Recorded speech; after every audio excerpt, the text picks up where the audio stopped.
opening scene, and then she sets up like, oh, I'm already Hulk, I guess you guys should know why.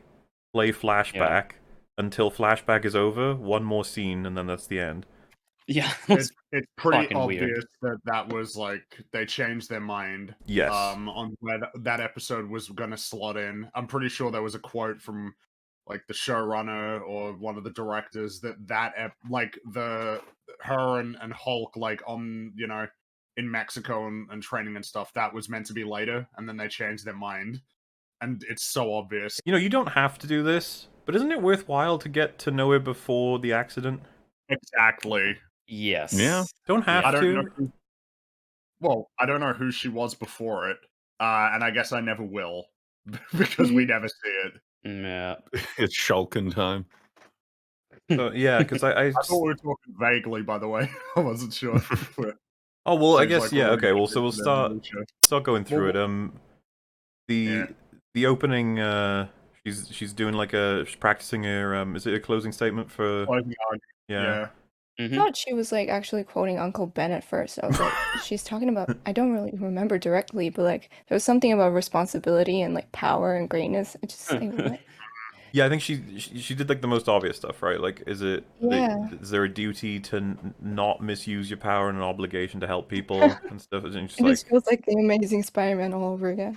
Oh yeah, because I'm pretty sure there's a good chance that that's gonna, opening statement of I'm pretty sure Falcon the Winter Soldier opened on like something to do with what the shield means. Like all these shows tend to let you know what they're going to be about within their opening sentences, which isn't a problem with me at all. I don't know how interesting She-Hulk is ever going to be. I guess the unfortunate thing is that as I think about this, this opening line for the show, when you kind of like can enter into something expecting it to be really strong, it can be interesting to speculate on what this means. When I think about this line, all I can imagine is like, well, what do I think the writers are trying to go for? What do I think their objective is here? Narratively, regardless of what I think is the most potent or interesting. The impression I get with the speech of this is she already is at the point where she's not going to misuse it. She's already figured that out, and so the arc is, should I be proactive in helping people? And that's going to be it. Yeah, as she's giving her argument here, you can hear a guy in the background going, "More smile. Smile more." Wait, what? Really? Yeah, and I was like, oh no. Immediately. All right, I'm out. You know what it just annoys me about this? Like, I'm pretty sure the show is gonna like not do well. People are not gonna like it and everything. And because like I think director is a woman, writer is a woman. It's like a feminist icon show and everything, and it's gonna happen like the same thing that happened with Elizabeth Banks and Charlie's Angels. They're just gonna come out and say, oh, you're just like sexist, y'all are misogynistic, you just don't value women. There's that great meme about the Charlie's Angels movie where it says, there's an article that says, men, this movie isn't for you, like stay away, sort of thing. And then there's a second article that's like, why aren't men watching this movie? Yeah. How can it happen? When I heard him say smile more, I was like, oh jeez. It begins. Here we go. It's a 2 seconds movie. Do you guys remember the famous heroic character of the MCU, the Dawn? He's yet to get his own movie, but I'm sure he will. When he said, how about a smile? It's just like, oh no! Don't do it, Dawn. that's like attacking someone. It's a trap. Oh my god. Yeah, and that same guy says, I feel like it comes off better coming from me.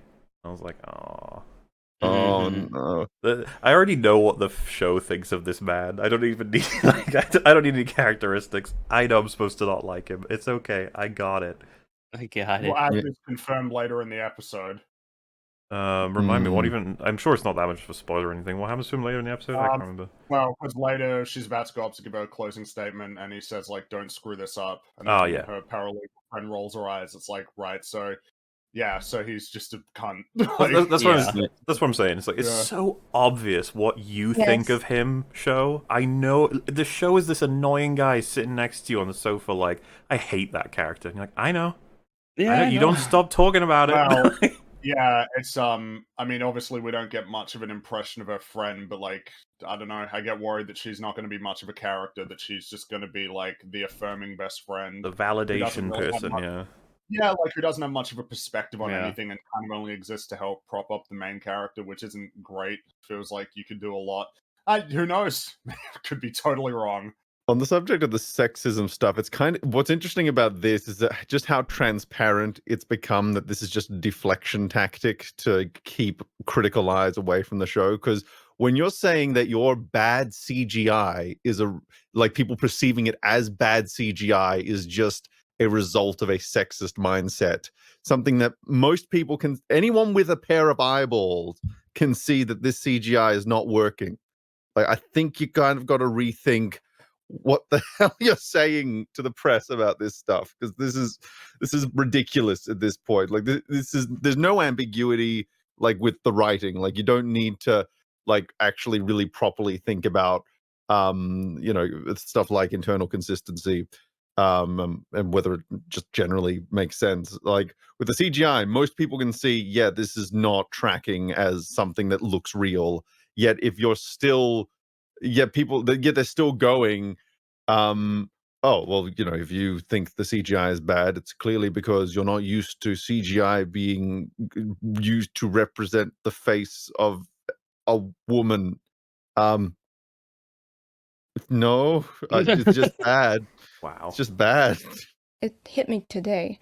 Like literally, you have someone like Gamora in Guardians of the Galaxy, like who's like practically painted green, and she looks fantastic, right? You buy that Mhm. she's an alien. They could have done like the same thing. Did the Natalie Portman thing, like made her more muscly with CGI or something? It could have worked, and I think it would take less effort and time. I Would I look don't think much that was better. ever a possibility. I think it was always going to be this way. It just Yeah, but they could have gone that way. I think it would have Well, looked so much I would better. say that I think that they had no great options considering that this is a television show. I Yeah. think that all of your options weren't great. You need to have a convincing CG character on screen for much longer than you would ever have in a film with less money. And you also just have the problem of she looks a lot more human-like than a lot of your CG characters. Like Rocket is easier task in that it's not a person, and so just you as a human being are not as attuned to noticing how real or fake a raccoon that stands on two legs is talking, you know, what that looks like. And then of course Thanos is like human-like, but a little bit different, whereas this character is, yeah, the most like a regular person. It was probably doomed from the start to like be really inconsistent and somewhat uncanny. So, when she's heading to this case, her friend's like, you know, do it with just beat it with on the principle, or you could always Hulk out. And then she's like, only in a legal sense. And I remember even me, because I was caught off guard with this. I didn't understand exactly what kind of format I was dealing with. I was like, wait, does she just say Hulk out as a phrase? It has nothing to do. And then she's like, yes, I'm a Hulk, by the way. Like, when she looks at the camera and does that, I was like, whoa! Yeah. I was like, I wasn't ready for this. I wasn't prepared. But okay, yeah, okay. I remember she's a fourth wall character breaking person. Okay, fine. And I would yeah, have known I had to talk to someone. I would have combed my hair or something. Don't talk to me just like that. legit, I was like, it felt a little bit. I think it was just the nature of how I was watching it. I did not expect someone to turn to the camera at that point and say something to me. I was like, hey, blah, blah. I was like, what's up? Yeah, and so she basically just says, Imagine someone in the kitchen just making some food. It's like, oh yeah, you. It's like, me? What? you What? with the noodles, and you're like, I don't It's have like, oh, noodles. God. Oh, I would have put pants on if I knew we were going to have this conversation. I could totally picture One me sec. strolling over to his pants. They'd be like, no. No. No, you came into my house. Yeah, you I burst think in here. You deserve the full experience. They do like a few months earlier, ooh, and like it's the, I want to say the end, the 2/3 of an end of a sentence we get of them talking. The first thing we hear is like, yeah, I made a device that puts me in human form. It's like, what? Okay, why? What do we do? Hey, Tell me, Exposition. please, tell me more. It's so unreal to me. Why has the MCU never been able to understand that the difference between him and Hulk and everything to do with that is incredibly important, but they keep fucking around with it between iterations. They're just like, he's this now. It's just like, what? Yeah, Fuck. my biggest problem with Endgame was like, oh, wait, Hulk is like, I thought they would give him like this arc about like his psychological state and everything, but no, he's fine. Yeah, he's fine. Don't worry about it. He even says it's healing his arm. This thing. Healing. Yeah, I don't understand. I It's, just don't. to me, it's as blatant as I understand what you were doing, guys, in your last thing. I want to do this. Do you mind if I just scoot around it? And then it's like you're not asking my permission. You're gonna do it anyway. And they're like, yep, Nah. I'm gonna do it anyway. So this is another clip that got around. He Ben 10 Hulk. talks about how Steve Rogers is a virgin. Lol. I can't believe that's how Oh. they started the scene. Yeah, it's I a thought bit- this would be somewhere in anywhere else than in the beginning of the fucking show. It's like, oh my god. weird choice, and it's just like for me that the joke wasn't land or the observation didn't land because the requirement is like he was basically doing war stuff like constantly, and I was just like, no, he wasn't. Why would Yeah. you think Nah. that? Why would anyone think I that? mean, there were years and years and years, you know. I don't. Yeah, so Yeah. just it makes as much sense as saying like, yeah, all of them didn't sleep around with anybody because they were all doing Age of Ultron and Avengers Yeah. and Infinity War. All those things were like days apart. It's just like, why would you? Why? And like, it's funny, right? But no one Sure. laughs. No. No one laughs. The funniest, I mean, the thing I checked out a lot of like clips from She-Hulk after I watched it or reviews or whatever on YouTube. I didn't watch any of them. I just went to a comment section and everybody was just like the only thing everybody was discussing was just like Captain America's virginity, and I was like, this is the only thing people take away. Okay, I mean, makes sense, I guess.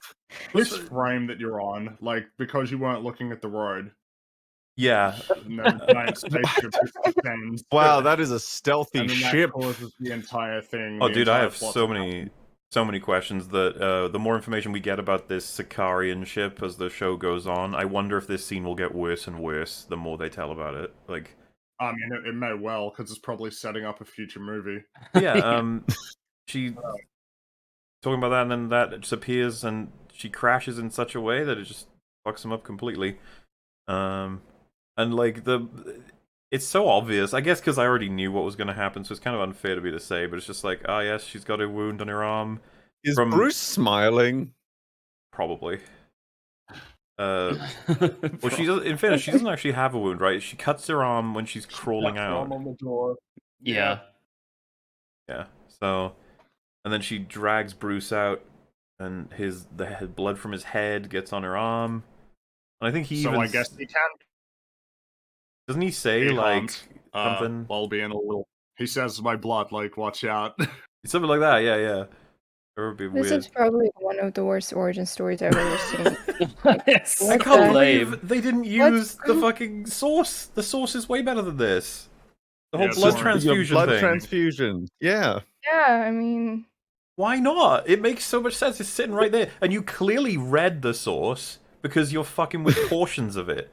Like, you've taken bits of it. Why didn't you take the whole thing? I don't understand. What's the point? Wait, what's the source then? She's about to When die she and needs a gets blood in a car transfusion. crash, yeah, and then Okay, he okay. chooses to give her a blood transfusion. You can extract character from that he would make that choice, Yeah, yeah. knowing the potential consequences, and how does she feel about that? Exactly. There's You so were much almost there. there. You were almost there, and then you decided to do this Yeah. lame ass bullshit. Well, they weren't Fools. almost there. They saw it, and there. They chose That's- their I mean, they fate. didn't think that it was. I That mean, with worthwhile. almost there, we had the crash, and we just had to change it a little bit. the I show guess. like, Leaky crash. Yeah.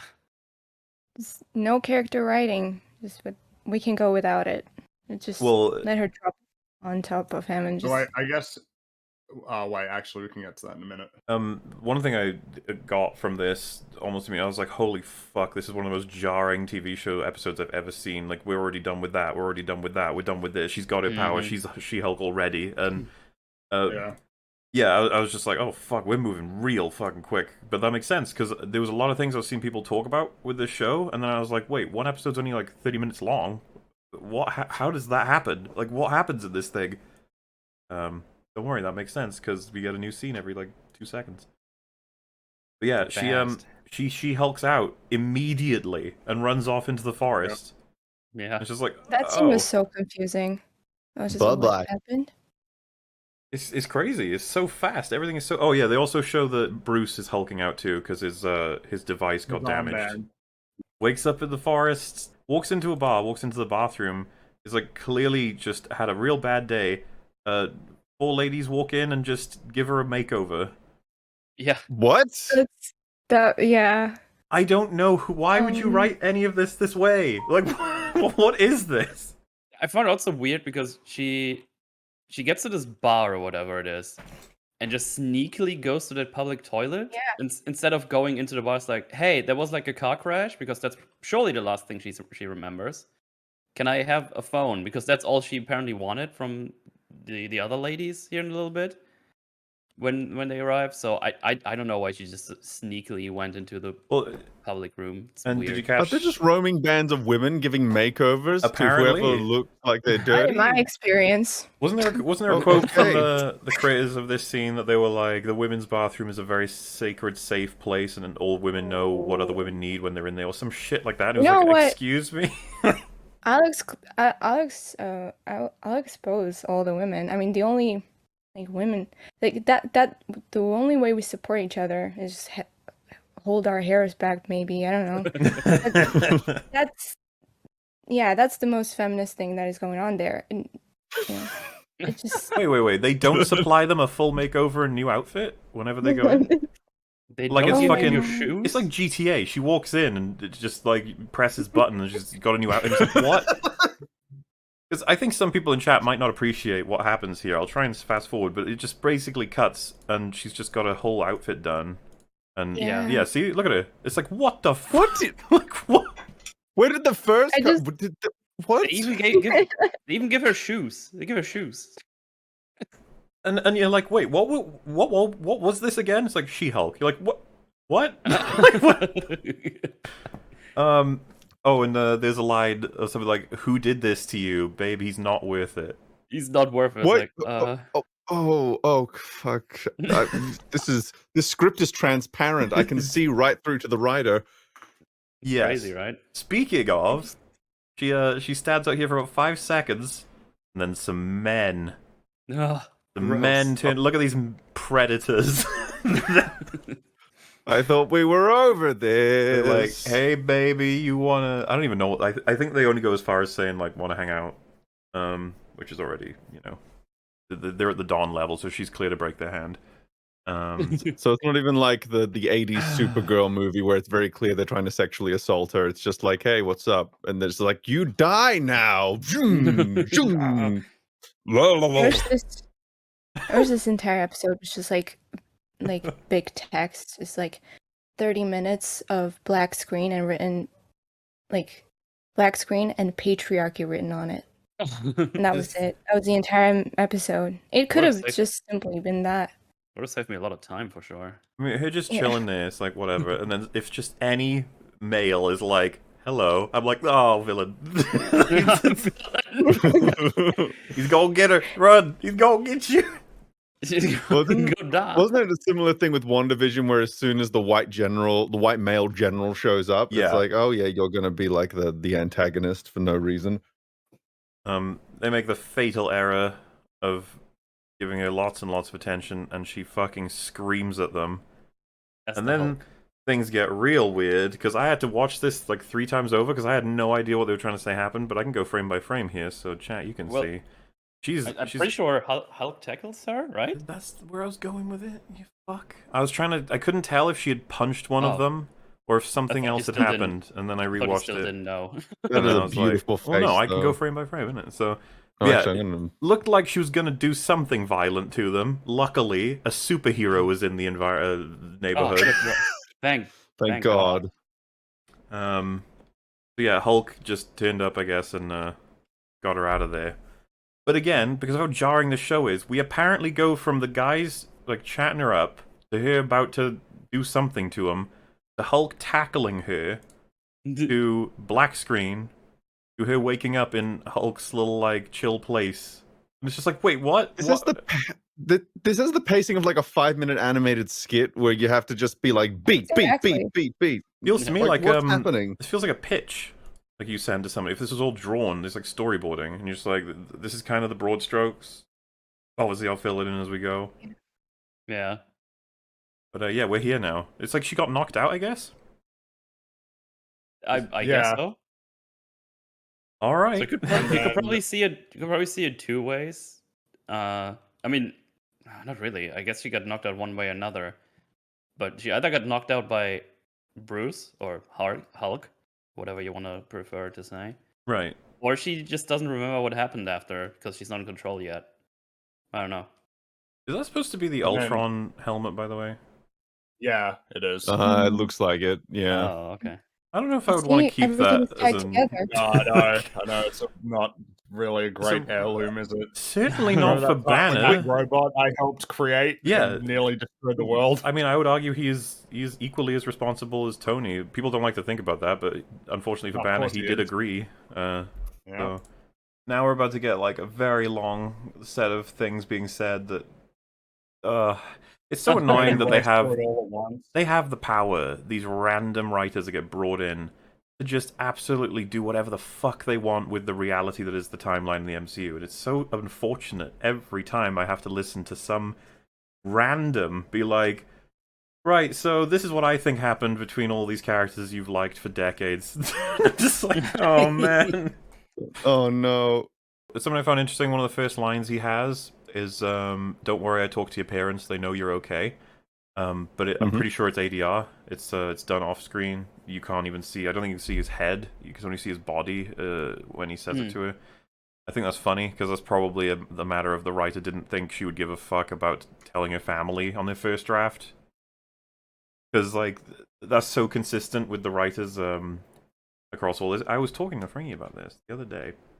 I was grabbing a clip from X-Men 2. I needed it for my video. You'll all understand why when you see it. There's a part where Scott and Professor X are visiting Magneto, and if you remember, it's like a trap, and they gas the Professor, and they take both him and Scott to a... It's not like Hoover Dam, is it? It's some big dam place. I don't remember exactly where, but it's just a place where Stryker's doing his flames. Yeah. So, when Professor X comes to, he's in his chair, he's got like a thing on his head to prevent him from being able to access anybody's minds, and Stryker's like, you know, hello, Charles, or whatever, trying to do his little taunting thing, and the first thing Charles says is, where's Scott? What have you done with him? Like, beautiful, because that's what the character should care about. That should be number one. He was with Scott when this happened. Worst case scenario, they killed Scott because he's not valuable compared to Professor X, so he wants to know where he is. Good stuff. Meanwhile, in this show, she's gone on this crazy rampage. She's not turned up to work. She was in a car crash. If anything, that car may have been found with her blood at the site, but no body. People will likely be panicking at this point. So it should be on your mind, like, I don't know about you guys, but like, if you disappeared, quote unquote, there's a lot of people who would care, possibly, in your lives, that you want to make sure, no, you're okay. She didn't. They didn't write her to care about that. So they were like, oh, fuck, we better have a line. Like, we better have some line. What can the Hulk say? Don't worry, I talked to your parents, they know you're fine. Oh, okay. She doesn't even respond to it with language. She just sort of looks at him. That's true, yeah.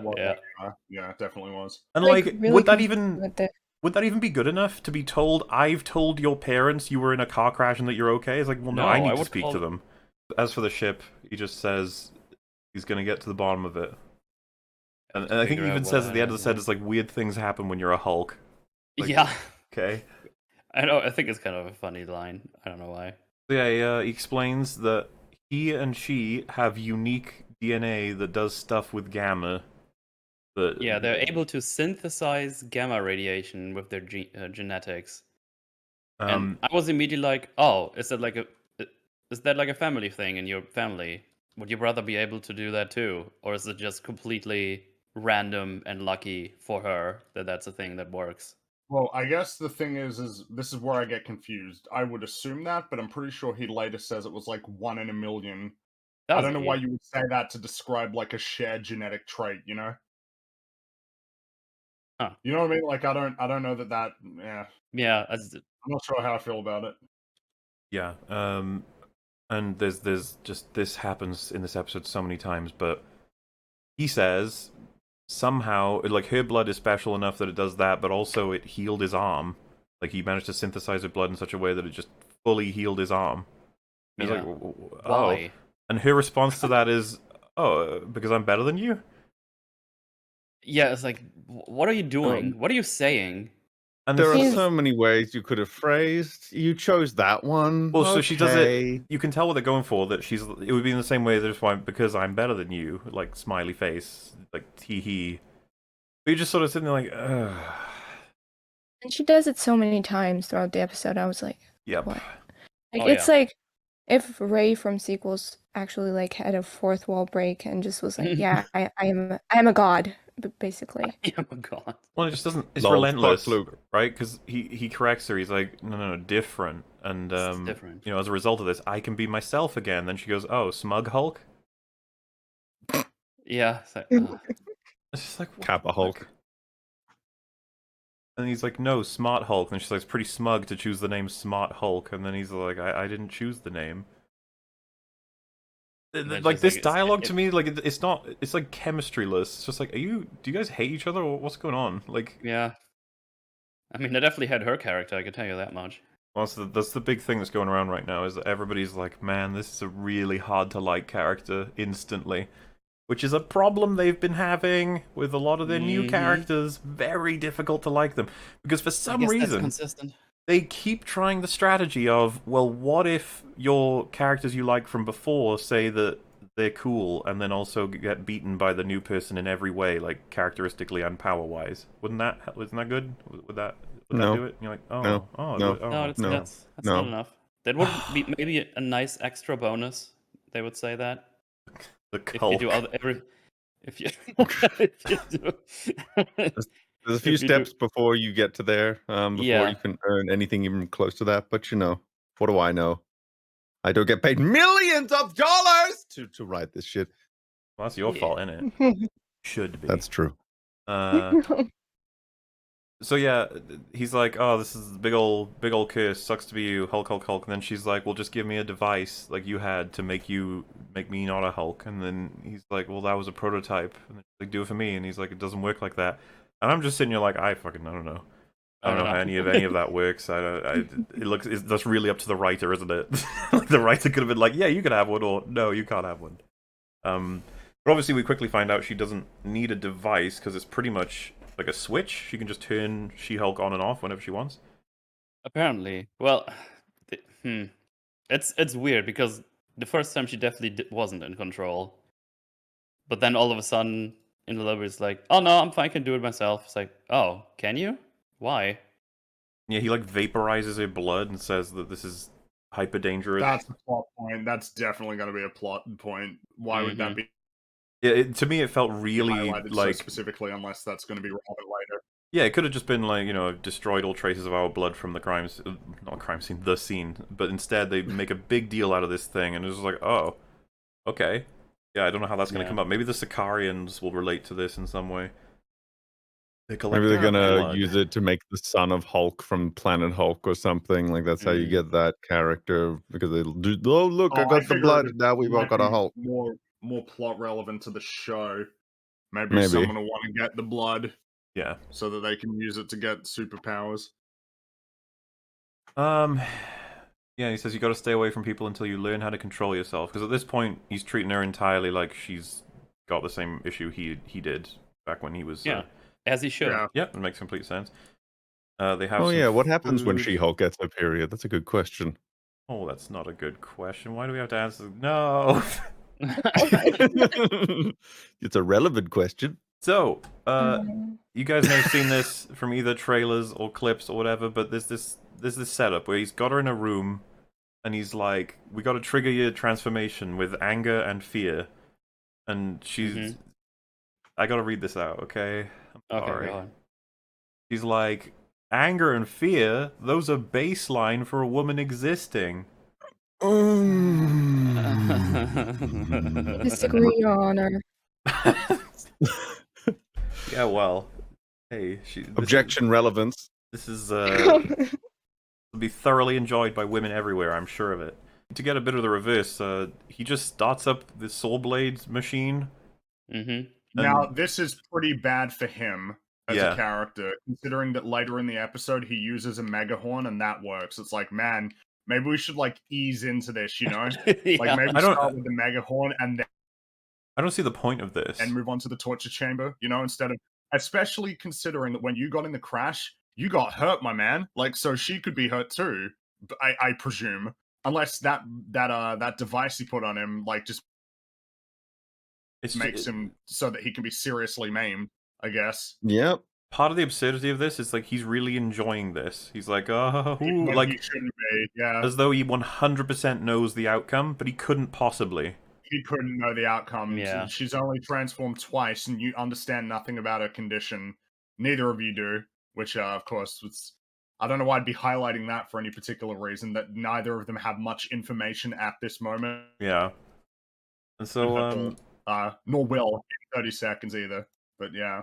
obviously she panics the so fuck many out things you can and does, like, he even makes this face of like, ooh, hope she makes it. Just like, who are you? And why do I have to ask myself that question so much these days with the MCU?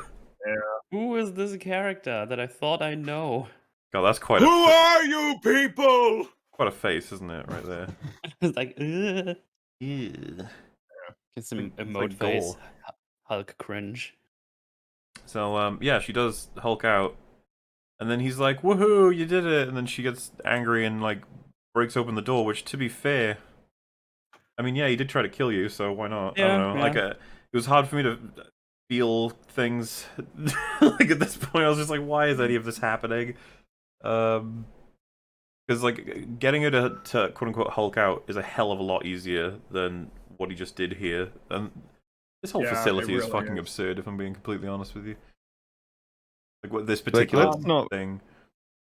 Let's not forget that the Incredible Hulk established that, you know, all you need to Hulk out is to just get a little bit too excited in bed. I think you could get mild electric shocks, you know, the horn as mentioned. Not that kind, chat. Get your mind out the gutter. Like, there are so... Horn. there are so many fucking ways you could have tried to shock Well, her so they before thought going this was- like, hey, we're going to put a bunch of buzzsaws into your body and see if you don't die. I guess I thought it was funny, like, or like cool. I don't know, but it's really dumb. As she even points out, what is this chamber? You just have a chamber that has saws in it. Yeah. Did you build this beforehand, like to test it on yourself? Do you lock yourself in and then do tests like that? Like, what is this chamber? When Tony was installing all this for you, Tony helped build it. What was he Tony, can wondering you- about the chainsaw room? Tony, can you make sure I have my chainsaw room prepared for this night? It's like, sure. So... Like, it's the kind of room you would expect Tony to put in as like a multi-million-dollar joke, and then it's just like, no, here's Yeah. the real lab. we quickly bit. discover she doesn't have a second alternate personality. Yeah, she's just her both times. And he's like, oh, wow. And he says, you don't have an alter ego? And she goes, no. And he goes, I think I'm jealous. Is that jealousy I'm feeling? I'm And the just way he like, says it, the way he says then- it's like, have you never felt jealousy before? What? Why are you so confused by this feeling? Oh my god, that Oh, facial no, I don't think expression. that's what it means. I think he's just saying that he's jealous because she just gets to skip over a significant portion I of mean, yeah, sure. abilities he had. It's just the way I he guess- says it, though. It sounds like he never felt jealousy before. That's what it sounded like to me. I figured it was that he was just like, yeah, this is totally different for her. Oh yeah. I guess So so. I guess what I would say already, though, first and foremost, I don't know if like this is conclusive enough. I think you need to do more tests. You know, Yeah, what you if there's should. some weird fluke or something? Like, I don't know. Like, it seems kind of a bit foolish to just assume that everything's chill. You know, straight away. How long has So it been? I've got yeah, I've got a question about this because obviously I haven't seen the show, but like I've heard, I think Metal, you were talking to me about this Yeah. scene earlier. And my question, the thing that kept going through my head, because what kind of fascinates me about Hulk as a character is the whole idea that the gamma bomb, what it was doing is it was the Hulk is a split personality that kind of already existed in some form. So someone else going through that experience might not have the alter ego because Bruce already has like pre-built psychological issues. So with a scene like this where someone else comes out pre-baked without the alter ego, for me, I was just like, Bruce, you're not going to question that, like beyond going, you're jealous. Are you going to just aren't you No. going to go, wait, what is fundamentally different here? Is there something different with me? Is there something different with you? Is there something here like that could be a lead in to doing some interesting Hulk stuff, like him like trying to probe what the hell's going on in his brain, where he turned into this like toddler, this giant angry toddler, while she just turns into bigger version of herself. But do they go any deeper than just I'm jealous of that? No, oh well. Anyway, we're gonna No, just they go don't. on. We No. so there's more that happens, but in terms of exploring the nature of alternate personalities and No, stuff, we're nothing. done. We are It's absolutely over. done.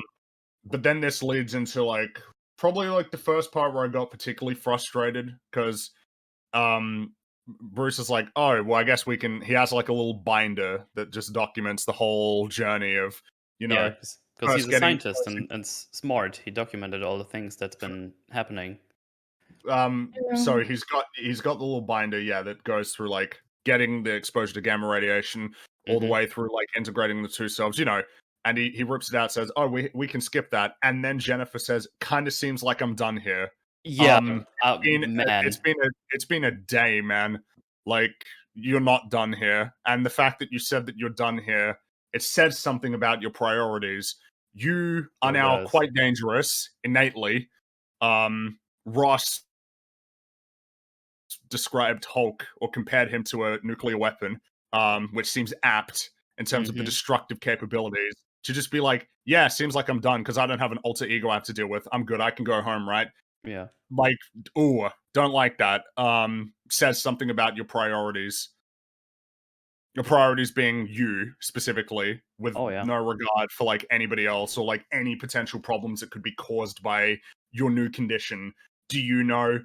I mean, he immediately points out you can't control when you transform, like, seems important. Are you even just Mhm. used to walking around as a much taller, much more powerful entity in the world? Like, are you used to that at all? I don't think so. You have no idea how to like transform back either. This is just a really irresponsible, I think is the correct word. Oh, yes. Oh, yes. Also, Which seems bad when I think the impression that we're meant to get from that opening scene is that she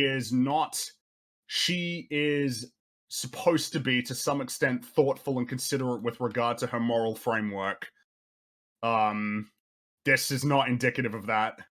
Oh, no. you'd think so, especially being a lawyer. Like, she's certainly aware of how all that works, more so than the average person usually. So, feels weird. But funnily enough, that thought had come to my mind, but they do something here that I like, and then it gets completely undercut soon enough. Because you have Hulk saying, you still can't control when you transform, and you can't be emotional. Regular anger can cause death and destruction, and when people see you as a monster, that never goes away. And when he like said that, I was like, oh, I'm thinking about Age of Ultron, that scene Yeah. where Hulk sees everyone looking at him. I was like, yeah, that probably is still weighing on him to this day. I don't know why it wouldn't. So, and she Mhm. seems to take that as sound advice. And I was like, alright, fine. This is better. We're moving on. We'll see how far we can get with that. But, felt like to me they're immediately making fun of Hulk. Like, almost smash cutting to him being like, we do Zen, mindfulness, meditation-y things. And she's like, oh. It's just like, okay, great. I'm not even convinced she took that as too hard as you said, because she just says, "Oh, train me to be a Hulk, I guess." Like, please. Like the way she says it sounds very cynical. I guess what I'm trying to say is that she submitted, which Yeah, to me okay, is like that's fair. good, but unfortunately that's only stepping Oh, yeah. stone I to feel like something the- else. Yeah. Yeah. I can't remember the last time a character frustrated me this much. She's just like she's literally like a responsible child throughout this entire episode. Mhm. And like Hulk is trying to be an adult.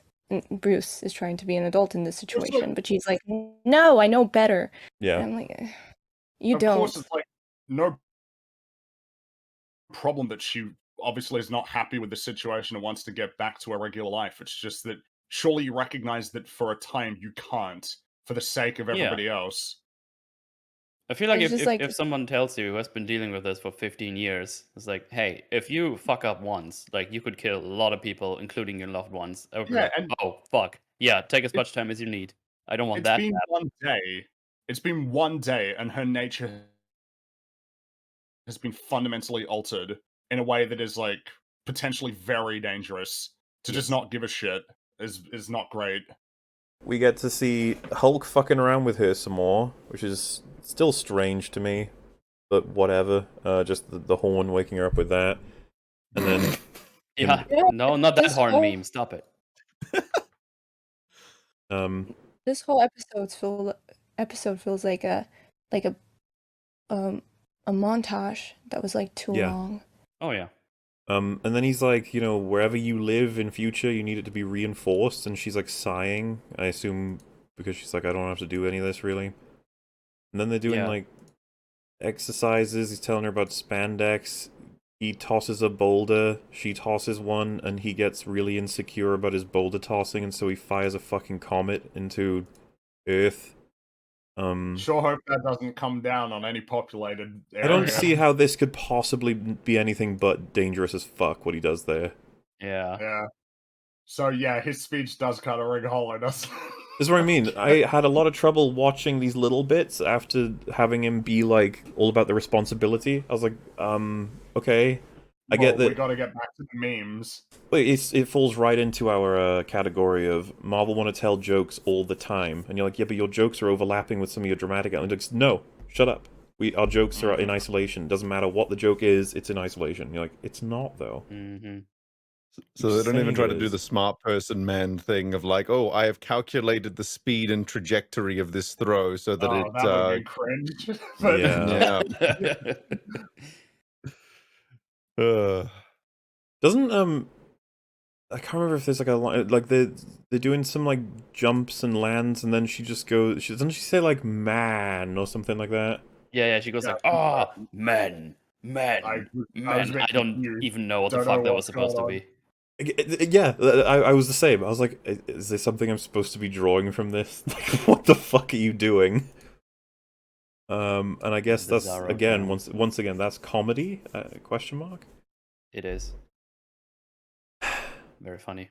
Oh, and yeah, they do balancing, and she's better at it than he is, and he gets even more frustrated. I don't know why they opted for this. Why? This reminds me of, like, how they had a chance to make Doctor Strange teach America Chavez how to use magic. What did they opt to do? Nothing. Like, oh, okay. Nothing. We have a chance here to opt for Hulk to teach She-Hulk about what it's like to live like this. What do they do instead? They make her way better than him at everything and make him jealous. I don't even know why you would give a fuck about that. I've never I don't know why either. associated like I've never gotten jealousy that with fucking impression. Bruce Banner. Yeah, that he's I feel like like- hyper insecure. He Yeah. was a more well-rounded and adult man in Avengers than he has been since. Like, I don't Just know what's funny, happened when to him. In Avengers, he should have been quite not well-rounded, really, given his life circumstances, which we'll be talking about soon enough. Yeah. Oh yeah. Oh, I feel like Bruce Banner Just would like- actually be happy for her, especially if it's Yeah. That's what I family. was about to say. Yeah, he should be thrilled that it's just like, oh, you are like in You don't have to control of lose these years of your powers. life like Yeah. I did. Yeah. That's cool. And there's Yeah, so it's many pretty great neat. opportunities for payoffs there that he celebrates for her, and then he goes, I'll be back, I gotta go sort something out, and then she can like catch him just, despondent. And she'd be like, whoa, what's wrong? And it's like, well, I mean, none of that worked out that way for me. Let's just put it that Yeah. way. Yeah. And I don't want to take away from how well you're doing. It's just, yeah, just stuff like that, It's scenes hard like that. not to- Instead, Be upset about it, yeah. Instead, holy shit, what can come after me saying instead? What do they do instead?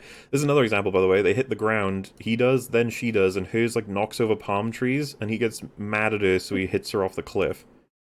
Yeah. Just to think that this is the same Bruce Banner that was like in Avengers first Avengers, like standing back to back with like Tony Stark, and like the fact that Tony Stark was like, "You're a great scientist," and now we're here. You could say Yeah. degraded, Yeah. as with all characters. It's not the same character. Like, No.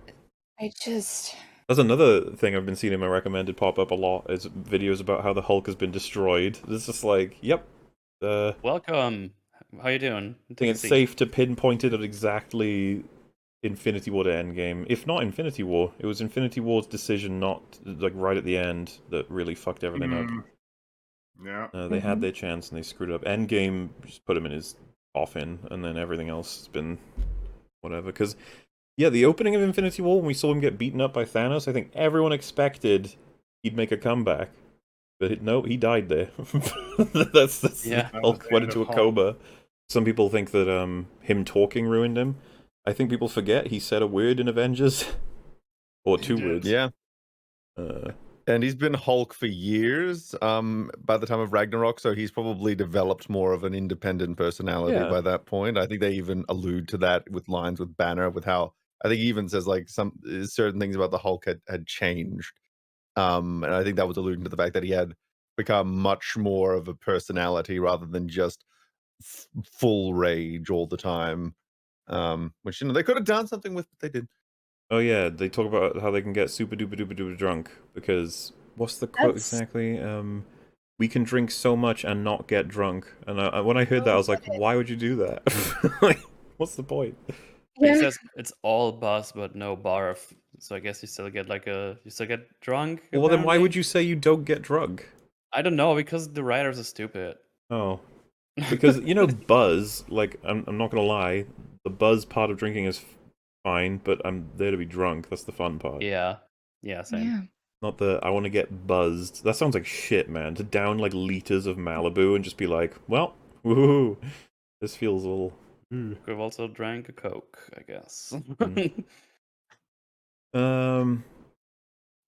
Yeah, and then I wasn't sure how to feel about like this is such complicated. Whenever they touch anything to do with Tony, Steve, and the Civil War era, I'm just like, you better be careful. What are you doing? What are you saying? Yeah. And they're like, hands off. You know, like, Tony, because earlier he said that Tony built him this place, and there's a line I actually quite liked where he said something like, he like trails off almost. He says, Tony told me it was like a loner, and that, you know, he would take it back, he would have it for this, that, and the other someday.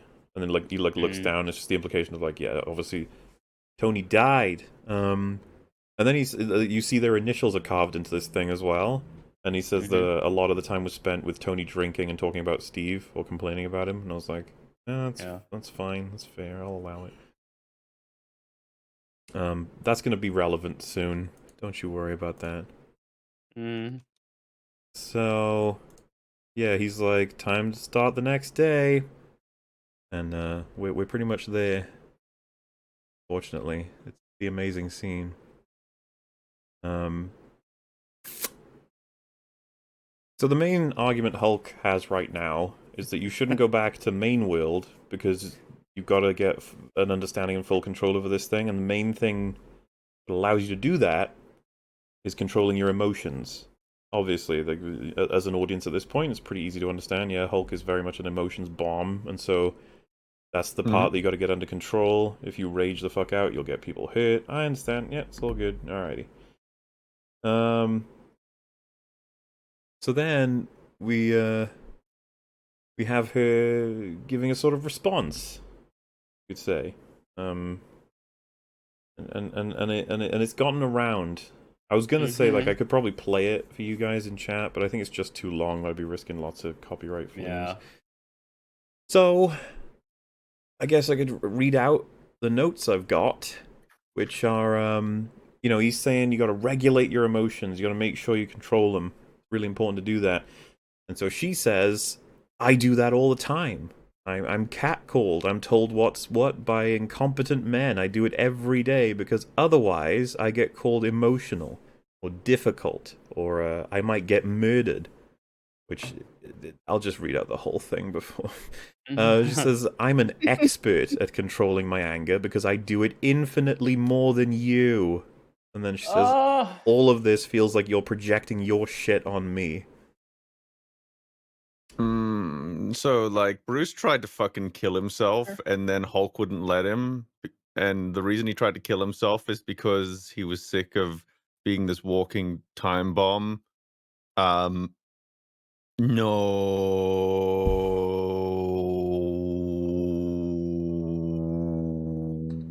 I think their biggest mistake was throwing catcalling in that. It's such a low-level offense that it's just going to be laughed at. Like, are you serious? Why would you throw that in alongside all the other shit we're trying to talk about here? Men, like, talking over you despite being less competent than you. Like, Jesus Christ, I'm so sorry. And then, of course, being called emotional or difficult if you don't control your emotions. You're like, you got all these, and then she says, also, I might get murdered. And you're like, what is what are we describing here? She just goes from like catcalling to like murder. Apparently. So, yeah, and this is the thing. A lot of people have tried to talk about different angles on this. One of the ones that gets taken is like, maybe this all would have been fine if not for that one part where she makes it about how she deals with more and deals with it better than him. Had she not had that part in there, maybe this would have been fine. But like, why the hell did you make it a competition? Yeah. It's just saying all of these things to Bruce Banner in particular is there's not many people in the Marvel Cinematic Universe who have suffered quite as much as he has. Yeah, that's and when it comes to the nature of dealing with this condition, the perspective that Bruce is essentially trying to get across is one of being level. He has been forced to get in control of his emotions because the consequences of not staying on top of it are very detrimental. Not just to him, but to the people who surround him. It's so saying this and making it like a competition in terms of who is the most aggrieved while speaking to Bruce Banner is yeah. I guess it's it'll stretch our memory a little bit, but if we can, just from the events of the MCU, how many bullets has this man been shot with at this point? Many, including thousands. That one time when again, it's worth not glossing over. Bruce Banner, as far as I'm aware, is the only like character in the Marvel Cinematic Universe who's attempted suicide because of his condition. Well, that's where I was gonna just try and stack it all up in essentially a giant list. Like you might be wondering, well, why are you bringing up him being shot by bullets? That's not as bad as catcalling. And I'm like, no, fair, yeah, that's fair. I guess all I'm trying to highlight is that getting shot by a bullet might make you angry. Let's say, maybe it might frustrate you. It might change your emotional disposition. It might have an effect on it. I'd be a little annoyed, yeah. Then you have, I think, one of the biggest citations is that he was mentally, like, manipulated to the point of being unleashed upon a city of innocent people, and he was beaten into submission by one of his best friends to stop him from killing innocent people, with everybody who had, like, super-duper coverage, and it was just a worldwide public event. Something that, what I'm trying to highlight here is that you not only have the damage he did to those people, but also just that's going to weigh on you forever, and it wasn't even you. That's not even and then something he did, you know, in two ways. You add more onto the list. I mean, it's worth not glossing over either. Like Bruce lost 2 years of his life, like 2 conscious years of his life, gone, because of the condition, you know, and like his ability or inability to control it. And that's on top of the many years that he just lost having to live in hiding, no family. That's just gone. It's I think like Bruce is trying to help. You know, like I think that's what damns this entire scenario. Is this is all from a perspective of trying to help her, yeah. What I hate about this scene probably like it's also there's a scene where it cuts to Bruce and he's like basically nodding when she's like Yes. telling him Yeah. Yeah. to I've been catcalled and Bruce is like nodding. I'm so sorry for that. And it's just like literally. And I keep thinking back to like the first Avengers movie when like Natasha goes to find Hulk and Bruce, and that's such an like emotion. That's one of the first Avengers is like the only movie that actually treats him fairly as a character, and that scene is just so emotional when she's like she points a gun at him and she has like her eyes are full of tears, and this is like a Russian like cold-blooded assassin. Yes. And she's like, she feels so much at that moment and she understands him so deeply. And we understand him, even though, like, this is literally the first time we see him. And after all of that, after to put all of that into the context, and then this scene, it's just heartbreaking, really, just how much MCU has been neglecting this character, and now we're just treating him as an emotion, like as a punching bag, really, just comic relief, and then a way to push our feminist agenda. In his in that scene, he tells her like it's okay, you can put the gun down, and like you can see she's just terrified of him when we already know, and she probably does too, that pistol's not doing anything to him. Like he's trying to reassure her for her sake. Black Widow trying to reassure her. Like that's where we were at once upon a time. And what I liked as well, there's loads of bits in that scene that are really good. But do you remember when he first realizes it was a trick? He like starts so I don't know what the phrase would be, but like turning his hands over each other again and again, like and looking out windows and stuff. Yeah, like because he now knows, it's like, so whoever you are, you work for a bunch of people who want me to Hulk out and destroy something. I already know exactly what this is. And and that is reflected then in his later scene where he says, you guys drag me back into this freak show, which was so much more of had a backbone. Such a damaged character, and he had such a potential. Yeah. Hulk is a ripe character. Or Bruce Banner and Hulk as a pair is ripe. Awesome. And it's been neglected. And so it's pretty lame when we arrive at this point when we're being very mean to him. You know? Just yeah, this is cruel.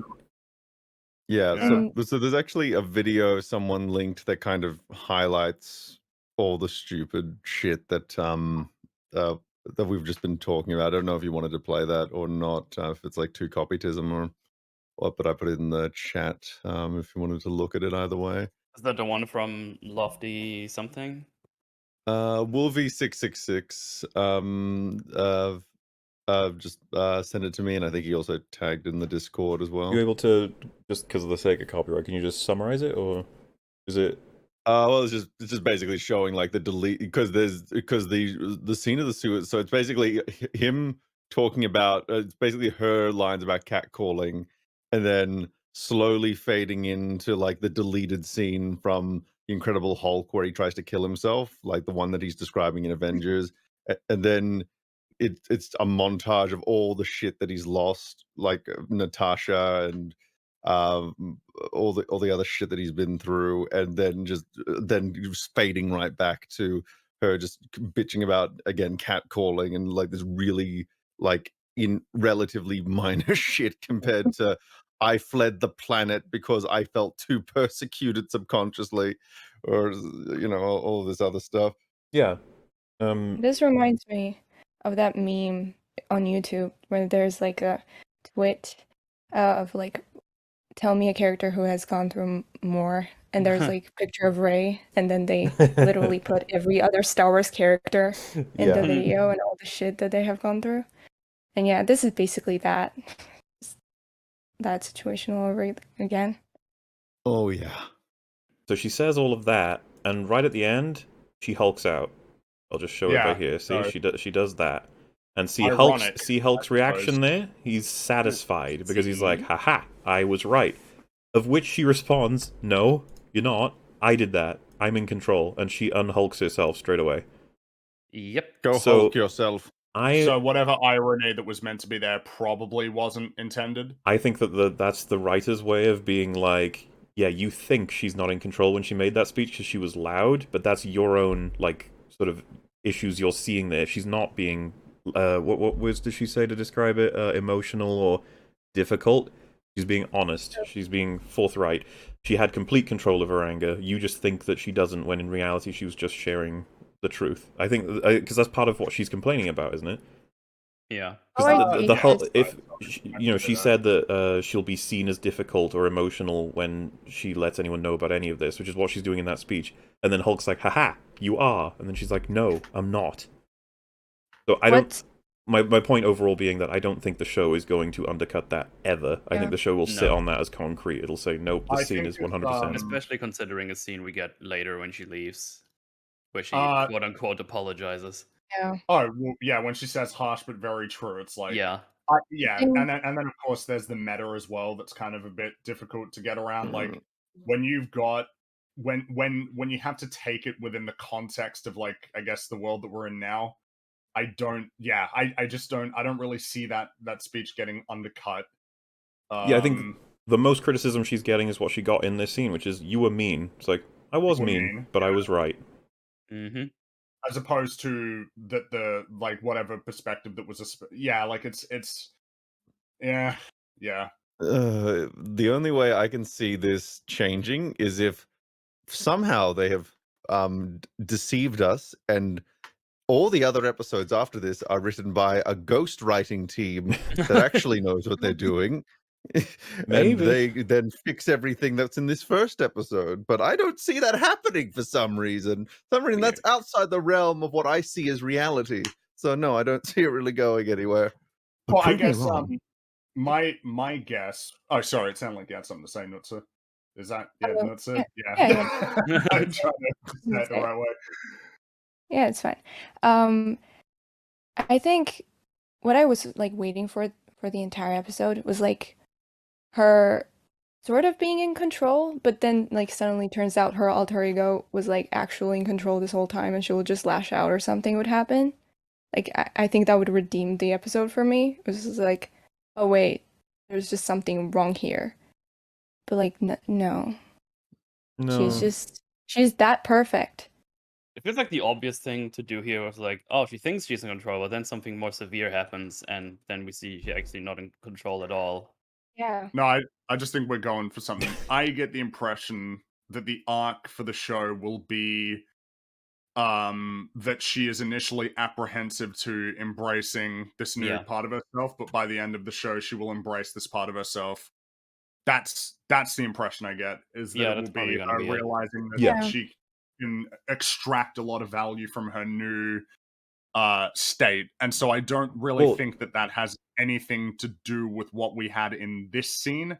I think that is done. Like that is a self-contained thing that has been set up and resolved in this episode, and that's it. He says like he's chasing because she's leaving basically after that little rant, and he's like, who's gonna protect the innocent, like if not us, if not people like us. And then, which that is a more important line in terms of saying what the arc is going to be than like anything we saw before. Like seriously, that's what it's going to be, is that she realizes that she needs to be proactive in being a hero. Nothing in terms of remedying or addressing her fundamental condition. And what annoyed me is her response to it being like, are you quoting a comic book? It's like, that's another. Who cares if he's quoting a comic book? That's another signal to laugh. That's another like they're like, ain't that funny that she said he probably, and then it's just like, what the? Isn't this an interesting perspective that Bruce Banner has? Bruce Banner, who had to deal with a condition where he had an entity within him that was incredibly violent and dangerous. So now he's arrived at a point where he believes it is his obligation to help people with what he has, which he initially viewed as a curse. Is this not a cool idea? Why would you mock it? Why would you reduce it to a stupid joke? We're not even to the physical part of this next thing, and I have so many issues with the dialogue. So she's like outraged that he's trying to put her on his path because he mentions superhero, and she says like, I'm not you. I don't need to join a government contract squad and have my entire life taken away from me. Before we continue with the dialogue, holy shit, how loaded was that? Like, yeah. So So my He saved the world, man. Like, well, my primary multiple issue with this In is like intergalactic wars, he it's- fucking fried his arm with the power of all the universe just to save. You don't get to talk. so if she's I was struggling with it for many reasons, including those, but I was like, so it sounds like she's chastising him for having signed the Accords, presumably. I don't even know if he wasn't did. even on Earth. He Like, wasn't even on- yeah, referring to him as part of a government contract squad. That's very specific language, they were especially from a actually lawyer. private company. They were a private company at that So time. Avengers. This is what I'm saying. Hard Like, to the stop. Hulk didn't even have time to join with the Accords, so he was always acting under, a conjoined effort from a bunch of individuals. So she's just wrong, and she should know better, especially as someone who's a lawyer. Secondly, Yeah. why are you Don't. chastising the idea that he would have worked in line with the government when you're a fucking lawyer? And I'm pretty sure at this point she's a public prosecutor. I am Mhm. very It seems lost on that that way. criticism. Like, fuck you, man. Yeah. I ain't working for the government. It's like, I mean... I'm pretty sure she's like a public. Yeah, like. So I just thought that was really weird as well. And then she said, have my entire life taken away. It's like, if you think that, what the hell was that speech just now? Yeah. Do you believe that? And then we get the follow-up where she says, oh, so you weren't alone, hiding, with no friends, no family, no relationships, and totally not dealing with decades worth of trauma? My Jesus. jaw hit the fucking ground at this point, because I was like, how can you agree with that's the case? At least before, thought you we said could the argue opposite. that she's a dumbass and for some reason has forgotten all of the realities of his history, but she's pointing it out. How can you be such Yeah. a bitch to this man when you've Mhm. declared that he's had decades of trauma? I think it's the problem with all of these elements. The two conclusions you'd come to is either she's like really ignorant or arrogant.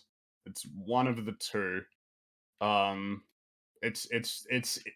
It's almost like these scenes were written by different people who like didn't talk to each other about what happened. I just couldn't believe it. Because people were citing this moment as evidence that she does have a heart, and that earlier scene, it was only like one of two pieces, which is this one, and I was like, this one makes that one so much worse. What do you mean? Mm-hmm. It definitely Mhm. makes it worse because it acknowledges the reality of Bruce's life while still shitting on him. There are two words that come to mind. Firstly, cunt. But secondly, there's a word you used, Fringy, which was unequipped. And I think it is the perfect word to describe the writing process here.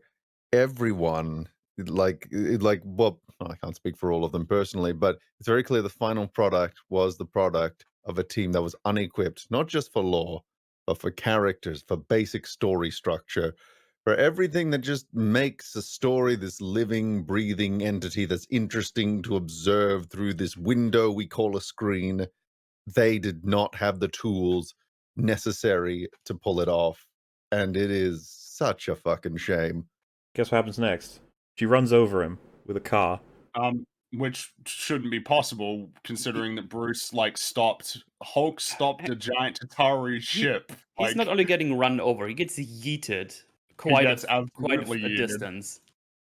Dude, he's really strong. He's he threw very a rock strong. so fast that it burnt up in the atmosphere. Like, Hey, he's remember really how he punched this sky giant worm? alien? Yep.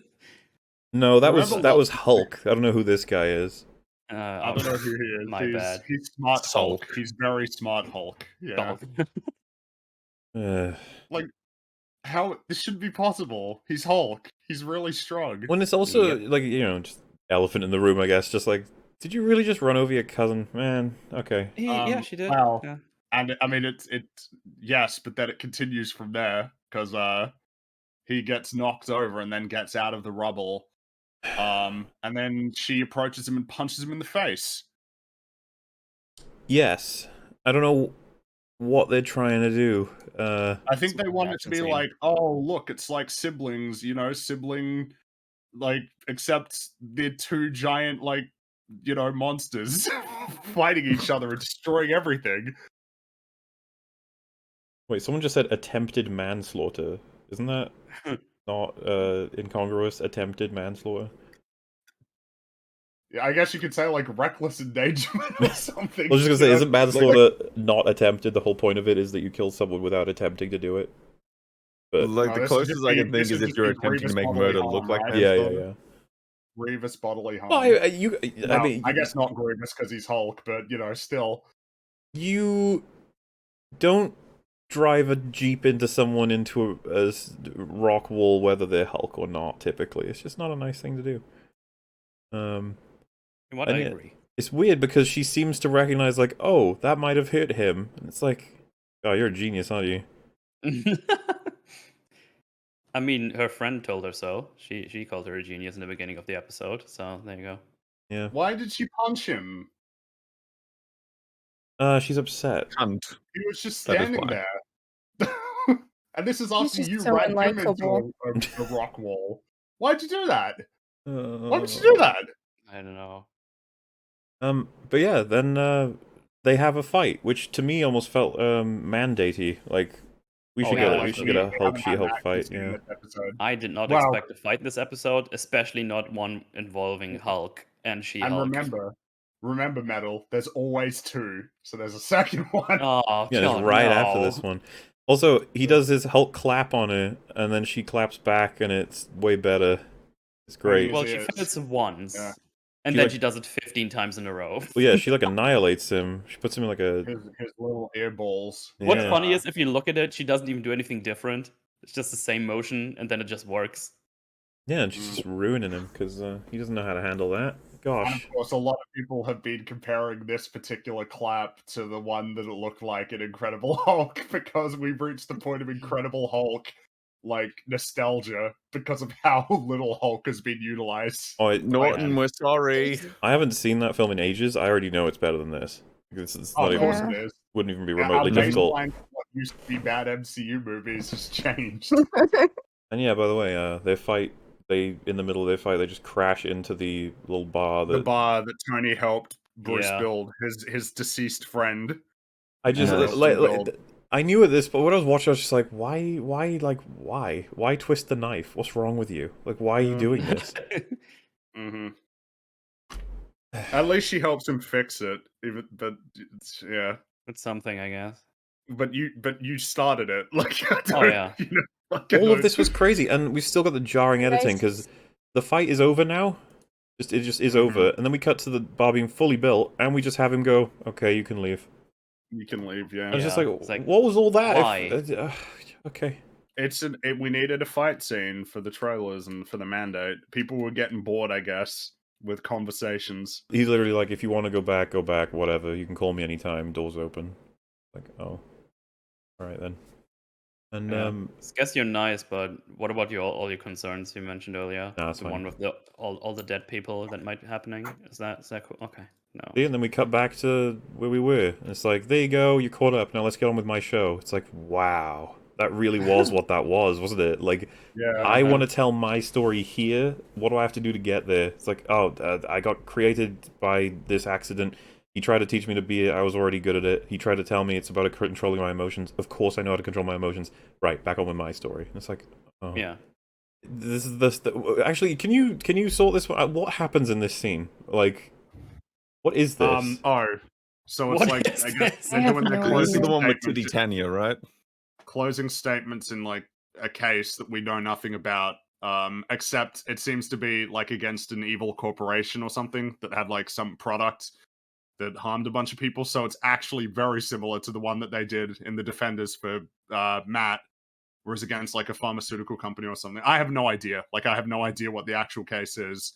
But then Jennifer gets up to do the speech, and then fucking somebody just busts through the wall. Like, Yeah. just comes And you might Bust be through. asking, who is this? this Why such a, is she like, here? yeah, It's like, what? I don't know. Titania. Who is this? What is Who going are on? you? Just goes through Why the could wall. you- It's like, sup? Like, Oh this is yeah, this is actually a how it Family plays Guy out. joke. This is a Family Guy joke. It's actually the Kool-Aid unironically. guy. Yeah, it's the Kool-Aid guy, except it's not. Oh, Yeah, so just yeah. bust through the wall. I don't know who you are. I don't know why you could bust through walls. I have no idea why you're here. I don't even know what this case is about. Nope. And then like no sooner has she busted through the wall that just off in the background while Jen is hiding behind her desk, like there's just a fight going on. I have no idea what's happening. No. It is jank and as then hell. It's probably the jankiest it's- episode of TV it's- I've ever seen. it is. It might be the jankiest. Yes. And then this is the important part though here. So she's hiding behind her desk, and her friend says, like, "You gotta go help. You gotta do Like, the thing. you gotta turn into Hulk and help." And Jen doesn't want to do that. Yeah, it's like, oh, but I really Meanwhile, like as we this. can see in the background, there's guys there fighting a woman who busts through a wall.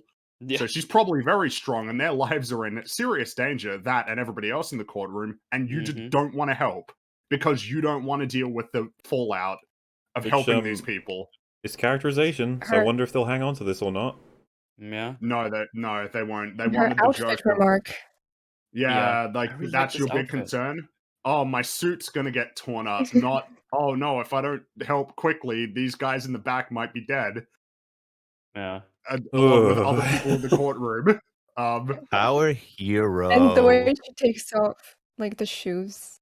Yeah, like it's so this is a clear example of, in the writer's room, they probably didn't realize that this is building character. No, The character that it builds is, my personal convenience is more important than saving lives when I am Yeah. uniquely well positioned to save lives. they were just like, wouldn't it Bad. be funny if she says she doesn't want the suit to break? That would be funny. What happened was, they're like, well, her arc is that she doesn't want to be proactive in, like, being a hero. They're like, that's her arc, but you put her in a situation where her not actively jumping in to help is kind of damning. Yeah, because probably kills people. Well, it's just, you can help. You are uniquely well positioned to help, but you don't want to, because you don't want to cause inconvenience to your personal and professional life.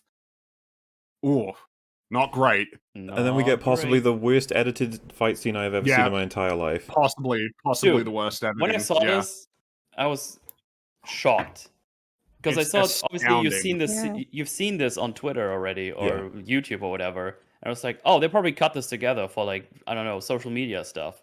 And then I saw this here, and it was the No. exact same scene. I was like, Yeah. what the fuck did you do?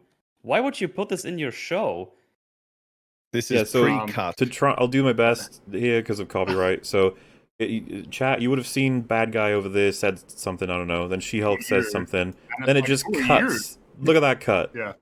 What the hell? Look, we've only just begun this adventure. All of a sudden, she's right next to the desk that Jennifer was standing beside. How did she get there? Did she Ooh, run that is a across there hard while break. Jen was standing next to it? Oh god, this is so horribly done. Just like saying, I don't know what she said. She-Hulk said. She says, Jennifer Walters, attorney at law, and then all of a sudden, the other woman is next to the desk. And They just have throws it. likely they have chopped out a whole portion of this fight that we didn't get They to have. see. They've clearly, because Jennifer would have been standing right next to her. She would have been right there, next to that desk.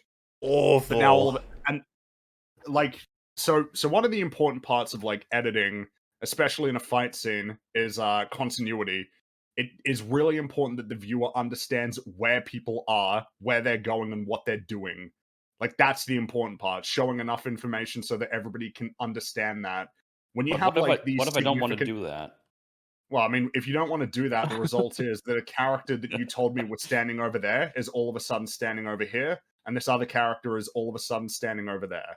See, but that's really useful for It's solving not my the other problems. desk. It's her desk. It's literally her desk. You can see Yeah. her friend cowering underneath that desk. Don't confidently. You're wrong. It's her desk. And then so she throws the desk, and then She-Hulk catches it and then throws it at her. And then it just cuts to She-Hulk just standing there. And then all of a sudden, the woman is in the air, jumping, lunging to kick at her. It's like we changed genres suddenly into something goofy as fuck. Yeah. It's not goofy. It's just shit. That is goofy. Wow. This is way more suitable for a like if it was in Kung Pao or some shit like that. I could totally Look at that. understand it. This is what I'm saying. Last Like, I saw you, you were underneath a desk. What happened? When did you get up from underneath it? When did you build up speed to run? Like, I didn't know. see any of that. I need to see these things to know You're where saying you you are. don't and what like you're that doing. Zohan kick she does. this is what I mean. It feels like I'm watching a different genre now. Like, Yeah. but you know that was yeah. Sorry, to make it clear, I wasn't talking about the editing. I was talking about this particular choice of choreography here suddenly happening when we haven't seen anything like this at all. It's just like, oh. And then, by the way, you can't even appreciate how good this is, chat, because I haven't got the music on. That also is abrupt in terms of starting up and I stopping. forgot about that. Well, it lasts for about 20 seconds. They have the music start up and then it's over because the Yep, and fight she's is down. over in 15 seconds. Yeah, Who, that's it. who the fuck was this, and why did any of this happen? Who knows? No idea. And I don't think we're gonna. And man, like, We will figure that out in the future. I don't know. It's I just a don't thing know. that's happened. Well, she is because like the chick who plays her was actually at the premiere, and she was part of the. I think she's going to be a recurring character. This Yeah, Titania she's got like close to top billing, so she's probably the main villain. What? Okay. Yeah, Yeah. I don't call know her who Titania because it makes me giggle. It's Titania, right? That's the character Yeah, who's like and I call her She-Hulk's Titania. arch enemy. Yeah. But again, most people haven't read She-Hulk comics or even know about that. So you just had a super strong woman just burst into the courtroom and say nothing except for "Who are you? Who is she? Yeah. What does she want? Why is she so?" Because we did this in it was the same in Falcon and the Winter Soldier when all of a sudden you've got people who are like super soldiers jumping around. There aren't many of these people. I thought you can't just like throw them into the story and then expect people not to ask questions. The trailer then for it gets this to be like, show is arguing there's a shit ton of just random superhero people now. I don't know what they're going to say the cause is. Mm-hmm. Maybe they're just giving up at this point. They're like, no, there just is. there are just superhuman people around. Fuck it. Yeah, I don't This know. feels like Clark Kent working at like the Daily Planet, and then he's just and then Zod without any build up just smashes through the wall. It's just like, I am Kryptonian man. Then I there's just will a shit find fight you. scene. Also, I mean, I think the construction is clear, right? Like, because of what we were highlighting. What's her dialogue? She says, I was right, Bruce was wrong, I'll never have to be a Hulk. And then this scene is like, oh, you better be a Hulk to help. Oh, gosh, I guess I'll be a Hulk. Man, and then I helped. Oh, well, yeah. Look at that, Bruce was right. Like, Yeah, okay then. well, I guess. So, yeah. That's the episode pretty much. Oh, well, there's one more scene. Well, There's one more scene at 'cause, the end. because she's like, I want to do my closing statement. It's like, you know what? I think court is adjourned for the day. You know, I think so too. Yeah. I meant I think we're done. the Steve Rogers The scene. post-credit scene. Yeah. With My favorite thing is that when like this scene happens, like the only time we get to the court for this entire episode, and the writers were like, "Oh, wait, we don't know how to write this shit," and they just jump into the action scene. That's actually pretty someone funny. quickly burst through the wall. Yeah, they're like, okay, so she stands up to the jury, and then fuck, I don't know what did they say? Someone Google it. Go, just make someone burst through a wall. Like, fuck. Fucking- Oh, what a shit show. She-Hulk, episode 1. Well, wait, you talked about the post-credit scene. I guess there's nothing to say about it. Hulk just explains who Cap fucked back in the day, and then she goes, Captain America fucks. Because they found that joke to be very, very funny. Yeah. I guess people found it funny. I don't know, but I don't. Yeah. We finally got a little bit more information on Titania, the person who attacked the jury in the first episode. It says she caused panic while fleeing traffic court. She certainly did that. Yeah, she did cause panic. That is true. We're going to get a bit more of her in episode 5 from what we're seeing, and possibly more as the show goes on. But for now, all we know in totality is she left traffic court, burst through a wall, and then threw a desk at a bunch of jurors for no reason at all.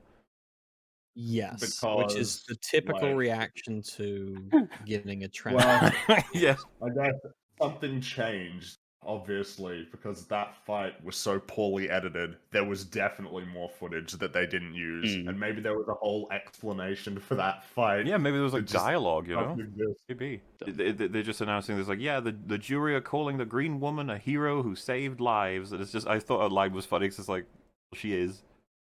You know what I mean? Like, it's like that's what they're calling her, and it's like, well, she is. That's what she did, but yeah, it's good to provide us with that, I guess. And yeah, so she's, you know, after all that, she went to the bar, and everyone's chanting She-Hulk before she walks in. And her friend, who if I was to like make a video breakdown of this, I'd be like theorizing that her friend is literally fucking Mephisto at this point. Every single thing that comes out of her friend has nothing to do with the well-being of her. It's all to do with like cheap thrills or superficial wants and desires. And it's just she's always a bad influence. She's like, oh no, I don't want to go in there. I don't want to have to be She-Hulk. And she's just like, give them what they want. Some guy will like give us free drinks. Like, Ha ha ha. and that happens. She says like, Thanks, because you're a sis. superhero, I got free drinks. This is great. That's funny though. Well, we're gonna be bumping into this a lot during the show. That it's kind of like Thor: Love and Thunder, where comedy comes first and damn everything else. Little bit. It's gonna be interesting if they want to have more serious moments in the show, because Oh God, can you imagine? it'll be great. No.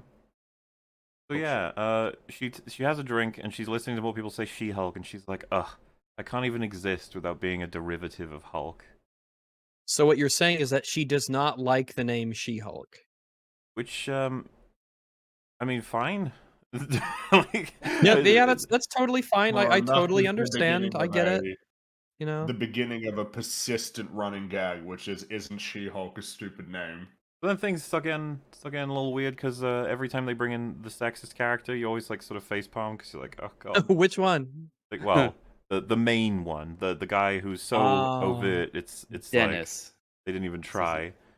So he's like, why, like, what you did was fucking assholey, bringing out the Hulk for publicity in that thing. And it's like, oh, so he's that dense as a character that he'll like accuse her of having done it for publicity when she like saved people's lives. Like, yeah, great, cool.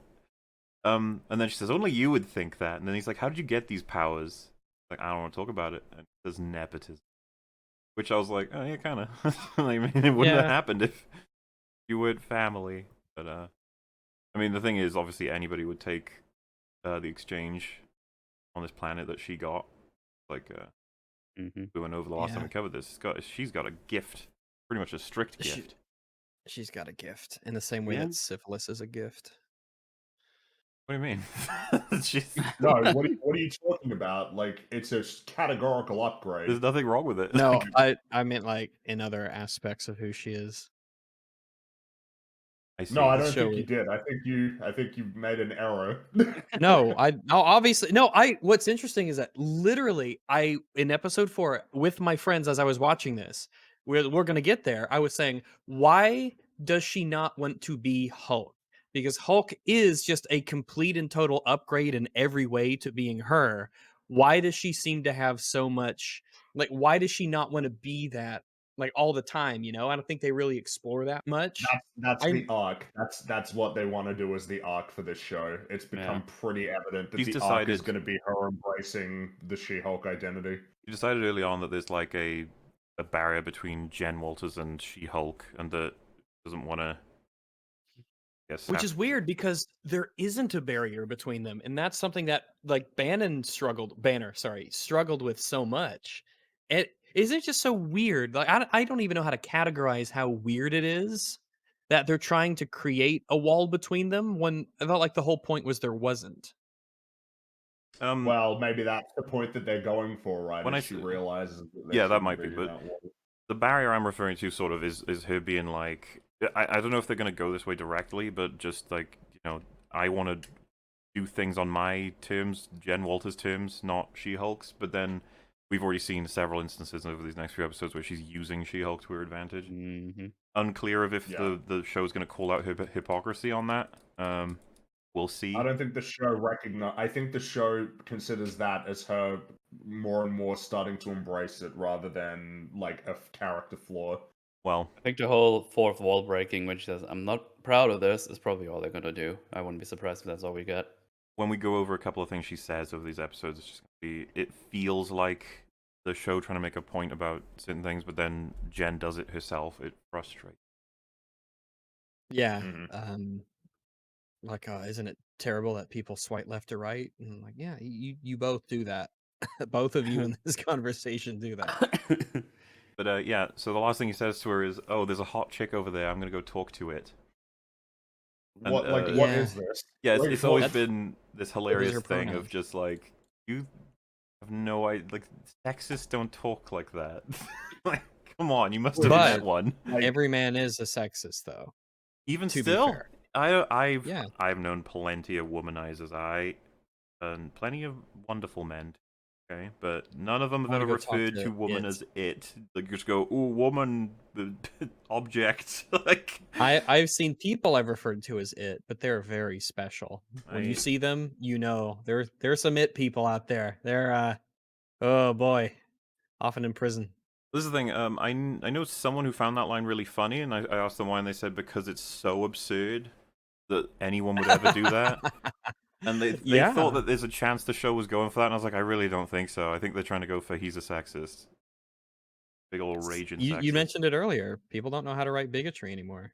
I think so. I think that he's a clown character. He's not actually like Yeah. interesting in any way. And he's the punching bag in the season. Comes up a couple times just to be like. Yeah, that's his job.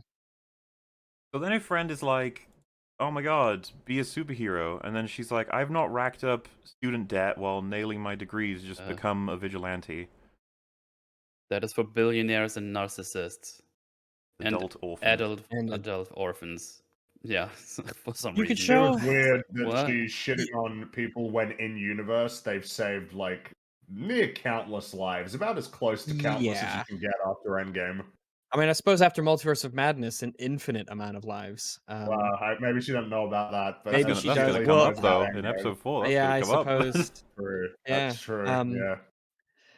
Yeah, you could show just a mod. You could not be a bitch for 2 seconds and show a modicum of tiny little itty bitty little amount of reverence to the people who lost a great deal. I know they probably weren't catcalled once by a construction site, but they did maybe have some things that they had to deal with. You It's know, always felt as- sacrifices were made. Felt they- especially weird since she's directly related to the guy who brought back trillions of lives. Personally, Yep. who personally brought back trillions of people. It's Feels weird. They got do a suck weird though. perspective. They do suck a great deal. She And also then- doesn't want to be in the Avengers because she doesn't know if they have health care or pension. Well, or as we whatever. learned we'll get from well. Captain So America- before we get into that, I was gonna say Oh, I these thought this lines. came right after. Okay. I'm not done with what we just said. So these Oh, lines sorry. that she says, including the one in episode 1 where she mentioned the whole secret government squad thing, like we talked about it then. Talk about it now. I don't know why she doesn't know more about this. Why doesn't she? Why wouldn't she have looked into this? She's a lawyer. Like, wouldn't she want to be really on the up and up to how this all works when her brother is one of the most famous superheroes ever? So it's the world building problems in this, where it's ridiculously and absurdly compartmentalized. Where you can just you could just choose, like you're at a buffet, a world building buffet, and you just go to the buffet, go down the line. I want this. Oh no, we're not going to do Sokovia Accords. I do want this though. We want him, and we want this, but we want the Book of Ashanti. We got to reference that. Yep, and everything else just stays. I It's think the world building buffet. it would have been tastes a like cool way shit. to introduce her as like one of Bruce gets in some form of trouble, or he's told about some legal trouble he may end up in, and then that's how we first meet her, is that she's the talented lawyer in the family, and she's very hyper aware of all the ways that and you get through a confidently executed case all of the context for how a lot of these things go. But Bruce, instead, he's a mighty hero, but there's something he needs help with, and that's what I can help him with. yeah, because he's a you know. scientist, he Can't ain't do a lawyer, everything. And it sucks because like instead we have her randomly sort of alluding to how she has no clue how any of the thing, because like we said before, she refers to them as a government squad, which wasn't the case at least up until when he was part of it. yeah, so it doesn't make sense to refer to him that way. But we never really got confident. Like, sure, after you get the Accords, and then it's like so they split half and half. So it's weird for her to refer to the Avengers as the government squad unless that's what it was until Also, they're not Infinity War, secret, and they weren't secret. Yeah, they're very Um, public. but then like you have, Falcon does contract work? Question mark. I think Falcon the Winter Soldier had him doing that, but he wasn't paid for it or something. Remember, like, Because it's the world building buffet. yeah, it's hard for me to figure out what the hell is going on with any of it. I don't know. Yeah, this is all very frustrating to hear. But then saying specifically that it's for narcissists, and I don't even know why mention adult orphans. I guess because it's I funny. don't know. Because it's meta Funny. humor. Because Comedy. A lot of So funny. superheroes are orphans. That's kind of a jerk thing to. It is a jerk I don't thing to say. Yeah. Yeah. Yeah, but Especially the 'cause reason most why it adults exists just- is because it's meta humor. I don't know. That's Fucking the only think reason I about- didn't really think about what it says about her. She very likely is like referring to a lot of them, including like I was just thinking the Peter Parker of the MCU universe. He would have lost his mum, his dad, and then his surrogate father in Yeah. Uncle Ben and mother, and then again his father figure in Tony. Like he's lost 5 technically parents and guardians. Like Hell, Tony. I Mhm. mean, jeez. Yeah. Like, And some of them No, were we don't wanna get lost into that. directly related to his superhero endeavors. So yeah, so, yeah. I don't know. It's Peter just, yeah, but all right, fine, Jen, you keep it up. Wonderful. But yeah, That what is she then says is, do they even get healthcare, maternity leave, or a pension? Do they even get paid? which, as we've now learned in Falcon and Winter Soldier, the answer is no. There was no pension for the Avengers set up by Tony Stark. I wonder if they're even Okay. aware of that as a reference, because yeah, doesn't he ask straight up and then he says, no, it's not. It doesn't work that way, or something like that. That was Falcon's The people who answer. because we saved have the our own world. story that we want to tell. We didn't, so we can't have it. You could go to the McDonald's and flip burgers for minimum wage, but saving the universe, I mean, that's not like paying work. You know, it's not like a productive. You end up Even with though you end up with the Tony boys. did This- pay for everything. If you don't pay them via like government stipends or through Tony's stuff, you just get the boys where they go for promotional shit. Even birthday Yeah. parties. I'm not even kidding. Yeah. Yeah. I heard there was a party. No. I mean, imagine Scarlet Witch at a birthday party. when Tony saves the entire universe and Hulk, and then you're just one of the guys like Ant-Man, Falcon, or even Rocket Raccoon. You were fighting alongside. People would want to interview the fuck out of you for the fact that you worked Absolutely. with them alone, not even for what you did. Just be like, tell me about Oh, Tony yeah. Stark. What did he say? What did he do? What everything. You just be like, oh man, he was so great to. You can. They do it in The Boys. Like that's what I mean. It's just no attempt to try and be realistic, and I don't even think The Boys does a good job. So, eh. Tony did pay for Hulk's facility though. It's true. That's true. Yeah. Never However, forget. you cannot even get a loan if you're in the Avengers. No, He- because clearly favoritism. no, because he got blipped, right? Even though the hyper, I don't even want to get into it. That fucking show is with. Oh, she gets some bad news. Oh no. Very unfortunate. You. Oh my The goodness. DA's office it lets her know the case Right, has so been first of thrown all- out due to a mistrial. Yep. Which I guess she didn't know about because I guess she wasn't there when that happened. Right, yeah, so Yeah. we'll have to take this in super slow motion, okay? So Oh yeah. before he even talks to her about anything, if we had talked about what would happen as a result of what Titania did, probably mistrial, yeah, because Probably. Yeah. everything's been compromised, like in terms of the court case. So it's just like that makes some sense, yes. Okay, so that's not going to be a shock, and Jen should know that as a lawyer. She should probably have clued into the She should have fact. been there. Well, I'm not saying Like, it for why that reason. I'm wouldn't she saying that in concept alone, she should be like, so there's probably going to be a mistrial. Right, of She's course, convinced yes, the she case should is know that. won, not a mistrial. So Yeah, that's these why things are she's very got important to- because someone should just make a video about how much of an awful lawyer she is. like even episode 4, it is remarkable. Yeah. Oh yeah. It's kind of incredible. It's insane. There's so many references for how poorly she understands the situation, and how poorly she argues cases and prepares her witnesses, and as well as her information. Oh yeah. We'll get to all the examples, but just flagging them up as we Mhm. go. So yeah, so he comes in to say that there's a mistrial, and she's like, "What?" And it's just like, "Yeah, you should probably have figured that out." But again, as Ringy just mentioned, that's something that gets like officially done with all of the participants of the actual case involved when it's Mhm. like Yeah, determined. people argue for it and people will argue against it, you know? Yeah. Like if you want to you're meant to be there. Like why would you not be there? That was bizarre. Yeah. And then he says, "It's your fault that we got the mistrial," which is weird. It's like, what? That's It's like, that's it's one way to like- phrase it. it's, Not how I would it's- phrase it. Yeah. It's Mm. like because of course, if she wasn't there, Table would have been thrown at the whole jury and killed them. So I think that would have ended the case. the thing. I think yeah, I think you're, the that person would've- jumping in to save lives was I think that was the correct decision. Well, this is why we gotta personally. Yeah. like, zoom in and go Because- so slow because there's so many problems all at once, several between each line. Like, it's a mistrial regardless of her actions. So I don't even know why. Yeah, like the fact that she and like to blame her because I think the argument that was later presented by the other lawyer guy was, "Well, you saved them, so that made them prejudiced in favor of you." Yeah. It's like I guess that's one of many factors. Yeah, I that suppose that is a probably would have resulted byproduct in of that me being saving their mistrial. lives. Yeah. But like that's not her fault. That's stupid. Mhm. Like, that's Well, Yeah, so, yeah, it's and this to be fair- insistence the show has of To be trying fair, they clarify like, drag that. her She down. said, "Are you suggesting I shouldn't have saved them?" And he's like, "No, no, no, no, no. You did the right thing, but you're fired." but you're Maybe. going to suffer several negative consequences. To me, before you- it really does feel like the writers are like, "See, she didn't make a mistake, and she still gets shafted by the system." or something Oh, like that, and it's you're so like, hard "Ah." And being now, a woman I guess and lawyer. Again, like we gotta back it up a bit. So she is at the district attorney's office. She's publicly saved many lives, and now she's being fired. And you fired How- her.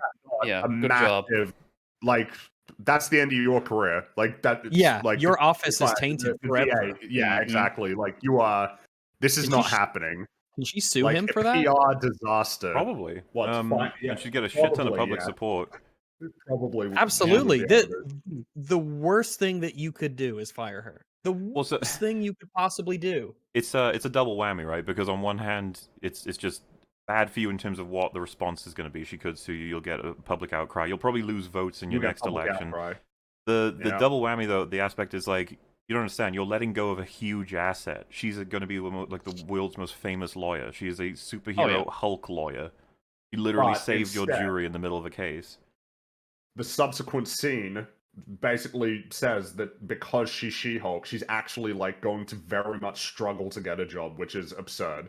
Yeah, That is This absurd. doesn't It's make any like- sense. you- This is hard to follow. Yeah. Like, It's like you can't get you're in the Avengers, but you don't have money and you can't get a loan. Lawyers, it's like that.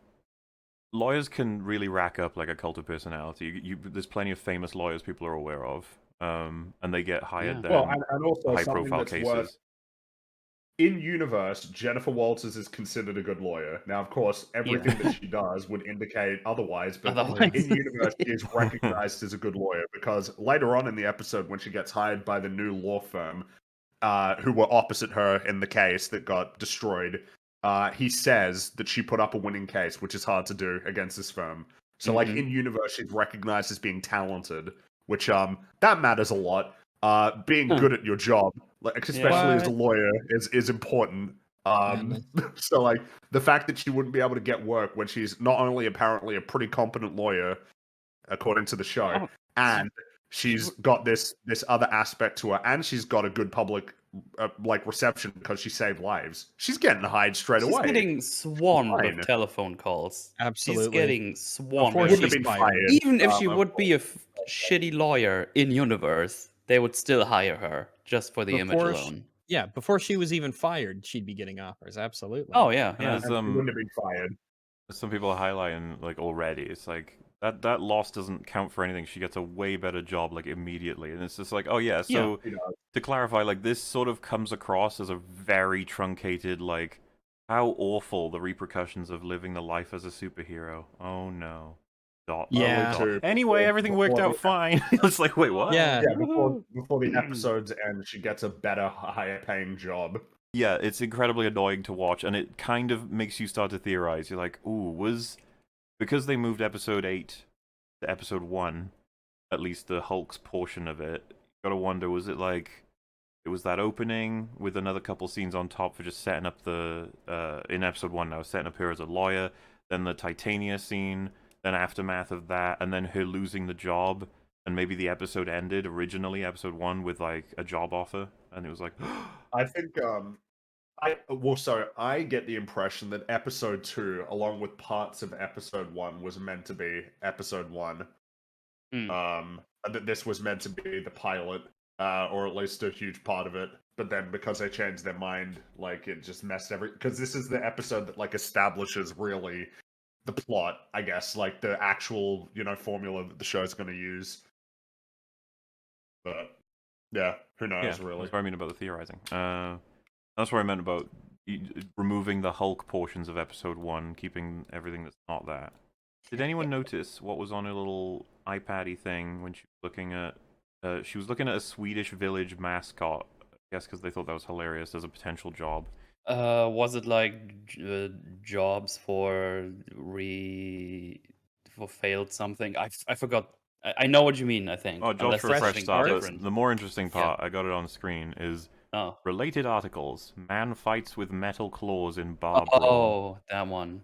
Oh, Like, yeah. that's seriously a reference to Wolverine and fucking She-Hulk? God save. And then I underneath mean, that, that's not a that's something.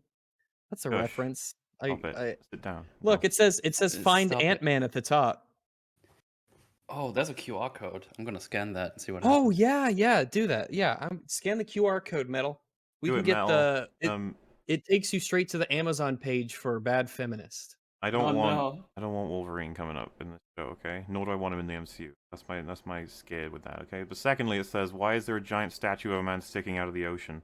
That's is that like That's- the first story other than Eternals to acknowledge that there was a giant celestial I feel just like- sticking Yeah. out of the planet? That As someone who has not alongside- seen Eternals, seeing that scene was like, wait, we need to clarify. This is No. just in the ocean? Man, it doesn't want to scan. real big too. Real big. Well, he's the size of a planet. He was a lot smaller than he's supposed to be as well, right? Definitely, if we're talking scaling, yeah, his head should be like the size of China. Yeah, like, the point in he's- which he has managed to breach the fucking crust, it's over for Earth. That should be the way that they show us Of working course it. it is. Yeah, whole planets. Like, there's a giant being in the planet. Like, It's moving around and like causing massive global moving the mantle cataclysmic and shit. earthquakes. Yeah.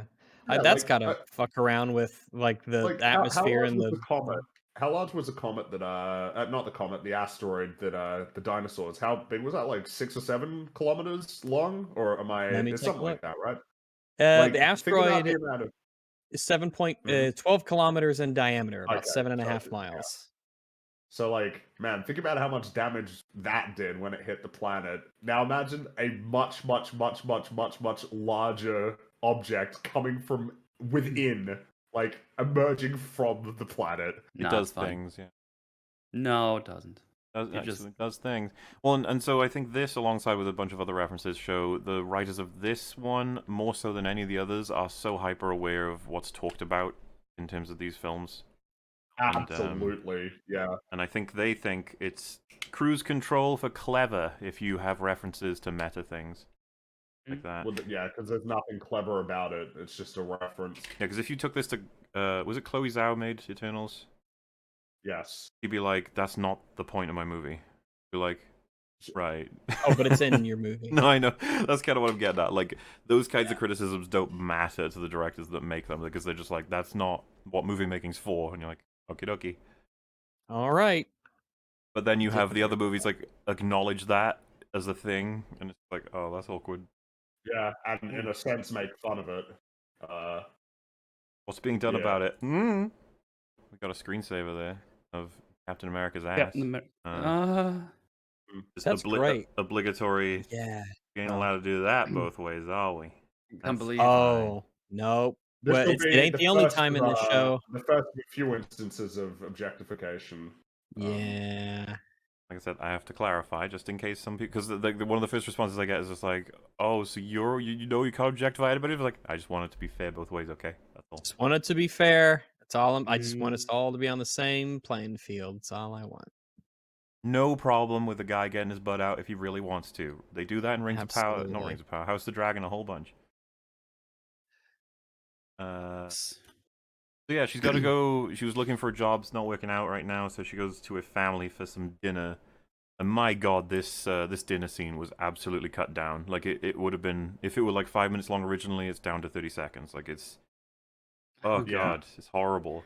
The way that the Got a problem that a conversations lot go. of recent Marvel stuff has, where like the every conversation it feels like Just it was sorta maybe ends. 30-40% longer. Yeah. Well, they It's- definitely do that just sort of ends, but like there's a lot of the connective tissue of a conversation is not present. Like everybody jumps to the part that the writers need them at, but they don't build to it or like get them there organically.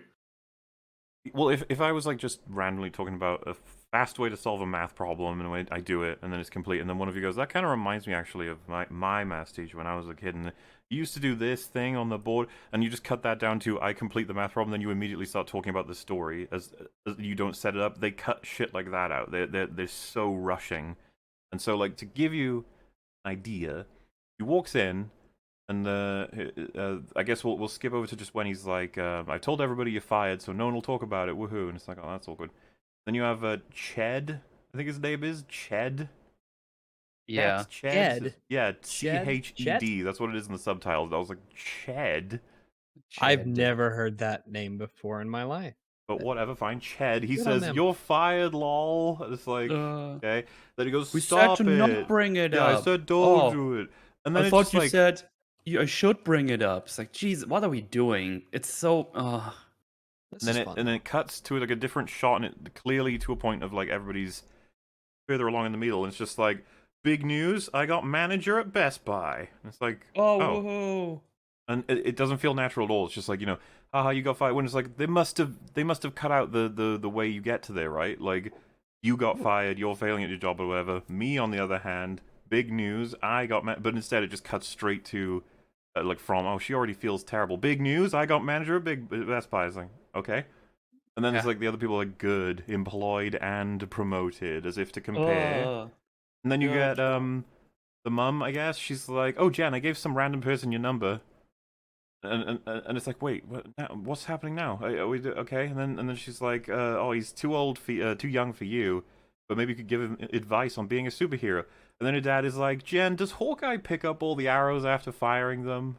Yeah, it's like, what is happening? And I legit was just like, I'm getting so lost, and I don't know if that's like part of the intention. Was to It's be like like, oh, isn't it Whiplash. annoying when you go Just to like- like your family and they just all want to talk about different things or something? But instead, I was just like, do any of them listen to each other? Is anyone talking to each other? It's like, I don't know what's happening. Well, they all seem to be just really stupid as well. They all know this just recently happened to her. And then they start asking stupid questions like, do you know these things about the Avengers? It's like, no, of course not. Yeah, after the Hawkeye comment, someone's like, you need to work on your hair, Jen. And it's like, okay. Okay. And then they all Yeah, like right. overbearingly just start talking while the camera's just zooming in on her. And again, I was just like, is that really what you were going for? The family just talk. They just talk about shit. It doesn't matter what it is. It's just everyone's just talking. And then in the middle of all of it, her dad is like, I need you to help me with something before you go. And it just hard cuts to them in the garage. It's like, oh, Yeah. okay. Right, because now we're gonna have like a real conversation. I just think it was a really piss poor way at implying like she's unhappy with her family, I guess, because it just makes me assume awkward things about her. It's just like, or it was just cut in such a way to make these people look worse than they actually are, because I just don't believe people talk this way. But okay, in and amongst all the comments though, when I noticed, I don't know if you guys did, it's thanks to the subtitles that we got this. Someone says, Bruce is the one that actually saved billions of people with a snap of his fingers. Mm-hmm. What a strange thing to say. What does that have to do with anything? I don't know. And then I was like, why would that line be in there? Unless they're trying to... Is it the writers are trying to show how Jen is being compared with Bruce? And that's unfair? Maybe. And like, that's it? It's like, because having the word actually in there, as if to imply she had implied that because she saved people at the jury, that she's like a good superhero, when someone else is just going like, well, you didn't save billions of people. You know what I mean? That's not something anyone would say. No, it's not. It's a really fucking Yeah. weird comment. And I was just like, what's Bizarre. going on? What is going on? Who write this? Why? And then it's Well, like, that's a lot of the conversations and just all the dialogue in this is that's just not something people would say. People would not say that. and yeah, That exists only for a show. only conclusion I could grasp was just like, oh man, don't family suck? It's just like, okay, if that's what you wanted Yeah, to I write, I guess. That's if family saying this to it. If family say a bunch of stuff, the first thing her mum says is like, oh, you gotta watch your waistline. And it's just like, do any of them say anything nice to her this whole time? No. Except not her really. dad. we Her gotta dad put says her one or two down. nice things. Yeah, we got to put her down a bit. She's only a successful, attractive, insanely powerful superhero in a world that loves her now. We gotta, it's tough. It's tough. Hey, It's tough. the one thing I'll give the show entirely was he suggests in front of her dad that maybe she should have let all the people die, and instead of saying maybe, he says, no, you should No, have no, saved no. them. He passed What a the good- test, everyone. He passed He's the not test. directed by test, Zack yeah. Snyder. Zack Snyder's She-Hulk attorney at law. Maybe. Oh, God. Kill them all. I love how much that gets memed these days. Great. Yeah, and Could so be. this line didn't hit very well for me. He said, and they laugh or smile, whatever. This isn't even the first time we've had to deal with a Hulk in the family, and you didn't destroy a city. Man. So why doesn't that sit well with me? Well, either he's referring to Harlem or he's referring to Johannesburg. Harlem, the Hulk was unleashed to save the world from a raging abomination after the government was trying to kill him a whole bunch. And if you remember, he says, I kind of broke Harlem as a reference to Harlem in Avengers. Yeah, I So I remember don't know that. if he's referring to that. If it's Johannesburg, I would seriously caution him to ever fucking reference Johannesburg in reference to what the Hulk did, if he knows the context. That would be one of the most Yeah, sensitive subjects in you'd think that Bruce's life. He might know. Because, I mean, he's as much like... I mean, this would be his uncle, right? You'd I think... mean, the world Mhm. should know. Oh yeah, there would have to have been some level of a statement about that, and that's actually something of a whole, I would argue. You can't get away with that. And it's, No. so it would be like the Hulk's got to go away or something, and it's like, no, actually the Scarlet Witch forced him to do it or tricked him into doing it, and it's like, so what's gonna happen to her then? Right. But Like, of course, no matter what, right? There's got to be consequences. I think, does Johannesburg show up on the Civil War? The It dots. does, I think. I think that would be. I think it does. That would probably be as close to an explanation as we'll get. They were gonna address that. So yeah, I don't like it. I don't like treating that event as like, oh, you didn't even destroy a city. It's like, Mm. Yeah, that's good because that's a terrible thing. That's a really bad thing to happen. So I'm she very also- happy you did not just do that. she's sad, and she goes to a bar and has some drinks. Sad, sad, sad. Worst ever life ever. This is the worst day ever, really. And I thought it was really funny that in the bar, on the TV, an episode of Ally McBeal is playing. Right, it's like, 'Cause yes. Obviously for the get reference, it. but it's just like, what the fuck? What bar is playing Ally McBeal? Like, no, that's not happening. The Marvel bar. What do you the think? bar, Like, the it's MCU not even. bar. That's some shit you'd have to like personally request and bring your own old ass DVDs like to get them to play. There's no way that's on TV right now, or at least like There's no sports playing, so we play Ally McBeal. I It's just that's what you do, Mahler. I just don't know how many bars are playing Ally McBeal. That's just maybe I'm prejudiced. It's a regional thing. But yeah, so the guy who was actually in the courtroom when Titania attacked, like the boss of what was the firm called, Fringy? Do you remember something in K or I L or L? don't. Something, bunch of letters. Something like that. Just call it the super law firm or something. But yeah, this Maybe just Wong. adds more to the bizarre. So he's like, Miss Walters, you laid out a winning case, which is very difficult to do against us. Come work for us. And you're just sort of like, huh. And then she says to him, you got me fired, and now you want to hire me? He didn't. He did. get He you got her fired. The Yep, DA, that was the him. DA fired you. Such and a also frustrating line. He was just working in the interest of his client. Like, he's doing his job.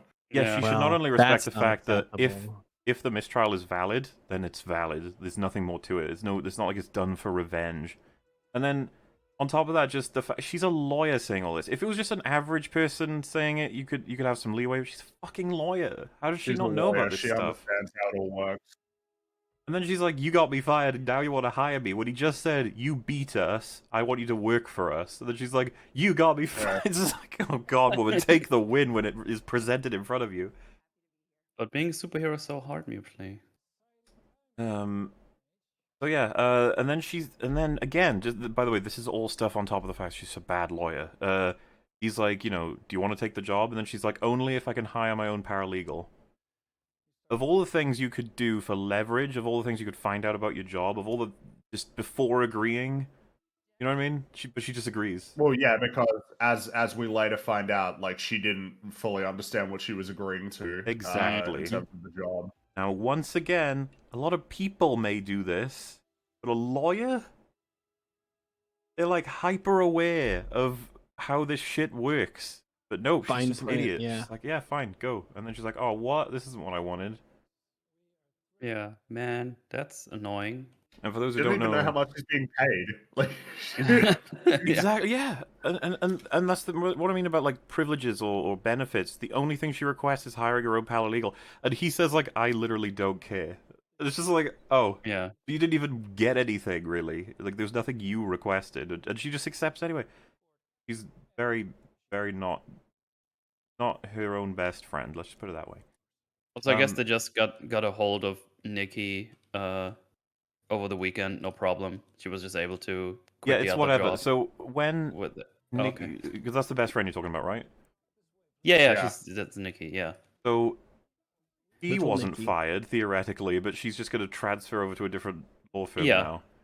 Contracts do not exist like, in this I guess universe. she might be getting paid more money, I guess, and That's also still 'cause pretty they wanna serious, work though. together, You but- know? Well, yeah, right. Like, did you quit your job without? I'm sure you had to give them notice, right? Like, Yeah, that's what I was trying to say. Yeah. They just grab her. She's just in the office when Jen gets there. It's like, oh, how did that happen? Yeah, you're right. That's really stupid. But who cares? Nikki's not a character.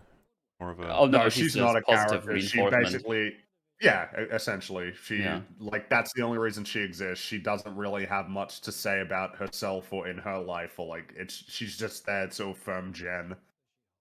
Yeah, it's kind of unreal how much they wanted to write like a fun show about this, that, the other. Just like how much lore we've had to go over already. By the way, I'm a lawyer, and it's unacceptable that this level of like ineptitude has been done with the law.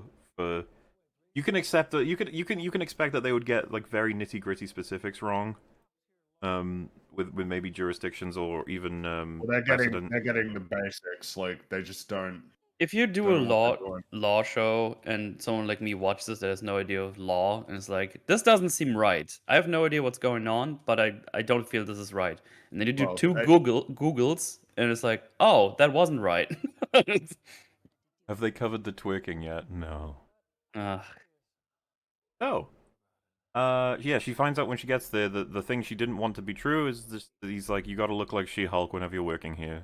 You gotta be She-Hulk mode. And she's like, wow. And he's like, yep, that's the Yeah. reason I'm hiring you, pretty much. Because she's now going to be the head of the superhuman law division, and then begins another fourth wall break where she's like talking about how much she hates that this is why she's totally qualified for the job, but they're only going to think she got it because of this. It's unfair. It's like, so that doesn't. So like you're if you do your job here and you do it well, like people aren't going to think that anymore.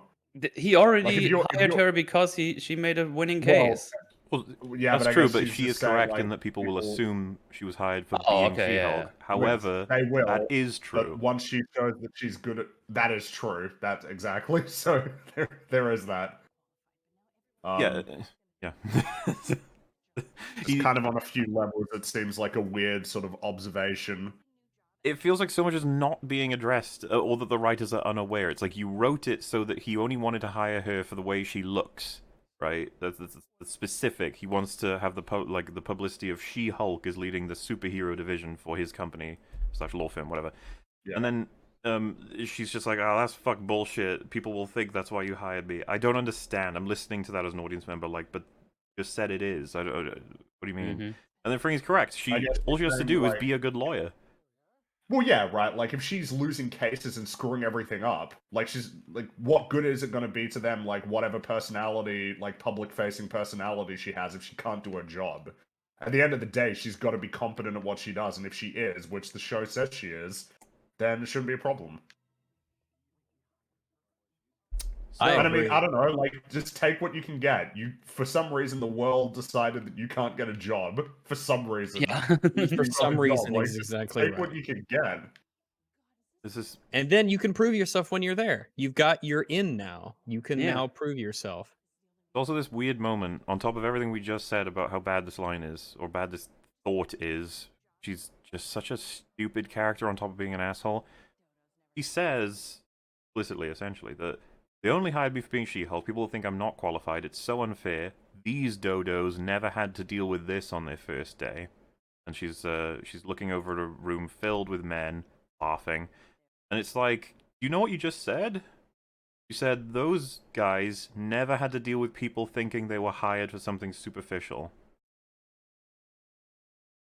So they had to, people had to believe they were hired for their skill. So That sounds like a really good opportunity to prove your value. I just don't understand why does that make them lesser, that they would have been seen as hired for their skill rather than the way they look. Is it's I guess the specifically all implication is white that men in they that room, are- right? Yes. Are there any? Okay, well, I find Alright. I don't understand what the fuck she thinks she's saying. That they never had to worry about people thinking that they weren't hired for their skill while I have to, and it's just like, you weren't hired They for your skill. probably- They likely were. yeah, they probably worked really hard and spent years and years and years and years of their lives and a lot of blood, sweat, and tears at lawyering in order to be That's what I'm able to saying. be in that Well, room. it's just, laughing. you don't know who they are. You've She never met them, absolutely you don't know who they But they're are. white men. And it's What do you such a mean? poorly written moment because as far as what I can tell, the show is saying is fuck those guys for working harder than me. I just don't understand. Like, okay, Why can't? It's almost like you wonder if she's thinking, "Why can't I be given free stuff?" It's almost like the weird read on it. It's like, how come I have to? I think that it's botched. What the point that they were getting at is that she is like, damn man, like to me this could have just been like an unequivocally good opportunity, but like now I recognize that the reason why I got this job, even though I think I'm good enough that I could have earned this job through merit, I got it because of this She-Hulk thing. Yeah. That's lame, and I'm gonna have to deal with that at work. I think that's what they were trying to get at. Yeah, they're saying that they never had to okay. deal with that, but she does. People are going to look at her and think Yeah. you weren't hired for your skill, were you? When they never had to deal with that. But if you accept that as true, then it also has to be true that they actually were hired for their skill. Then, if there was never any concern about them being hired for any other reason, that's likely why they were hired. It's like, and again, she says it like derogatorily toward them, when she knows nothing about them. Yeah, but they're white men. It's causing issue in terms of just me being able to like her. Like, wow, you're kind of an ass. Keep getting references piling on, which is not good. She's so busy breaking the fourth wall that she wasn't listening to what Yeah. the guy who hired her had to say. Yeah, which was weird because then he says like, "What do you think?" and she says, "I'm agnostic." Which he Yeah. just kind of a bit confused by that. Yeah, he says, answer. "Interesting, unprecedented." Mm-hmm. That would probably be an unprecedented response to that question. He Well, no. probably is true there. But then if it were me, because she just says, "I'm going to worry for the rest of my year about what that was," and I was just, why don't you just do what a normal person would do and be like, "Oh wait, sorry, what did you say? I might have heard you wrong." Sorry, I was just overwhelmed. I was looking at all of the things around me in the office. Sorry, I was talking to them. You think a lawyer might be good at something like that? No. You'd think a Well- lot of things about this show and how it should be, but Right, oh, so here's a second reference to a demon friend. Like, she walks in the office and she's like, guess what? They only want me for the She-Hulk part of me. How fucked up is that? The other friend is like, yeah, but look at what we have. Look at this. Look at this. We got a fridge. We got a really nice office. It's just like, wow, you didn't listen Okay. to her at all, did you? Like, it's what I mean about, like, again, I just see this as poor writing, because I'm pretty sure the writers of the show are like, wouldn't you love a friend like this? She's like a vibe increaser. She's gonna keep you going. She's always gonna be there for you, having fun. But it's like, no, she's a horrible friend. She doesn't listen to anything Jed says, and she always looks to see what she could benefit out of all of this. She's talking about herself having fun, by the way, with those drinks, that office as well. Like, you gotta get a better friend. I'm just saying. kind of, yeah. And then we meet Guy. I forget his name. Pug. His name is Pug. Pug. Ugh. This is Ugh. this is the law team for the This show. is one of the people on the law division. Yeah, the superhuman law division. Yeah, we got, he's gonna be with Jen, who's gonna be with the paralegal. This is our like little dream team who sometimes work together, sometimes don't. And then we'll have cameos. Seems to be what they're going for? Yeah. Question mark. Seems to be. And then he says like, here's where you need to go for the toilet that's best for pooping in. Yeah. I've heard mixed reactions to this. I don't know what to make of it. I find that really fucking weird myself, but I don't Yeah, get it implies fair. that there is a very clear and distinct like hierarchy of toilet quality in this establishment. Like some of them In don't this work very or they're broken. upscale, fancy law office. I don't Yeah, even. I'd be like, wait, do some of them not work? Well, but How do you wait? How do you know? wouldn't that be the way that you would want to introduce that information, though? Wouldn't you want to be like, hey, pro tip, there are 3 toilets on this floor. 2 of them, you want to avoid them. Just trust me on that, okay? That would be the kind of way you do. yes, You don't hand them a thing and you say, this is the poop toilet. Yeah, but there's a little map on it, so it's really cute. But, like, the look guess they give that's the him, difference. my Yeah. impression was that it was supposed to be maybe the character thinks, like, this is helpful, but the show is like, yeah, but that was weird. Mhm. So he tells her this, but how does he how informed is he on the state of the women's bathroom? That's a good question. I guess the unisex, I Yeah, don't fucking know. exactly. It's No, all very I- strange. It's a strange moment. I don't know if the show Not wanted Ms. us to Lover. find him endearing from this, or if it was I don't supposed know to be either. funny. I don't know. It was just weird. Yeah. Wherever I go to work, I was never given a poop guide, but maybe that's And this Maybe is that's when my loss, nobody I don't likes know. you. For strategy, you need to figure out the optimal toilets. so. No one wants to poo in a subpar toilet. That's just a given. Oh yeah. By the way, Mhm. she gets like she acknowledges the huge pay increase, and then she's like, "I'm gonna need like a whole other wardrobe." It's like, well, yeah, then go buy one. Gosh, I hope you can make Kind it. of feels like it would be low on the list of things to talk about. Like, It's Yeah. almost like if I gave you a bag of gold, you'd complain it was heavy. Hey, you could probably actually put that in your things you wanted to get the job. Well, because if she would have known that she has to be She-Hulk all the time, it's like, oh, well, then you got to buy me all this wardrobe because I'm going to pay for that myself. That could have been something. It would have made some sense. Something like she could have See, if done. she was intelligent and they had said before hiring her that that was going to be a requirement it's in the contract, whatever, Yeah. she can be like, if you're going to force me to do that, it's going to cost me loads of money to do this, that, and the other, and get that in the contract. But no, from what we can tell, she just went, I agree. Woo! Oh, Woo. I didn't... You know what? I think Holloway, I think is his name. By the way, he probably actually- would have been like, yeah, I don't care. Just do it. had she refused to do that, he wouldn't have hired her. By the way, so that's still a choice she made. You know what I'm saying? Like, you could Yeah. argue that, oh well, but she had no other choice, and I'd just be like, well, that's not necessarily true, is it? Especially if this law firm is willing to hire her for her She-Hulkiness, maybe another law firm would, but they don't require Getting a that job you stay is. Hulk form. I mean, I guess if the show's trying to pass off the concept that she totally can't just go get a million other jobs right this very second, So that was then actually she would something they think that- discuss. Her friend suggests like a fast food restaurant or something, but it's dismissed, and it's like, I mean, that is still an option, obviously. it's an option. It's silly that you have to even entertain that, but it is an option. And I would just go as far as saying that there's an awkwardness there for the character to be like, isn't it fucked up that they're hiring me just for my She-Hulkiness? Like, agreed. You didn't have to. You could leave at Yeah, any time. you could have said no or let me think about it. We get so like her boss is not an interesting character, unfortunately. He's just evil. We catch it, and they let us know this by having this line where he says, "Let Carrington go and tell Bob he's going to Minneapolis because he hates the cold." Yeah, okay. He's just an whatever. asshole. There's Yeah. no other You purpose should to probably that send line. the best person for the. Nope. You know. Doing it because he's an asshole. Yeah, isn't that funny? Very funny. That is very funny in their defense. So then he's like, "You got to go for the Emil Blonsky case," and she's now, like, so I guess I run through it first, sure. "Yeah." She's like, "I can't do that. Conflict, interest. He tried to kill my cousin." And then he goes, "He's waived it. Take the case or you're fired." So I guess the first thing that's worth addressing, Emil Blonsky up for parole? No way. No way. Bullshit. Absolutely not. No way. I think we might want to catch everyone up, like Yeah, I guess again on this character. dude, that is 'cause it downright has been a lore at while. this point, isn't it? Because it's been a while. Yeah, It it has been a while.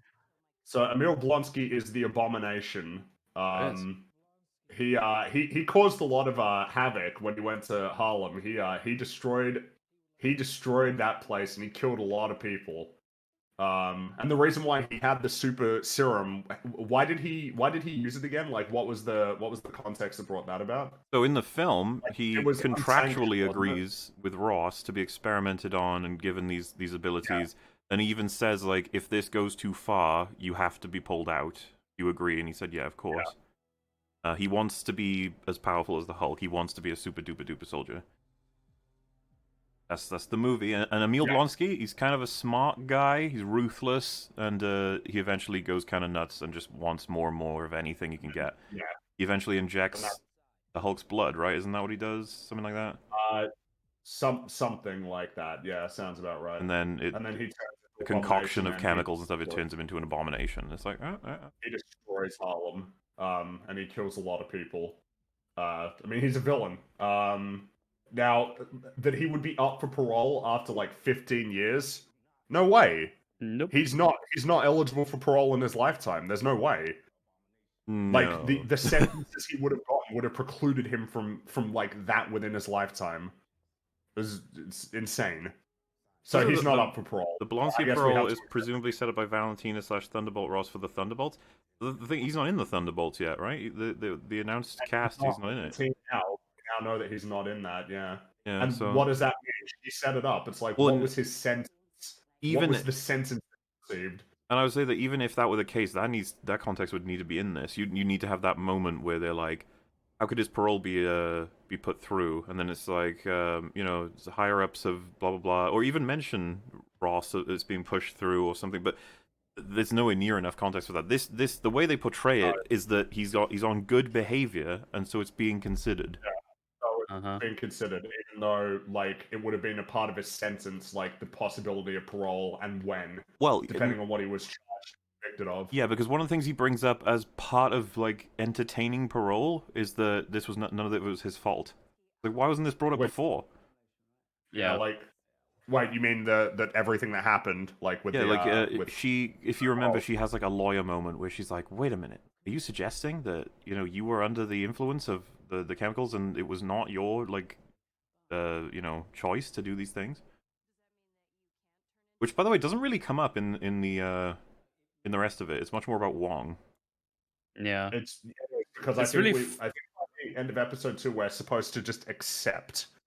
We're like meant to accept the conclusions that have been drawn by the show, which is he is up for it and he has a real chance at getting it because he's reformed, and just ignore every other question that you would have about him and how he'd be eligible for it and how you would argue it. Yeah, she says the serum caused the subsequent actions, as though it's gonna be relevant, but that never comes up again. That's true. No, I think they believe it's resolved and settled. We have to. Maybe remember, he's not all that evil after all. That's our first. Didn't they say the initial plan with Blonsky was like a 3-episode case? Yeah, but they didn't know how to write compelling legal drama and courtroom drama. Yeah, so I wonder if that's compelling anything. I wonder if that's like a remnant of when they were going to be trying to use that as part of getting him a reduced sentence or something. Yeah, because I imagine that once the idea of Abomination was floated, Kevin Feige was like, "Yeah, we'll get him in. That'll be the people will like that." Yeah. And so it's like, yeah, but they have a story to tell with him, which I wonder what they. Yeah. Realize now I jumped a little bit too far because something stupid happens before that. When she's on her way to the prison. Yeah, but sorry, I've jumped ahead of that. So she's So like she's like, nah, I can't, and he's like, you can because Blonsky waived the bias. And it makes you wonder why does he want her so much? I guess we're probably gonna. Well, no, we probably should have found out in episode 3 why he wanted her. We never did, yeah. And maybe we will in future. But if the reason really is that he thought that she was the best lawyer to get him off, that's gonna be so fucking annoying considering how she actually did it. Well, I mean, considering that this is your whole life, you probably wouldn't want to take that risk, right? Like, no, but the Carrington guy says, or sorry, not Carrington. What's the name of? You remember the name of her boss? The old dude. Holloway. Sorry, yeah. He says like Blonsky wanted you specifically. Yeah. Because it's weird, right? Like that'll be relevant, presumably. They could have had She-Hulk on the team. They didn't need to have, her directly representing him. But apparently Blonsky wouldn't refuse any other thing. Well, if she was part of the team that was working on it, still would be the same problem of like conflict of interest. No, sorry. What I mean still... is like Blonsky is asking for her to just be number one. Like she could be in the office, is what I'm suggesting. While someone else does all of the. As long as there's enough compartmentalization within the office to prevent her from being involved, sure. Unless he wanted her specifically, which he did. And then, No, I'm not saying it gets rid of the conflict. I'm saying that Blonsky was asking that she be like the number one and just doing everything, which is weird. Why? Why does he want that so much? Maybe it's got to be for the plot, right? Surely. Or did they just want those two paired together and they didn't care how we got there? Yeah, but maybe he'll come back. Like, he's definitely coming back. He's coming so back, yeah, but I don't know if they're going to talk about that anymore, are they? Well, I mean, we know that a plot beat has to do with her blood, right? Like, after episode 3, so maybe he's involved in that. Maybe he... What I'm saying is I don't know if they'll have anything more on why did you choose me as your lawyer. I feel like we're done with that. Yeah. Yeah, that's all we get. I'm pretty sure that's all we got. In which case, I guess, yeah, that's... I guess... I could see it being as simple as they just wanted those two. They wanted her to interact with him, and that was just a barrier they had to get past.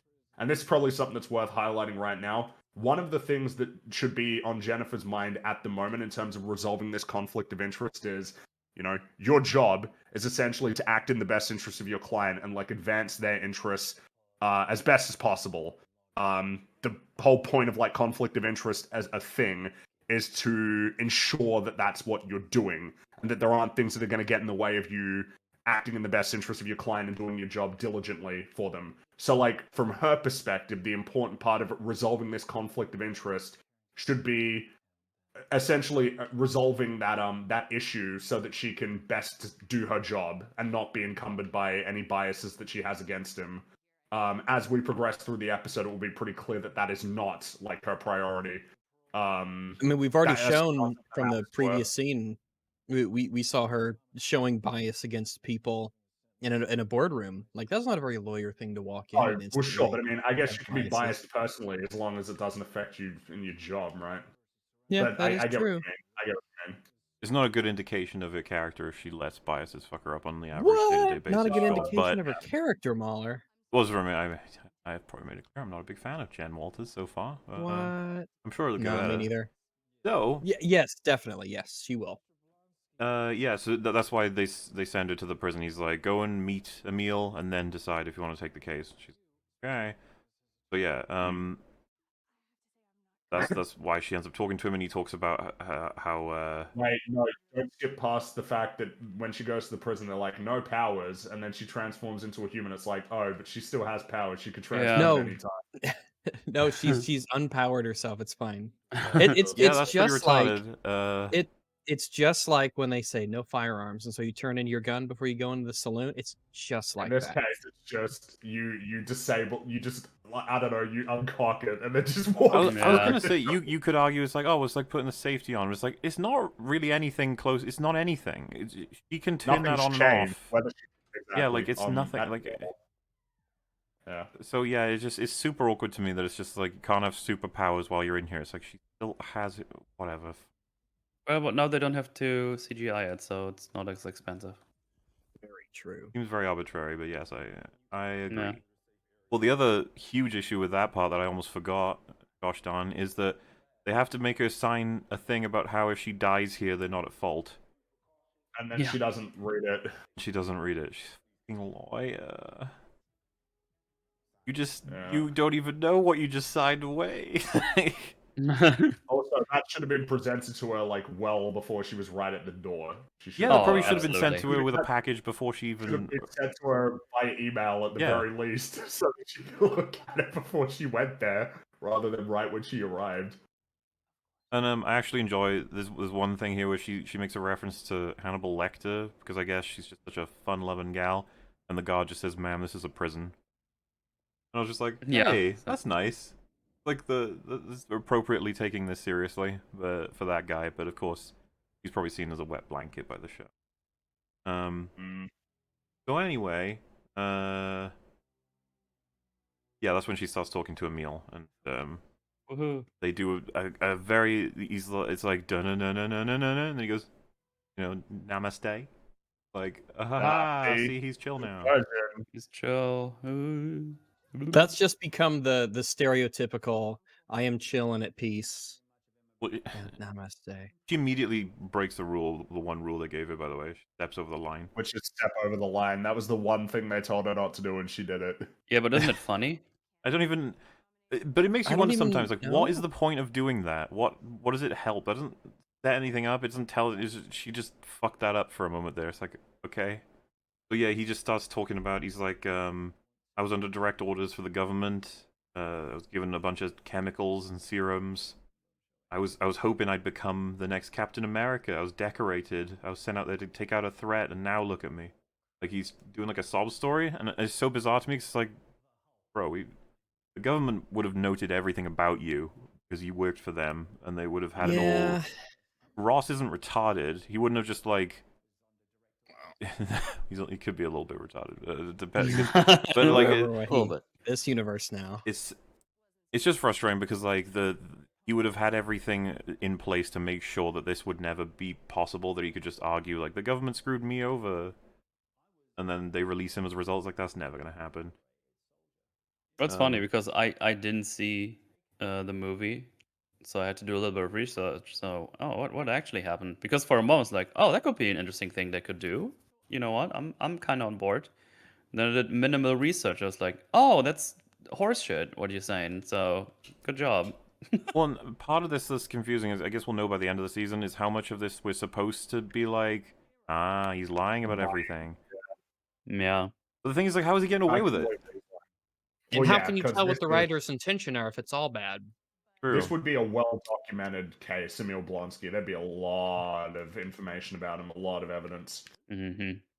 And again, just what was he convicted of that he's up for parole in like 15 years?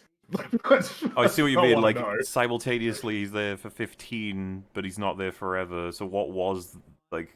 Well, yeah, it's like, 'cause did he not get like 7 life sentences or something? Like, what is his sentence that he's up for parole? Was he going to be released 10 years later anyway? Like, was he just going to Exactly, be yeah, released it's at some bizarre. point? Well, yeah, the amount of time he is served is literally only connected to the fact that they had to look at the dates for when the movies came out. That's it. Pretty It's much, like, yeah. oh yeah, that's totally a part of the sentence.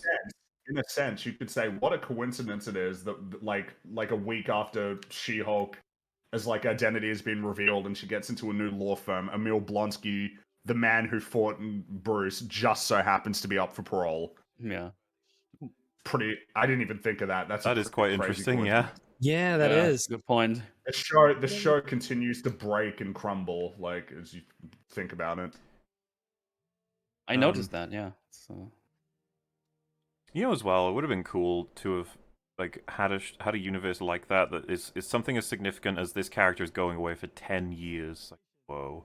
Yeah. And knowing that, you know, we will eventually get to the point where 10 years have passed, and so we'll have to deal with that again once it happens. It's like, all right, Yeah, that is true. that would be a really neat sort of long-term storytelling sort of thing. It's just like, uh-oh, that guy's back out. But yeah, this That kind of planning, yeah. bullshit. Anyway, so yeah, the implication is like, so are you going to take on Emil or not? And so she feels she needs to ring Bruce first, and she says, like, I can't take on Emil without knowing whether or not you hold a grudge. Everyone deserves a second chance, and you made good arguments, and he was so compelling, I want to believe he's reformed. Which I thought was really interesting. She doesn't bring up at all the most important part of all of this, which is that, well, he's entitled to a defense, right? Like, yeah. And whether or not you believe he's reformed made good arguments as to whether or not he's innocent. I mean, that's not going to trump whether or not you want to keep your job, presumably. Like what I mean is, like, it feels like a weird discussion that she's only going to take the job if she believes he's innocent. And if that's true, there's no fucking way she should believe he's innocent. Well, unless she's incredibly naive. And so now I'm getting a bit lost. And the thing is, the whole, like... Said namaste. The whole representing him properly because it's the law and it's important in the country and stuff, that actually gets brought up in the next episode. In a very, very quick line. Yeah. But it's like... But like in this episode, it's just not even a thing that she's considering as like... Yeah, she's talking about how... entitled to a robust counsel, and I believe that I can do that, and I believe that I've resolved the problems that are going to interfere with my ability to dispense and do my job properly. But that's not part of anything that she says. Yeah. It's not just the things she says; it's the things she doesn't say. All of that is character. So it's Or- really annoying to me because it's like, and then of course ringing Bruce to ask if there's a grudge, and she says like, because you've never talked about it, and I got really annoyed hearing that because I was like, you apparently have no fucking clue about anything to do with his life, so why would you even try that? Like, yeah, you don't Yeah. talk about whether or not you had a grudge with him. I mean, at the very least, Bruce calls her out and just says, "You already wanted to take this job. Like you were going to do it anyway." You Yeah, don't but really it's treated care as what a I fun thought." thing, not an actual criticism. It shouldn't be treated Yeah. as it's kind of a big deal. It's Honestly, just one of them pig-headed moments. Yeah, basically, she's not calling him to ask his opinion. She's calling him to tell him she's doing it. Mhm. Yeah, But but fortunately, Bruce is cool with Abomination. He sent him a haiku, and it was all Yeah. good. Yeah, Man, namaste. namaste. yeah, I don't know what to think of that myself. Like, Blonsky wrote me a heartfelt letter. It's like, Okay. he says we put everything behind us. It's like, I don't even. If there are fans of the Incredible Hulk movie out there, they're probably annoyed. But I'm sure they are. Is an Abomination like his arch enemy? I think so. Now we got like Goofy Soy Hulk and Namaste Abomination. Like, have fun with those guys. That's a smart Hulk. I swear, she's smart. Hulk. Smart. And she says like, oh, when you visited next, and he says, well, it won't be for a while, and he's off to space. Yeah. He's going probably to Sakar to set up the World War Hulk if that's gonna happen. Maybe. Woohoo. And the episode ends with the realization that yes, she will take the case. However, a video has leaked of Abomination having broken out of prison and fought in some kind of underground crazy thing from Shang-Chi. Whoa! So, episode 3. Yeah. Woohoo! Dun, dun, dun, Three's a dun, magic dun, number, they dun, say. Dun dun dun dun. Yeah, so the first thought you might have, because we're going to take right on from episode 2, is just like, wow, Emil didn't tell anybody about this. I guess he was just hoping it would remain a secret. Yeah. And then even you're though, like, how is it even possible Yeah. that it's a secret? He was in a heavily guarded, high security prison. Oh. how do how you did he you're get portaling out him out of without that little thing? Like, that's it. It would Are there not detect that, cameras right? on him at all times? Are there Cameras not and just motion always sensors of some kind, and surely. people? Well, I he's presume also that And he's people, that's gone true. for he's probably gone for an hour or two, and no one sees that. Nobody I don't knows. believe you. Unless, I don't know, did Wong put up an illusion or something that, like, It's not his tricked name, them? Thingy. It's Wongers. Swangers. No, that's episode 4. We'll get to No, his name Um, was Wongers all along. Yeah. So, she goes to speak to him, because of course she would. He says, I was forced to fight after I was kidnapped from prison.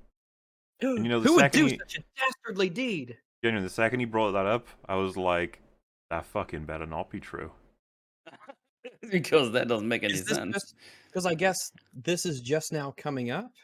Well, when we No one- saw Wong and Abomination in Thingy, and then we get all the context of this, I'm just waiting for them to explain that to me. I was like, because obviously Wong wouldn't kidnap him. That would be incredibly unethical. That would make That no would sense be- at all. Yes, that would be extremely out of character. Whatever that is for him. at Whatever this that point, concept I is. guess. at this Whatever point. it is. I guess that's the grace that the show has is I don't even know what his character is now to break. Yeah, for those who haven't gotten the update, Wong has been damaged several times at this point in the MCU, but there's always room for more. Practically, they're Yeah, more. we can do Absolutely. more. There's always room for more on the I don't even know, the sludge pile. Yeah. There's no upper limit to how high it can Emil stack. Emil doesn't have the full context for this. He just says, yeah, he did that. That's a thing that he did. So now the next thing is like, well, time to contact Wong. And How we do that? How do we do that mutually? oh well, why you know why? It seems like you know maybe what app they're using because Why I would you don't. ask it? Well, they Yeah. check his apparently his LinkedIn account. That's relatable and funny, but it causes problems. Okay. Yay. So what's interesting as well is the Wait, line... meeting sorcerers on LinkedIn is a relatable experience? Exactly. You Using live in LinkedIn. magic. But That's some Harry Potter shit. he says like he's either the Sorcerer Supreme or a librarian in Camotage when it's like, I think you pointed this out, Fringy, but it actually says on her screen that he was target sales for 9 years, librarian for 11, and then currently Sorcerer Supreme. Yeah. So like, if you can So, like, read, how did you make that mistake? like, yeah, He you is not can't a make that librarian mistake if you can anymore. read. Mhm. Or But I guess maybe she they read the changed line their from the mind when script. Yeah, they changed their mind Yeah. when they made the actual graphic. Whoops. It's one of those things where you could a scene like this where it's like a close up of a phone. Surely you can just like show an actual image on the phone. It's focused on it and everything. You don't have to. Yeah, I can just put a little picture on See, there. the benefit, Rags, pretty is that easy. they You can don't have change to- it right up until the end, but then they literally Also- changed it to be I wrong. guess. But also, isn't like glare like a real thing that would potentially screw with it? Yeah, but- Or like how do phones I mean, look when potentially, they're but you can. sometimes? I mean, if you I've if you never- angle it right, it looks just fine. I guess I don't. So what you think? Like Some shows do it. I guess Hey, well, I'll sure, but I I'll go as far as saying for this some- could. What? How do you know this isn't for real? Hmm? How do you know this isn't I- like an actual phone, an actual Oh, I screen? thought, like, in terms of would I be able to look at this and know? I mean, I don't know. Oh, I thought you said that they had changed it. How would I know that? I don't know. No, what I'm saying is that the screen information doesn't match what she said, Oh, okay. yeah, which that could be bet because of a lot of reasons. Obviously, it's they've just replaced it though. It's very obviously not like that was a green thing on It- there, and they changed it. well, You so can look I at Definitely super. top, was going to say, looking at then the edges doesn't seem like Yeah. it's quite right. that's how you tell. Exactly. There's But something's gone 'cause wrong. I can understand why you do it in a lot of scenes, but in a scene like this where it's just like a close up of the screen, it would have alleviated some of the disconnect I have with the reality of this show as it presents itself to me, namely with our main character. It's just one of those little things I wish we'd see more. So, carrying on, they're like, oh, we'll contact him by sending him a thing on LinkedIn, like a picture or something. Just like, don't they have like, isn't there a whole legal method of contacting him? Isn't that how this is Yeah, supposed to can't work? you- Surely, like Well, there's like a like, there's got to be a receptionist there. You'd think. You would At think. Comatage, I mean Comatage, like not Comatage. He lives at the Sanctum Sanctorum. Like he's New Sorcerer York. Supreme in New York. You know where that is. There's an address for that. Like, like That's what I mean, figured that you'd but- have somebody. But to be honest That with you, place really has like a receptionist. You probably have like security guards at the door to make sure people don't just walk in. That's a really important place, and it's very prominent in this universe. I actually would go step in another direction. The second you acknowledge that Camotage / the Sorcerers have any kind of way of interacting casually with, I don't know, law or any kind of institution, it opens up a bazillion questions. Yeah, Plus that the- becomes very apparent in episode 4 when we get there. Yeah, I guess we should probably save it for then, but still, I think should it's a probably problem save it. already. Introducing the idea that we can just bring in Wong to talk about his involvement with Abomination is like, wait, so a sorcerer is being brought in to discuss how he portaled a man out of... You understand that there's a... I don't know, it's like one of those things where someone tells you something, and the point they want to make isn't the interesting part of what they say. You know what I mean? The parts that explain the context for what point they're trying to make, you're like, wait, what about that other... Like, yes, I did get him out of the prison with my portal magic. Like, portal magic? What the fuck? It's like, yep, yeah, what? That sounds normal to me, what? So, I mean, yeah. at this point in the universe, portal magic should be just a known phenomenon that's quite well documented. And if we want to accept that, then it should have been made illegal already, I presume. Oh, definitely. But we ain't going to talk about it, are we? You know what? Well, we'll talk about it when we get to episode 4. That's going to be the time to talk about it. All in one clump. Don't worry. The It'll all writing- make sense. Get there. Liar. Nothing will make sense. I think... Well, that's okay. Yeah, that's kind of the point. But anyway. to me. She tells her, like, yeah, I'm going to try and contact Wong. And she's in the car when she says this. And then She-Hulk looks at the screen and she's like, this is not a cameo per week show. This is my show. And then she goes, except Hulk or Bruce and Abomination and Wong. And then I was in my head thinking, like, and Daredevil. And that's pretty much is per week. And then it's just like, can't lampshade the cringe, all right? You practically just admitted Shade the cringe. that, like, you're this corpse and you keep, like, grabbing little IVs of cameos and sticking them into your arm to try and stay alive. Like, that's what your show is. We get the part. Not a fan of this part. Okay, I think it's talking about cringe. Yeah, it was pretty. They It do a was pretty good. montage of people reacting to the existence of She-Hulk in the MCU in universe. And This you have, is. you have people saying stuff like, "I hate female heroes. They took the Hulk's manhood and they gave it to a woman." Ugh. Yeah, man, there's so many fucking things in here that doesn't make a lick of sense. Nope, like a not at machine all. It's the gun. fucking stupidest meta commentary I've ever seen.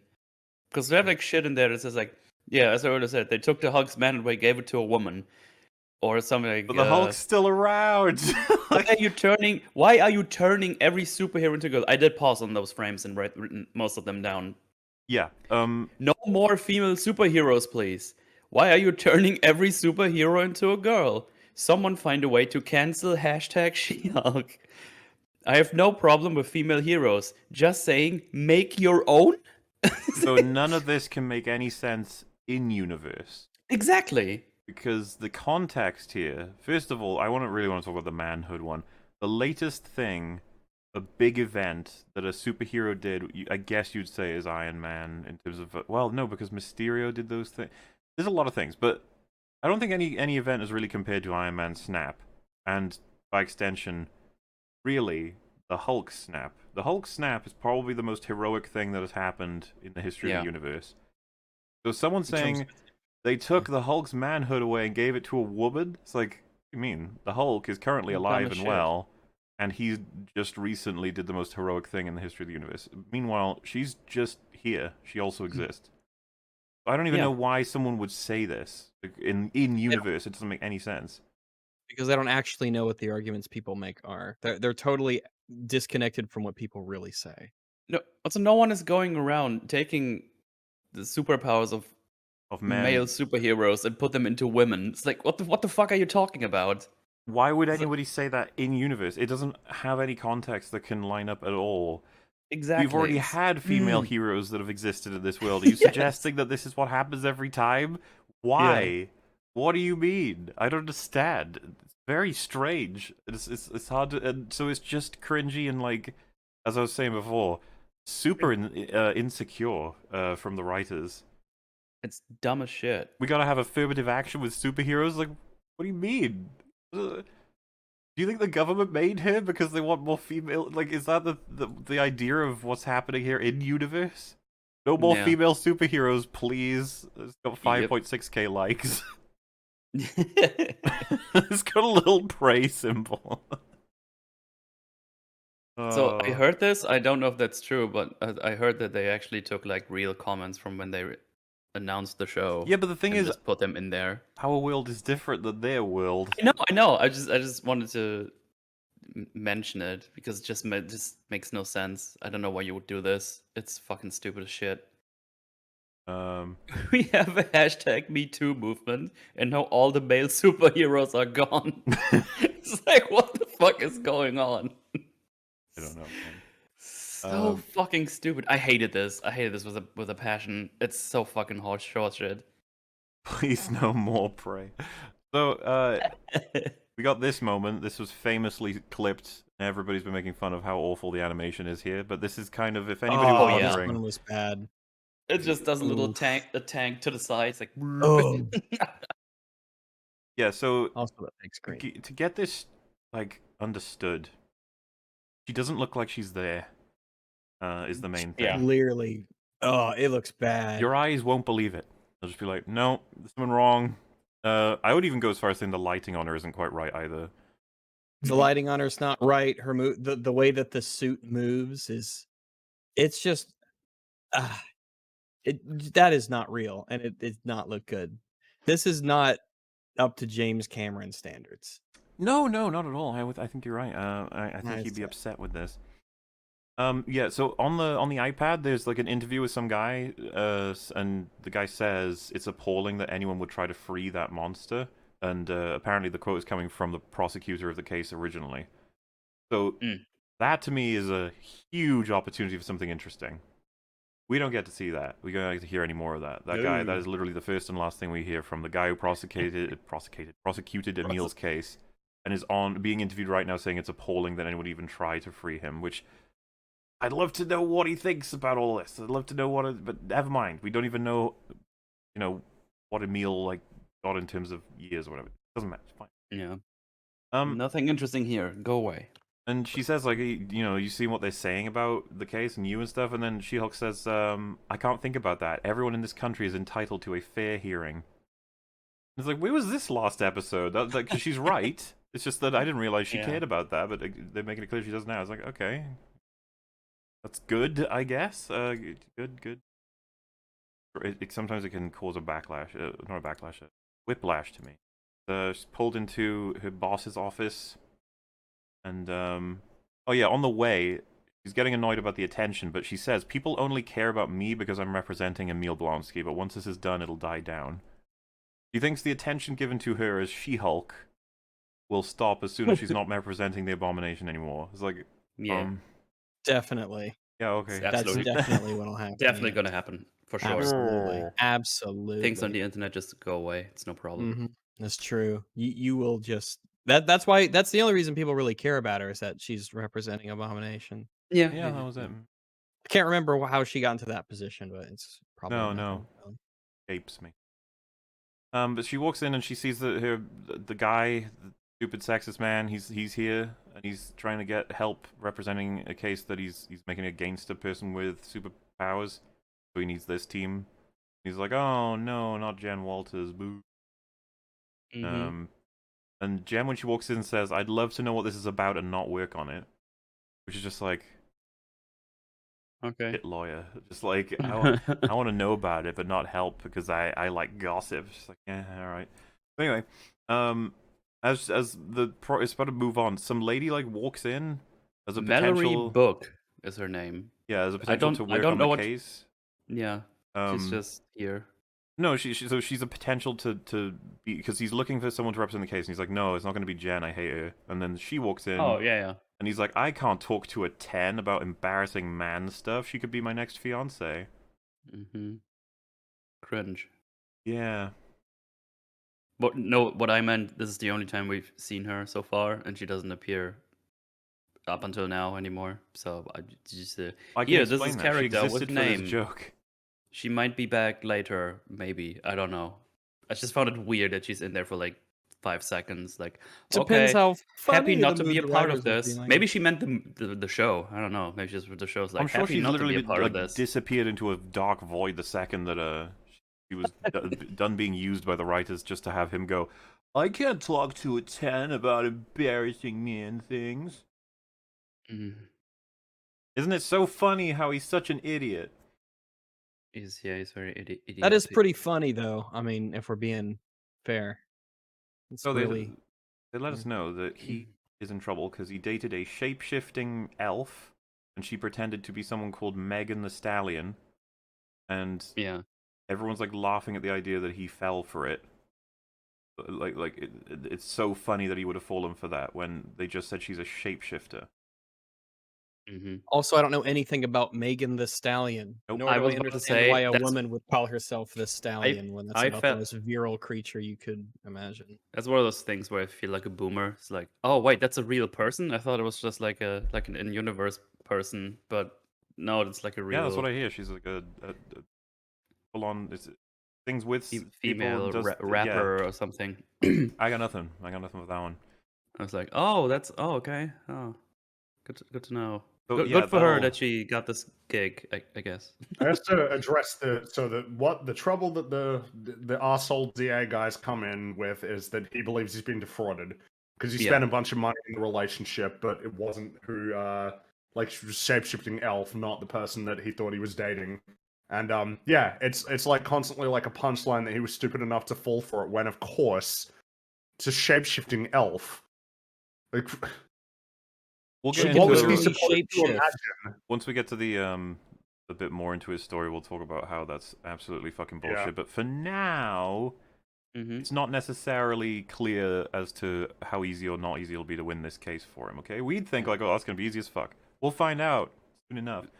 But the thing, didn't you point out that it's kind of out of character for him that nobody knew he was thinking Yeah, that he because was he would have dating bragged Megan about Thee it. Stallion? He was. Yeah, why did nobody hear about it? He would have talked about that all the time, right? That's true. That's a Yeah. good point. Famous singer. Yeah, I Famous remember you singer. pointing that out to me when In we fact- were talking about it. Yeah, that'll be very relevant because she says, as part of his defense when she testifies, that he tells everyone everything. Like, that's what he does. That's used in a way to exonerate him, but we didn't hear about any of it, and none of them have, so...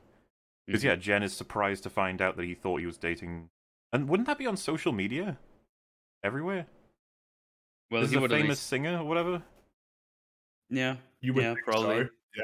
You know, you Post might some be like, well, pictures. yeah, but that wasn't the real one. It's like, well, yes, but he's going to post about it, and people will see those pictures and be like, whoa, are they photoshopped? And then the real Megan Thee Stallion will be like, that is photoshopped. Yeah, that's not me. Yeah. So, yeah, you're right. All of that falls apart, but oh well. Oh well. Oh well is all you can say to all of this shit. So yeah, Wong I says... guess that's how this universe works. Wong, when he turns up, says literally the worst possible thing. Basically, fuck, this annoyed me so much, by the way. He just portals into the office.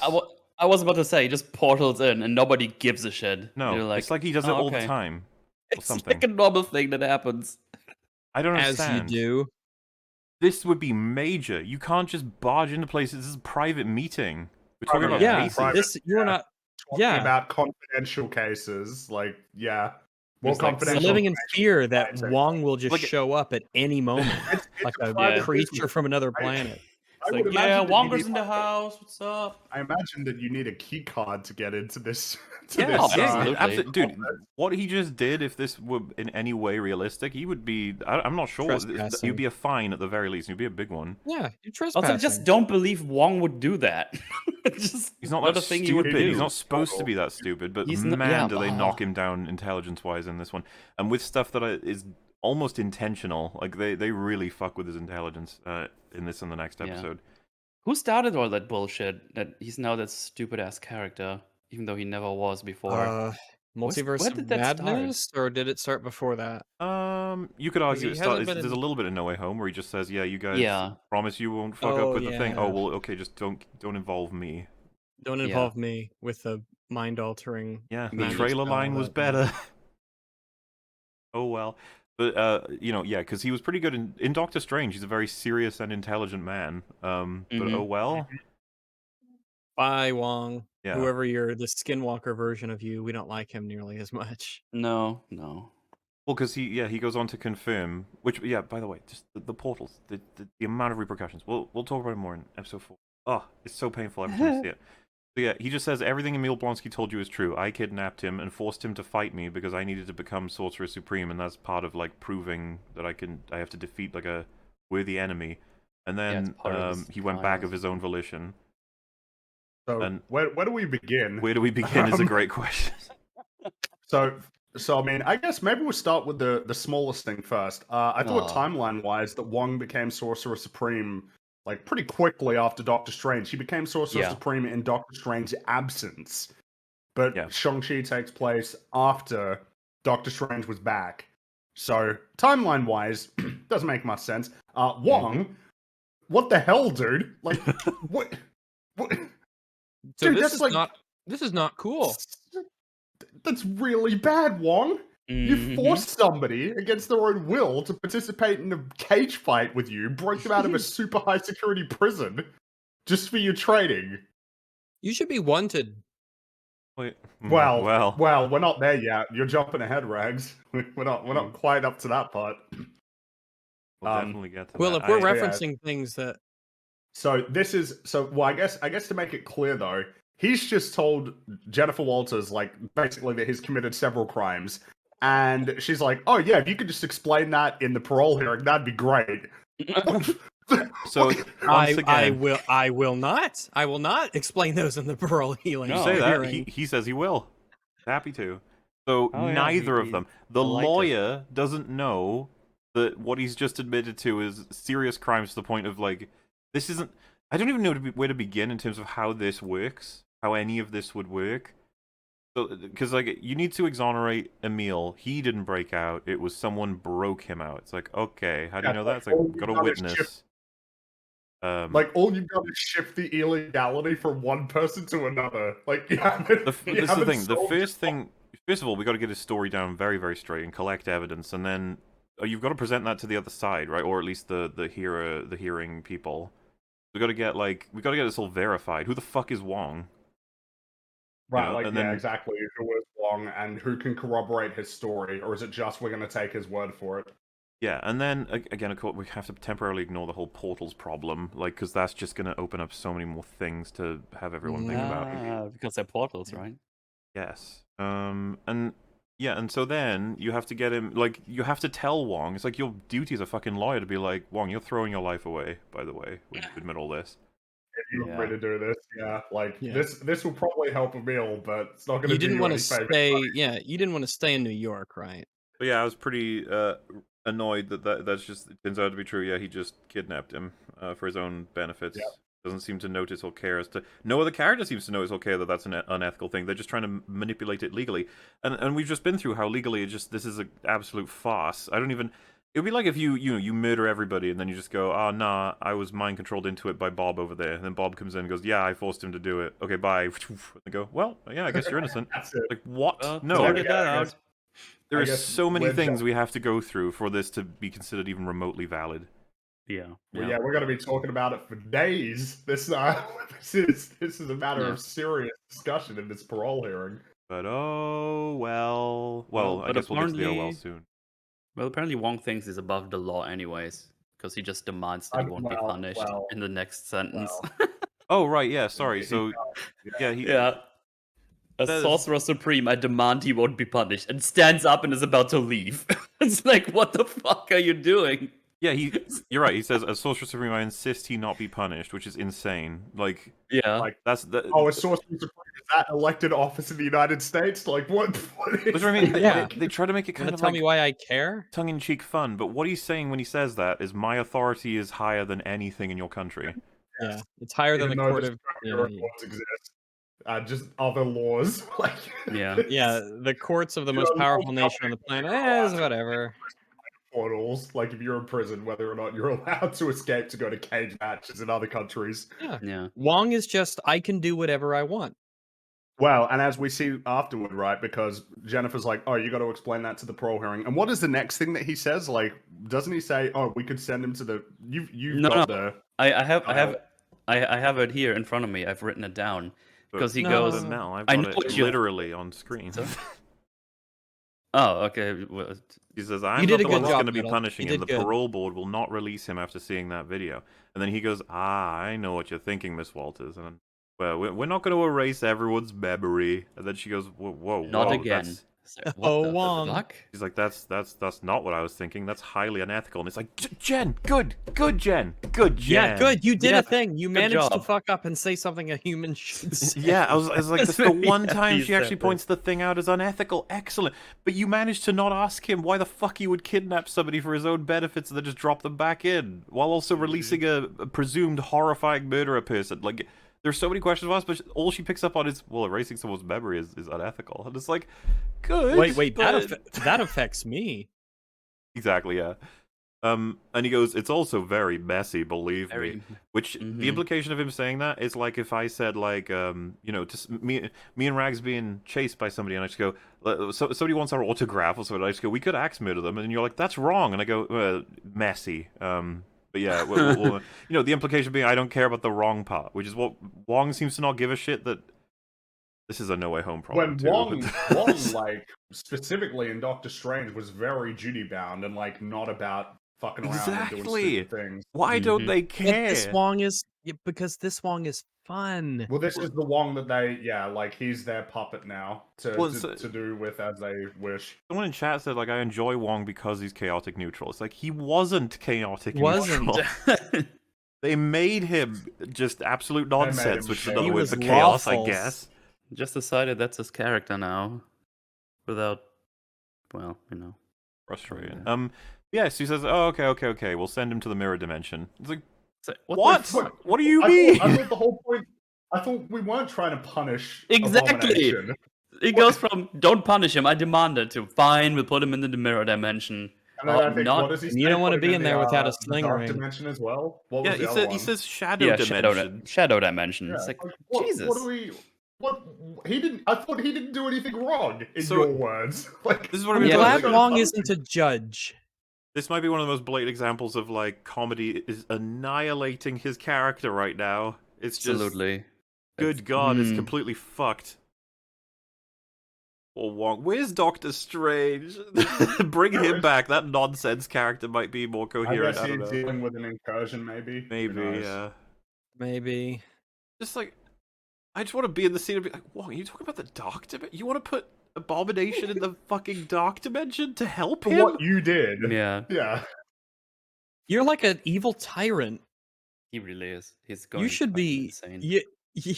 You're awful. Yeah, Well, and as we and see, right, we're gonna continue to further destroy Wong. yeah, she says, Time goes on. I'm gonna do this with you just explaining the situation, and then he says, okay, sorcery is plan B. It's just like, It shouldn't be. You shouldn't say that. Please stop. This will be relevant for episode 4.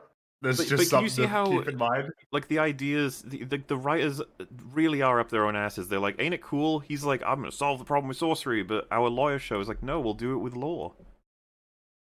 And you're just Yeah. like, you're not doing that. You're just No, making you're him not. look crazy. That's all you've done.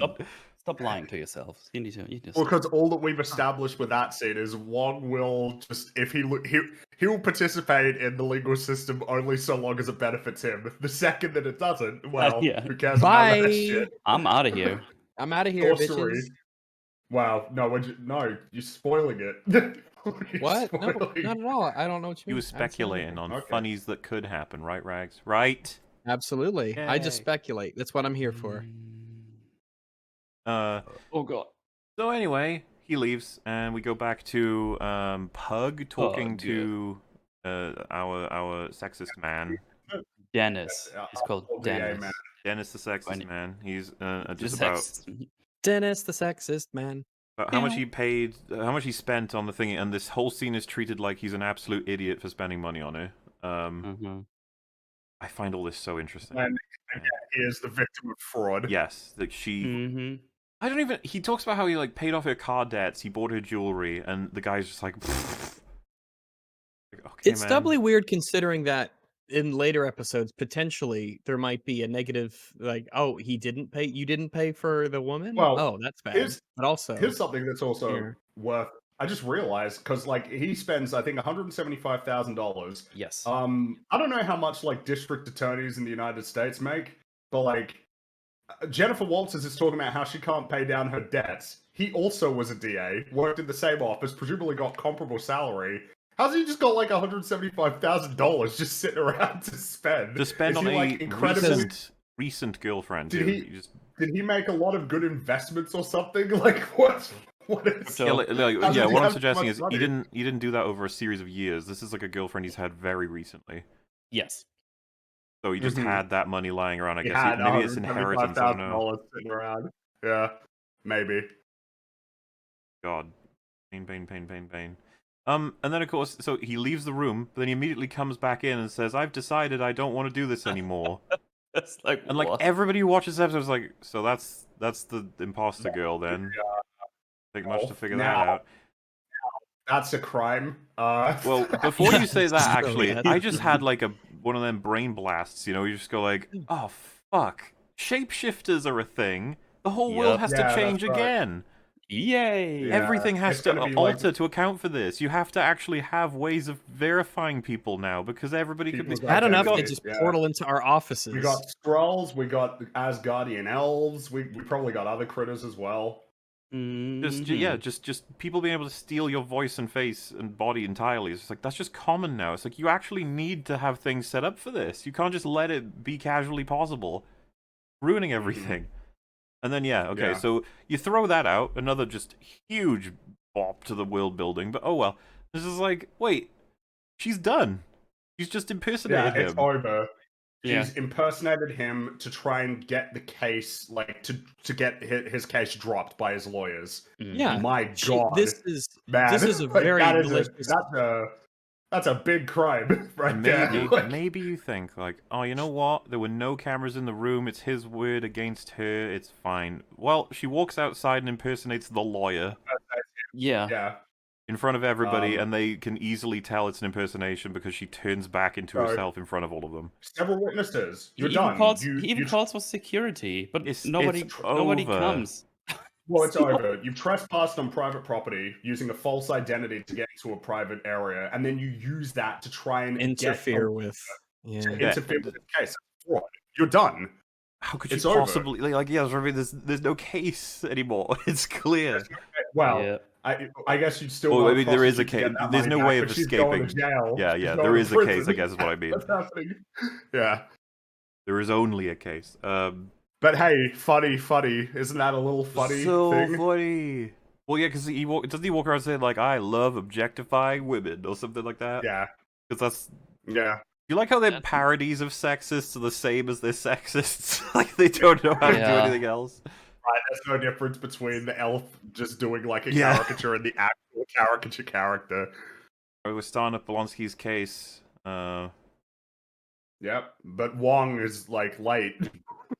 He's Yeah, just not so here. that means they need to roll out their other witnesses, which I thought was bizarre. It's like these witnesses are meant to just be like Blonsky's nice, which is like that's fine and dandy and everything, but we've got to sort out the whole he broke out of prison thing. So it's totally fine to have all of these other character related things, established character, he's reformed, like he's remorseful. That's all relevant, but yes, the most important part is, my dude, you committed a crime while you were in prison. Yeah, there's that little elephant in the room, you might Yeah. call it. A little, This sort is of like looming the over the big problem proceedings. that we have to resolve. Yeah. And it's Oh, and also something that doesn't seem to be addressed in any of these conversations is what is the nature of his powers? Because a huge consideration for whether he's going to be released is What he's what is his capable of. capacity to cause harm? Yeah. Especially given that he is capable of transforming, as we later find out, on a whim, into an incredibly powerful monster. by the way, what do you There's think a about danger that comes with transforming into a Hulk creature when you're angry, and there's a different type of danger that comes along with I could transform regardless of the state of mind I'm in. Calculating, in control, Do emotionally you still have stable. was that an alternate personality, or was that you? Mhm. You know, like that's just not part of the conversation at this point. It comes up unprompted, like and unexpectedly. But we'll get to that. he says about Wong? I don't understand how a guy with 0 commute time is late. Supposed to be like, yeah. He can teleport into where you are. I get it. Right So- now, Wong is I watching legit with you. her would just be like, yeah, it could be that you're stuck in traffic is why you're late. Do you know any reason other do you than have that? Like, contact information? do you know why humans are late for things outside of commute times, Jen? And she'd be like, what do you mean? I'm like, well, for one, they could have just forgot. 2, they could be tied up with something else. He's literally a superhero. 3, Or 3, he might have realized that you didn't tell him that he was going to admit to a crime in front of a parole board, and he changed his mind, and is now He off had a elsewhere moment, in the- a rare moment of clarity, and decided this was a terrible idea and fucked off. like, does she not have a number to ring? Because he did give her like a card or whatever, right? Oh, that's next he would- episode. That's next Oh, episode. well, she Because probably should have asked for such a that. great way Yeah. to get his email address, you know, just before he shows up at this really important Wait. parole hearing. Are you saying that Wong's business card would have like contact information, not just who he is and what he is? Yeah. It doesn't have any contact information on it. It did on the back. Shut up. And she didn't even give it to him. Like, she didn't even get it. She gets it next episode. I guess having learned her lesson that it might be a good idea to get that kind of information You know something ahead that of time. fucking annoyed the piss out of me, even though I think it may be a nitpick. It'll be up to you guys, I think. But we only ever see this from Jen's desk in terms of her notes. It looks like Microsoft Word, and this is all we ever does. see. It is Microsoft Word. This page. Yeah, I it's feel just- like you'd have binders full of notes. Not only like to lay out my issue, not only is it just a list of witnesses and their role, it doesn't have any notes on what like is valuable about what they're going to say or questions to ask them to coax that information out in case, you know, something isn't addressed, like the bullet points of what you want them to say. But she's also just crossing their names out as they go up, as if that's like, what are you doing?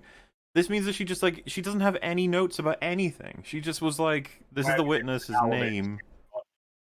She's I got have a few binders. issues as well. She's got hundreds of pages of documents. like possibly no, in fact, almost certainly thousands for this case. She's got a lot to account for this case. Well, you would think Similar that. to Mahler, I but it's- also have problems with this. You go ahead though, Metal. Oh, it's just apparently this only took her like 20 minutes to put together because that's all we see in the episode. It is all we see. It's as far if you would ask me, it's like, yeah, this probably all happened in like 3 days, and now we're done. The way they show us time in this Like the in this best show. Jen could do. Yeah. I don't appreciate how they have. Why is Wong in quotes for The witness? name he The claims others to are not in have, but for quotes. some reason that's hard to believe, I guess. I don't know. But he has a LinkedIn and everything, and people know who he Yeah. is. Yeah. They Calls show- himself that's Wong, weird. yeah. Well, I think Yeah. Also, they do the yeah? thing of like it's Wong, just Wong, like as if that's not having a second name means the first name is hard to believe or something. I also don't appreciate how for role, all of the roles are in parentheses. Why are they Yeah, in it seems parentheses? unnecessary. Yeah, I don't know If why. You've got a little, You hold yeah, you're right. If category you've got a and category column. for that, you don't need parentheses. Just Yeah, I put don't know it- why the Yeah. Fucking hell! I don't Yeah, know. Why that's did they very do that? strange. I just don't like I said, I I'm can't really get over the annoyed. fact that this is all she has to look at throughout all of these like witness testimony Yeah. things. I just can't She believe doesn't it. have any questions written down that she wants to ask. She's just pulling them all like. And there's no out of her cross head. either. There's no like digging into the. There's no attempt to wonder if they're even lying about anything. Mm. Terrible, terrible, terrible. But oh well. Obviously she's panicking It because she's is- like, oh no, we're running out of witnesses to talk to, and Wong isn't here yet. Oh no. No, Oh balls. no! And like I could totally picture someone listening to us describe this and being like, well, what's Wong's going to turn up and just admit to a bunch of crimes? Is that seriously what's going to happen? Yes. Yes. The answer is yes. That's exactly what's gonna happen. So she's like, oh god, Wong's not here yet, and then he turns up. He's like, whoa, I'm here, my apologies. Portal just opens a portal into a high security prison. No clearance at all. No one No gives idea a what shit. you know he's brought what? into this facility. At least he's proven We that's have how we would have precedent. gotten the That's Blodsky true. out. There you go. Exactly. At least They're he's like- consistent. Yeah. Yeah, like, so how did you And get it? Oh. Oh, yeah, that's okay. I like that's how you there's just do. no concern that you might have just brought in like contraband or weapons, like any sort Yeah. of. None Nobody of them cares. cares. Again, like the jury doesn't, the security doesn't care. Nobody just like, hey, hello, Even I'm though here. Jennifer Walters went through security, and this is Yeah. Wong, Sorcerer Supreme. No powers unless you teleport in. That's fine. So, moving back to the elf lady, Oh, this yeah. line is said. They're trying to dismiss the trial, and she says, Runa is the daughter of an elven diplomat on Asgard and now in New Asgard. So that provides her Okay. diplomatic immunity. Like, because her father has it. So what's weird is the response to this, as well as just establishing this at all. It's just like new information to me. It's just like, does that mean anybody from New Asgard can do anything they want all over Earth? Is that the implication of that? Because I doubt that's how that fucking works. Secondly, he says, the judge, she may have diplomatic immunity in New Asgard, but we're not in New Asgard. Yeah, so like the whole point of diplomatic immunity is that it gives you immunity in other countries. That's the whole point of diplomatic Yeah. Yeah, immunity. It I means have. that you are immune in other countries that you go to, not the country that you're in. Well, now you have to establish if Yeah. this Earth accounts New Asgard as an actual city. Is it That a sovereign can have- state? In that, yeah. Who Yeah. ceded their territory to New Asgard? Because as far as we know, they just kind of crashed there, and now they have like their infinity cones. Fuck me. But yeah, as I've come to understand it, it's like when super high-ranking political member people go on like different places. Learn in Lethal Weapon 2. Yeah. When you and then you just say diplomatic immunity after shooting fucking Mel Gibson in front of his partner.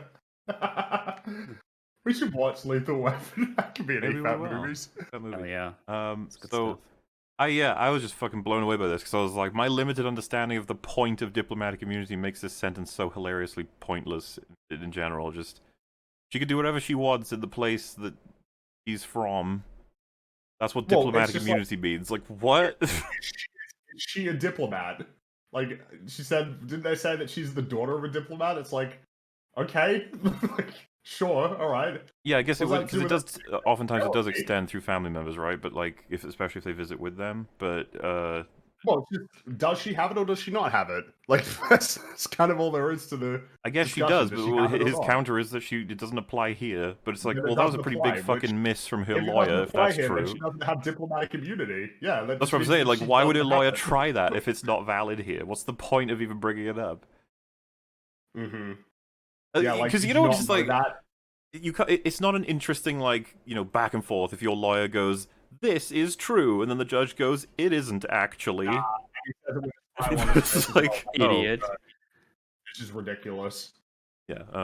I guess it's supposed to just make it seem like things are happening, and they heard the words Yeah. diplomatic immunity on TV, so they wrote that into the script. Ooh. I heard the word immunity. I know what that means. I'm I basically a think I know lawyer. what that means. And then she says, "Fuck me, I hate this so much." She says, Your Honor, Asgard is not a place; it's a people," referencing Ragnarok.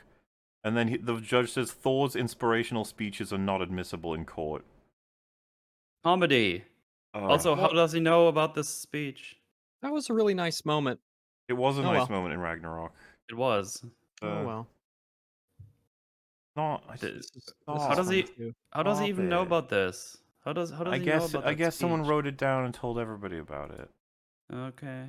But yeah, he says my client was defrauded for $175,000. He deserves compensation. And then the counter argument is he was enjoying the role play with the elf. He knew about this, and it was only once he got bored he decided that he wanted to sue her and try and get money out of it. Because he wanted to pretend like he was dating Megan Thee Stallion, and nobody would be stupid enough to believe that they were actually doing it. The relationship, it's just a relationship gone bad. It was not a scam. That's the counter argument. And already when I was first listening to this, I was just like, so this will just be proven by like text history. Any communications they both had, you'll be able to tell whether or not you believed it was real. It'd be easy. Mhm. Yeah. That's pretty much Plus, I it. didn't even know this was a real person until I watched this show. So But the judge says, I must say, I find it hard to believe that Mr. Bukowski could be fooled so easily. So easily Like, by a also perfect easily. shape-shifting I- creature. It's like, what the People have been fooled digitally by like just anybody pretending to be anything, and like Yeah. a literal shapeshifter. You find that hard to believe. But what you can take from this is that this was an attempt to dismiss the trial, and he said it's going to trial. Like you had that there is a trial. There is something to be sorted out here. It's like, oh, thank fuck. If there was diplomatic immunity, that would have been like known and resolved before the hearing. Like that wouldn't have come up just okay. now. That would have been a thing before that. Dude, Yeah, I that would makes be sense. surprised If if before you go to hearings and preliminary hearings and like trial, there's like paperwork and shit. Like you know what I mean? Like it's like you would know about these things ahead of time if that was actually valid. I wouldn't be surprised if at some point in some like high level case, Jen realizes the judge was actually one of the people is a Skrull or something, and then it like zooms in on her face and she goes, "Double jeopardy," and we're all like, "That's not what that is." And the writers are like, "Why do you mean? But that it's I've heard it. It's a law thing. I know it's a law thing. Like I don't know. It's fine. Just get it. It's fine." But yeah, the cringe doesn't end. The elf pretends to the be cringe the judge. never ends, Mahler. It's never In front of a courtroom filled with people. Now her lawyer aptly points out that's illegal. It's That's like, illegal. Yeah, it's too late. You've done it. This, It's over. They do the thing. Like, how funny is this? It's like, no, you don't understand. And No. it's crazy because the prosecution says, "Oh, come on, Runa, this is getting a little old." We know Like, it's you. Or broad, Like, whatever. what- This is getting old implies that you have a long history of doing this, and while it was once amusing, it is no longer so. Yeah. You're But yeah, that's the- impersonating a judge in front of a full courtroom. Yeah, but What that's the- it. It's just a joke. You see her even like comically running away from one of this policeman. It's like, Yeah, running away from the bailiff, like, yeah. Yeah. But I guess to jump the gun, it is acknowledged later on that this is something that she did. no. and we'll good get job. to how stupid that is too. But That's just yeah, the second you see this happen, it's like it's all over already. The judge doesn't need Yeah. anything else now. Like it's donezo. But all Personated right. a judge, fraud, trespass. It's you get all kinds of things. It's like you're done. And both You're both done. lawyers are like, "Please stop doing that." Stop it. but she just You know what can't else is help. cringe? Stop committing crimes in the Uh. courtroom, please. You're making my job very difficult. Another thing, let me say a thing about dialogue. All right, you can tell with just a subtitle what I'm probably going to say about this. The lawyer for the good team just goes, "This is very good for us." Yeah, like in case that wasn't obvious. in Yeah. case you couldn't pick that up, I I mean, guess. Yeah, that is true. I'm glad he was, he was there Because to you like, found because in well, front of a jury. You know, well, like thing how, is, some of how us aren't like we're not like me, for instance. I'm not a legal expert like some people are, right? I don't think any of us are really like you are to a degree, right? But like Mahler and Metal and myself, we don't know. We don't even know what laws are. Not really. So it's No, it's very important that we have someone explain that it's good for the opposing side if one of the clients Karen. impersonates a judge in the courtroom in front Yeah. of everybody. not only impersonates a judge, but displays very clearly how convincing the illusion is. And shows an Yeah. intention to end the trial. Like, And in conjunction with the fact that she already impersonated your client to try and get you to just close their case and like not be and involved impersonated anymore. you.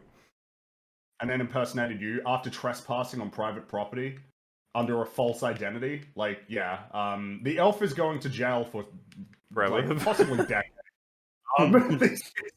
Yeah, and all of the laws need to be rewritten to account for this shit. This needs to be stomped ahead of time. I guess this is something that hasn't been I guess we don't know the nature of their relationship either, but depending on how long it went and like how intimate it was as well, you've got that as an element too. It's not acknowledged, so I guess we don't know for sure, but like once you factor that in as well, Jesus. Yeah, they're not going to want to talk about that because the immaturity levels of this show are nowhere near enough to talk about that. Making fun of him if you were to acknowledge that, because that would be just gross. But So yeah, I guess we're past that. Wong says, in regard to Blonsky getting out of his cell, I gave him no choice. Yeah, like again, no okay, choice. yeah. No choice. I mean, that's good for him.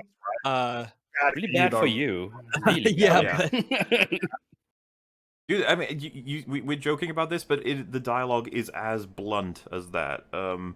Once he says all the shit that we've been saying, he says one of the guys on like the little council-y thing there says, "You realize you just admitted to a prisoner escape, and that's a crime."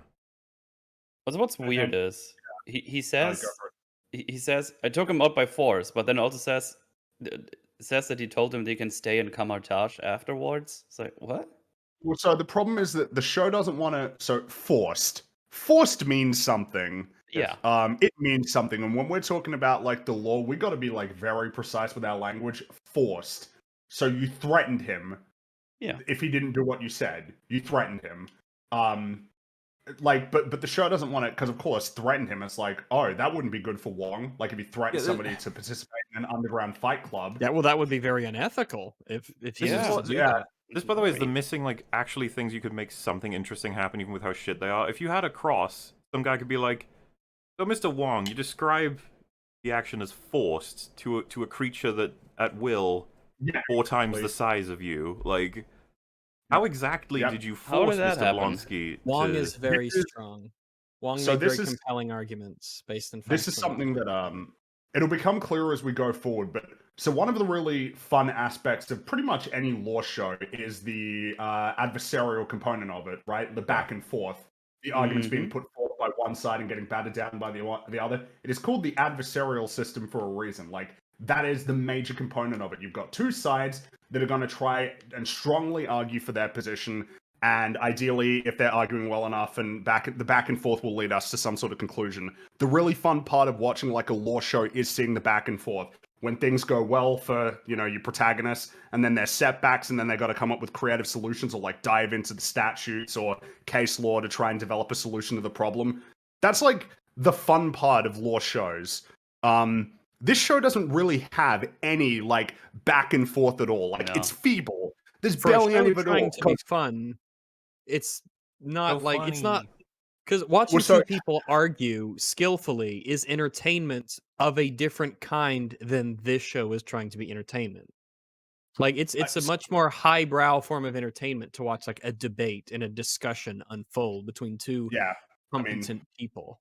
if you want to, because I guess we'll jump ahead a bit. Jennifer Walters takes the stand to basically later on to say that Bukowski is like he's such an idiot that he would believe that he was dating Megan Thee Stallion. It's meant to be like played off as funny, but there's no cross examination. We don't get to see that. But yeah, doing the whole like you realize you just admitted to a prisoner escape, but that's a crime, and then Wong is just like, oh, bye, and exits with a portal. Yeah, he just leaves. So it's over for Wong. Marvel Studios Wong will be about Wong's life on the run from the From authorities. justice, from international justice. yeah, justice, International absolutely. justice for, like, Yeah. So the show has done it twice, right? It's done the thing where it acknowledges the it acknowledges the law, but doesn't want to deal with the consequences of it. Because we had it with the elf in court impersonating the judge. Now we've had it with Wong. This one's much more cataclysmic, though. Wong lives in America. He lives in New York. He's going to show up in episode 4, and I guess we'll get to that. Yeah, like it's over for Wong. It's his life is over. Well, yeah. All we need to tell the precious EFAP audience is that it is official. Wong is now an American fugitive. Yes. Kind of nuts. But obviously, you'd think they didn't even verify anything, and he's just ran off. So can this really help Blonsky? The answer is yes. It actually works. It gets him his parole, which he never should have been eligible for. But Yeah. Wait, did Sure. we mention that he actually turns into Abomination and freaks he everybody does. out? He turns into Abomination. And Jennifer's argument is, he could have broken out, but he didn't. It's like, so what is the point of this cell? Like, it doesn't do anything. To be honest with you, dude, I just don't think it really. None of it. Like, I think it's just a false way of getting some like constructed drama, right? Because I think they wanted trailer footage of that. yeah, and they needed reasonably a way. speaking, from what we know, Emil, right? He might be that he's lying about all of this, and so he's calculating it all. No way he turns into Abomination without requesting getting it approved. No way. Why would he risk that ruining everything? Secondly, him turning into Abomination freaks them all the fuck out. They all think he's about to kill them. Like, isn't he in his little cell? Is the point of the cell? I guess the cell doesn't have that point. The cell is not that useful at all. Well, yeah, because we get that confirmed, as you just mentioned. Part of Jen's argument is he could have escaped at any time. It's like, well, no, you've got him trapped in an Abomination-proof cage, haven't you? And it's like, no, they don't. Yeah. So what the fuck? This whole time, you were just like hoping he wouldn't run away? Yeah. He had no. Why would Jen even need to prove that? Shouldn't they know that? Yeah, and also, I mean, by the way, shouldn't he be in the raft? Like, shouldn't put him in the raft, really? Like, rather than here? Like, I guess we've given up on the raft. We've given up on everything. It's absolutely baffling, this whole scene. She's like, guys, this proves that he could have escaped at any point. It's like, they would know that. Like, otherwise you're telling them that this was the moment they realized the cage couldn't hold him, and they realized that because he turned into Abomination. Even though he was brought to prison as Abomination, right? I mean. I don't understand any of this. It's fucking weird.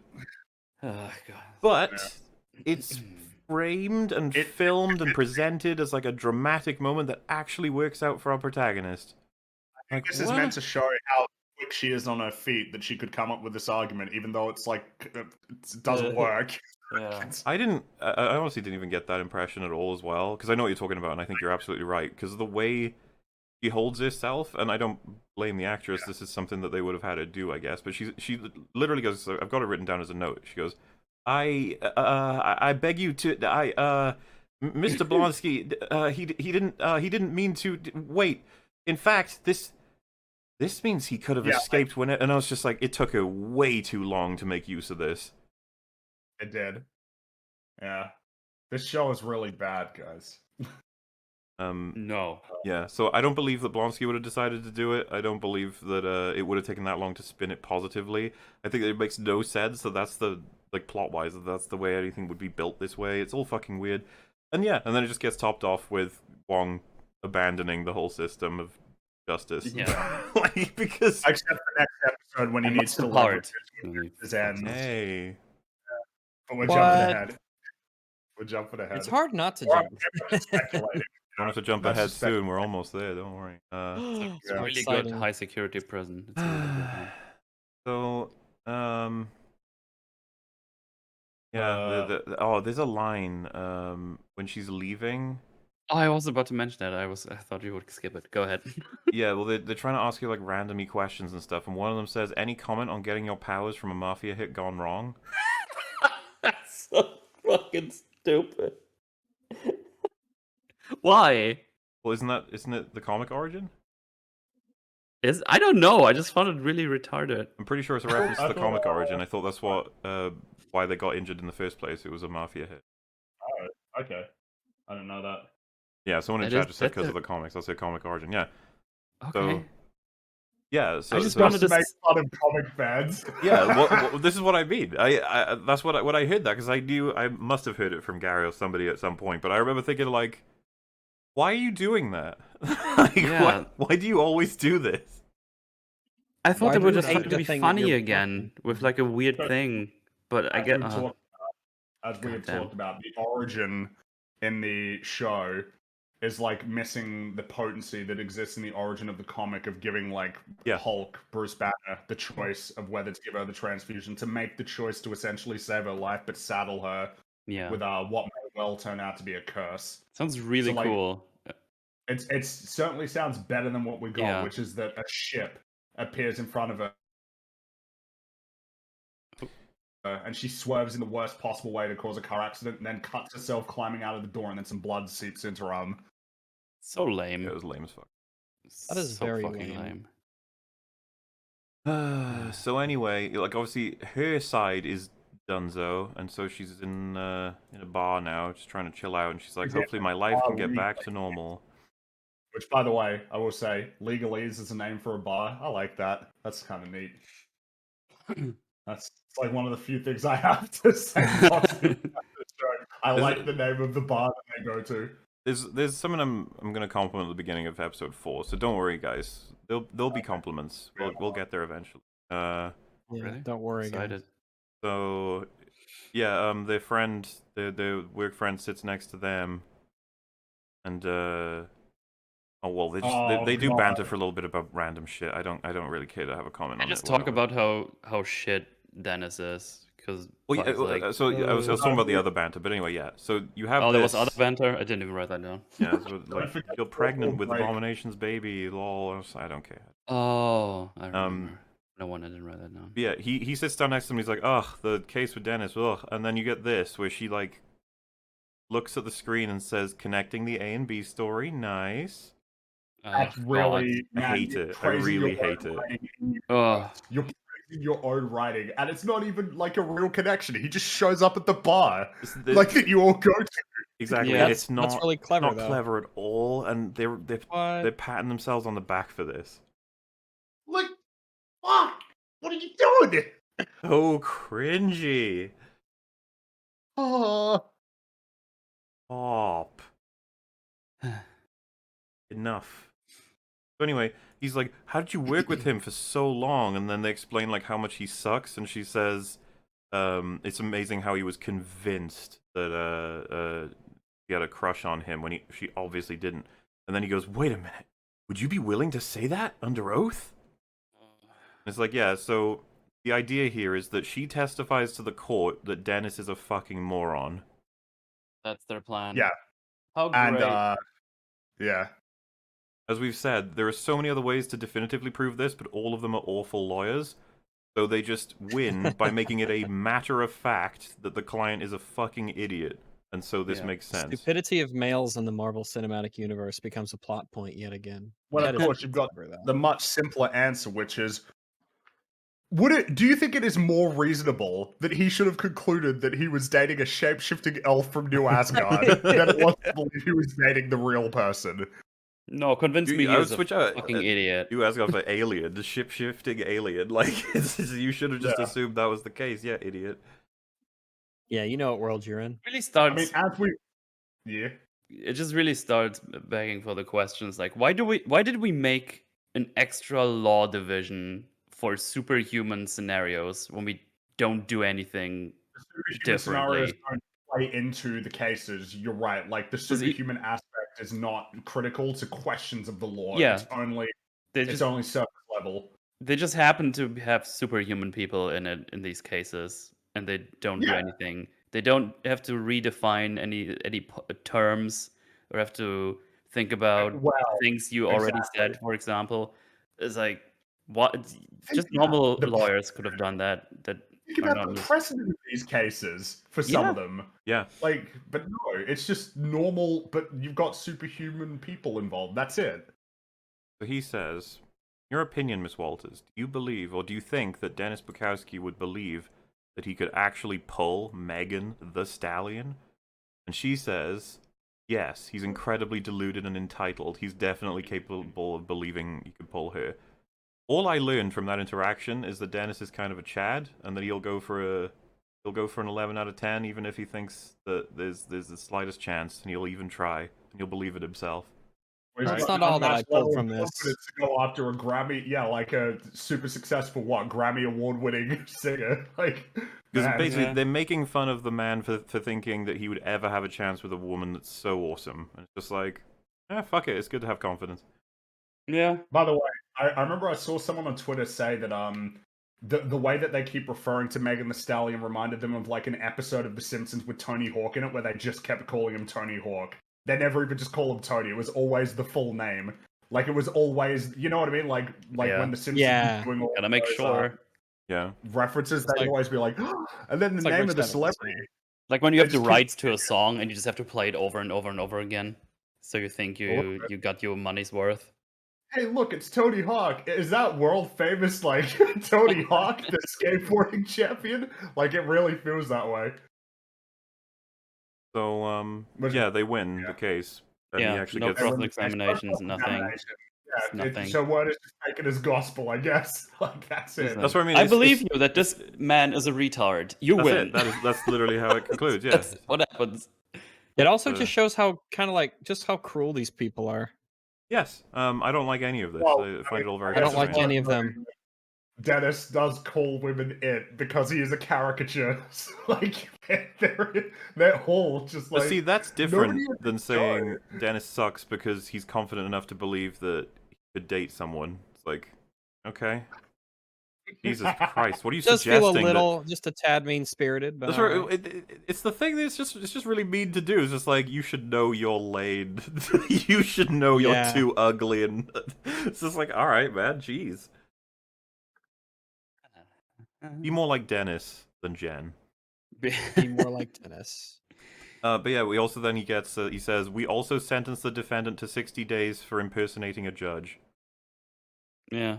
First of 60 all, days for impersonating a judge. Probably Wow. more than 60 days. Probably more than that. We'll call that first of all. Second of all, that would not have been sorted out in this case. That's not even how that works at all. That would have been a whole new thing. Yeah, these are different, right? This would be a civil Oh, yeah. proceeding.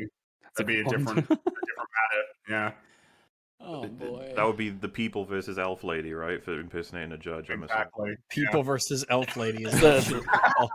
The trial of the ages. Yeah, as everyone in chat is going, I was just like, yeah, the 60 days thing. It is. Yeah, I know.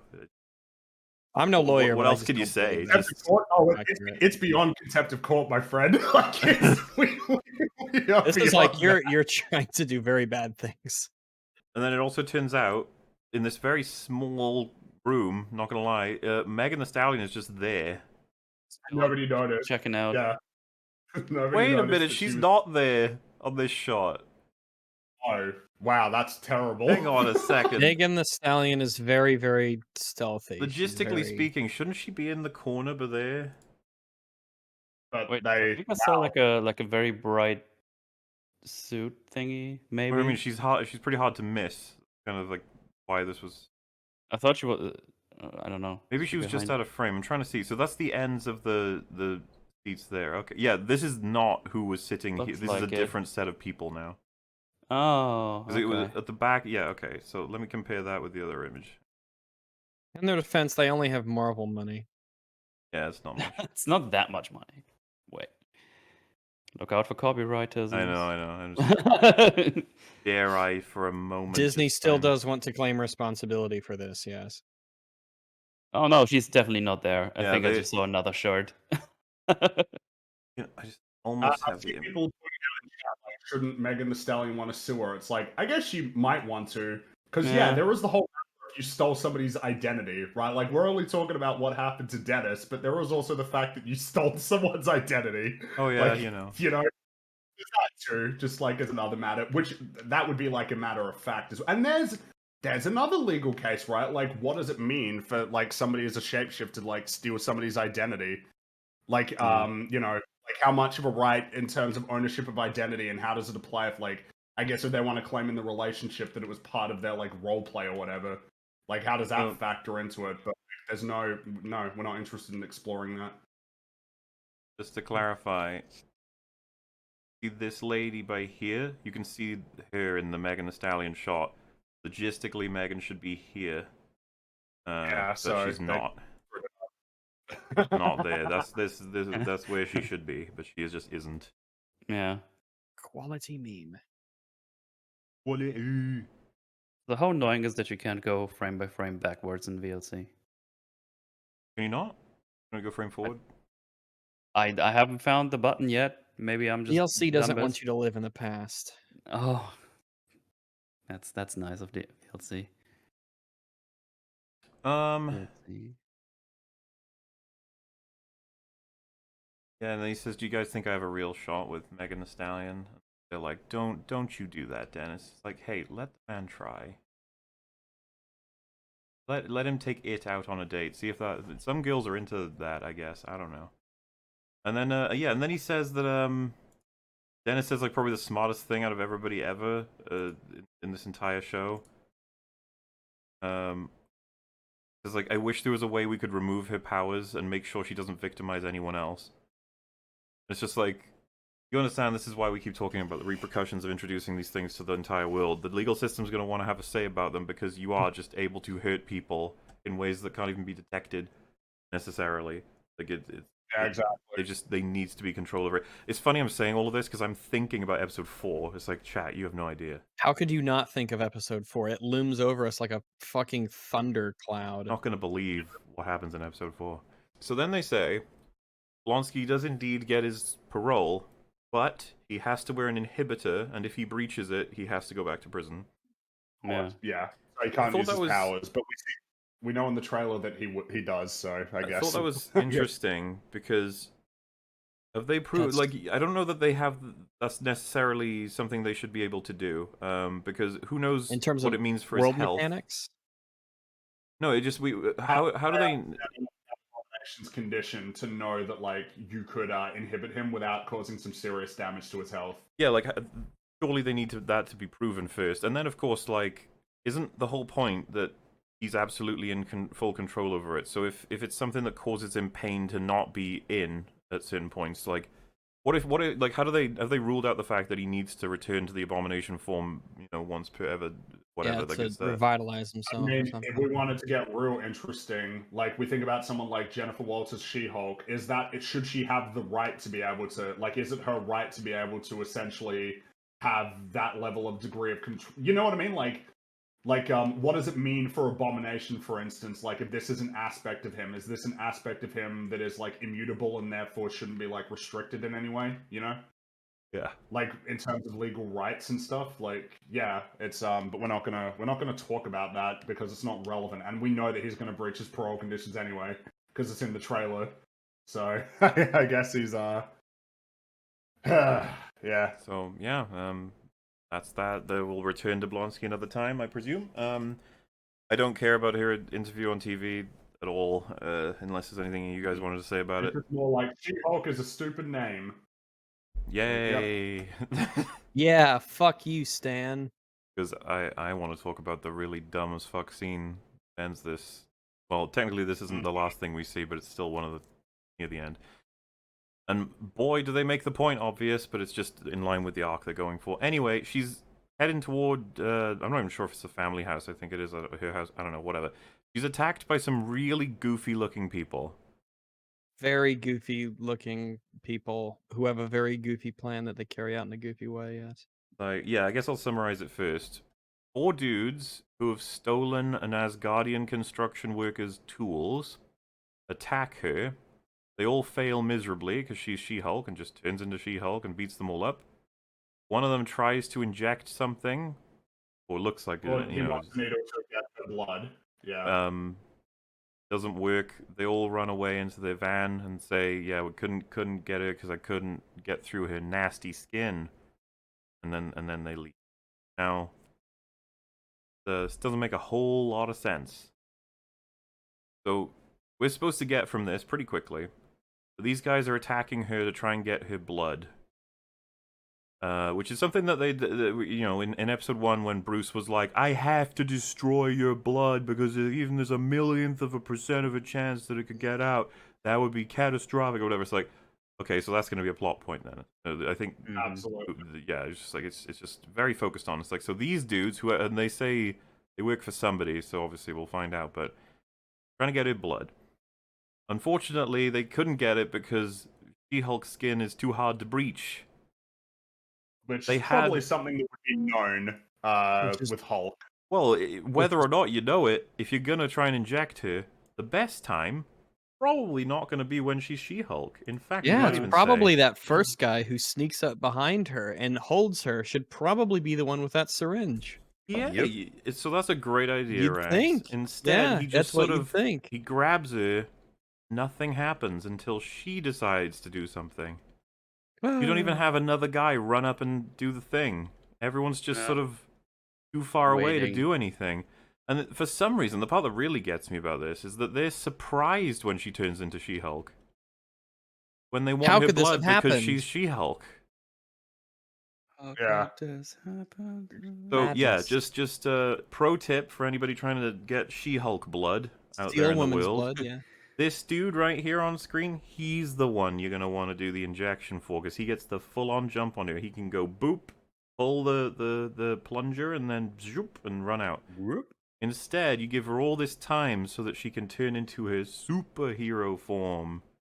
See, off she goes. Oh boy. And then look at Rip this them guy with a shoes. syringe. He's like, oh, jeez. It's like, yeah, I never would have expected this. Never would have thought. So they're really stupid. But then another part that I thought was kind of funny, she throws a guy like fucking 5 meters into the air, and he lands in a way of like... Neck. Yeah, kind of. He kind of like lands on it, and he Yep. just gets up straight away and walks off. It's like, oh. Oh yeah. Are you not He's okay. dead? They He should had a be. They helmet. should be fucked up, but they're just like, oh god, I just got punched by Well, She-Hulk. it's if- fine. Well, if Well, they got 'cause we know fucked up, that might have moral or legal ramifications that she might have to struggle with. Oh, But no. we're having fun here. Yeah. Because remember, She-Hulk appears to be about as strong as Hulk, and look at what Hulk does. Like, look at the damage that Hulk can Yeah. do. And you're just like fighting and punching regular people.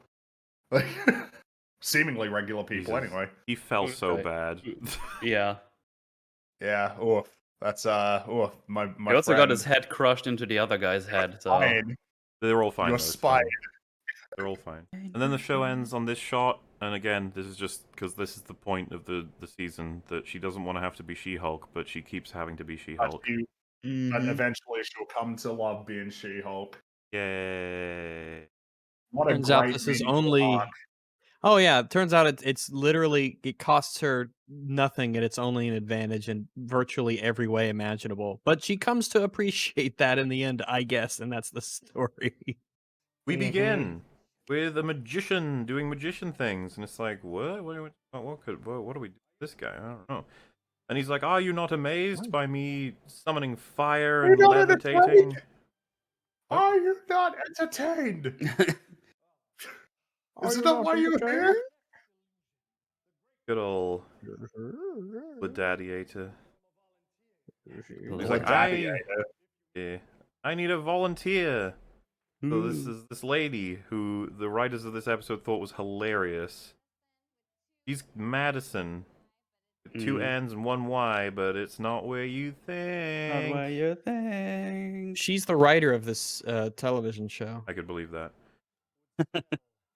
So yeah, he does a trick where he turns the color on flower roses. He makes them go from white to red. Everyone's very impressed. Well, actually, the point is everyone doesn't give a shit. Yeah, they're So- like, nah.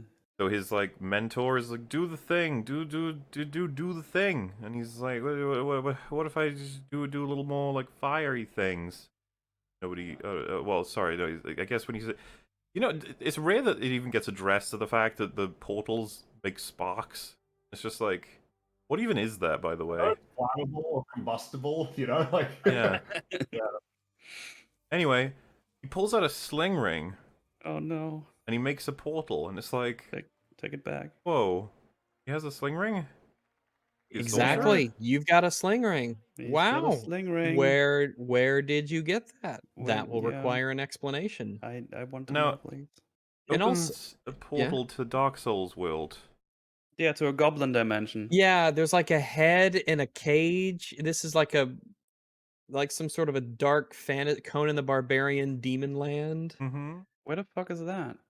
Yeah. I don't know, but I guess he I don't know. He wanna- wants her to go there? He's just So, well, here, more goblin on dimension. that in a second, because it cuts away from that, right? We don't know what happened there. It's fine. Back to Oh, yeah. Kathmandu. We got good old Wong. He's watching some Netflix. He's chilling out, and portal opens, and Oh, that I was- same. What were you gonna say? I'm gonna say, are portals? They should be prominent enough in this world now that people know what those are, I guess so. Yeah. Right. but right? it's, like, So when you really go on problematic stage and you pull out a stuff sling about ring, the you're show. like, I guess when you introduce actual real magic into a world, the job of the illusionist becomes a bit more complicated.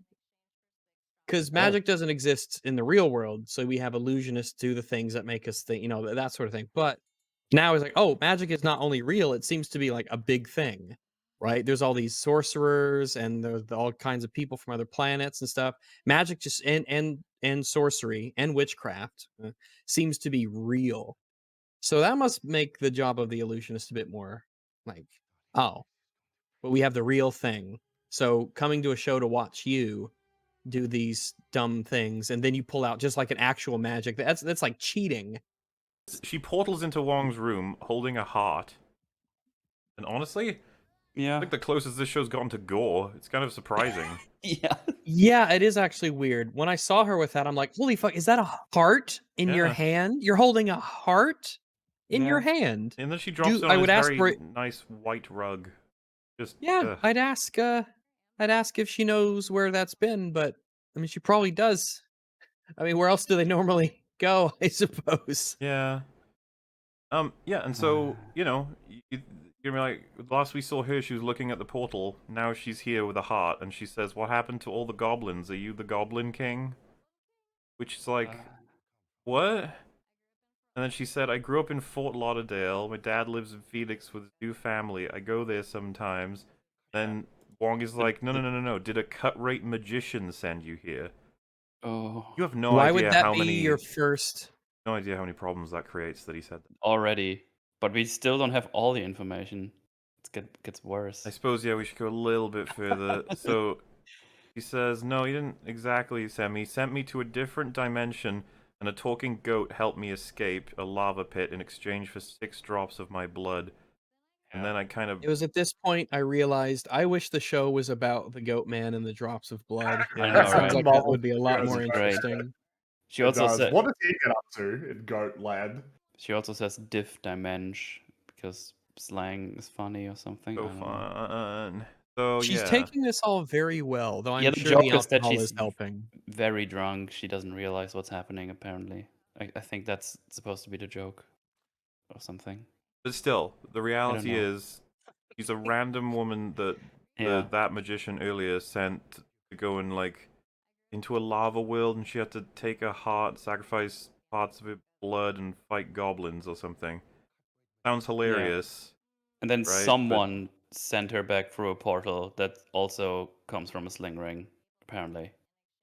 Yeah. People can just teleport into Wong's room, the Sorcerer Yeah. Supreme. Have we mentioned before that the portals create problems? They do. Has that been a thing that we've alluded to potentially? So yeah, that's like a thing that happens, and it's like, there you go. That's gonna be, how is Jen gonna get involved? And it's like, I don't even. I don't They- even know why. Wow. Oh yeah, and we start off with a fourth wall break. She's like, "You look happy. I guess you saw that Wong is back." It's like, he was all here last episode. He was He hasn't last gone. episode. Like, Did you I change assume your he had- order? did you change the I mean, episode like, I order? guess Is the he could've- question. Yeah.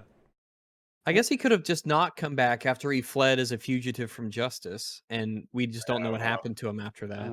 It's just a bit But- weird to say Wong is back when the the episode previously ended with him still he's it's not like he's been gone for a bit and he's back. Yeah. Yeah. And that's why, The- because also- of how bonked this fucking show's order is, I really could wonder if this was that they hadn't decided which would be Wong's first appearance. But by the way, before we go here, Wong straight up says Donnie Blaze is going to pay for this because she spoiled an episode of The Sopranos to him. Right. Oh yeah, this is actually worth talking about. Yeah, the Yeah. reason he's upset because she inadvertently spoiled an episode of The Sopranos. Not that there's a rogue magician out there with a sling ring who is teleporting people into and out of demon dimensions. Yeah. And she never mentions the name Donnie Blaze, so he knows who that person is. Which just- supports the line, did a cut rate magician send you here? Exactly. Which just Because his first impression piles is on that. the bullshit Yeah, this that's is unfolding right in front of our eyes. I mean, that's enough to Wong say is then. being just- eviscerated in his character. It's insanity. and we're not even to the worst of it, but yeah, just, in case anybody's only Correct, we're vaguely not. following, Wong is aware there is a man with a sling ring that's just sending people to demon dimension. Mm-hmm. However, that is not what compels him to take action. No. No. Also, It's I would like to fine. just make sure everyone understands the magician is called Donnie Blaze, not Donnie Johnny Blaze. Blaze. Not to be confused That was with also Johnny Blaze. Yeah, there was confusion in our And yet little there watch was group as confusion. well. Very Yeah. obviously a reference, and no, you do not want them to ever bring in Johnny Blaze. Ever. That's the Ghost Rider guy, right? Just so we're. He's really cool. They're gonna Okay. make him Yeah. lame if they ever do bring him in. People are gonna be like, he's They're already in because of definitely gonna Agents of bring him in. Shield. They'll do him again in a different way. They wouldn't They're gonna let the bring him Agents in. of Shield guy be the definitive Ghost Rider. Make him funny. They're And stuff. definitely going to bring him in. Yeah, they'll definitely want him. They want to make their Midnight Suns movie, I imagine. So they'll want him. Yeah, he had a cameo in Agents of Shield. I know he turned up in that at some point, but you know that if they were to bring him in the MCU, they wouldn't care about that. I don't. No way. I still wonder if that show's canon. I don't know. Wow, the fact that it's even in doubt, right, isn't a good sign in terms of its status. Yeah. Kind of the same with Daredevil. But yeah, People Donny tend to Blaze. like Agents of Shield, right? People do like Agents Yeah. of Shield, from what I understand. So, Certainly who more knows? than the pissed on shows from Netflix. Yeah. Like And like Inhuman Iron stuff Fist as and well. Defenders. Yeah. So anyway, yeah. She says, I guess you saw that Wong is back, and it's just like, yes, to be ruined again and again Yeah. and again. Whoa. And she's like, God, everyone loves Wong. It's like giving the show Twitter armor for a week. Which it doesn't, but okay. Well, no, it's I not working. It's disagree. starting to, it's flagging. Yeah. I disagree. I think she's absolutely correct, even to a T. It does give the You- show you armor for about a week. Sorry, you might be right, because like it seems like they really like the Wong and Madison like team up Yep. as a thing. They love it But and using Give it. it a Oh, week, okay. and people will then be Yeah. like, Give it a She-Hulk was week. pretty shit, though. Yep. It's so like having this line in here to me is just like it's not fair. The writers even know about all of this, like Yeah. how everything works. This absolute sludge parade. It's not fair. It's funny that you say that now because my notes are obviously like a week old from when I covered it. Yeah. And now that I think about it, oh yeah, it actually did work because everyone was just talking about Madison and Wong. I saw Damn it. loads of Wonga's stuff, and I was just like, fuck. Oh, stop. But it's the same. This one will have a worse downfall than the rest of them. People will be like, God, you have to admit though, the Phase 4 TV shows, stinkers. Like everyone will be saying that. It will. I think it's gonna have a pretty. The fact that it's received a negative response as it's coming out, like that is That not is a departure common for these. from. Yeah. Well, it's the same as Thor, right? And Thor's never recovering. The reputation of No. Thor's not. There's never Will going to be a never get point where better. people like it was judged too harshly. That has a No. permanently negative reputation, and I think this one will too. And Yeah, then I yeah, don't- by the end of Phase 4, depending on how Black Panther pans out, if that's however that's perceived, like there will be a perception that Phase 4 was the shit one. I think that that's certain. Hey man, it could turn out that Black Panther 2 is like the best of Phase 4. It probably, I could easily see Maybe. it being the best of them. Yeah, I feel like it'd be. I guess it would be competition with No Way Home, but like it would be surprising to me if it ended up being as flawed as like a lot of this stuff. But who knows? Thing is, well, that You know, like the whole, some of the things from phase 1, 2, and 3. It's like you kind of look back and that wasn't so bad. Like I seriously can never think that would ever happen to something like Thor: Love and Thunder or MOM. I don't know that How they could bad ever. could things Yeah, possibly like get before that's good? Knock on wood. that's the thing. I don't think we could ever see something in phase 5 or 6 that's so bad that I go, man, I miss MOM. Like no. I guess Secret Wars might stand a serious chance, right? Because of like the scope of that film is going to be insane. I still think I that we would imagine. categorize it alongside MOM rather than worse. Right, like there's never anything that makes you go, man, Multiverse of Madness, we were eating good. Yeah, no way. Yeah. Yeah, I hate it. So yeah, here comes. We're close to the one thing I like in the 4 episodes. I think. She says, Ooh. the dad just pops in. He's like, "Good morning, Yay! sweetheart." And she's like, "Dad, The what are you dad. doing here?" And well, after the scare you had, I'm here to beef up your security. And I was like, "Aw, Aww. What a good boy. What a nice dad. He like cares about his daughter. doing it even though she's She-Hulk. He doesn't care. He's looking after his Even though daughter." she's a Yeah. total cunt. But man, what a good dad. What a good dad. Yeah, like that's a tiny bit, and then you get I got new locks, cameras, an alarm system, and even pepper spray. Says, "What's the shovel for?" He says, "Digging holes." It's just, like it's the only joke the only- so far yeah. in the show that I was like, you know what? I'm okay with that. Yeah. I'm okay just- with that yeah, joke. like- I enjoy the implication that this father is a loving, kindly gentleman who, if push comes to shove, has a shovel. yeah, like I that's what I got from this. The impression Yeah. kind of just like if they need to kill anybody as a result of them attacking us, we could bury them. A father will kill for his daughter. How much This visual kind of makes it work for me as well. Just the way he's holding it, just staring blankly at Yeah. it centered. I was just like, yeah, that works for me. It's All right. this matter of factly just it's a shovel for digging. You know how you dig. Yeah. One point. Good Put job, it show. in You your- did it. Put Never it in your again. wall. Put it over Because there. I will say there is a detraction of points from the scene because Jen is in it. That's Yes. unfortunate. So yeah, he says, "What do the police say?" And she said, "Oh, they said police stuff." And he goes, "You didn't call them? Are you serious?"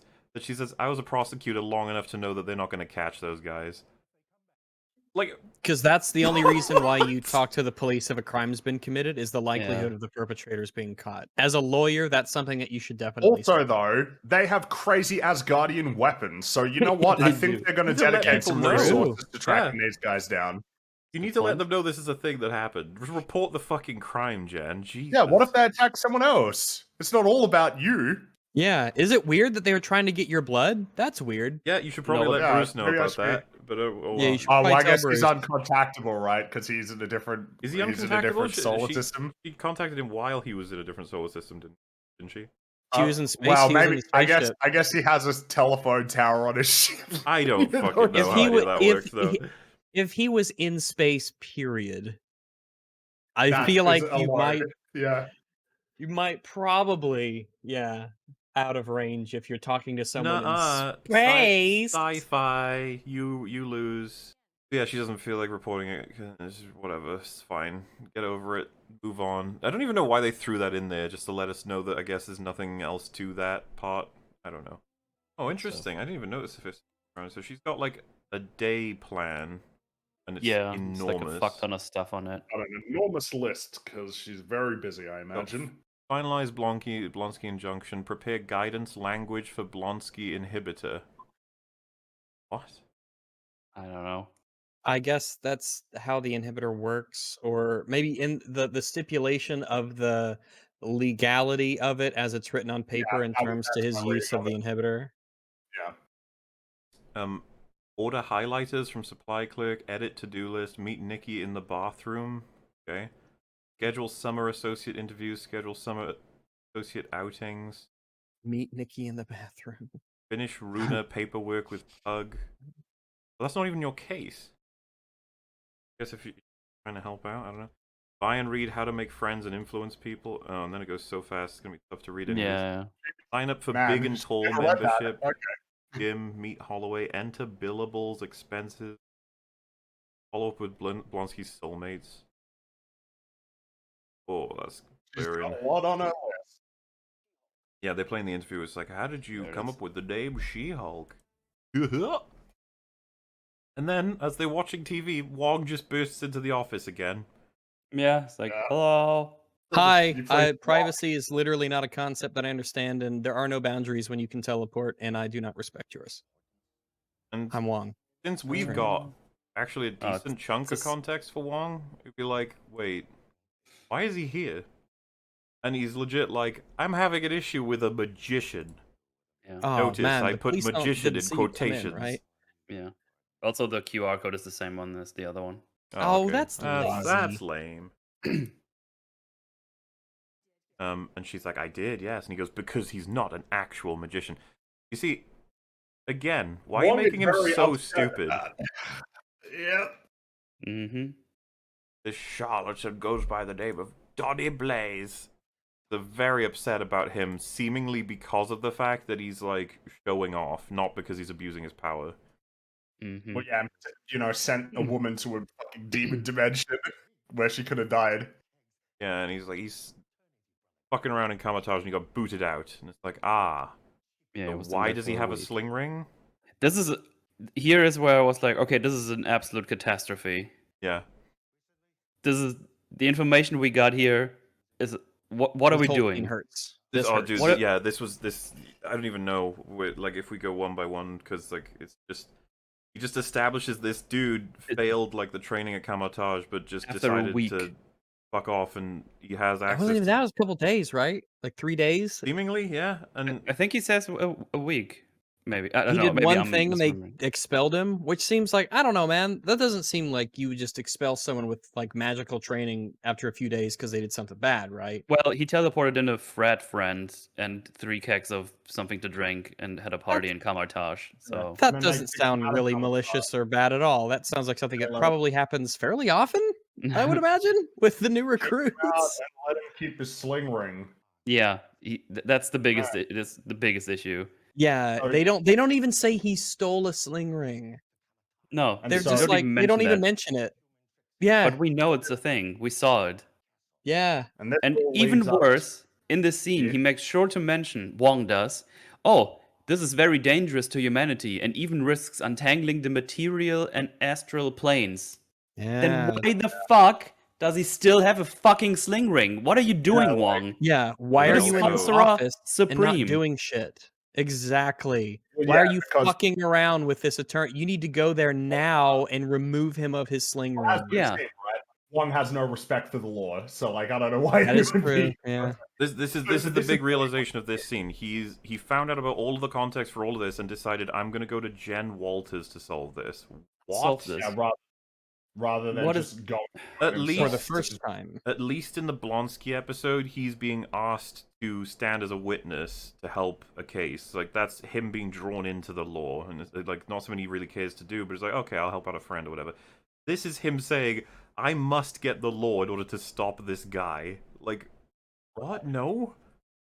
And I guess to address that, so what he wants to do is he wants to establish a precedent that no unlicensed people can like practice the mystic arts. So many questions stem Wait. from this. Oh, I'm gonna okay. wanna. That's not yet. That's just after the one other thing I want to establish is he says in no uncertain terms he is sending volunteers into other dimensions. Yeah, Like, Yeah, for for fun, casual like- fun or something. Yeah. Other dimension. So Other dimensions. So, at first, you may have been able to get away with saying he just knew that that was something Donnie could have done and that this was the first time he had it confirmed or something, but it seems to confirm that he knows that Donnie's been doing this for some time. Or sometime. Exactly. This is unacceptable. Supported by the earlier scene, where it's like, oh, was that some cut something? I forgot the term. Cut Magician rates. who did this, and then also says Donnie Blaze's name. So Mhm. fuck me.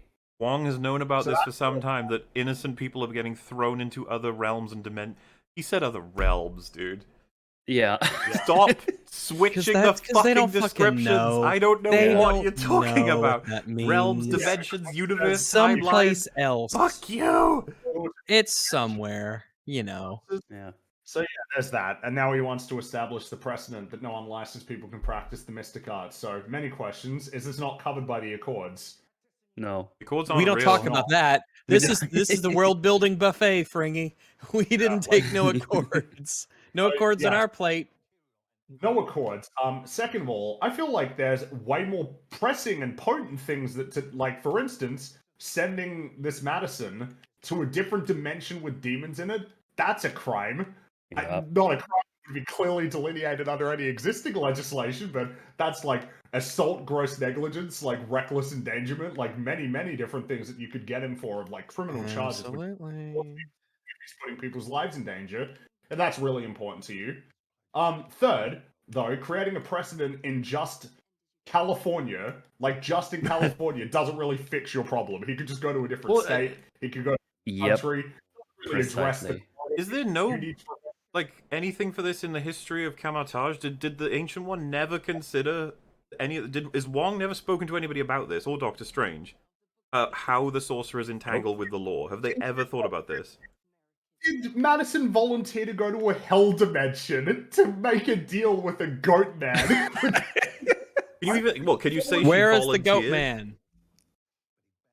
Is that Well, even? she volunteered for the magic show, but that doesn't mean that she volunteered to get sent to a hell dimension. Yeah, that's what I'm suggesting. Yeah, it's too much to say the least. Is too much. Too much. You're hurting Yeah. my brain with all of this crazy shit all at once. And what does it mean, by the way, to have a license to practice sorcery? What is licensed Oh man, sorcery? I went on a whole thing. Like Wong decides virtually on a whim that we need to get the governments of the world involved in legalization of sorcery and magical practice and execution. Well, good luck. Wong, do you have any fucking clue the can of worms that you are about to open on Yeah. virtually a whim because someone spoiled a TV show for you? You fucking loon. Just think about this as well. It's like, yes, I want to establish this not through legislation, like on a federal level, or through I guess if you want to do something globally with the United Nations or whatever. No, I'm going to establish it through a cease and desist in California state law. Like, what? It's baffling. Fantastic. It's fantastic. And by the way, Jen's entertaining all of this. She's like, how do we make this work? Well, you're going to need it so that you have like an agreement with these people and you teach them your sorcery. You have like a contract or she's asking him this stuff instead of just being like, Wong, you sound insane. Like actually fucking deranged. Yeah. Like, and I can't believe that my brain is like, where's Steven? Bring him in. He might be able to actually help at this point, even though he's crazy. Like, whatever. Everyone's so fucking nuts in this universe. I can't take it. Steve would just go to this fucking guy and just like, give me the sling ring. Yeah. Well, that's what Wong Chop your hands off. Get Wanda to disappear it. Whatever. The first person was put in danger. Like why? Yeah. So, it doesn't stop. No. It Refuses to doesn't fucking stop. This ride never ends. Oh man. This whole scene is thick. It's like every fucking sentence makes problems. Basically, the point is made by Jen, like, there was no like contractual agreement or anything like that you got him to agree to when you trained him in the basic arts, and it's like, so the problem is you've opened a can of worms. Magic probably should be something that's governed by legislation at this point, considering how powerful it is that you can like summon monsters and create portals. Like, just the portals alone would demand some sort of like legal addressing by governments around the world. That's what this show should have been about. It probably should have been. But that they want this episode to be one and done. And you can't do one and done when we're talking about countries all around the world figuring out how to legislate the use of a breadth of supernatural abilities that are incredibly powerful. Like I said, man, back in Doctor Strange 1, they benefit from basically being like, we're a hidden organization, nobody knows about this shit, and we fight supernatural beings, often in other dimensions.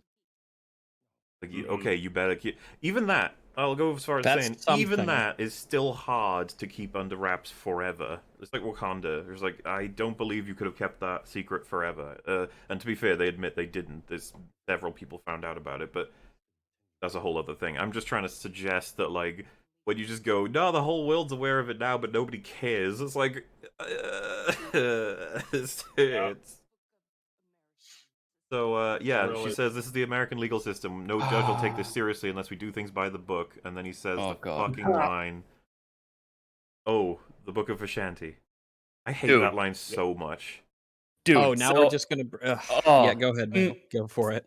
So the joke is that Wong, who at some point was a very smart character in this universe, thinks that the Book of Vishanti is a human guideline to the law. I don't even like. I meaning genuinely. When she says we got to do like a things whole thing. by the It's- book, I don't know what's going through his head when he says, "Oh, the Book of Vishanti." So Does the Shanty He thi- guide you on like determining like does it guide you through governing like navigating the American legal system? so he doesn't understand that humans abide by a legal system that was created by humans. He's a human being. Wong exactly. Also, should the Book be- of Shanty doesn't exist anymore, buddy. It's gone. He has a residence in New York. He's an American. Well, maybe not an American. He lives was in America. At the born very... on Earth. He was Yeah. raised as a human. He knows what the law is. What is this?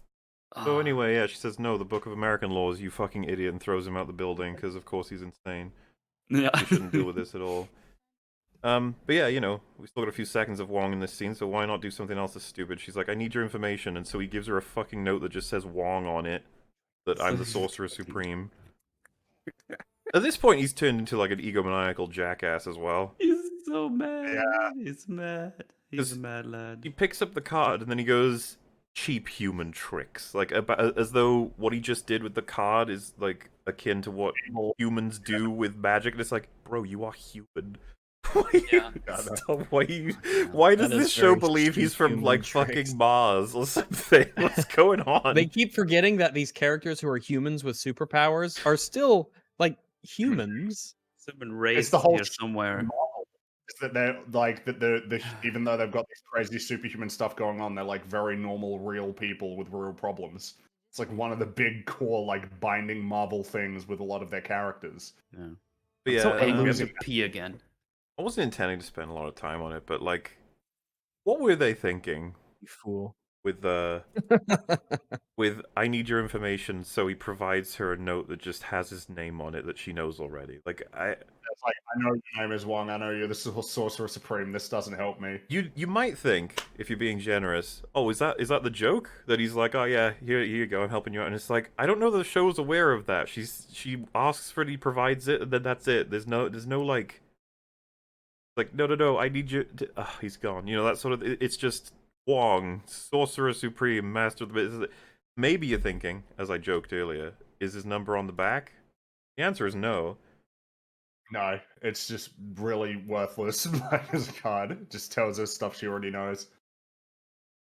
The literal joke in the first Doctor Strange movie is that he's a normal guy.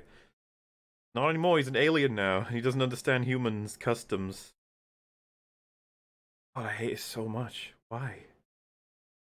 How long till Doctor Strange This is is an the alien? pain dimension. The dimension of pain. We need to uphold America's laws. Oh, America Chavez. Yeah, I could see them doing that. America Chavez? She would make a wonderful, kind, compassionate, and wise ruler of the land. Yes. And yeah, by the way, I guess we kind of touched on it, but Book of Vishanti, just bringing it up at all. Like, does Wong even The know? book that Giovanni destroyed. Does Wong even Well, know? He didn't destroy it, but what did. You probably but wouldn't want to he- tell him, right? You probably would want to. Embarrassing. It'd be quite embarrassing. It's like, you destroyed... Why? Did you, like... You ran to it as soon as you saw it, right? I mean, Yes. I definitely moved towards it. Yeah, he says yes. It's like, you're lying to me. Oh, dude, I'm already imagining, like, Wanda, you know, she's on her redemption path where she's trying to get back in the good times with the other heroes, and so she's there when this conversation's happening, so she knows what happened, and Doctor Strange is looking at her like, don't say anything. Just He's don't. like, shush. And she's like, I mean, I feel kind of guilty about it. I feel like we should be honest. And Doctor Strange's like, don't, okay? Just don't. And she's like, okay, alright, fine. Jeez. I don't want everyone to know how much of a fucking failure I am.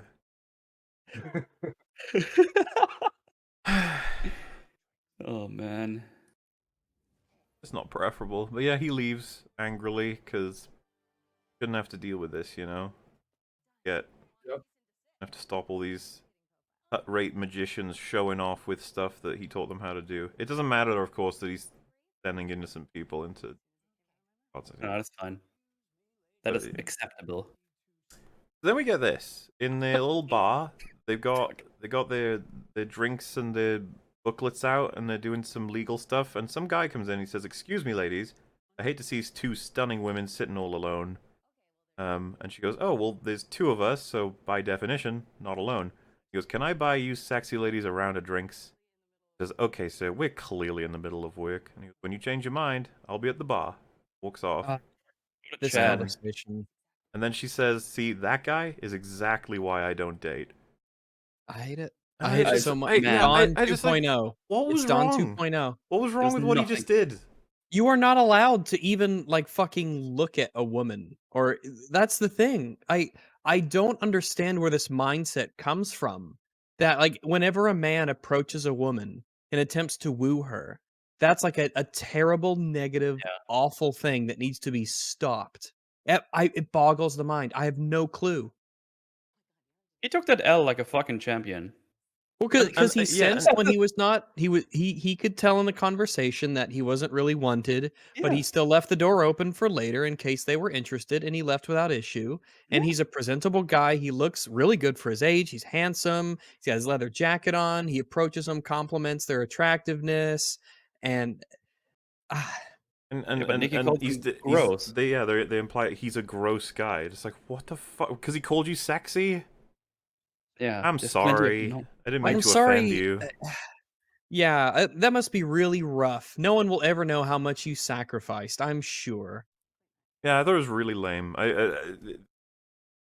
You're in a bar, you're having drinks. Some guy just says like, "Do you want some more company?" And you go, "Ew." It's just like, oh, Ew, I'm jeez. being talked to Ew. by a maloid. Maloids.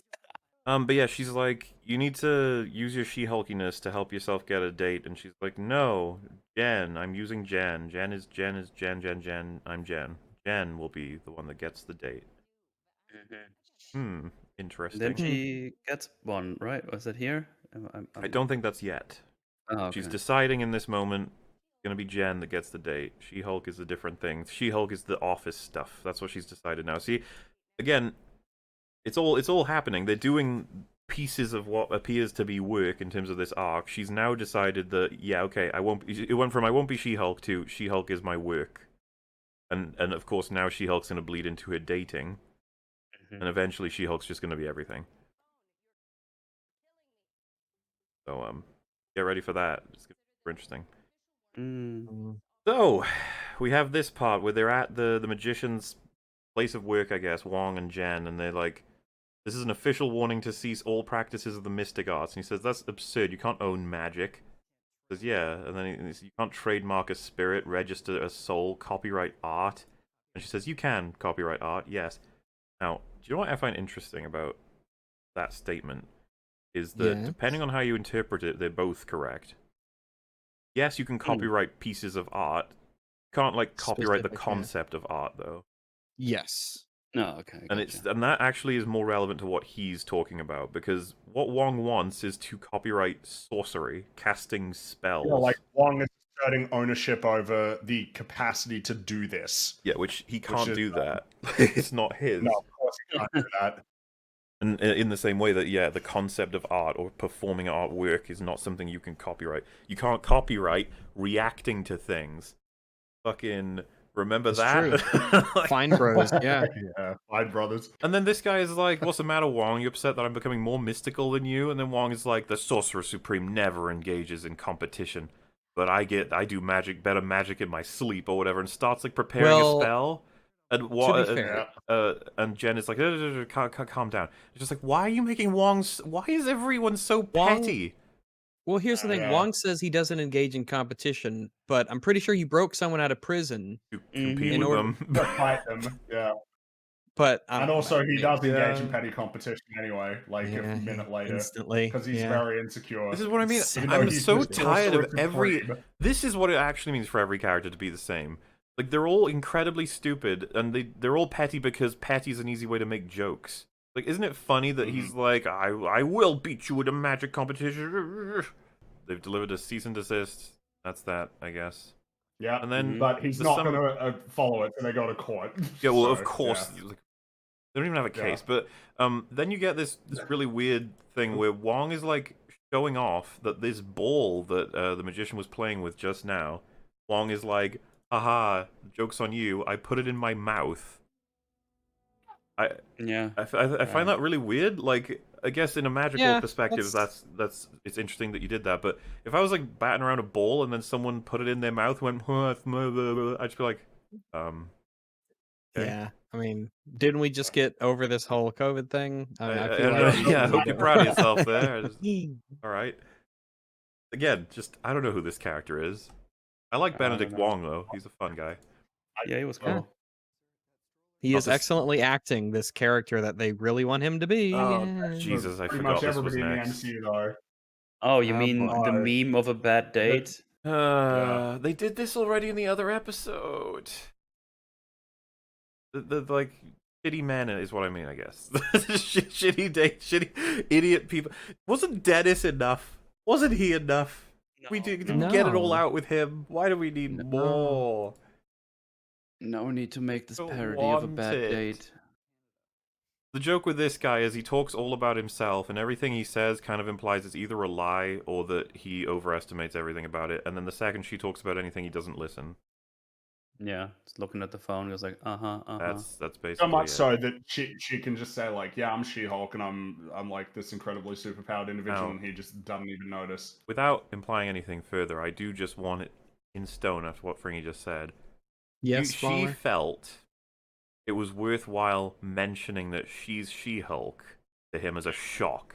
Basically, like, she's saying things and he's not responding to them, and so the implication is He's like, on I'll his keep phone, making yeah. increasingly crazy things to see if he reacts, and one of the top tier ones is, I'm She-Hulk.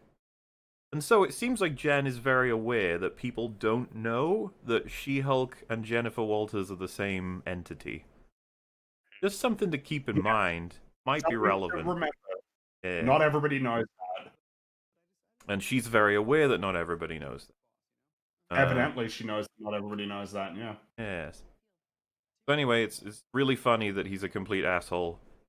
And they even have a shot where he looks at the asses of two girls that pass by, and Jen's like, "Wow, rude, because you're on a date with me. You shouldn't be looking at butts." Yeah. What a bum.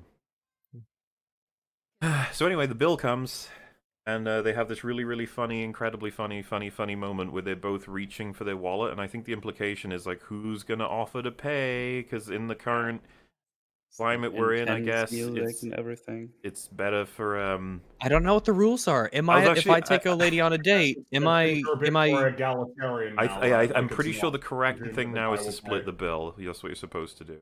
Right. And so yeah, the implication there, of course, is that is he gonna try and go like, I will pay for it, and then she's gonna counter with, no, I will pay for it, but no, he gets his car keys and then says, okay, bye, thanks for the drinks, as if to say, yeah, you're paying for a bitch, lol. Do you remember in Family Guy when the chicken and good Peter on him. Fuck her. got to a fight about paying for the bill, and they got so angry that they fucking fought to the death? Oh yeah, Yeah, It's like a fine, 5-minute scene. I really like the fights. So that's that. We'll get more of stuff like that at some point. Oh god, this is we're about to get very dense with things to say about Your Honor, we filed a complaint and a motion for a preliminary injunction. The court case for all of this is beginning, and this image, my brain exploded seeing Wong sitting in court. Wong is sitting in court. Wong, the fugitive Wong. Wong is sitting in Fucking court. fugitive Wong. Yes. Wong, Wong. this is like your legal Chernobyl. You do not need to be here. You need to be avoiding this place like the plague. You should not be in a courtroom ever. Yeah, I think I said this to you. he does I look was kind of like, worried they in this didn't- frame. They didn't even do a throwaway line as stupid as, oh yeah, they they dropped that. forgotten. That got dropped. They You know, forgot. something like that. Yeah. They just didn't mention Oh, it at 'cause- all. Wait. A throwaway, a nonsensical throwaway line about charges being dropped on someone? Oh, What? yeah. Perish the thought that this show would ever do that. They would never do that. Yeah, that would be very They'd bizarre if never they throw away decided to do charges that. of somebody who committed a crime or admitted to Yeah, committing egregious a crime in front of crimes, several yeah. witnesses Yeah, major Yeah. crimes, not like minor things too, big ones, in front of several witnesses. Yeah, just especially if because, those you know, crimes maybe might have involved the potential death and and were very attempt to publicly murder televised people. as Yeah, well. absolutely. You know, like, man, wouldn't But do luckily, the that. show wouldn't Anyway, do that, so I don't even know why we're No. going on about it. Anyway, yeah, you got your magician, his mentor, and the lawyer, and I guess yeah. So they're gonna try and say gross negligence is what they're gonna try and get him on, which is so fucking easy to get him on. In fact, I almost want to be a part of their legal team, so I'd be like, guys, don't bring him to court yet. Let's just go to one of his shows and record what happens. By the way, I already feel uncomfortable about, right? Recording him, put someone in an alternate dimension. It's like, can we just stop him? Can we please just stop him? Yeah. Listen, her sacrifice in the grand calculus Oh yeah, I of the guess. universe was worth She-Hulk episode. Like I said, this is just seconds from realizing Wong is even here. They're just like, do you Yeah. have any witnesses to corroborate? Wong's like, no. And then Jen's like, do you want to win this thing or not? And you as an audience member, I'm like, wait. Why has this not you been telling me that decided? she's not already here? Yeah, You like, haven't should already, also you be- haven't yeah. already got your witness. And also, they need to know about this, the opposing side. Yeah, Yeah. Not just spring surprise witnesses on people like this. what's being implied here is that this is just an idea they had off the top of their head during court, and Wong is Yeah. like, oh, I don't like this idea. And it's like, no, that's not how witnesses work. You can't do that. No, you can't just and because they portal. Well, I was about to Madison in the say, that's why I'm trying to take this so slowly. like, because so much happens at totality, once. 'cause- yeah, so that happens, and they're like, we do have a witness. And then Wong teleports into a courtroom, you know, courtrooms where there tends to be security and stuff and vetting. Just like a person into a courtroom. She's coming from a portals him in. nightclub. Like, Yeah. Yeah, it's just partying somewhere. Yeah. she almost steps through like as though she's slipping into the like it's as if we could make this worse. Wong opens the portal behind her, and thus she nearly trips over it. How great is it for your case that your client is coming in clearly inebriated with a She's fucking also yeah, you're glass right. in She's her also hand? fucking drunk. Her testimony gets the case considered bullshit because she says it was fun and spooky. Yeah. Which is fucking insane. The witness gets to confirm, like, the whole adventure through the demon world, but she said it was fun and spooky, so the judge is like, well, fun and spooky. Yeah. I couldn't, like... What are you supposed to do with this in terms of, like, stakes? How could you possibly... Why would anyone compliment the show? Why would they Because- hurt me like that? And Oh, again, man. like, is the judge not there? Like, you teleported someone to a hell dimension. You Allegedly. teleported someone into a hell dimension just because they were like, oh, that was fun. It's like, yes, so all is forgiven, all is fine and dandy in the universe. Then you open a portal to a hell dimension. What if monsters came through the portal? Oh, that would be crazy. That would be crazy if that happened in front of dozens of people. Oh but- man, I hope Think about not. Hell dimension and all those creatures. You know how they are. Not to stereotypical, but you know how they are. Those hell denizens. They just want to go to other places. You open up a portal, they start pouring out, and then you just like leave the portal open for extended periods of time. That would, jeez, can you imagine if that happened? That'd be madness. People could get hurt. She Oh, says well. I made a pact with the demon and I can't discuss it in a courtroom. Mhm. I made a pact with the demon and he promised not to reap my soul and the souls of my family as long as I don't speak about it. How is the judge not throwing this drunken idiot out? You know what I mean? Yeah, Like, it's like things. Well, because the judge doesn't even seem to buy into like the magic, like a real magic system, right? Like she seems to Yeah. even be like resistant to even that. though they as just a notion, portaled someone in. even though she just portaled someone in, exactly. Everyone knows magic is real. This is where, Yeah, you well, I mean, definitely and can't if get they away with it didn't- at this point. Yeah. Yeah. And so, yeah, So were we taking her testimony as truth or not when she says she spoke to a demon that threatened to take her soul and the souls of her family? Like, what does the judge make of this? Yeah. And then you have the fact as well, there's no cross. He says all of this shit, and it's just sort of like they're waiting That's for just what the it, judge yeah. might end up thinking about it. Mm-hmm. Which, again, is so far down the list, honestly. Yeah. start to Well, I wonder if mean, you've even mentioned these issues. Remember, Wong is a fugitive from the United States government, and here he is in open court. Yeah, and he says, like, I moved to dismiss because Donnie's performance was clearly fun and spooky, which is the sweet spot for magic, in my professional opinion. I was legit sitting here like, so what about the part where he threw her into a demon dimension? Are we just not To a talking demon about this? dimension, exactly. No. Many witnesses that you could have called forth from that show. Yeah, but and you of course didn't she get any shit of at her them. job, so we And can't get is that. Madison the only one that lived in terms of the people he's been sending to the demon dimension? Because I feel like that's a Only factoid that yeah. might get him in trouble. Well, Like- yeah, because if he sends multiple people, like that would be a question. Have you ever done this before? It's like, yeah. Well, I mean, you can't be lying about that. It's like, yeah, and you sent them to other dimensions. Do you know if they're okay? Do they come back? And I mean, and here's the thing, right? Even if she agrees that it's fun, it's like, so whether she thinks it's fun or not, if he put her in danger negligently, that's it. Yeah. yeah, but if you retroactively say that it was fun, Doesn't change the act at the time. Yeah. What if she didn't find it fun? She didn't consent to going to a hell dimension. But it was fun and spooky. It was fun and spooky. The guy says you cannot do what they're trying to do, and then because that's just magic is protected, and she says no, that's for card tricks and disappearing women who never speak. This is very different because the mystic arts is in fact real magic. Like my fucking jaw drops. Like real magic in a courtroom. You just said the terms real magic. Yeah. What the fuck is that? What does that mean to the law? And then, of course, he does this thing where he fucking activates a smoke bomb and changes his clothes in court. Yeah, just Yeah. activate explosive That was device. stopped at the security from him. Oh, that lampshade. It's like, how did he get that through? It's like, yeah, how did he get that through? Also, you're under arrest for setting off an explosive device in a courtroom. Yeah, and once again, the prosecution doesn't recognize the opportunity they had right there, but oh well. Mm-hmm. Yeah, because she's not very good at this. And then Wong says, he says the line, this places us on the edge of a precipice. Yeah. Ugh. The edge of a press. This places us on the edge of a precipice.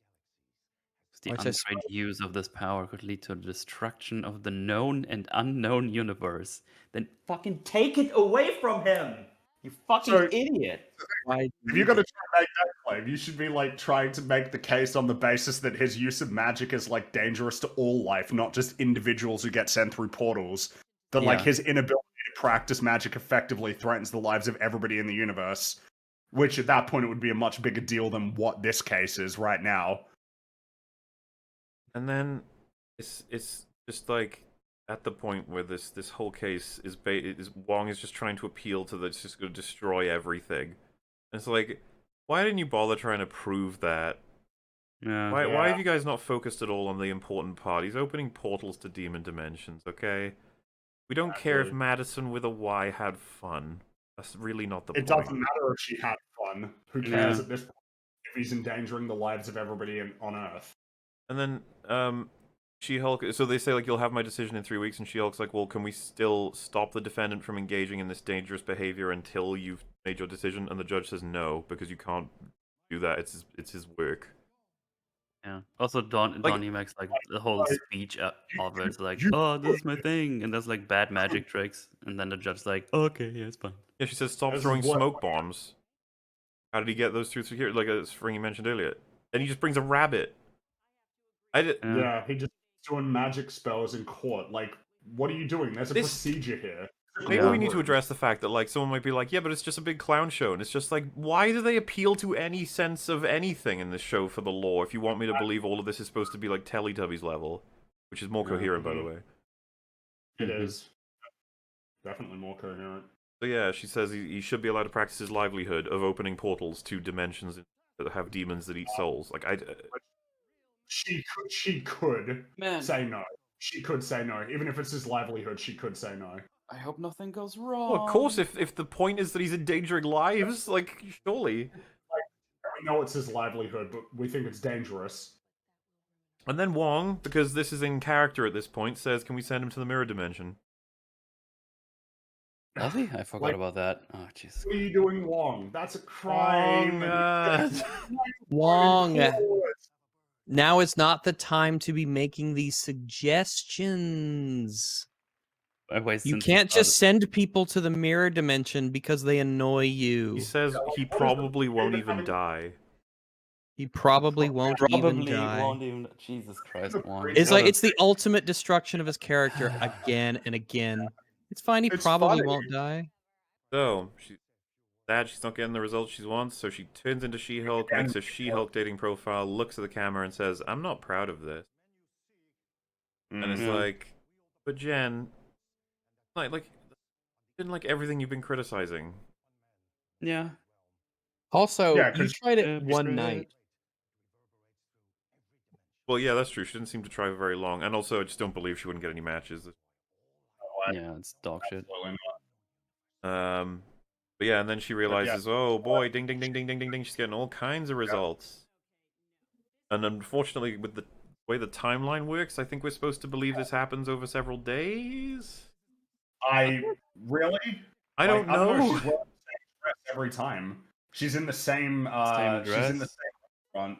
And same So, like, restaurant I think as well. I think what's more of a way to read it is that she scheduled like 6 dates for one Yeah. night. But I don't know how that works, like logistically. Like, did she give them each an hour or something? A lot an hour? I thought it was one of those like big thing, like what's that movie? Hitch, where he does like you just like swap places and you get like 15, 20. Well, I guess not because he tried to pay the bill at the end, so that's weird. Well, this is I have speed no dating, clue. right? This is just her arranging dates on Yeah. like Match or whatever it's called. So it's not speed dating. At least it doesn't seem Yeah, to be. she stays in the same spot and they cycle in and out. Well, that's how it works. And like, you usually have one person who sits in the same chair, and then someone. I guess what I'm saying is like, this isn't speed dating. She got dates on the Tinder Yeah, equivalent, set them all up at one night, presumably, or they're all different nights, but it's the same restaurant. She wears the same dress. Right. Well, we get a speed run of people that the writers hate. That's a good way to put it. First one is guy who likes the fact that he's really strong. He's like, I can Yeah. Likes the deadlift fact that he's 600. really strong, more so than she is. Like, Yeah, he because doesn't seem to she's care that much. he's like, I can lift 600 and I'm not even Well, a he superhero. asks her. He goes Oh, out of his but way to ask her about No, how much she like, lifts. he immediately pivots to talking about himself. Like, he's self-centered. That's like the point. It's just I guess I don't know why he would care to ask her if like he doesn't care. Like what her response is, I guess. I don't know. I think it's really tough to say. I mean, I guess I know what they're trying to do, but it sounds like a very awkward way to try and put that across. well, Because the part she didn't like was when he aggressively asked, why isn't their order taken? The fact that he's like, I'm pretty strong. I think they're gunning for like, this guy's toxic about his strength or something. Yeah, I vain don't and know. narcissistic, basically. Because she already gives up on the date like the second that he calls for the orders. It's like, okay, next guy is I'm making a movie about a guy who's into constitutional law, and that's how he becomes the vice president. And that's it, by the way. that's it. Oh, I forgot about Yeah, that one. They're she's like- like, nuh-uh, not you. Fucking hell. Well, I don't know. Look at they're doing the Went, did movie she thing walk? again. Yeah, Yeah, for I've Wong. noticed. They've all Yeah, just- let them do. I realize get now out at of this their point that it's a systems. genuine infection that comes in whenever someone starts it long enough. Or if they're bored. I don't know if it's just chat is bored. I don't know what's going on. You It's been guys... going on since the beginning. Yeah, oh, no, it has, but sometimes that was like a full screen of them. Sometimes people are still commenting on the... Like, we got some hyper cringe on the way, chat. You get it, you enjoy it while it lasts, alright? Because... Yep. Holy shit.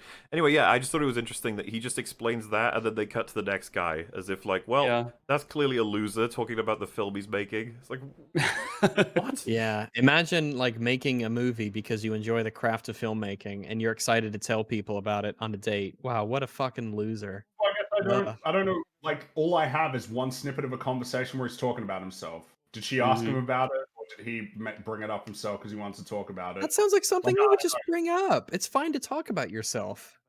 Maybe the movie doesn't know that. Like, that's a big thing in his life, like making a movie, like making a film. It's a passion he cares about. Like I guess the show's I'm like, guessing fuck the that. thing that they're making fun of is that like he's sort of talking about like this is stupid. I mean, isn't this like hilarious though? He's talking about his stupid law movie in this stupid law show. Like, Kind Yeah. of funny to think of it. Like, isn't this ridiculous that he thinks he knows anything about the law as ordained by us who wrote this show? He fucks up when he refers to her as a specimen. Yeah. Which, funnily enough, triggered a memory. I'm pretty sure the guy in Winter Soldier in like the little convenience store thing that they're in, he refers to Captain America as a specimen. He fucks up too, and he says that, and then he's like, "Gosh, isn't dating in your 30s horrible?" Is there anything worse than Is there dating? anything worse than dating in your 30s? And honestly, I mean, true. I can't think of anything that could be worse, and especially in the Marvel Cinematic Universe, that could be worse than dating in your 30s. Wow, dating in your 30s, that's On hellish. to our last match, Handsome Doctor Man. Yeah, and he says all the perfect things, and he's perfect, perfect, perfect man. He's just perfect. It's almost boring to talk about, because, Yeah. of course, we went from, like, just, like, embarrassing caricatures of humans, and some of them not, like, the movie guy, there was nowhere near enough in there to be critical of him. That was just weird. Like, that conversation could have, that probably was longer, actually, the original version, but they just chopping everything down. And so yeah, perfect man. She's talking to him for a while, and then we cut back to good old Mr. Blaze here. Blaze about to do something really stupid. Well, he opens up a portal to somewhere just normal, Yeah. and it's like lame. You My did friend, that last show. yeah, my or friend ended something. up in some parking lot. I'm not getting into that hole. The implication, of course, being that he's got to do something more eccentric than that. Now, what could be more eccentric than a car park? Well, maybe like the Taj Mahal or something, or like Hell! Yep. Let's go to hell! or like, hey, Mount Everest. You know, Disneyland even. Like, you got a lot of options for kind of interesting places that you could teleport somebody. That would be But meta he- if you took him to Disney World. Fiery demon pit! Well, not first quite. he- Not quite. Yeah, he spawns a bird that lands on your hand and Right, drops an that bird. egg. And then he seems to be disturbed by this, and she sees that the egg is hatching, and there's a little demon in there. but he's a little cute demon. And then he goes, blah, blah, blah, blah. Oh my goodness, Not Molly, cute that scared anymore. me. Scary. No. Oof. So he's like, don't you Ooh. worry, Donnie Blaze has got this. And so he opens up a portal to a demon dimension and kicks the thing in there. And it hits the bird, then and they not- both land in there. Why did the Yep. pigeon... That was weird. Why did the pigeon lay a demon egg? I don't know. And then, I don't understand. They need that they're to be all the case, reporting. okay? They're all reporting, and he's like, all part of the plan, and he doesn't close the portal to the hell dimension. He just leaves it Nah, open. Yeah, That's For a he's good. if he had closed it Rookie immediately, which mistake. we know he knows how to do, everything would have been fine. But instead, he just leaves it open for ages. And then Yeah. the initial demon jumps back through, and then loads start coming in. Oh, oh yeah. my So, goodness. The cease and desist is now the least of Donnie Blaze's. Oh Yeah. my goodness. What are Yeah. you trying to you gotta close that door? Are you trying to air condition the hell dimension? No. It's over. It's over for your boy Donnie Blaze. He's just unleashed a bunch of demons on all these innocent people. Allegedly. It's alleged. It's, It's It's over for Donnie Blaze. The cease and desist, not even part of the equation. He'll be lucky cease if and he sees desist the from life. outside. Like, he'd be lucky if he ever sees the outside of a cell. Portals to Wong. Says, help me, I screwed up. Wong. Like, what did you do? And he's like, the little thing comes through, and Wong hits it with some magic. And then Wong, before leaving to go and help stop this thing from being whatever it is, says, I'm not doing this for you, I'm doing it for the universe. Wong, hurry Wong, up. Why would you need to innocent tell him that, you petty Yeah, little let's shit? fucking go. Go What is help it the with people you? who- Yeah, like, why would you for the care to universe. let him know why you're motivated to help? What, like, my god. Help. Just help. Yeah. And then the guy says, Just is there people- anything I can do? And Wong says, contact my lawyer.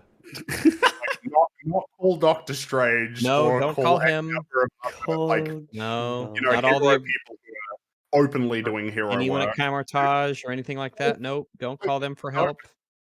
Call You need to She-Hulk. call She-Hulk.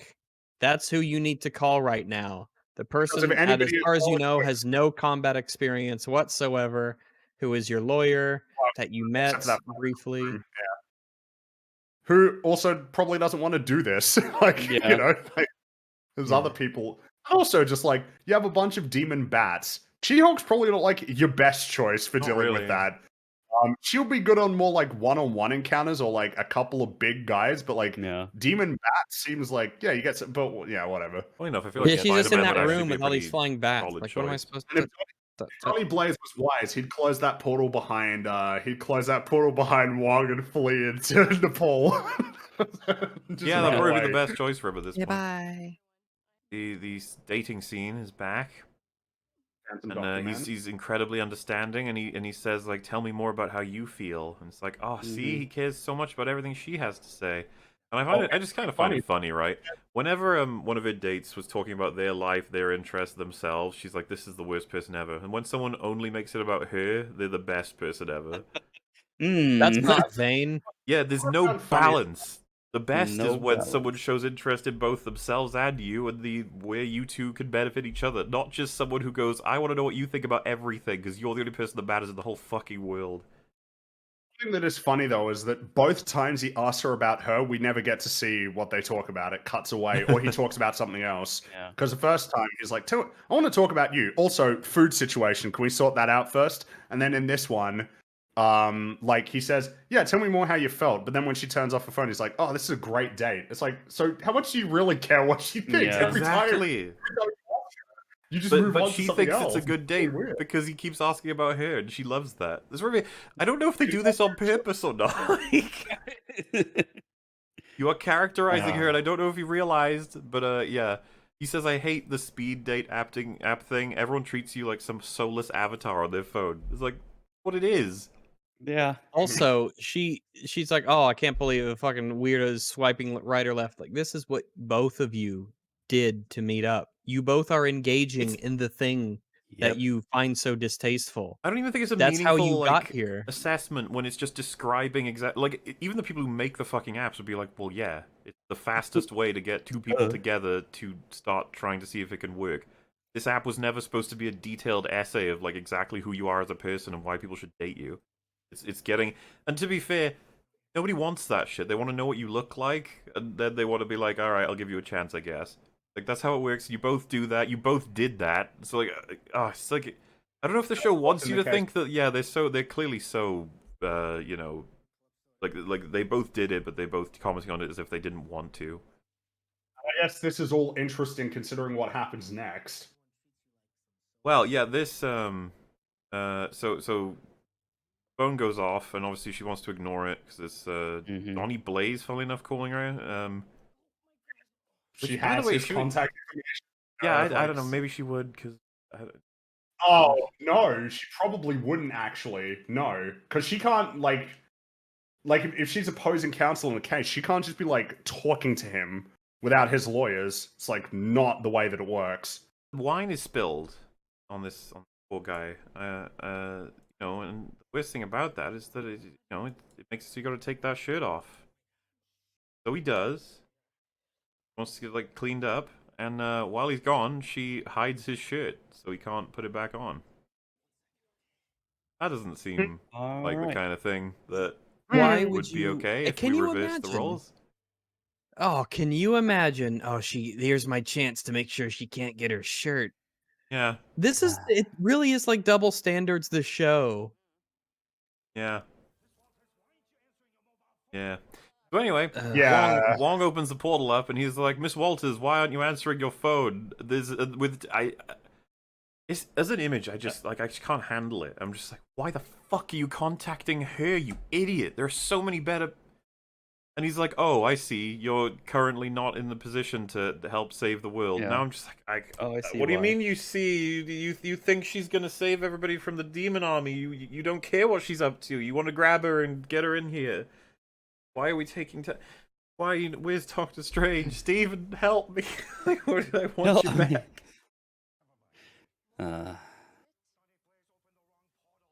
He says, "Donnie Blaze opened the wrong portal. I need your help. It's one of our greatest urgencies." Like, okay, I'll be right back. And then Wong's like, "Oh, I feel like your dad." Are Okay. you joking? People are You don't getting like even dragged need away her by evil here. demons. Whatever. We'll get there. Oh, actual demons, Wong. And he Still at says, my door. "I've been fending them off. I have to repair the portal," which to me felt so video gamey. Like Yeah, you as he's She-Hulk have to ripped at the punch, port. you know, Yeah, like 20 there's a demon little bats to timer. death while he's just he's just spinning his hands around and He's there's a doing a little loop loading bar. animation. Yeah. A little loop animation. Of I am each repairing Yeah. the portal. You're like, okay. Yeah, It's so really awkward because when he starts doing it, it takes like 2 seconds. what? When he Dude, actually starts doing it, yes, you're right. Yeah. they're all just pouring in still, by the way. Kind of nuts. Yeah. Well, yeah, first things first, close the portal. That would've You're been a not great gonna idea, resolve the yeah. problem. Oh yeah, and they're You know. incredibly lucky to find out that all the bats are trying to escape into the world. They just can't, Well, there's no unfortunately. windows. Yeah. Yeah, just coincidentally, there's no way the bats can get out. They're stuck on the doors, and every exit is sealed. It's like, wow. Even though there was a like, huge crowd of people in here that ran out. Yeah. So Did they went close the doors somewhere. behind them? Did they close the doors behind them? Just Oh, to be I safe? guess so. And none of the creatures got through. These creatures, that, by the way, are immune. No like civilians got locked in. they're immune to Damage. She-Hulk stomping on them. Yeah, Can't my kill god, them. They Donnie, just- like my They just goodness. flume goop all over the place. Demon goop. Mhm. And so Sludge, if you will. him and his mentor are like crawling around the area hoping to not get killed, while she's like gradually throwing one or two in at a time. Wong then closes the portal finally. I don't know Oh, what the good fuck job. took so long to then convert the energy into a whip. And it's like, oh, Oh, okay. that helps. And he starts like spinning it around, and they have a shot to show Donnie's like really impressed. He's like, oh wow, look at the magic he's doing. The whip like grabs one demony thing and he throws it in. Just like Yeah. that's Man, if only Wong had like an ability with this portal that could just Could get move rid it? of all of them in seconds. well, yeah. See, I don't know what you're talking would about be- is insane. I have no idea what you're talking about. But what I was Yeah, gonna say, with the I- knowledge man, we currently imagine. have, why not move the portal around and just throw them all in that way? You know, because No, we know we can yeah, do good that. job. Good job. That'd be a good idea. And That's- she's like, that's a good after one. so many bad dates, I finally meet a guy who's sweet. And then he's like, focus. Then she said, hey, he's super hot, but you know that doesn't matter. But it does. Like, ooh. Shut the fuck up, She-Hulk! God damn it! That is a bit oof, ain't it? Yeah. I think it's a bit oof for this show, yeah. But yeah, now they're getting real big. These things, they're getting big enough to be able to Yes. just push her around, and she's fucking She-Hulk. So Who knows how big they get? yeah, a bit of a worry. She's still tossing him into the hole. Wong is helping out. Just waiting for it to happen. Where is it? Here we go. Wong starts up a spell that just sucks them Yeah. all in. Instantly, no problem. Yeah, and it manages to it sucks them in where it doesn't do anything to human beings. Yeah, yeah. So, Man, should have maybe started with that one. Maybe I That don't might know. have been it might have been a move that means he wouldn't have needed her at all. Exactly. He didn't need anybody, That was actually. very I am- easy. I am back. Which part are you guys on right now? We're just talking about how he used a spell that dominated these creatures right at the end. One more thing. We here would all agree that vortex seems to suck them in with intense power, right? Like it's It yeah. doesn't suck anybody else in. no, and Or any I'm object. gonna concede. Fine, Wong cast a spell Magic. that's so fucking good it only pulls in the spooky demons and it doesn't do Yeah, anything he's to a humans. sorcerer supreme. Okay, fine. So how is Jen still holding on to one? Because she's Probably not wrong. strong, Mahler. Because that's I how don't know, fucking man. strong That she is. vortex seemed pretty powerful. Yeah, but she's She-Hulk. Oop. She's super fucking strong. She's like, Yeah, wow, you're not that, going anywhere, uh, demon. I That need this one to brings us threaten my to- clients. Yeah, so she That's holds it up. actually true, though. holds it up in front of the opposition in the case. Hey, before I send this monster through a dimension, agree to my cease and desist. That's called duress. Oh, you know how we're talking about how can't she's a do really that. shit lawyer? She just destroyed her whole Yeah. case by doing this. Well, but it's okay because even though she destroyed that case, Donnie Blades is going to jail for the rest of his life. Well, so I guess we got that. At That the was very the least. But W she destroyed her has case. already. It's just like, hey, Dottie, I feel like this is going to be You much already got worse. handed the W. You got handed the win, and you destroyed it by threatening him. It's so just that now she's disbarred. It's like, yeah, that'll be the least of it. She just threatened Yeah. to kill somebody. Like, Exactly. Yeah.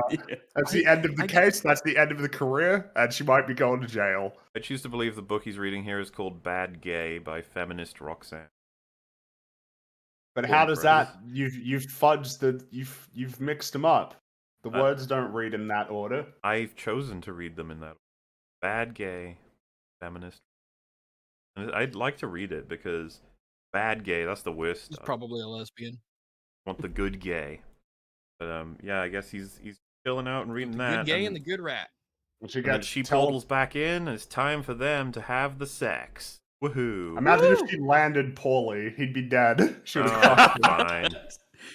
Well, Who another cares? She's bad date. killed all Damn kinds of it. people. Yeah, He's into that. he's into death. Being dead. He's like, crush me, She-Hulk. This is what he's working towards. Oh, It just I'm not looking happens. forward to this part. So they go and have fun times, and she's happy-go-lucky in the morning, making herself and him some orange juice. She can't wait for him to get up. She's What Jen a great again. guy. Like, good morning, sunshine. You owe me the details, but guess who's making the news again? And it's Titania. She's been cleared of all charges somehow. Yep, cleared of all charges. Insane.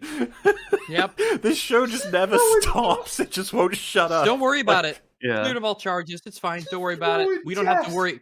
That I'm doesn't have to have any sorry. impact on the story. We took care of that. No. No, because we need to have more drama with her going forward, because she's probably the big bad of the season. Free Titania. I just don't understand. Why did you do this? It's like, well, we need it for another plot point. It's like, but Yeah.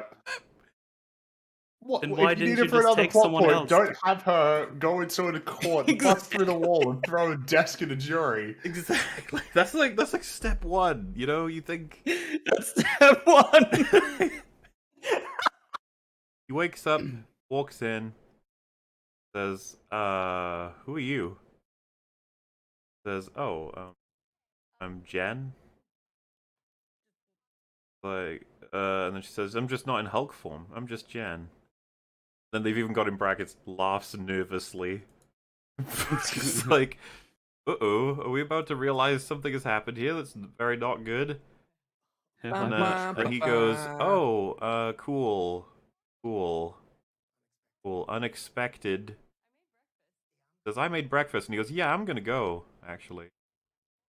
And the camera slowly zooms on her with her smile turning to a frown, because doesn't it suck that people are only interested in her for She-Hulk and not for Jen?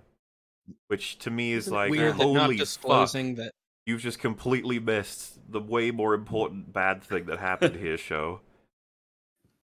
Yes, she should disclose who they're doing Yep. things with. Yes, absolutely. Yep. turns out that you might want to, it's kind of dishonest sort of to tell people that you to present yourself as a thing when you have an entirely different form. And I think when it's people fair to discover call you this have a catfish. Oh yeah, absolutely. He certainly feels that way, and if you remember, we flagged this for a reason. He felt the need to say that she was She-Hulk as a shock to the guy she was on a date with before. So she knows this is a didn't seem to surprise to know. people, and yet she decided to not tell this guy when she knows that Jen is less appealing to people. Yep. Do not try was and the make whole me point. feel bad for her, that he's like, Nope. whoa, I didn't know Okay, this was the that's case, you didn't tell me this, and that she's like, yeah, but who cares, right? Not a good Lol. look. And yeah, we end with a special delivery for Jennifer Walters. He's like, it's a thing, court document filed by Titania Worldwide LLC. Like, wait, what? Over what? And Titania has trademarked the name She-Hulk. And she's suing her for having used it. That'll be the drama for the next episode, I suppose. And I think we'll have to wait until we get to the specifics of what's going on in the next episode before we can even try to judge this legally. Alright, I'll put this. You see that they were very proud of themselves for editing the main title sequence a couple of times whenever the joke turns up in the show. You got She-Hulk by Titania and it's pinky purple, whatever, and it's like, haha. And then they do just Jen, Attorney at Law at one point. And again, very proud of themselves for something that they could just, it's a typeface, right? I assume that they could just change. And then they're like, haha, I did a thing. I'm talented. Yeah. Good for you, man. You compare it to the Simpsons couch gags, like these full-blown different sequences. Yeah. Yeah. But that's not fair. It's not like really you had like more the money Simpsons. than the Simpsons, though. That is true. They did have access to far more money. and they could probably hire whoever they wanted. Why So, does she dress like a child? I don't know. Because that's fashion. It- What was that thing we were watching where there was a huge fashion component and we had no idea? Cruella? Cruella, that's the one. It's Cruella. Whenever None of us had any fashion- clue. Yeah, we had no Okay. idea if fashion was good or not. We just had to rely on what the show was telling us. Oh, that's fashionable. Then I guess it's fashionable. Or, oh, that's ugly. It's like because it all looks like shit to me. But I guess it's just I don't even know. I don't even know.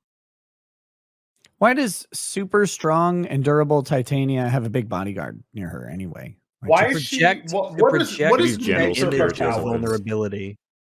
Where'd she get her powers? Like what? Why would what you care are about they? that, Ringy? Why wouldn't you care? Where why- would Mr. Immortal get We his literally have an powers immortal from? man who just shows up. It's like, That's true. He's just around. I guess we don't care anymore. nope, we do not care anymore, which is They're a just shame. everywhere. The genie has Yeah. been let out of the think- bottle. Pandora's box has been opened. With the grand failures of world building, the smaller little bits, like, oh, there's a guy over there who's super strong. It's like they're just gonna let that seep in. And it's like those I are think small. so. They're dropping the buckets compared to like fucking what we're dealing with. Scovia Accords. Yeah, we're done now. So Jen goes in and she's like, "You're an asshole. You've been using my stuff and stop it." That's like her whole plan, is to just say stop it. When I think, Jen, if you've got 2 brain cells, maybe you need more than one. Should have figured out, like, with this enterprise being this enormous, saying stop is not going to be anywhere near enough. Like, Yep. Yeah. Feels like a lot of money's been invested into this. Mhm. It's kind of crazy that this happened in one day, really. something that bothered me. I think because I Oh. watched this. I know, right? But I watched this like soon after it came out with Fringy, and I was like, did we just complete the scene? And she didn't ask why. Like, that's one of the, at least the nugget of information you can actually get that's going to be somewhat useful in terms of get it on record now. Why did you do this? And you could even record her if it's vindictive, you know? Yeah, you've got your friend is there as a witness who could testify Was a to shit the ton of opposing witnesses, party's actually. statement. Yeah, but I mean, even if not, like who knows? You don't know them or whatever. right, They don't right. want to do it. Your friend is right there, who's going to be with you and could testify in court. She said this, and it won't be hearsay because it's opposing party statement against their interests. Like, so yeah, you would want to know, like, why are you doing this? Well, because I'm trying to screw you over. Oh, okay. Well, there. We solved that dilemma. Exactly, because like that's really useful if you plan to take her on in court. That's like going to be perfect. But even if you don't, you at least get the satisfaction of knowing. Because what if there? Yeah. I mean, you know, it's like a 0.001% chance this is a coincidence. But let's rule it out, shall we? But she the other didn't even thing, try. like the whole other thing about this is, I mean, she's being, so if I'm trying to get the procedural nature of this down, she's served, I guess, with a lawsuit alleging trademark infringement, right? Like Titania sues She-Hulk. She-Hulk Yes. sues Titania. She sues she her back. countersues, right? Yeah. He countersues. All right. She countersues, but the original suit is for trademark infringement. But She-Hulk isn't using the name in trade, like anywhere. There's Correct. no, people just call her She-Hulk. She can. Hey, dating in your 30s is a job. My name is Michelin from now on. I'm gonna walk around and be Michelin. I'll wear a puffy jacket and I'll just be Michelin. Michelin are gonna I'm sue not- you, buddy. It's like I'm not For selling existing. Tires and the anything. star people. I'm not fixing tires. I'm not selling anything. I'll even walk around and be like, nice tires. My name's Michelin. And you're like, oh, like Nice tires. That's You know, like as a the man named Michelin Man. Michelin myself, I can appreciate high quality tires. it's like you can do that all day. They can't stop you. There's nothing to stop. You didn't do anything. So I'm like, the whole lawsuit's frivolous. You should just motion for dismiss on the frivolity of it. I'm not using the name in trade, or she should have contested it in a completely different way. But never mind. We can go on. Well, yeah, we get Just over here. the B being plot angry. is fucking incredible. Oh wait, we're not. Are we there yet? Pretty much, yeah. All we get is like She-Hulk is like, this doesn't bother me, and then she like destroys her own equipment, and it's like, haha, see, it does bother her. Haha. Haha. Funny. Yeah. It's very Yeah, clever. because if you point out the joke, if you make a joke very obvious to begin with, and then you double down and point it out, because they know the people who want She-Hulk and enjoy it have no mental capability to just. They do not have two brain cells to rub together and make a spark. They're very dumb. So they have to really make sure that you understood the joke that has occurred. Very And- important.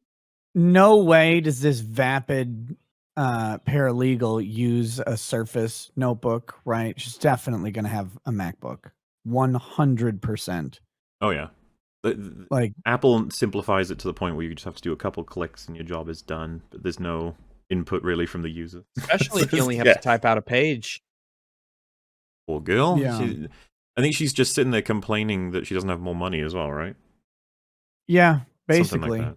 We find out Pug, his name is Pug, he wants to buy shoes and he needs her help. So that's happening. Yeah. This whole conversation struck me as bizarre because the man was not being cut down and humiliated at every possible opportunity. In Only fact, he seemed to Because be he in collects cahoots with the shoes, he lady. collects Iron Man 3s. You don't want Iron Man 3s?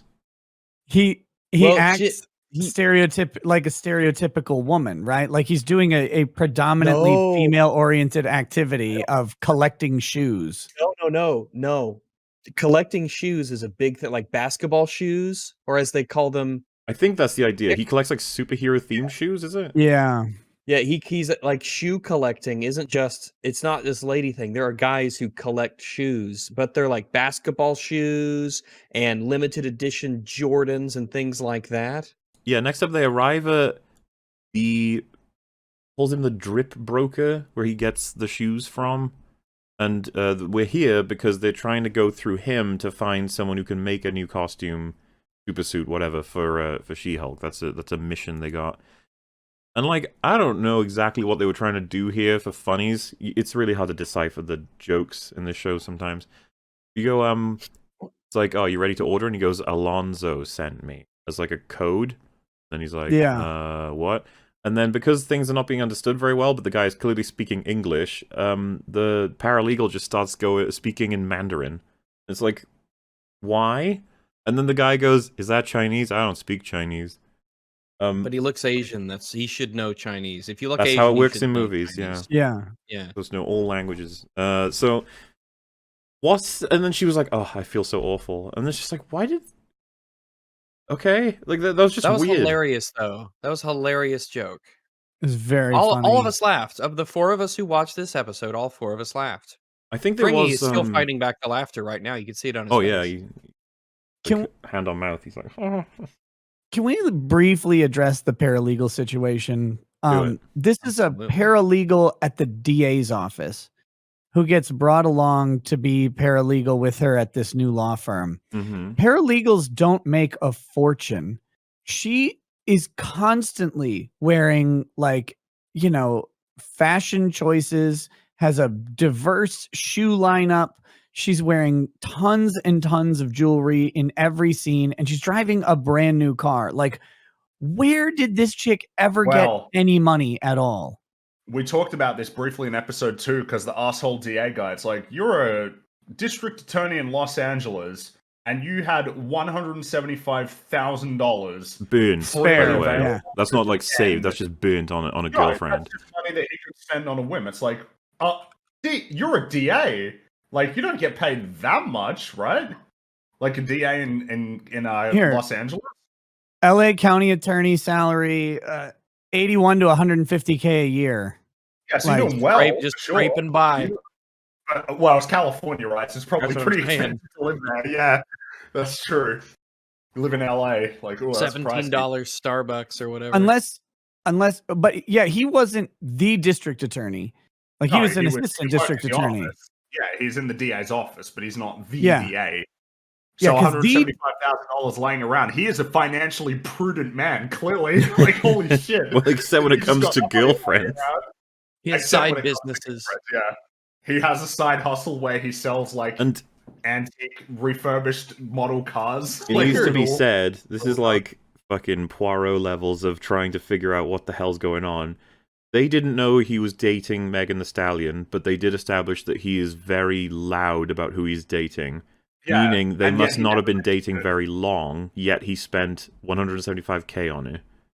Yeah, or the other implausible thing we'd have to accept is he didn't tell anybody, which is absurd. The way that he's characterized, he'd tell everybody. He'd tell them as soon as he got her It would be number.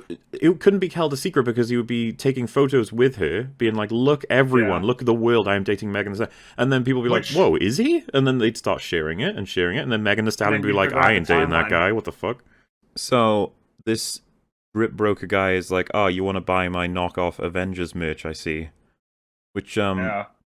Although, you know, looking at it, that towel with Hulk in the it's pretty cool.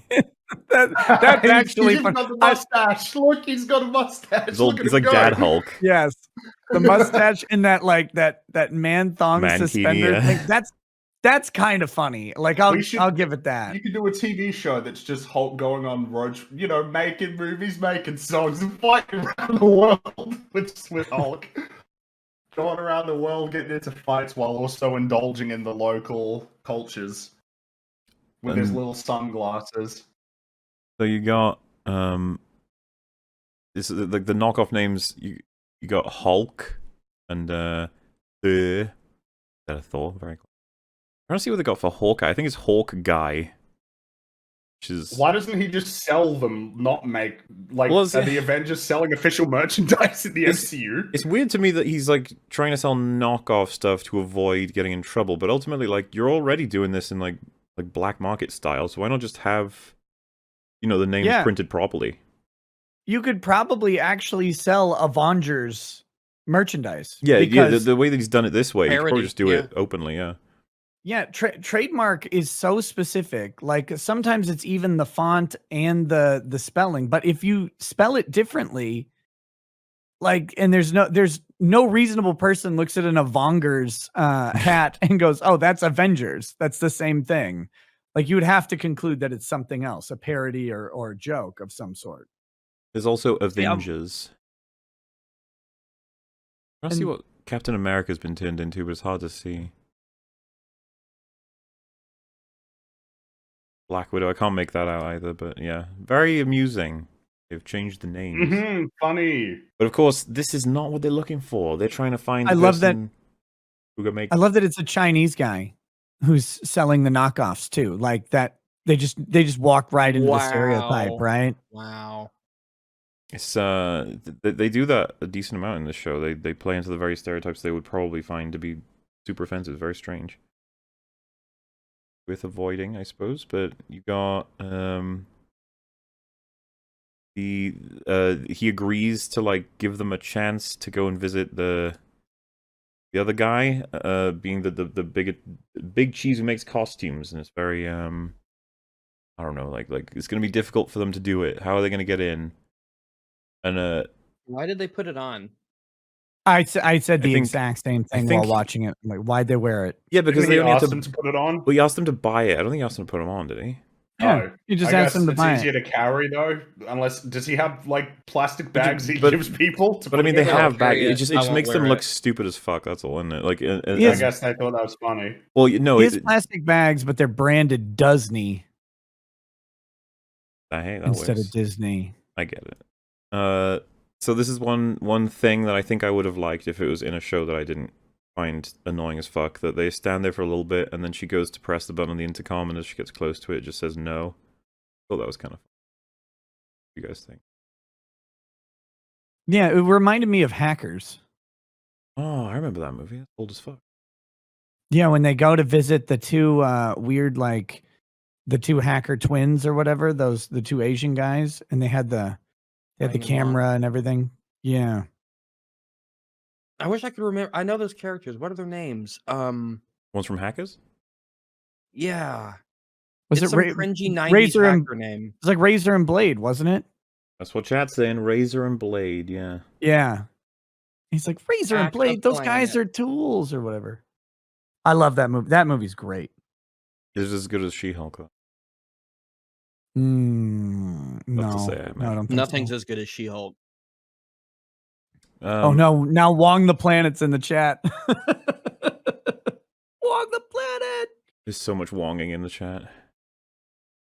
So anyway, yeah, they're just like, no, I'm not going to meet with you guys. You guys are nuts. No. And then they say, she says, my client is an Avenger, one of the top tier ones. And I was just like, wouldn't the next step be, oh, who? Which True. which Yeah, one? who? And then, but no, that Because doesn't that's happen. True. That's amazing if true. And the second question I have is, who are the Avengers right now? Because you see the shirt, it has Iron Man, Hulk, Thor, Cap, Hawkeye, and Black Widow. That's not Yeah, been the the team Avengers doesn't- since 2012, my dude. I'm pretty sure the team doesn't even exist anymore. Like, really? No. Doesn't seem that way. Well, yeah, Good. because Captain America's dead. Iron Man's dead. this Well, he's point- gone. Black Widow's dead. He's gone. He's gone. All right, he's not Right, he's- dead. yeah. He's gone. Okay, but Iron Man is dead. Yes, and at Black this Widow. point. Black Widow's dead. Thor and Hulk are isn't just on this not planet. doing. Hawkeye's Yeah, not. Thor's This gone. And team is Hawkeye's literally retired, isn't he? non-existent. Is Hulk even on Yeah. like adventuring superhero Well, duty because right He's now? Space. He's in We space, know yeah. he's in space right now, and I think Hawkeye retired, right? So really, the He's shirt done. should have Doctor Strange, Captain Marvel, Falcon, Scarlet Witch, maybe. I'm sure she will be. I don't know if her latest movie, she killed many innocent people. Loki. Oh, that's right. I didn't watch that. It was really good. Don't you lie to me. I Do you think it would have been a do good that. joke where for the bootleg Avengers stuff they showed the Justice League on the shirts? That would have been funny. Yeah, That you would've could have been done something better amusing. than what they did. Yeah, you could have done better. You could have done better than She-Hulk. But yeah, they get a 15-minute consultation out of saying that. Just that our client is an Avenger. Trust me, bro. Like, oh. Yep. Real I will careful. take you at your word, stranger. Yeah, real careful system you got going here. Nice. Did she change? Like, I know she's wearing clothes over her clothes, but did she change the clothes she was wearing and then put the clothes on over? Because That's a She always brings good- spare clothes. No, I You don't never know think when so. you I might think need she to was change wearing that in the other place. It looks like okay, a sort of a bin bag So- type look. right. Okay, so we know. Okay, yeah, you're right. So she was wearing that. So we know that time has like a significant amount of time has elapsed since they had their discussion in the office, though, because that's where she was in the pink jacket. So she changed. Yes. She changes when she leaves. Every time she leaves, every time you come or go, new outfit. Stem to So stern. weird. Whole new outfit. New necklaces, jewelry, general expression, hat, maybe. This is where we find out that JL, K, and H are very pissed off because this lawsuit's happening when they wouldn't like it to happen because they use She-Hulk for a lot of stuff. And it's like, this is what we were talking about before, where it's like, why the fuck didn't you guys look into this? Yeah, should have trademarked Just it give me a immediately. hilarious joke, though. It's so funny because, oh yeah, this leads to, he's like, you're not going to handle this. Which is like the first time the show accepts that she's a terrible lawyer, but it's from a character that they all think is horrible and wrong, so. Oh well. But they give it to Ms. Book, who we saw for like 2 seconds in one episode before. She's finally becoming a main character now, I think. Yeah, Mallory. Mm-hmm. And she's like, we're not colleagues. We're, you're my client, I'm your lawyer. And I was just kind of like, I think I get the spirit of what she's saying, but it's just funny because, like, literally, like, colleagues. You work on the same team. No, we've never seen you speak to each other, so... No. Yeah, I had to Like, you don't try to talk to each remember who other. this character was. Like, have we met She- this person before? Yeah, we briefly did right when we saw, yeah, right when she she was- got hired. He Arsehole was the DA, 10. Arsehole DA guy. Yeah. Yeah. All right. So, yeah, the She-Hulk's opening, like, thing about this is, did Doctor Strange have to do this? Did Thor? Like, oof. Like, Whoops. yeah. But Somebody. Doctor Strange is what's his actual name? His Stephen. name is Stephen Strange. He is Dr. Okay, Stephen Strange. So Yeah. as Okay, Mallory okay. points out, these are their names, and Thor's Yeah. name is Thor, that's really funny after Love and Thunder, though. It Thor's is. really name is is, Thor. kinda. It's like, no, it's not. It's a mantle. What are you talking about? Yeah, you fucked it up. You not told watch us your own someone else. films? You did well. We know they didn't watch their own stuff because Wong's like, yeah, we'll go by the book of the destroyed book that we destroyed that doesn't even govern like it's just a magic book that doesn't even exist anymore because we don't watch our own stuff. But Yeah. remember it? He referenced it in some way, regardless Yeah. of context. That's what an MCU is. That's what a connection is. You knew that from the Yeah, other yeah, night. that Fringy, you have to watch all the movies to understand these references. And well, That's right. and that's where they're at now. If you go Book of Vishanti, and then your friend goes, it's from a different movie. We can watch that later if you want. We can get the context. You go, oh, sweet. And then you watch it, and you're more confused than you were. And you're like, what the fuck? Yeah. Why did you do this? Why did he say this? Why you? Yeah. Well, Why would you do this to me? I thought we were friends. but I wanted to watch Hackers.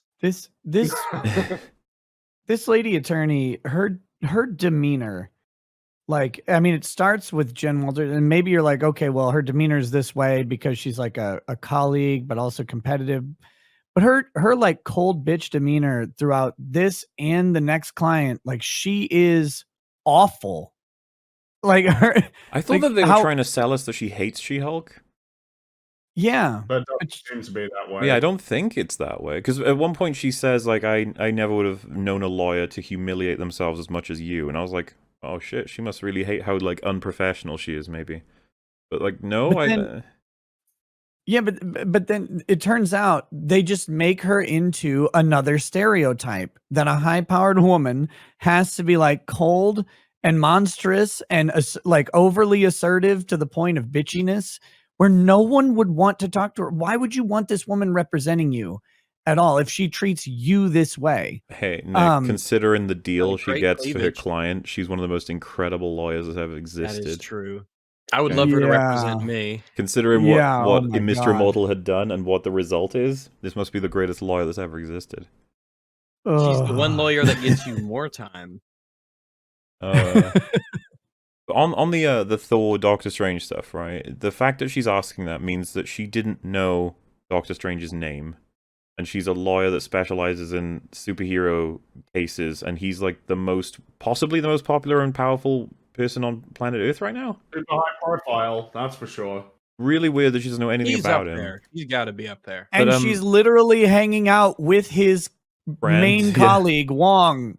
Like, She never looked into this. She Yeah. never read up about any of it. And her cousin, the team he's a part of that saves the world, you didn't think maybe you should look into it? I think we pitched this in a different episode, where it was like, wouldn't it be cool if that was her role behind the scenes up to this point, and it had been mentioned that he has like a cousin who helps him out with legal issues, or at least keeps an eye on him because she thinks what he does is incredible and ethical, and that she's trying to look out for him for the legal side of things.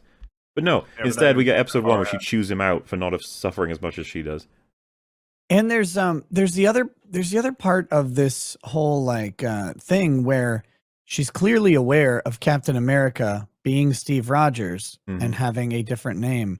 She could have said, instead of Doctor Strange and Thor, I mean, I know it wouldn't be the funny joke that they did, but the point she was trying to make was like a man thing, I guess. Did Captain America have to do this? Did Hawkeye? Did Iron Man? Like, because Yeah, you're right, those they are didn't monikers even- that are not their names. They have these characters available.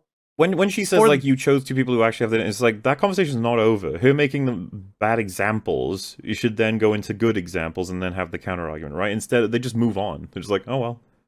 Yeah, we there's did our only joke, a whole so... bunch of them. Should she not know the answers to her own questions? These are, like, basic trademark questions, aren't they? Remember, she was prepared to take this on. She's like, I'll do it. And then he's like, no, you won't. You're an idiot. I'm And going to then- assign you a different woman. And then it's proven that she's an idiot regarding this topic. I don't get it. Yeah. Do they not know what they're doing? I guess not. He is a lawyer. A lawyer. in law, it would be very common, though, for a criminal defense attorney or a criminal prosecutor to not really know anything about trademark law. That's Like, totally. I actually 'cause- think that's really fair. But as you just pointed out, she was suggesting she take this Yeah. case herself. right. Like, that's Yeah, the it's whole like thing. Superhero division. Do So- you know every law ever? Are you like an Yes. expert in every single law? I People do. say I laws, do. you know. I do, but, you know, she doesn't. Hmm. Rakita But no- takes even less notes than She-Hulk does because his mind is like a One steel page, you trap. need one post-it Dang note. right. You just post it on your hand there, just so you got your notes. That's all you need. He's in court and then he looks at his hand. Habeas corpus, Your Honor. That will That's be right. all. Actually, my note for this whole scene is just Jen sucks at lawyer being. The way to put it. Okay, I got to speak their language. So bad. Lawyer being a creature of law. So yeah, you got we got to establish the name was being used professionally beforehand. That Titania is trying to benefit from the name recognition already established in the marketplace. So it's like, Yeah, that's kind of Mhm. correct, at least. And then they go just away from that entirely. Because this was the one episode, by the way, the one I watched. I was like, this one feels like it got the closest to being accurate to the law, and that's still 10 billion miles away from being accurate. Yeah. Because it's not just like using the name professionally, isn't it? It's in trade, specifically in commerce. That's where you have to have the use of the trademark. Like just identifying yourself as She-Hulk professionally means nothing. Like, you show up to work and you're called She-Hulk. What product are you selling? How is a customer going to be confused by this? So and yeah, actually, sorry, go ahead. Well, I actually came to I don't like anyone in the show, but I came close to actually liking Miss Book more than anyone else, just because of the fact that she looked at her and was like, you look like a fucking idiot with the oversized suit. And she's like, oh, well, like the wrongly sized it. And then she looks over at the paralegal and says, you obviously spend a lot of time thinking about what you're gonna wear. Like, why don't you help her out? And I was just like, oof.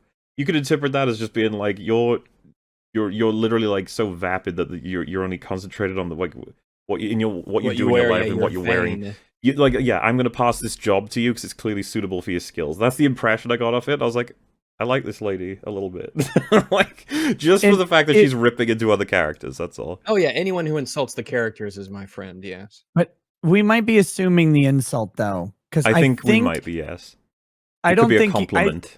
Like I think it's a compliment. Well, and I think when you look at how Miss Book dresses, she's Kerry Washington from Scandal, right? Like that's who she's emulating here. She's always in like a sleek, high-priced, high-fashion dress. I mean, look at this thing. That dress costs a shitload of money that she's wearing right now. She always looks very good and is well put together. I think it comes across as an insult because they've set her demeanor up to be so damn abrasive. Yeah, no, that's why I took it as an insult, because I thought she hated these people. Yeah, but I think she was actually complimenting her, which which is funny. Like, it's like, God, you fumbled at the 5-yard line. Which takes us to the beginning of the court case, I guess, or in court. I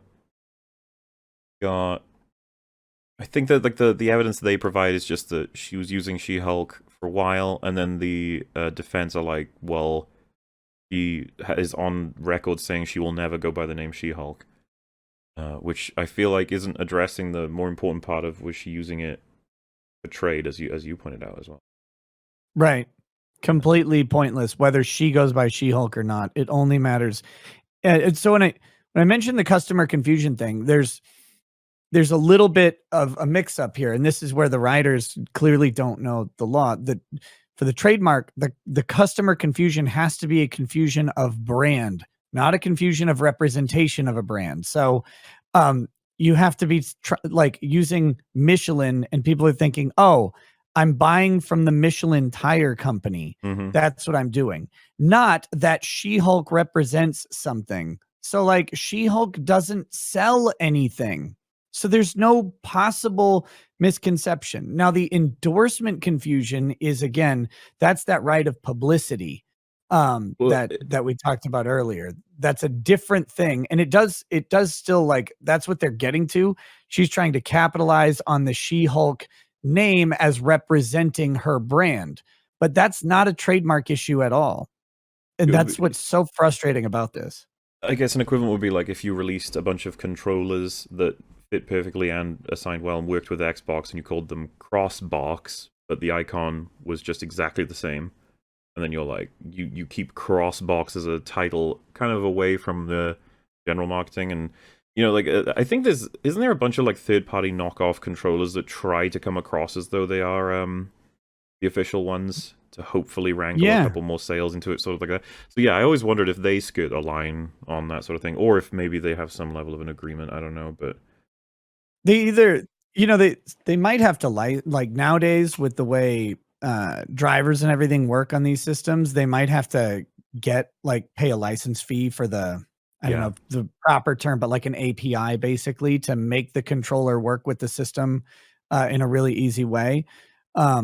That might be, because I know if you're like making a video game for PlayStation, you have to pay Sony a licensing fee to even get the ability to implement your code into the PlayStation OS. So I think they probably are paying a licensing fee now, because you see those, a lot of those controllers out there. But I don't know. The trick is it sufficiently close enough that you think you're buying from Microsoft? Yeah, that's the idea. Right. If I made a Tom Brady controller, that's not a trademark issue. Like if I make a Tom Brady controller and it's shaped like a football and it has all the Xbox buttons, like no one thinks I'm buying from Tom Brady, who doesn't sell controllers or anything. He's just a guy, right? But I am possibly doing He's not a just a different guy. thing. Right. According to his wife, he is. He's a god. I have on good authority. But no, I'm doing a different thing where I'm trying to make you think that Tom Brady is endorsing my controller product. Right. That's a separate issue. And that's what they seem to be like waffling back and forth between these two issues, and they're completely different. So there's a clip they have from the news where she's like, whether I like it or not, I am forever She-Hulk. And I was like, oh, they're doing their season thing where she's getting used to the fact that she is She-Hulk, whether she likes it or not. But in court, this is supposed to be proof that she's going by it. So there you go. And then the judge is like, I'm inclined to agree with Titania unless you can provide me a more often and casual use of the name in like everyday life. And I was just thinking to myself, like, so Miss Book should have known that, right? That was proof they needed, because her response to that is, oh, don't worry, we'll have more to present later. It's like, She should have known it if it were true, but it's completely false. That's what I'm saying. Within the framework that this is something that happens, she should have known this. Because it's so weird for the lawyer to be like, oh yes, I will have evidence that you need. I haven't gotten it yet. It's like, what? Yeah, again, the standard for trademark is who was the first person using the product name in trade, in commerce? Yeah. Was if Jen Walters had sold like 5 t-shirts that said She-Hulk on them, her case is 1,000,000 times better than whatever they have presented here. Like that would do it. If she spray painted She-Hulk on the side of her car and delivered pizzas, it would be better. Or if they had named the division the She-Hulk Law Division, but she wouldn't be the party. Right, she still wouldn't own the name or the trademark, and the law firm would, and she wouldn't even be in the courtroom unless she was representing the firm. Yeah, It just doesn't function at all. No. It's totally all- broken. so I mean, it's all wrong. and it's the closest they get to having the law be accurate. This is how far away it is. But yeah, It's a great law show. Yeah, That's what I tuned in for. They renamed it Attorney at Law. Why? Why? What's the point? They could've- yeah. But I don't understand, Frankie. Plenty of the characters in universe tell me she's great. Because Very true. it's like when she looks at the camera and compliments the writing. Yeah. Which episode was that? Was it They're- 3 or 4? Their That was writers episode are 3 complimenting when, themselves. And the way that they connect is not meaningfully. It's just Pug sits down and says, man, my case, it's just been tough. And it's like, see? Look at how great we are at our connecting our talent. stories. Look at that. Wait, they did talent. that? Yeah. What happened was, Pug sits down. He's like, oh man, this asshole DA case is nuts. And Jennifer Walters leans in and says, connecting the A and B story, nice. Yeah, she looks at the Yeah, camera that and was- says that. It was cringe. Like, what in the... You're writing compliments of your own writing into the story. And the best part is, what you're complimenting is not impressive at all. A character sat down and just said, yeah, my B plot's going pretty badly. And then that's the connection. To be this is like Kylo Ren forgiving himself. This is the writers writing a character that This is is out worse of than universe, that, congratulating actually. themselves. Yeah, at least that's a Yeah. character flaw versus the writers being The so far writers proud That's out their- and actually, bled yeah, into this. complimenting their own No. writing. We're using it's a character flaw, but we're using character in a different sense. The I see what writer's you mean. character flaw A versus real world character yeah. flaw versus an in-universe character flaw. First, yeah. It is pretty crazy how many of the fourth wall breaks have just been affirming, which is funny because it's inevitably going to get compared to Deadpool. Like, too bad. A lot of Deadpool ones are self-deprecating. They're making fun of himself, or even like the fact that he's getting his own movie. I don't know. When the fourth wall breaks are constantly shitting on yourself, and then the other fourth wall breaks are constantly affirming yourself. Yeah, there is one that I do prefer. Yes. The equivalent you could have expected is that he talks about the B plot, and then Deadpool leans in, looks at the camera, and goes like, "I do not care about the B plot." Well, yeah, and even he just like he grabs the camera and walks away to just talk about his own thing. Yeah, I mean, like, this is boring. Yeah, there's never been any like. It's only ever been used as like a means of basically narrating, but it's never been consistent or in a way that's. Because, shows up when they remember they can do it almost. Yeah, like in Deadpool, it is a framing device that is used throughout the whole story. It's narrated from beginning to end. It's used to connect the past story to like the current story that's running, like in the present day. Whereas here, it's just, oh yeah, right, we fourth wall break because that's what She-Hulk does. It's like they just remember that that's something that they're supposed to be doing. It's so infrequently used. Someone just said in a Deadpool game you could shoot yourself in the head during cutscenes because of boring exposition. That sounds hilarious. Well, yeah, the Deadpool game had I remember there was one in the game when like Deadpool just ends up in this weird glitchy zone, and then like he calls the producer of the game, and the producer's like, "Yeah, you wasted the budget. We're out of money." Like, so yeah, the game's shit now. It doesn't work anymore. Like, that sounds like fun. Was that game well received or? I like it. It was made by High Moon before they got gutted like all the other Activision studios. I think they made the Transformers games everybody liked. It's fun. It's mechanically it's not like super in depth. But yeah, it's a fun Deadpool game with a lot of fun like jokes and references. It's that one, I mean, that was leveraging like fourth wall breaks in a video game, which gives you a lot of other options, right? There was one where it was I think Cable. It was Cable was talking to Deadpool and explaining like the situation that they had to deal with, and he would just keep going, and Deadpool was just there, shoulders slumped, crying, and then I think you press the button. If you press the A button, he just kills himself to get out of the cutscene. It's like, there's a lot that you can do with fourth wall breaks that are fun, and this show has just used it as like basically self-aware. That's it. You're aware that you're a show, and you're aware of like the meta, but then there's all of these weirdly like insecure. I think that's the impression I get with the self-affirming. It was that one with the cameos, like, oh, this show has cameos, but remember, it's my show. It's like any man who has to say that he is the king is no true king sort of springs to mind when you have to remind people that this is your show. Yeah. We get She-Hulk into basically Edna Mode's place. Edna Mode, yeah. And then, so this whole thing was just fucking odd. Every line is fucking odd. He's like, whoa, what the fuck? And then she's like, this is She-Hulk. And he goes, never heard of you. And I was like, really, dude?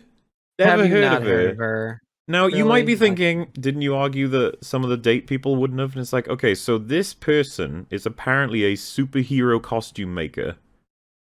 So he's going to be pretty into the whole, which, by the way, is quite a significant thing to do, but fuck it, the world building is fucked anyway. So, but like, you know, how does this guy mix in with the Avengers? Do they know him? Do they get their costumes from him? Does he, how much business is he getting? And who is he, you know, supplying these costumes for? He says at one point, do you need bulletproof, waterproof, like, munitions? Do you need built-in weaponry? And it's just like, is what you're doing legal? Just out of curiosity. I was under the impression that do those things. Yeah, I thought S.H.I.E.L.D. provided all of the uniforms for the Avengers. Like, well, S.H.I.E.L.D.'s done. Right, but so are the Avengers. I was actually going to say, it's not even worth saying S.H.I.E.L.D.'s done. Everything's done. They haven't told us what the state of affairs are anywhere. And that's the thing. None of these shows are allowed to. They've all been told. Nothing is in concrete. You just have to just...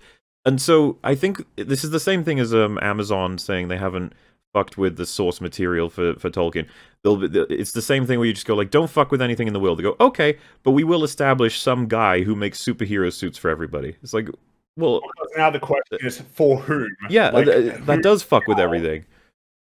Exactly. Because who's he made these for? Well, we later find out he's made them for Daredevil, which is a huge deal, but oh well. It's a big deal, yeah. I'm sure we'll get a lot of explanation on that. But Poor Gary when he found out this was the replacement for the guy who was making the suits in the Daredevil show. If you're... Well, because he got arrested and they don't know what they're doing in terms of like the continuity of that show. So No. yeah, we replaced him because he was he had Stiltman's stuff in the back in season 1. There was I wonder if we're gonna see Stiltman. There was a lot more care with that. This was just Yes. fashion designer There it is. stereotype man, but also like I said, I couldn't stop thinking about Edna Mode. It just felt like There's no, Yeah, I mean, you can't he's like think about the it. worst version of her. so She seemed yeah, like really into the job and stuff like that, and Well, he's into the job But he- too, I suppose. But like, sort he's- of, but in a he's an different, aloof weird way. genius who is so. I mean, this is how all businesses actually run. Well, when you have enough money or something, even though no one could afford the prices of being this exclusive That's what- and only working on passion projects. who's Yeah, paying? let's How does it get into this. work? Is this a fish? It seems to be black market stuff. Like you can only find it by going through other agents who you have to access with codes and knowledge, and it's just like, so are you officially making costumes for superheroes that are run with the government, or like? Why am I even asking? What's the point? None of it makes any sense anyway. They're not going to. They don't Yeah. know. The writers don't know. Who are you gonna Well, we'll say ask? Who are you gonna ask? Something the that only in this part as well was like the fact that he would even turn her down. It's like, you're joking, right? Of course you're going to build something for her. She's She-Hulk. Like, When- you're going to make something for her. Well, so I'm wondering what only- his motivation is. Is it money, or is it to help people save lives, or is it both? I don't know. I presume that he was looking at Edna in terms of, oh, this is a cool challenge. Like, I look forward to the challenge of building this. They forgot to characterize that part. That's but what- true, yeah. what he has as a setup is infinitely expensive. The only Yep. person who could afford this setup is the one person who made his own damn costumes, Tony Yeah. Stark. Like, Right, so it's like, right. wait, did Tony Stark privately fund this as a venture capital investment? We're gonna find out later that like that's the way any of these superheroes can come, and this guy will just work on their thing based on his own vision with no need for compensation because he's been unlimitedly compensated at some point. But or is it going to be another? And I know it's not going to be either of these plots because either of them would kind of make sense. But the other one would be that he actually freelances and deals with superheroes and supervillains, and a lot of the money he gets comes from the other side. He's just a complete mercenary / visionary for the fashion. That'd be kind of cool. It would be. I don't think they're going to do it though because it would be kind of cool. If it's kind of cool, they ain't gonna do it. It's like, oh, okay. I actually quite like something that happens in this scene. They realize that as part of the witnesses, they're bringing back the dates. Oh wait, I don't even think they've done that yet. This guy is just a client for this thing, but he's one of the people she dated, and she's like, "Oh Yeah. fuck, there he is." And again, like we mentioned before, she says, "Oh no, it's the creepy, disgusting, monstrous guy I went on a date with," which I think is absurd. But fine, whatever. Very absurd. Jen Walters, she Your says frame absurd of things all the time. reference is, let's call it askew. And so he walks up to her, and she's really nice to him, and he says, "We should reconnect sometime." And she says, "Yep, we should." And I was about to. I'm pretty sure it was while we were watching it. I was like, "That's just she's so full of shit." And then her friend says, "Wow, you rolled over so quickly." And I was just Okay. like, "Hey, the show is shitting on her for being spineless as fuck. That's nice." She was, but is there okay? God, don't get my hopes up. Is there some potential interesting backstory here? 'Cause this is a guy asking about cutting her skin with vibranium, right? The guy He's says she's a probably gonna specimen. Okay, he I can said Oh, he's probably evil. He probably is going to be a part of the Yeah. blood Why sample would they- people. he's got to be. Yeah. He's the biggest client of the firm's superhero division, right? I think so. This guy. So that makes his contact, his comments actually make sense, and he's not gross. Like he's He's like fascinated professional by- curiosity. Yeah. He's going to capture Daredevil, and she has to save Daredevil from. Oh, his I know evil what's clutches. Damn it! I just figured it out, and I hate it even more. Arrgh! The vampire is going to drink her blood. He's the guy at the end of the 6th episode. Like that's the guy. With makes the syringe. Illuminati side. Yeah, I was saying he's probably connected to the blood sample people, yeah. Yeah, Well, he's 'cause, gonna. the guy who's in charge of intelligent. Well, I guess we're jumping the gun. In charge of it in the comics is the leader, right? And now we know that he's going to be in the new Captain America movie. So Yeah, And so Maybe it's all he's going to have a vibranium syringe that he made. That's what he was laying in the case at the end of the last episode. Yeah, and that's Damn why it. he was hoping to just get that little bit of information confirmed. Because Those scenes seem really out of place, by the way, in this they show. did. It's because they Well, probably had commissioned like an actual plot line, and then they were like, fill the rest up with stuff. And then one of the writers was like, what about a wedding episode? And they're like, yeah. And then put that syringe thing at the end of it, I guess. Fuck it. to remind people that there's still this broader, because you can't escape the MCU and like broader stories that they're telling. You'll never leave. Well, no, you can't escape. We'll But you're right, CGI your corpse. It is totally out of place. You got like your little fun lawyer show, or so you say, and then you've got this like, oh, this is quite dramatic. This sci-fi dastardly lab. needles and laboratories and Yeah. evil scientists. Yeah, What it's weird. What is she going to That's do not with her fun at all. tampons? Like- She oh, doesn't menstruate. when she's Like, Hulk. put when him in she's- that. Put him in that device that vaporizes blood or whatever. No, but she doesn't She doesn't have menstruate. that. She'll have to go make visits every year, and has She is fertile files them all in. 24/7. God, they could have made this a real good tragedy where she tries to start a family and she gets pregnant, but like the time traveler's wife, or was it the time traveler's wife, where like, yeah, the babies keep dying constantly because they all get the gamma radiation. It's a 1 in a million shot. It's like this really depressing story about loss and miscarriage. Like that should be the She-Hulk story. They're never, ever. They're doing fun things, Nick. Fun things. Yeah, dead babies aren't fun. No. Well, they're a little fun, but they're not that fun. Put me in Marvel. I'll make mildly a enough, sad, make a sad, dramatic story about reality and loss and struggle. The dead Hulk babies. Yay! Do you know why that happened? By the way, that chance encounter. Because I just remembered this is something I thought was fucking dumb as fuck. That chance encounter reminds her. Oh shit! I used the She-Hulk name when I was dating people. That can be used as evidence of me using it publicly as part of my identity. Oh And it's yeah, like, that's how a the thing I fuck? did. Don't you remember And- this? So yeah, then they roll up all the guys she dated to have like a statement each. One of them says, She-Hulk and I had an intense connection. She battled demons, which is the handsome doctor man, I think. And I thought it was really funny that he says that in court under oath and nobody cares. He battled demons.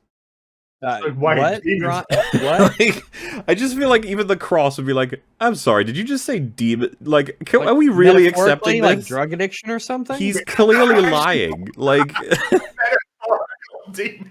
You battled metaphorical demons together and you connected over that, or like what? and the judge is like, no, I'll accept that he's referring, obviously, to multi-dimensional To, creatures, you know, invading Earth, otherworldly, of course. extra-dimensional, creatures of ill repute, shall we say? Yeah. Mm-hmm. All acceptable and Potentially, totally you know, fine. Horns, goat ears, pitchforks, potentially a, preponderance of making deals, as it is. And so he says the thing. He says, I wouldn't date Jen. She's not my type, but She-Hulk is incredible. Like, ooh. So that's just confirmation then that by hiding the fact that she's Jen, she managed to date someone that would otherwise not have been interested or wouldn't have given consent, which is a thing that this show definitely doesn't want to get into and just reminds me of Wonder Woman, where the writer had no idea. Do you know about that, Nick, what happened with Wonder Woman 84? No, So no, I didn't watch that. That looked so bad. So what happens is in that show is that all you need to know about film, is that Wonder Woman's boyfriend that she loved very, very much dies in World War One, right? Correct. And then of course she's like immortal or whatever, so she's up in is it now the 90s, 80s? The Fast forward? 80s. Yeah. This thing gets added into the story where it's like a little wish device, but it's was it fair to call it a monkey's paw type situation? It Or was a monkey's paw. Right, Yeah, right. it was a monkey's paw. Yeah, kind of. So- The way it would work is you hold it, you ask it for a wish, you get one, right? One per person? Yeah. I think so. Yeah. So you do that, and then it'll give you what you want, obviously, but there's a drawback. And so she wishes for her hubby to come back to life. Now, he does, only... And this isn't actually the fucking monkey's paw effect. You guys remember this? The monkey's paw effect was No, it drawing her wasn't. power Yes, from her. we were confused. Yes, yeah. that film is fucking bad. But he comes back. He's taken control of the body of another man. Just some average man. He's referred to as handsome man. He took control of that body. That guy is on, let's refer to it, I suppose, as sleep mode, or we don't actually know if he's actually active. We assume Oh not. God. So yeah, pretty haunting. No idea why they did this. You could have had him phase into existence, you know, and be like, oh, there he is. But no, I think they thought they had to justify how he would be here, and so they transplant his consciousness into the body of another man at random, seemingly. That's weird. She beats up with it, but when she finds out that that's who he is, she gives him a little kiss, and already I think, Fringy, you were like, you got your no paper out and you started hitting them. You're like, stop that. Can't be doing that. That body is not yours to use that way. That's fucked up. And then they fuck. The internet was not happy with this. This was a really awkward choice. And Patty Jenkins, the director, she quote tweeted someone tweeting out that it's okay because it's commentary on films like Big, where you have these Freaky Friday situations, and sometimes this stuff happens, and it's I don't even remember. Whereas the reality is that they didn't realize what they'd done. That's the reality. The monkey paw on that is that nothing happens. No, the monkey. Okay, and this is what it should be. Right. So nothing happens, and then Wonder Woman goes to investigate, and she exhumes the grave of her husband. And when they open the casket, it has been shredded on the inside because he was brought back to life, but he was still buried. That's the way to do it. Yeah, and he dies. Story. And so she has to deal with the fact that she not only brought him back, but she put him through this intensely horrifying experience where he died miserable and alone again, only for her fault. That's how you do it. God. That would be crazy and intense to have resurrected what you consider like a friend, and you fail to recognize part of the magic might just bring them back in their coffin. That would be an intense storyline. Yeah, that would be. But instead, they went with what they didn't, and it's just baffling. It's really, really baffling that nobody said, nobody picked it up, nobody noticed. The main reason I wanted to bring this up is that Patty Jenkins herself knows she fucked up big time, and she was trying to find tweets that defend it. Like, yeah, kind of embarrassing when you have like a working director in he comes back alive and my internet died. I guess my internet died there. Okay. Oh, I was talking about the monkey's paw. Oh, hi. You were, but okay. No, you go ahead, Rags. The internet's come back for you. Go for it. Where I said it was like the monkey's paw, and where did it cut off? I suppose I've got nothing. Oh, we talked about the monkey's paw thing significantly afterwards. It was a great topic starter. Oh, okay. Well, then I guess my input isn't needed. It's all covered, all taken care of. I suppose. Yeah. Holy shit! The chat just pointed out what's wrong with his arm. Look at that shoulder. That's the chair. That's the chair, isn't it? Oh, that's. Yeah. No, yeah, that's the chair. That's the chair. You're right. No, that's funny. It looks like his arm is detached if you consider that part of his jacket. Oh my god. His arm popped off like a mannequin. Someone took an axe right to his shoulder. This is my beaten arm. And yeah, so the court, with their proof, their evidence, whatever, they say the court is in favor of Jan, and Titania will have to cease use of She-Hulk as a name and recall all products, which, man, it would never happen. What a blow to her products, too. Yeah, you invested a lot into this already. The recalling all the products would not happen. Like, what part of this would be like, oh, you have to recall the products that you sent out? They're not a danger to the public. They were just sold with a false pretense, presumably. Yeah, like, recalling them would be insane. Most people won't give them back, right? They'll just be like, fuck it, I don't care if it's got a... If they find it, like, we're recalling them, why? Because they have a name that legally she's not allowed to use. Like, I don't care. You were deceived. In fact, give it back. You were deceived. You not only wouldn't give them back, you'd be probably wise not to, because they become... collector's items. Yeah, they become valuable. They're a thing that's illegal now. One of the things that I thought was interesting as she leaves is that scary toxic masculinity man, the one who was like, I love being strong, where's my food, blah, like that was the date they had, and he was like, She-Hulk's strong. She was kind of she was kind of full of herself in terms of how strong she was. He's like a joke of a person, you know, like they don't know how to write people, they just make up these like crazy people. But he's like, hey Titania, we should hang out. And then she goes, fine, you can buy me things. God, it was... And it's like, fuck me, they don't know how to do anything. Like, It's really funny though. it's so funny. It's so hilarious. It makes it all worth it. It's like maybe it is the best thing they can do though, because by comparison, Jen looks like she's more intelligent. You know, it's like, okay, in a world full of, like, in Idiocracy, the most average intelligent man can come across as, like, a genius. Right. Because, you know, they cut right back to Jen being like, see, look at her there, lawyer Jen, dominating, winning the case, and being like, ugh, those two. Those crazy fools. And yeah, so this is where Mallory is like, by the way, you can do better. You deserve better. Which is really interesting, considering the nature of the relationship she had with the guy who gave the best testimony in there. One that she lied to, essentially, by omission, you know? Right. Which is, and also that guy being like just essentially really good and very politely saying, it's just not, you know, this part of you how is could he not for have me, done and any better? You're lucky that He he's not seemed to going be further in a pretty, different direction, let's put it that way. And he did help you out immensely. He did, yeah. He wanted a case with how this show is presenting it. Essentially, yeah. The other thing is, how was this at all humiliating? Like, they made a big point on how she was willing to, like, humiliate herself in front of the court to do this.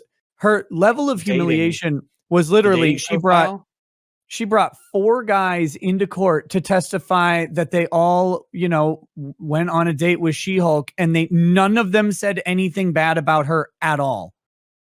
Like, it might have been the element of what was on her dating profile, or just the I fact that you're guess. with like her dating life is the subject of this case, which is awkward, I guess. But I mean, Man, like, I think most people would be happy. Like, okay, we're gonna take your last 4 exes and put them on the witness stand, and all they do is get up and say, "Yeah, you know what? We went on a date, and she was nice, but it, you know, it didn't really work out." Like, oh my god, that's what I This is mean. the Like, worst wow, it dating didn't work history I've out with these ever 4 heard. random guys. What a loser. he couldn't have been better. On the, and it is treated as though he's an asshole. It's like, I don't understand. Why do you write it this way? He's so stupid. And then we get a absolute banger of a line when they go to the bar. They got their drinks. She says, I think I was mentioning, which is like, I don't know any lawyer who'd humiliate herself like that. And then she's like, yeah, well, it's why Holloway gives me the medium bucks. And then her response to that is, Holloway would never have to prove his value to a parade of underwhelming men. Yeah, because he's not gay. Well, that would be one reason, but I was just like, underwhelming men? What the fuck are you doing? What was wrong with that guy? Like nice guys. They all seemed fine. There's definitely a woman out there for each of those guys. 11 out of 10s are like considered mid at best. It's like, okay, fine. You guys are just so fucking awesome. You deserve 20 out of 10s. It's true. You guys are so great. The scene doesn't end. We don't cut away. They continue to speak. And so she says, think about everything She-Hulk brings to the table, and those guys were my best option. I was not happy listening to that line. I was like, I wasn't okay, happy listening to that either. And then, first off, that's just a 4 from an afternoon, so fucking calm down. Exactly. But the follow-up line says, you can have superpowers, and guys with an internet connection think they can do better. Ugh, can you believe that? This is like, can you believe this is villain talk. This is when you go, my value is in the fact that I have power, and that people... So when you say a guy with an internet connection, as if that means he's a lower being, like just by the value of, you didn't mention anything else. It's just like, fuck, this is the opposite of what you should be showing value to. Why are you suggesting that having power makes you a good person? And here, Captain Midbucks, remember that one of those guys is a pediatric neurosurgeon, presumably making 7 figures a year, while also being jacked out of his mind and doing charity dates and with kind, 5s. Understanding, and just, Jesus Christ, man. It's so annoying to listen to, because they have no idea what they're writing. They think they're writing, like, yeah, fuck those guys for not... literally like worshipping us. Like, you bring an affirmation of like feudalism or something. It's really bizarre. Like, it's like to me. This, Like, why would yeah, you write this? suggesting that the world should operate on a social caste system.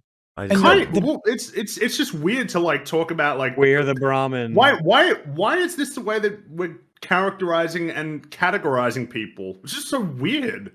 Again, Well, there are the shows that make the opposite point. Like, having power doesn't make you a good person. Fucking power corrupts is usually the message they have. Yeah. This guy is billed originally as this perfect catch.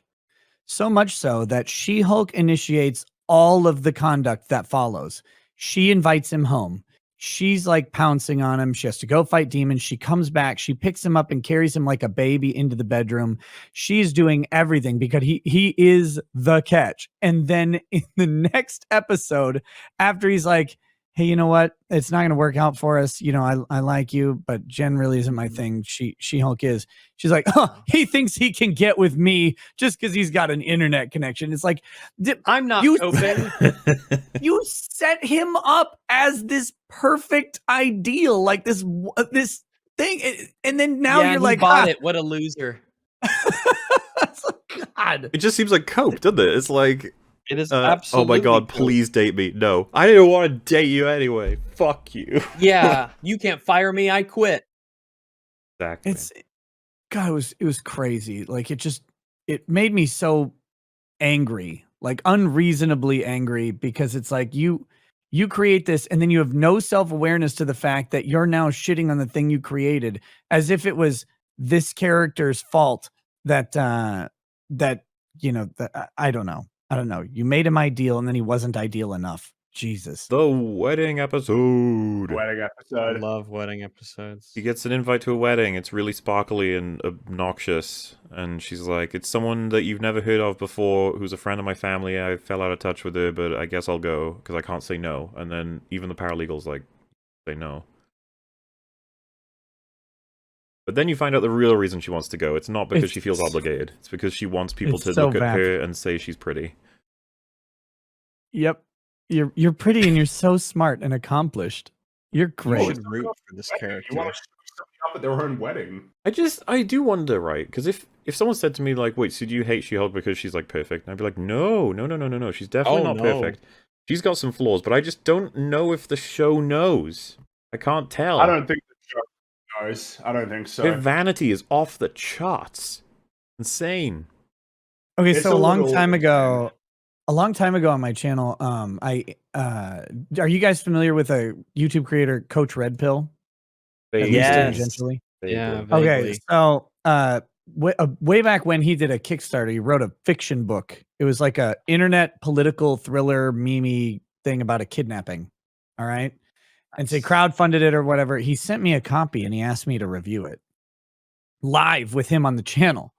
So I read it and it like every female character was written exactly how you would expect Coach Red Pill to write a female character. They were all like vapid, self-centered, completely uninteresting. They were stereotypical like manosphere depictions of women, even the ones you're supposed to like. That's exactly how She-Hulk is being written, except it's being written by a bunch of women.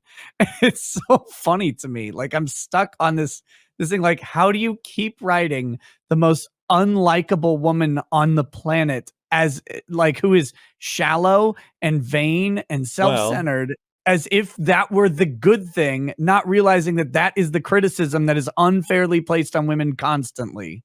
So, again, being someone who's not fashionman, when she pulls out this dress, her and her friend are like, oh my god, this is the most amazing dress ever. Am I missing something? Because it's just polka dots, but It's white on blue. look, I think it's a pretty sundress thingy. I don't know why it's special beyond that. Yeah, I was going to say, why is it special? Because this is the one that was made by the super designer, and she's like, look at this thing. People aren't going to be able to look away, and it's like, it looks normal. Well, Look, maybe it goes into what we've talked about before about writing cleverness, right? You want to write a character that's clever, you as a writer have to have some level of cleverness. Maybe the same thing applies to fashion. If you are going to write a dress or display a dress to be extremely fashionable that people look at and they go, "Ooh, wow, it's incredibly fashionable." You, as a writer, have to know what is fashionable to portray, but they don't actually know how to do that, and I certainly don't fucking know either. So that's why they rely on everybody in the story saying that things are or are not fashionable. Okay. For me, it's a sundress, and sundresses are wonderful, like God's They gift are. to men. I love They sundresses, really are. but there's no like high fashion to them. It's just a sundress. It fits very nicely. It's usually not a ton of material. It Yeah, leaves it's flowy and light. a tasteful amount of skin. Hey, Yeah. I Sitch, can how see you more doing? green this way. Hey now. We're talking about Shulk. You like this show, right? Talking about Oh, I love sundresses. this show. This is my favorite show. Woohoo! Well, It's almost as good as Loki. hmm. Almost, not quite. Not quite. It's not up to that high level No. yet. One Well, day. You're just in time because we got a whole episode to cover. You Exciting. you okay with being on streams for like a decently long amount of time? I can't remember if that's a thing you do, is it? No, I have to get out. I only stream for like tiny periods of time that last 5 minutes. So. Mm-hmm. I thought so. You too, huh? I know, me too. Weak short man. Hi, Nick. This is the first time we've interacted, I believe. Yeah, how's it going, man? God. Good to Good. meet you. The law person and the shadow person meet. I know. They together they create Shad Law, which is not to be confused with Shadiversity. That's a different thing. Uh-huh. Hopefully, also not to be confused with Shadman. Oh, gosh. That also there might be law I don't know around that one. who that is. I can't believe you know that name. I know all the dark parts of the internet now. My life is ruined. Oh. So anyway, yeah, she says the only thing that sucks about all this is the book will have to pick up her work at like superhero stuff.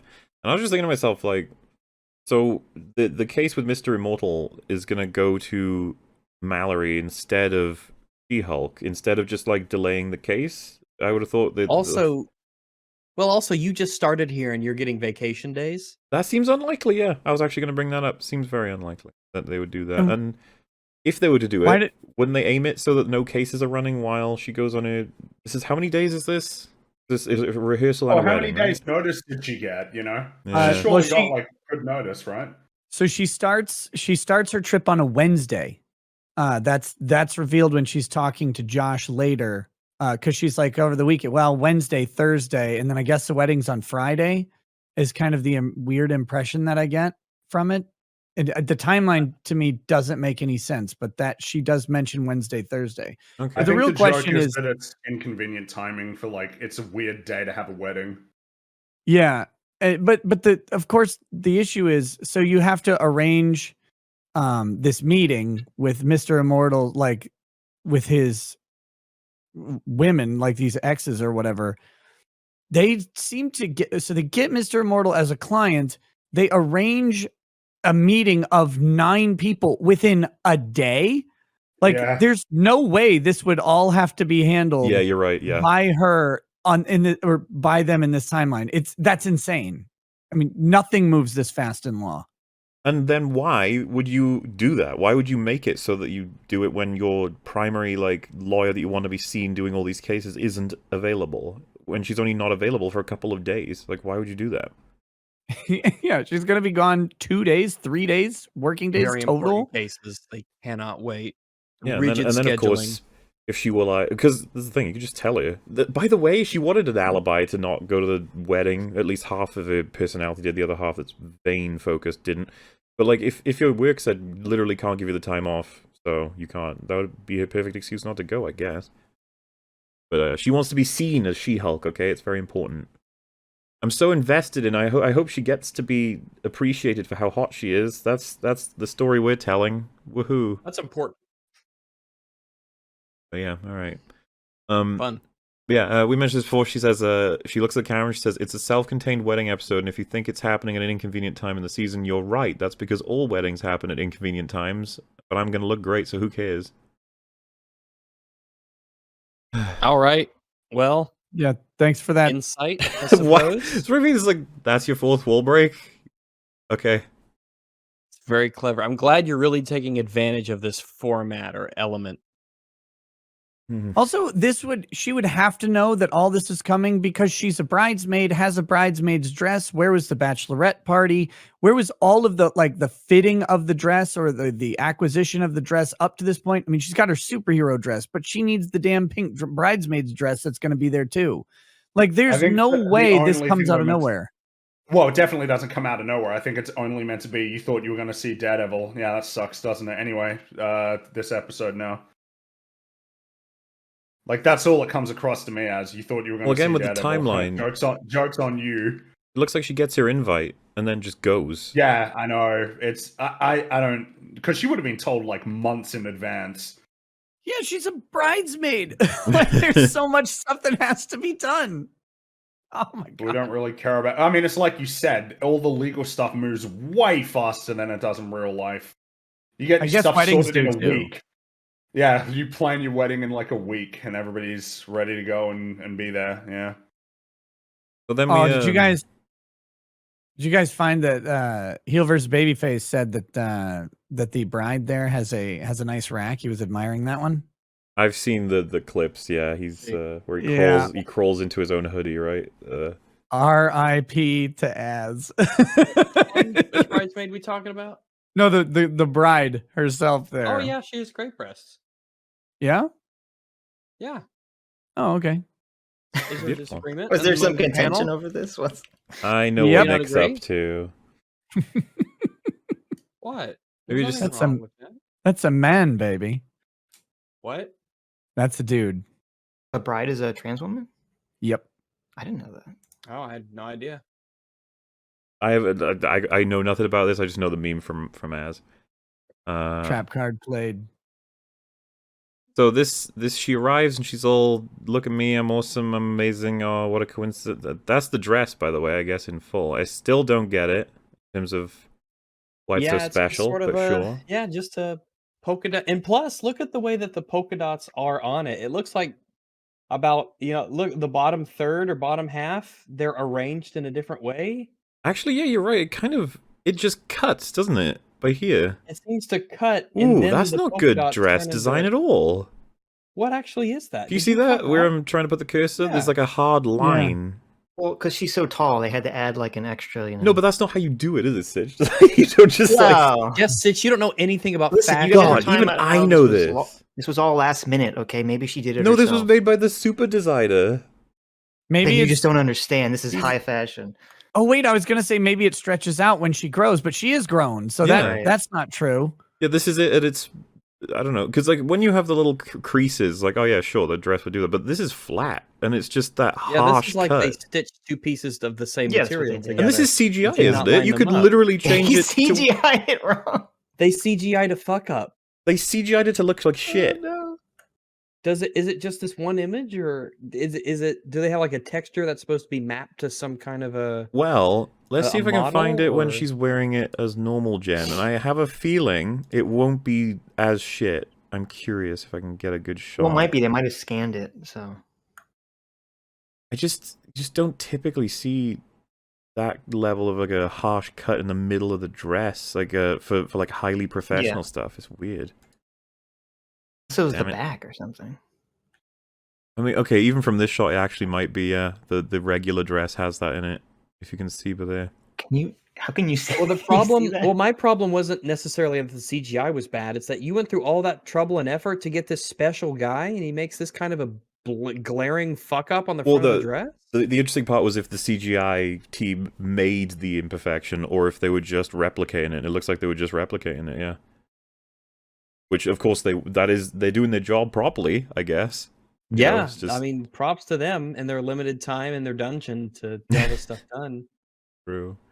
And they have indeed, fucked up. Listen, they had to spend the budget. They would put on She-Hulk's, CGI face onto that dress. So Yep. The bride is like all upset. She's like, he's stealing all the attention away. And then She-Hulk sort of concedes. She's like, fine, I won't do that. I'll go back to being normal Jen.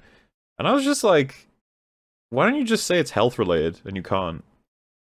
Like, the longer you Well, spend... if you're that adamant, I Just guess, lying. on doing this, but Well, I don't know. guess the argument would be she really does care to not take attention away from the bride. It's like, okay. which, The whole reason yeah, she I mean, came here was for attention, so... Well, like, what'd you think was gonna happen? Like, what'd you think? You're a big green lady. Like, of course it's gonna be noticeable and draw attention away from the bride. Well, and that she established she's not even fond of this lady. So it's like, why would this? Again, I would have thought as a smart lawyer, you'd be like, you know what, fuck this, I'm just gonna make a. I guess it's just because they wanted the meme, like, of that she's like, damn, I wanted to go like this, and now I gotta be just Jen, so that they could have like the title card. That actually raises the why I hate this episode more than the one we just covered is probably what I would consider to be the best episode, which is crazy because they're all horribly bad. But this one really annoyed me because I was just like, this is them trying to write a almost a not quite a comedy of errors, but like a. Oh no, you go to the wedding for fun, and look, first of all, they take away the one thing you want to do. Oh, now you gotta do the dishes. Oh no, the guy you gotta walk down the aisle with is a dog. And it's like, what? First off, hey, the show said it, not me. Just to be clear, that's totally fine. There's nothing wrong with that. Well, did you catch the line where they said, like, we had to resuscitate him yesterday, or something, the dog? And I was like, what? Yeah. And that he was leaking. Yeah, I was just like, that's... Is your dog old? Is your dog so old? Take care of the fucking dog. Why are you like fucking around with it if it's like it's almost dying? Like, what the hell? Ill. If it's seriously ill, making it participate in this wedding. Oh, I've never understood it. The way they write this shit, they have no idea what they're saying. But yeah, they do this. They're like, haha, just Jen, attorney at law, because now she has to just be Jen at the wedding. That's fucking hilarious. It's so funny. So funny. So then where do we go? It's oh yeah, we got God, she hates herself. She hated She-Hulk, now she hates herself. Like that they keep waffling like which identity does she actually like? I don't know. The whole theme of the first episode with Bruce was that she was She-Hulk, that she had no actual distinction between the two. But then the rest of the series is her having distinctions between the two halves of herself. Well, like that was for Mary Stunis. It's everyone's perception of her because she's personality-wise completely interchangeable 100%. It seems to just be a power and aesthetic thing in terms of how people view her. But it's also how she views herself. Like because I mean, it is how people view her, but she wanted to go to this wedding to be seen as She-Hulk, right? Like, so she wanted to project. That's just presentation. Yeah. Like, there's no actual difference between the two that isn't just like an aesthetic one or just for the powers. There's no personality or character difference. Right. It's not like she has to actually bounce back and forth or, God forbid, play two different characters.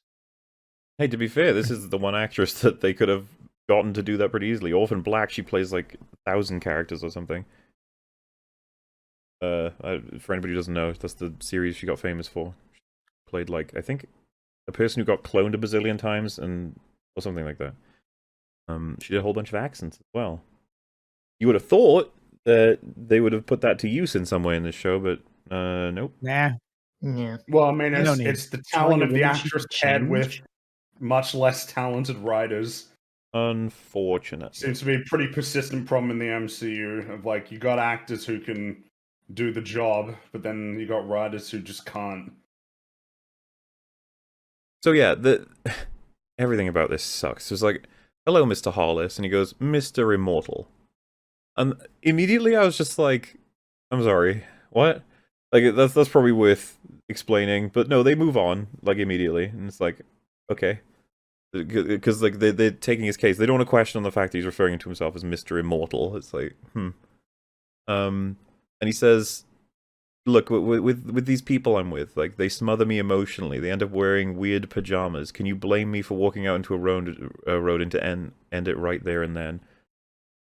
Is this the actor who plays the guy in the Boba Fett show? He's the assistant. Yeah, good catch. You're right. Now that you pointed it out. That's the one that they catch on the epic car chase. Yeah, that was very epic. That's how I remembered him, was from the epic car chase. Mm-hmm. But yeah, He so doesn't even explain like how he fakes his death, because whenever he gets hurt, he just like instantly heals. So if this he is gets- this is why not just law issues, but just all of the issues. It's like, he just says like whenever he's tired of a relationship, he just walks out and gets run over by a car or whatever, and that fixes everything. And it's like how? Yeah, they'd be like, look, his body's just knitting itself back together. I wonder if he's okay. Right there.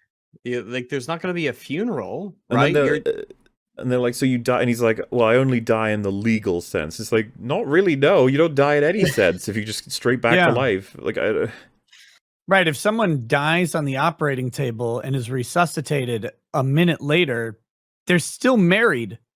That didn't change anything. I legit was like, I was going to ask that question because I was like, is that something I never knew, that you'd like is counted as a divorce or just a separation the second your heart stops? I was like, I don't think that's how that works. I don't. Yeah, your inheritance, you lose the title to your house and all that stuff. You have to pay a death tax. Do Social Security. The insurance company pays out every time. It's amazing. Every time. Truly born again. So instead of all that crazy logistical nonsense, and then the fact that legally it wouldn't do fuck all, how does he escape? Like, how does it make any sense? Their response is, so instead of talking with your wife, you kill yourself? I was just like, that's all you took from what he said? That's all you got? Okay. And a lot of men's okay. A lot of men's answers to that when they're at the stage of divorce would be, wait till you meet her. Like, like well, and it gets cringier and cringier because his response to that is, well, I'm immortal, I don't die, which is a fair like sort of thing in response to her saying you just kill yourself. He's like, I don't die per se. The response to that is, you think this woman with a law degree doesn't know what immortal means? I was like, what the fuck? Like, she just displayed that she didn't know what it meant. He said he's Mr. Immortal. He is here right now. And so he says, isn't it a better way to just walk out into the road and end it there? He's obviously not referring to ending his life. He's talking about ending the marriage. And she said, wait, so you kill yourself? So I just find it so incompetent that the show is like, wow. Like, this would be the mansplaining stuff, right? Like, it's like, you just said to a woman who would obviously have the qualifications to understand what words mean, you explained to her what a word means when she would obviously know. It's like, well, I'm sorry, she expressed that she didn't know what it meant, so... You wrote this. Like, what do you want us to do? I don't understand. Don't write them to be this way if you don't want us to make fun of them this way. I don't know what to say. You made this happen. You did.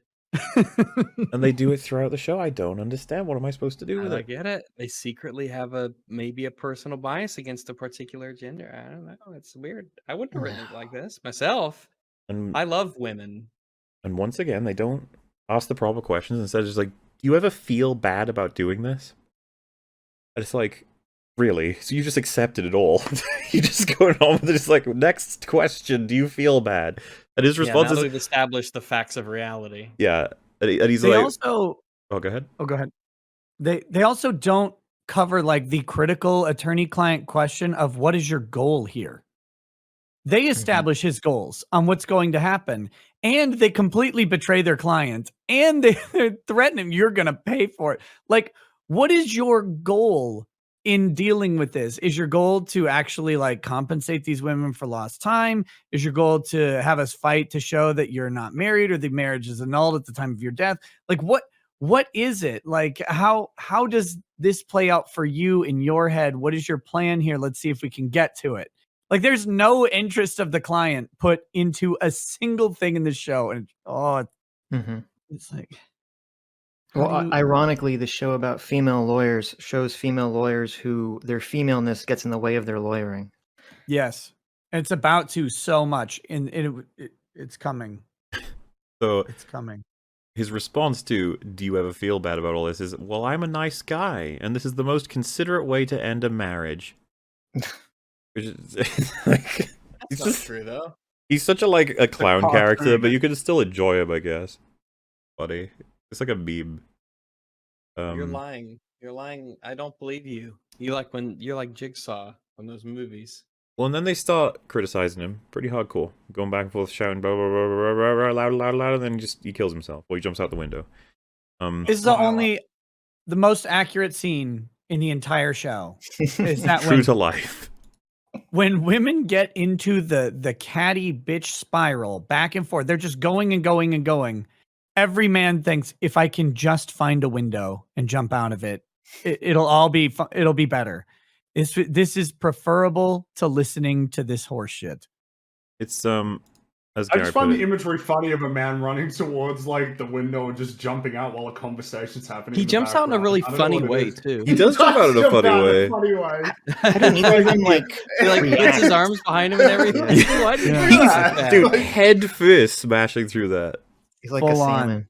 He manages to just jump through this window, and I think most people had a thought of just like, oh, I think they're built to be able to take that. They're not like, you know, impossible to smash. Glass, it's just glass. They're like Probably reinforced, sturdy. If he actually jumped at the window, smashed off of it, and left it back on the floor, that might Yeah, be you- funny. yeah. And then he You grabs it, throws it through the window so that he can get out. Like these panes, they're made to not shatter. Because they're really high up. Look how high up I'm they not are. as happy about that. They lost an opportunity for a joke of him smashing into the window. It doesn't work, and then having to grab like a chair and smash it and then jump out. Yeah, I still like the imagery here, though, of him tucking It his is legs funny. in as It is he- funny, as he yeah. jumps out.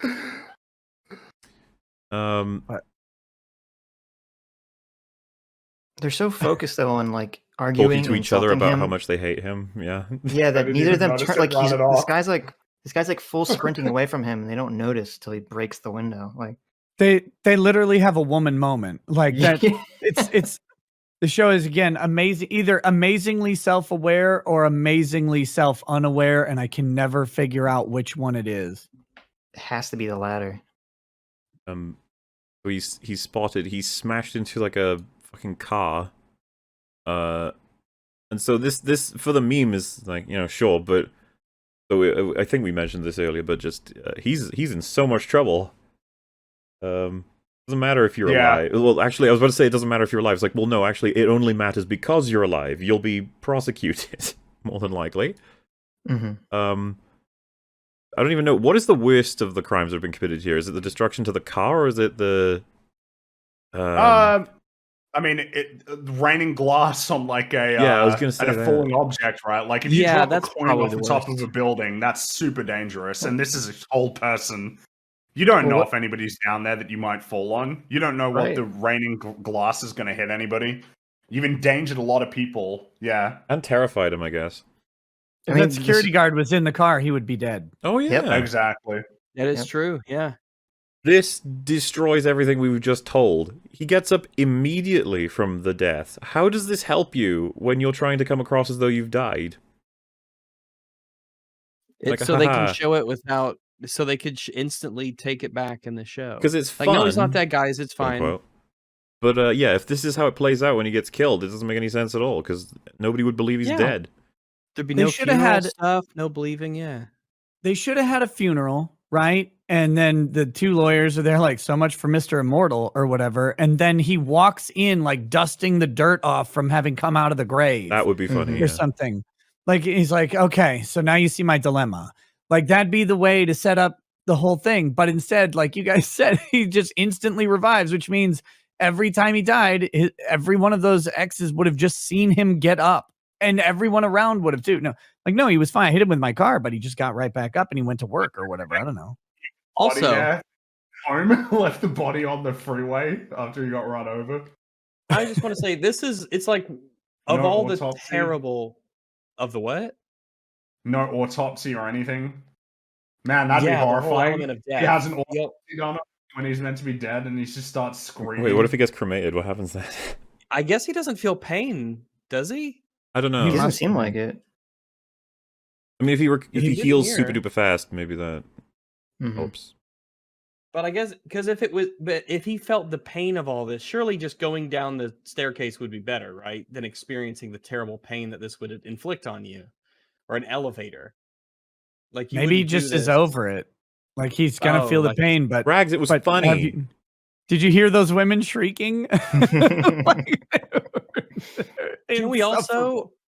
we need to also consider the fact that if you're going to kill yourself, if you're going to kill yourself, fuck you if you do it by walking into traffic. Actually, fuck you, you piece of Yeah. shit. You Yeah, know, it's because come now up you before, fucking traumatized someone or multiple people for potentially the rest of their lives because you essentially tried to unload that onto someone else by walking in front of their vehicle and have them kill you. So we go back to good old Shulk.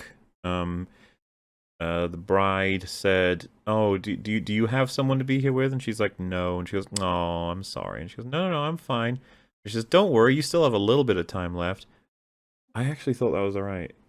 I was like, "Wow, you are a cunt," but at the same time, you said it to another cunt, so maybe it's okay. It kind of equals out. Balances out. It's equal. We have entropy in this room with a country. It's all found its level. And then Titania shows up at the wedding, and like Jen is immediately like, "Oh, you're here to fuck with me." Oh wait, go back. You could see if the dress was Oh no, I did fixed on her. I think we did. It was like maybe a bit. I don't know how to get a shot here actually. No, it was after this, I think. It was like the perfect shot. Oh, I think it is just fucked. Yeah, it's just fucked. It's a really badly made dress. I say badly made, like badly compared to what it should be, I guess. Why does it have? Yeah, I don't know. I don't know anything about fashion, but I wouldn't have done it like that. I just would have had it been. It's actually really annoying to look at. So yeah, Titania shows up and she's like, "Why are you here?" And then Bride shows up and she's like, "Oh, it's so great to have Titania here. It's amazing." And then She-Hulk, Jen, because she's Jen, is like, "She's here to mess with me. It's so obvious. Why doesn't anyone else see that?" It's like, dude, she just arrived. You haven't got anyone's opinion outside of the bride. Mm-hmm. Oh God, she's so self-centered. It's tough to watch sometimes. It's like the whole world revolves around you, Jed. That's fine. Because the thing is, if I was standing there and she said, "Do you think she's here just to fuck with me?" I'd be like, "Yeah, probably. But at the same time, you've asked nobody, and now you're like, "Why does nobody believe that I am correct about this?" It's like the bad. It's that bad screenwriting technique where the character has actually a good point, so they have to phrase it in like the worst possible way, so no one believes them. Yeah, and she says to Jed, "Not everything is about you," and I was like, "That's a fair line. I'm sorry, Jed earned it." Sounds accurate. Yeah. Then she goes outside to pout, and Mr. Perfect shows up. Like, gosh, I'm just looking for an incredibly beautiful woman who's doing exactly what you're doing. And she's like, and he's it's just boring as fuck. Like, it's like, yes, he's super interested in talking to you, and he likes you for you, not for she. This is why I'm hoping he is evil. By the way, it would make he's more gonna sense be evil or he's gonna die. God, I want him to be evil. Batwoman rules. And die. Be evil, die, and evil everything is die. Yeah, and then just excellent character writing. Bride pops back up and she's like, "Jen, some of my staff are quitting because of how I'm treating them. Can you help clean everything up, please?" It's really annoying, like, when you are writing characters to essentially be, like, completely incapable of recognizing annoying traits that they may have. And then it's, like, played off as kind of a joke. Oh, yeah, people don't like that I'm not treating them very well. I mean, that's unbelievable. Anyway, yeah, that's just...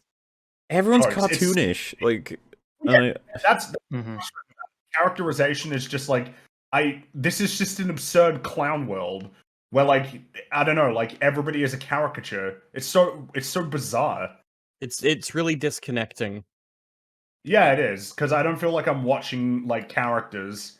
I feel like I'm watching props that are sort of being, paraded around to just facilitate whatever plot line they need to do, or whatever joke they think is really funny. So, these are all of the scorned parties of Mr. Immortal.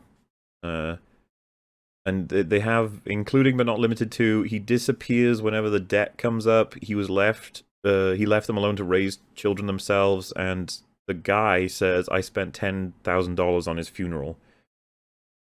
Like, okay. How did he have a funeral? Like, how did this even work? I don't What understand. did they put in the coffin? Exactly. So he walks into traffic, gets hit by a car theoretically, and then gets straight back up, and then just walks away. And I guess someone said, "Oh my God, that guy over there died for sure," and his name was whatever he his got alias hit is. so hard he vaporized, and there What was is nothing left. No All that was blood, left was the nothing. indentation on the car bumper. There was no Looney Tunes blood, style. no bones, no body. Gone. The timeline on this is insane also, because as they go through, the one chick's like, I was with him for 9 years, another's like, I was with him for 3. He's immortal, but these busted chicks aren't, and they're all roughly the same age. So like, what the hell is the timeline of going through 9 marriage relationships but having everybody be somewhere around 50 to 60? The chick with the top knot there, she's with him for 9 years. She could be 45. The chick next to him, or next to her, is was with him for 3 years, but also had 2 children and is old. So like, what is the timeline on this? Each one of these relationships presumably took a while to get into. If you just went through, some of these people would have to have aged out of this. It's Like all the bizarre. others are Or 1 year something, long. or- It's just a random selection of people. You just whatever, just throw them in. Yeah, this random guy. No thought thrown into any of this. It pisses me off. Well, it's a filler episode. They just need to get it one and done, get it out of the way. The funny joke is he's Mr. Immortal and he's a dick to everybody else who jumps out a window, lol. Also, they're asked how they knew. What was it that got them to find out about all this? And they say that the video of him, like, getting back up was uploaded to Intelligentsia. And then they're like, oh, that's that website for man babies? Yeah. It's like, oh god. Oh god. The website for man babies that calls out a man for deceiving women? Okay. That a woman is browsing. Yeah, Alright. Okay. She's I the guess. Alex Jones fan, and like, because that's obviously the implication is that it's Infowars or whatever, right? Well, Like or Breitbart, I guess. One could I don't even the thing know. is it has like a Reddit format, so sometimes I wonder, I'm just like, do they know what it is It's that just they internet. hate? Or It's internet. yeah, it's the internet. Yeah, I It's guess the internet it for could man just be babies. 4chan. Like, Yeah. is it Could be, yeah. Because as we all know, the internet is anti-woman and it hates women, and women are not welcome on the internet. So it's just the internet in general, just generally No, the that- internet. That's It's true. like dating Women in your keep out. 30s. Yeah, women's not allowed. It's our treehouse. Yeah. Yeah. Please. absolutely. So Every They- time I'm banned, it's a woman's fault. they true. turn around and they're like, you faked your death and falsified identities. If there were any like justice in the world, you'd be serving blah blah blah blah blah. She says there would be more than a civil case, as if to imply it would be a criminal case. It's like, how isn't this a criminal case? Like how isn't it that he's broken a bazillion laws? Why isn't it like the people against Mr. Immortal for all the shit that he's done, all the fraud? Mm-hmm. But also, you knew he did this. He sat in your office and Exactly. told you. He's... This is what I don't understand. She's like, oh, it should be more than a civil case. Like, are you gonna do anything about that, or are you? I don't know what's happening here. I mean, the government And- would be after him for tax evasion, but They'd be after him So- for all kinds of things. He's already Yeah. he broke laws while he was here with the smashing the window and just jumping on a car. Like, I don't understand. that's fine. Listen, It's So in the negotiation room, at the negotiation table, presumably in earshot of the opposing parties, yes. the lawyer and the paralegal tag team berate the client, call him scum, suggest that they're going to settle this how they want, and you're going to pay out to these women. This is malpractice incarnate. Like, this is the worst representation you could have for a client. And like, and you're going to pay. And they're like, well, what are we going to do? I don't know, but it's going to be fun. It's like, what would be fun about any of this? Like taking this man's money and giving it to women who are opposed to you? Like, that doesn't make any sense from any attorney perspective. Wrong. yeah, but I- that's the problem. You're thinking of it from an attorney perspective and not a woman justice perspective. Specifically, clown women. I mean, this woman would be disbarred for this. Like, if he filed an ethics complaint, she badgered me into it, made me pay more, did not represent my interests, forced me to settle on something I didn't want to do, and offered no alternative solutions at all. This is what she did. Like, oh my god. It's insane. And yeah, they at first they're just, well, yeah. So we'll see what they decide to go with for settling for that in a sec. We'll come back. First of all, they're preparing for the wedding or the rehearsal. I can't tell anymore. She's in her bridesmaid outfit, which she like approaches these people like, hey, woohoo, friends, and I'm just like, are they her friends or does she hate all these people too? I never even know anymore. We're just sort of going that. They hand her a bundle of shirts. It's like, okay, and she says, the groomsmen were playing Mario Kart and they wrinkled their shirts. You have to iron them. Now, I don't know, like, I don't know. As a proficient Mario Kart player myself, I'm not quite sure how you managed to deal that much damage to your attire. I don't know how you play Mario Kart, but the way that you got to play as an expert pro is to be nice and chill, be calm, slow it down, think about your strategies, think about which character you're playing as, what carts you want to use. It's not that hard to preserve the integrity of your shirts while playing Mario Kart, okay?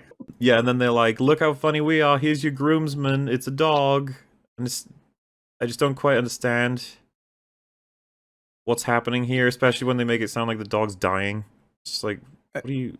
Well, I think it is. That's what I'm saying, like, what's... Why are we doing this to this poor little critter? I don't Why can't understand, we like, look at the what? legs? It's all fucked up. Why is this That funny poor to thing was a them? It's just paw in like, the grave. that's just mean. You get Yeah. Wong to portal that thing into a volcano or whatever. Whoa. Nah, no, just let him If you're go. gonna, dude, if you're gonna use Whoa. multiversal travel, send him to a vet. Send him away from this place. Yeah, Where get him there's- away from this There's no wedding. consideration for their well-being of this critter. Those are man hands, I'm just saying. Well, the dog is being manhandled, okay? This dog needs to get out of here. Run the fuck true. away. Live a happier life. Oh, right, yeah. Back to this scene. So, yeah, he basically says, I have loads of money thanks to inheritance or whatever. Everyone can split it evenly and we can all move on. It's the most I'll just bizarre, like, are you fucking kidding me right now? What the hell? I'll just give away everything I've had for my entire life. Apparently. You got, That's It's what they completely- advised him to do. it's Just- completely disproportionate. He talks about splitting up gold and his ownership of several original stock certificates from 1981, like fortunes of money. And it's like some of these. The one guy was out 10 grand. It's like, what, you're gonna give him like $600,000?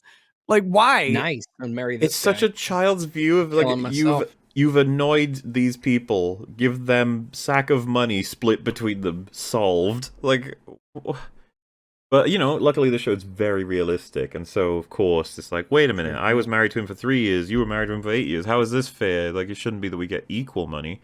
It's like, ooh, that presents an issue, which is just like, yeah, the lawyers couldn't see that one coming, could they? They couldn't figure that out. That's a complicated development. It's incredible, even.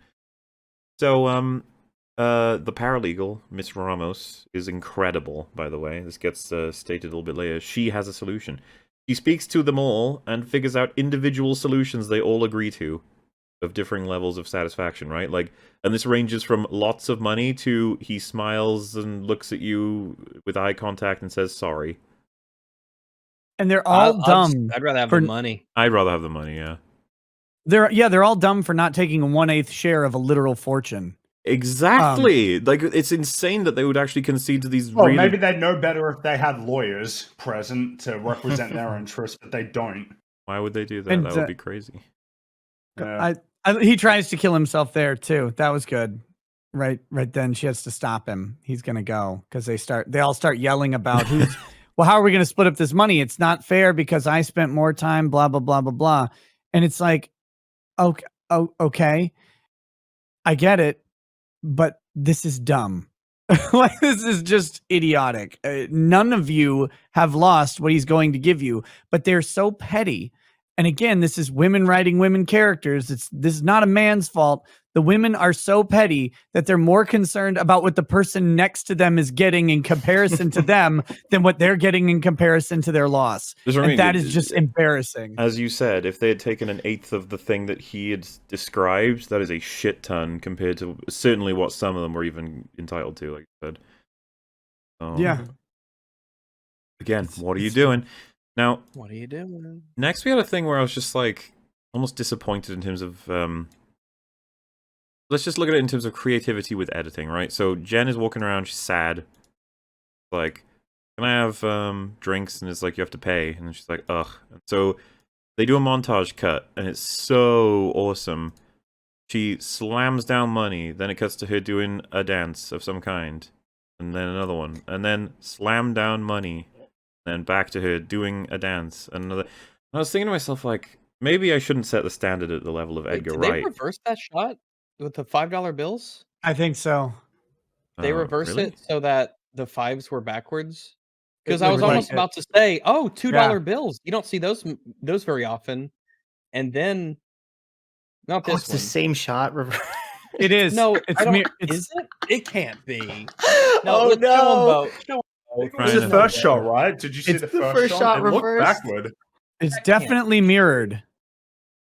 Oh, you're right. Like, it's weird to see a $2, but then it's just if it's. Yeah, then I looked, I five- was like, oh, wait, it's not a $2 bill, it's a 5. They Why didn't you just shoot?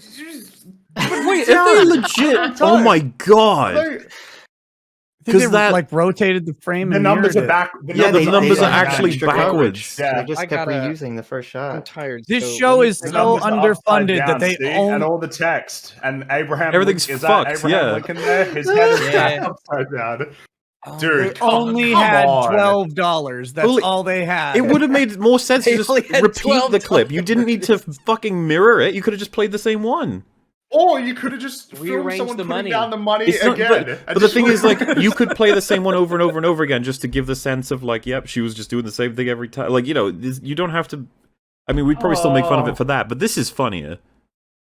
This is Come because on. I knew I was like, how That's bizarre amazing is that it you they noticed use it because you $2 saw the bills? 2. Yeah, like, but it's Yeah, not a 'cause 2 at that's the thing, all. It's rare. Whenever I go to the bank, I say, "Give me all your $2 bills." Just because when you pay for cash, not that you do it very much at all.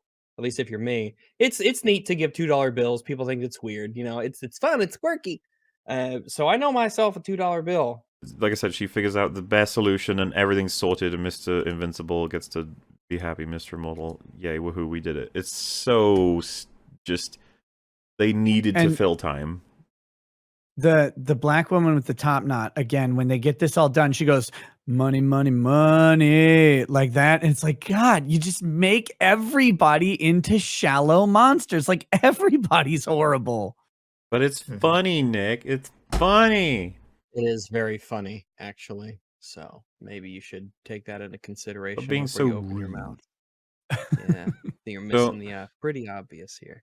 Mr. Perfect shows up, and then she tells him, because she's drunk now, so she can overshare. She just wanted to come to a wedding and show she's doing good, even though she doesn't have a husband or a boyfriend. And she says, "I'm doing so good. I'm good at lawyering the law, and I'm very strong." Because And he she's gives- intoxicated. And every answer he gives is exactly how you answer a really drunk woman, right? Like, he's like, oh, yeah, I can see you're so strong. Like, oh, bet you are really successful. Like, and this is actually a really They- awkward scene for me because, you know, he's like, You know what he's after, is what you're gonna say, is it? well, no, like, you know, he's into her, He's but after that she's listing. acting in that really embarrassing way.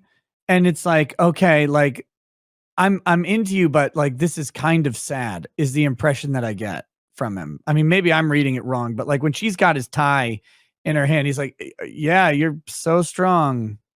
Well, yeah, because he Like, says, "I cool. think you're great," and she goes, "You do?" And he goes, "I do." It's just like, I guess I wonder. Maybe it's the point, but it's like you said. I'm strong and I'm good at lawyering. It's like, who are you, Jennifer Walters? Like, who are you, really? Like, who are you? What do you like? What do you want? Like, who are you? You're not very well characterized. well, and they're telling us that those Mm-hmm. are the main characteristics. Like, well, you're very bad at lawyering, and I mean, Right. And I strong guess is you not are really, strong. Like, and- that's like an attribute that you have, but it doesn't really tell me anything about you. Well, and she made it who are clear you? previous episode that her having power means men shouldn't think they're good enough for her. Does he But like, know who that are she's you? She-Hulk? What, Do you know? you know, like. I think I don't know if he knows yet. Well, he like at the end, obviously, but Well, she Maybe how tells. would he's not not- know she's She-Hulk at this point? That's what I mean. I think we're supposed to assume nobody fucking knows. This is so confusing. How is Like, it possible? I know. She walked up. She walked up as She-Hulk when she got there. Was he like, I don't know if he was in the scene yet or not. I don't think he was. I guess, yeah, he wouldn't know about that. He didn't see that, and he's just unfamiliar with her in general. Well, if someone like if there was if we lived in a world of superheroes and a new superhero came out who was a cousin of the Hulk, one of the most famous heroes ever, you just think everyone would know everything about this person. It'd be like impossible to avoid. They'd be like a celebrity. You would think so, yeah. The show established that apparently most people don't know. So yeah, get fucked. Get wrecked, Sitch. Loser. Well, he's just a nice guy then. Hashtag TM. Well, it's not that nice. He doesn't look after her or even look to see how she handles she vomits. Yeah, I really thought he was going to be there, like, but no, he's just like, whatever. Well, so funny enough, I brought this up on over bar, and Drinker was like, "Nah, when you're like hitting on a girl, she goes and vomits, you'll just ditch her." And it's like, I mean, the thing is, you'll ditch her, right? Because that's the thing, but you'll at least make sure she didn't, fucking something really bad could happen theoretically, right? Like you just want to make sure she's not dying or anything. It depends what your goal is, Mueller. Okay, is your goal to be a good person, or is your goal to score? Well, I guess we'll find out, right? Because this guy could score. We still got theories about him being evil, so. Oh, can we go with the inconsistency where she talks about not getting so in the first episode, she and Bruce drink a whole shitload, right? And he's like, yeah, it's hard to get drunk when you're in green form, which is fine. But then she wakes up and she has the worst hangover ever. Later in the series, she's like, perks of being She-Hulk, no hangovers. I'm like, no, literally not. That's the opposite of what happened. Is that you get a really bad hangover but never got drunk in the first place? So what the hell? What you're highlighting is either the issue you're highlighting or a different one, because if that means you don't get hangovers as long as you're in She-Hulk form, then you should just be in She-Hulk form whenever you've got a hangover, right? You should be like, well, I'll just avoid that by being Bruce. She doesn't do that when she's with Bruce for some reason. She's like, you didn't warn me about the hangovers, and it's like, well, then just become She-Hulk. Why wouldn't you? Well, I mean, also, does that even make sense? Like, how would that even work? Because presumably when she's She-Hulk, she's metabolizing the alcohol away too quickly. So then it should just be gone, right, from her system? Yes. That would be the medical explanation that you would expect. I don't think we're making sense of that anytime soon. Okay. So yeah, she's vomiting, and she's like, oof, and then Titania punches her in the face. So as a lawyer, this is gold. Yeah, actually, You've just you're been right. delivered gold. This woman came up to you after you beat her in court, and she assaulted you. And she's rich. She's really rich. It's the best thing that could ever happen to you in your whole fucking life. Well, so some people are highlighting in her gen form. It's like, well, they seem to want us to believe that she's kind of invulnerable in her gen form.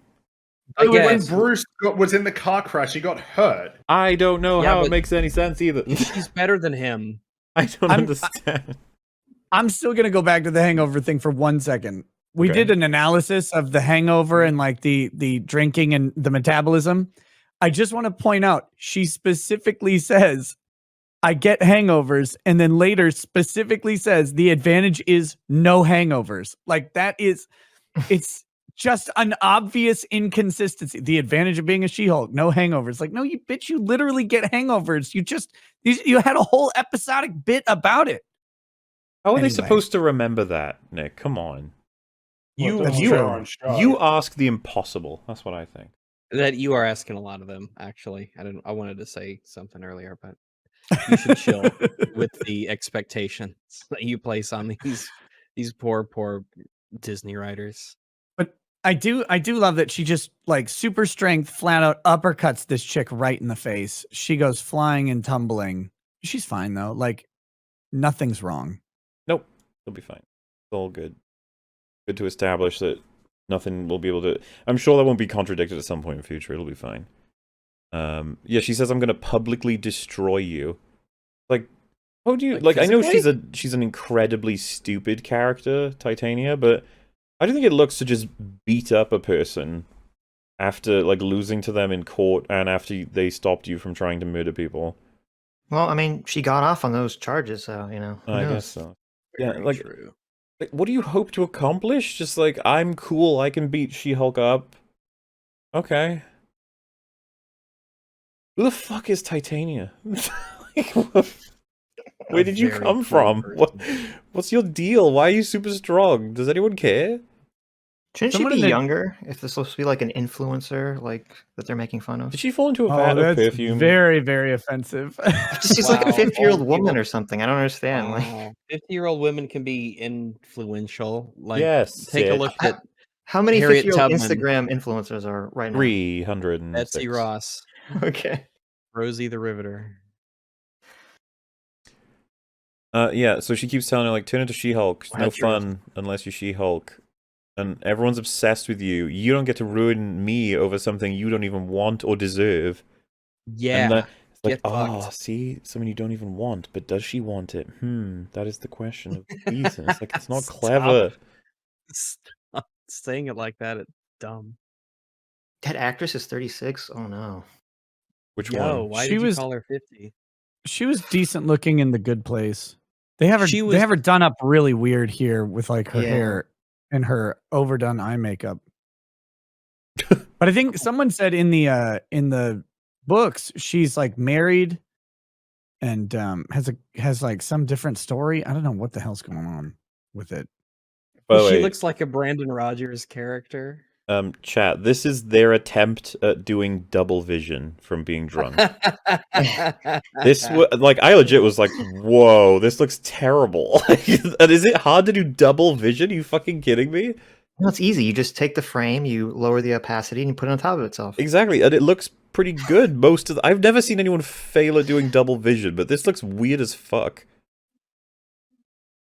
That does look weird. It does look weird. I don't know. It's because one frame is normal and the other's moving. It's supposed to them both moving, so it looks very bizarre. It's just not how double vision works. At least not when I've had it. If I have two eyes, I should always have double vision. Checkmate. Got him. Then she's like, give me a sec, I'll become She-Hulk, hang on. And they do it again, her transformation is off screen. It's always off screen because I don't have the money to do it. Lost a bunch, yeah. And the first thing she does is crash the ground around her and then force the fight into a room filled with people. Yeah, because imagine if Titania fell on someone. If she's super duper strong, that might also mean like that she's very dense or otherwise heavier than she might appear. She could hurt someone. And Even if she's remember, a regular, weight. That happens in this fight. Like, barring Yeah, she getting does. rid of superhuman, like you don't know what. Like you could hurt someone. What are you doing? and there's no Why don't she's you drunk force the fight into excuse that panic? either. No, the she's drunk not effects drunk don't work when anymore. she's She-Hulk. As soon as she's She-Hulk, yeah, that's it. Also, this She dress doesn't even- was Oh, go ahead. Just everything. Well, I mean, everything scales. Like it doesn't. You don't even need the clothes to actually like scale because it always is. Well, fine no, it anyway, was so- it was weird because when she's wearing the dress earlier, she's holding it like it's gigantic, like it was made for her to be in She-Hulk form. But yeah, but I was gonna say, who provided these dresses? Because it wasn't the Exactly. Presumably the bride, like So they the would bride have to go provided get it. measured out. the bride Yeah, they provided it for actually She-Hulk, picked but it up. doesn't want it to be She-Hulk, right? Okay. It's weird that this is in the episode where they specifically like have her wearing the dress that's supposed to conform to her size, and this isn't that dress, but they don't. How do you fuck it up? I don't know. The last episode and this one were about that, like specifically as a plot element. Mhm. Also, bridesmaids' dresses are terrible. Like they're not just ugly; they're also like cheap. All of them, or the Wow. particular? By I law. just in general, they're pretty bad. But it doesn't. Titania doesn't have to be super dense, by the way, because she's Like, even if she's intelligently or 100 like her molecular structure. molecular Oh structure. yeah, even that's if she's what just I was a, saying. Even if she's a regular weight, like that you would expect, you still hurt someone by throwing a person at them. You know. yeah, it's Like, no matter how 130 big they are. pounds. Like, Dude, jeez. the way But he's we running don't care about toward her. collateral damage. It looks so bad. And then just that God, kick, this and look is at the momentum awful. exchange. It's like, oh, we're back, we're fine. Like, what? Well, you know, if you kick Yeah. someone who's flying at you and it's enough to make them stop and go back, it means you won't move at all. That's just Yeah. basic Yeah. physics, Yeah, as you know. You'll just stand without. Yeah, it's as if you never touched. it's an elastic collision. But it's really nice and easy to do if the person you're fighting isn't The really fact that there. you've got a crowd, dude. This is a Hulk. Like, do you remember what Hulk does? Like how strong he is? No, she's the better Hulk. She doesn't And have to she's worry about that. she's at least, I mean, she seems to be about as strong, and you're all just sort of like standing here. Man. It's And also that Jen doesn't seem to care about getting this fight away from these people who are No. in very No. serious he's danger. having Wants too to much show off. fun. We are trying to have fun. So how does her getting punched in the teeth by Hulk not cause damage, but later when she falls on her She teeth, it like fucks trips, her face yeah. up? I can Well, explain yeah, this. you're It's right. that It's this symbolic. punch loosened Maybe- them. No. Maybe she I actually said is this wrong. very dense. Oh, I Oh see. the god, yeah, density there of it her own is, where she skull punched falling it into a civilian. Like, Oh, Yeah, how but did he do? What was his flip? Look at his flip. Oh, and How I'm did pretty he- sure that guy gets pushed down like in a minute as well. Yeah. He's not having a good day. a slow mo on look this at the one way for he- Rags. Yeah. He gets destroyed. How's that guy not paying attention to the fight He's either? He's like weird. looking at his phone or something. Why did he get taken Yeah, out well, like because that? he's just Because he's planted He's here just- for that specific purpose. he's just standing there Look, he's holding. looking down. Everyone's looking at the fight. Like And what? he's just like, What else could you be looking at? My Wait a dude? minute. Yeah, sorry, my eyes are having trouble with this. He's Yeah, I know. teleporting, right? Yeah. Look at the frame where. Why does he fall like that? Because Yes, watch how the top of his body throws itself backwards. yeah, and he changes Instead of places going- too. He wasn't there, now he's over here. Like they both move. This is where they were.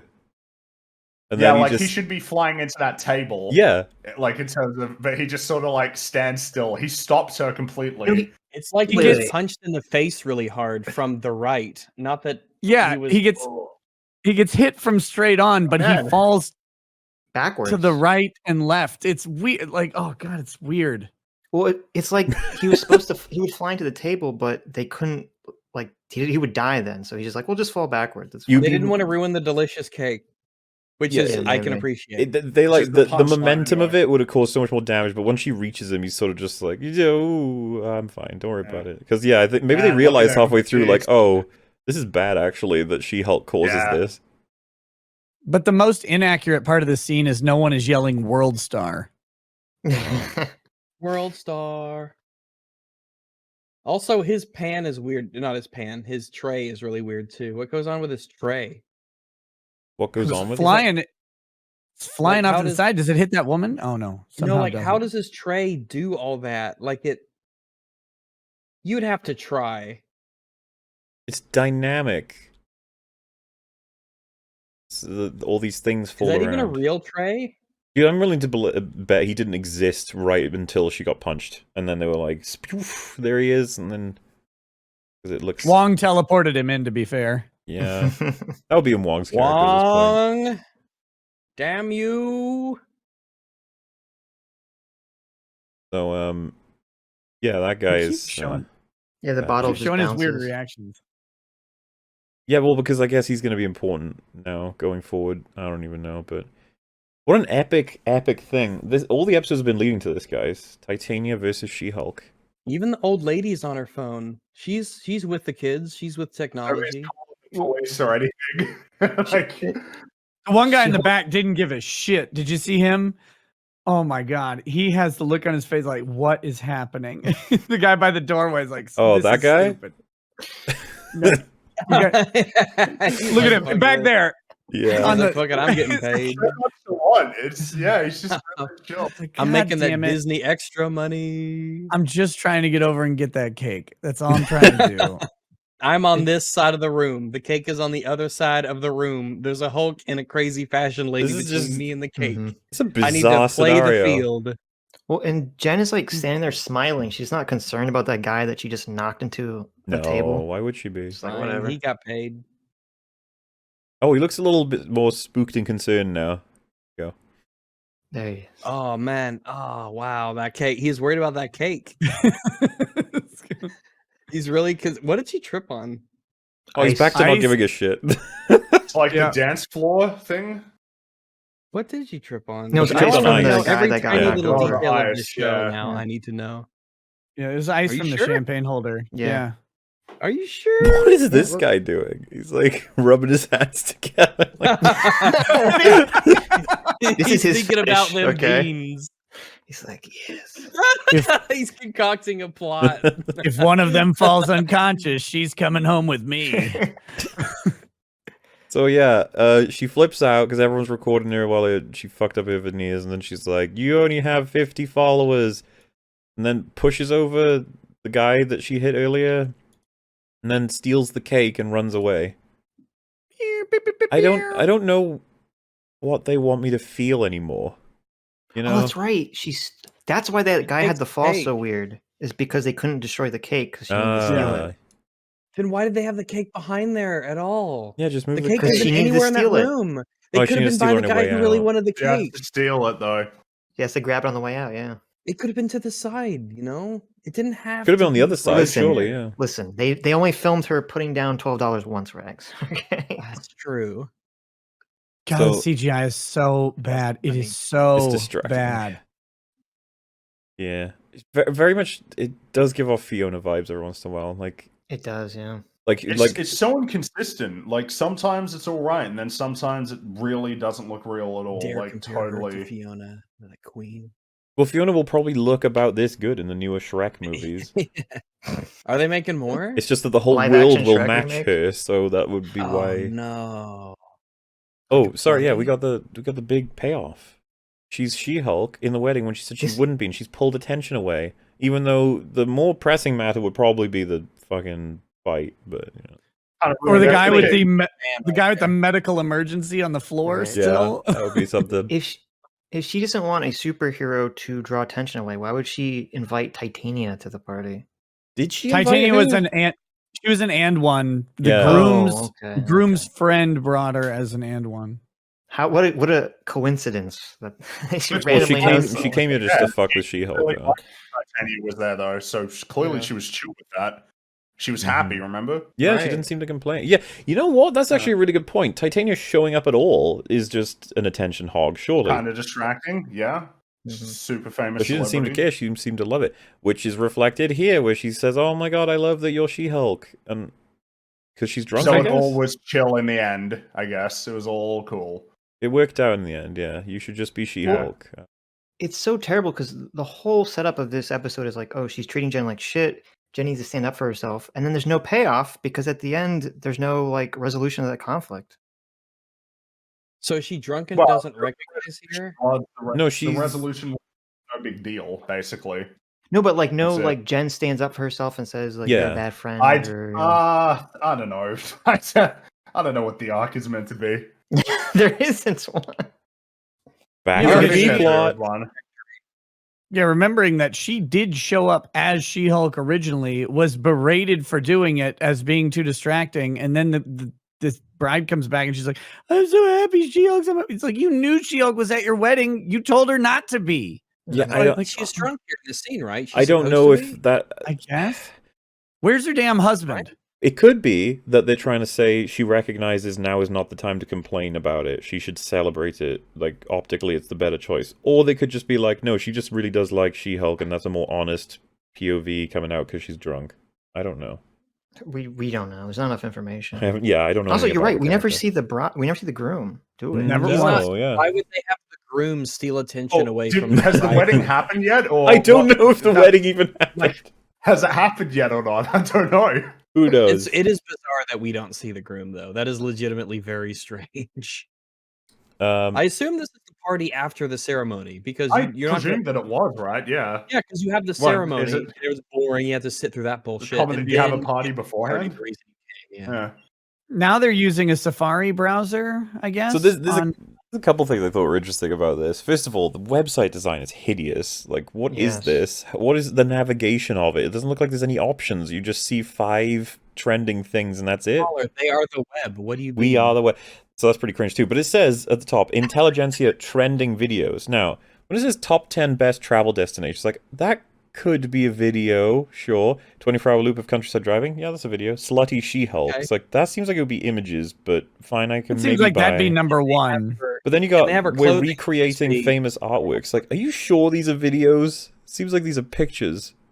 It seems like they're really into travel, art, and just relaxing scenery. Yeah, I know, Also, it's funny, right? And the best travel destinations. It's like, gosh, these people need to be stopped.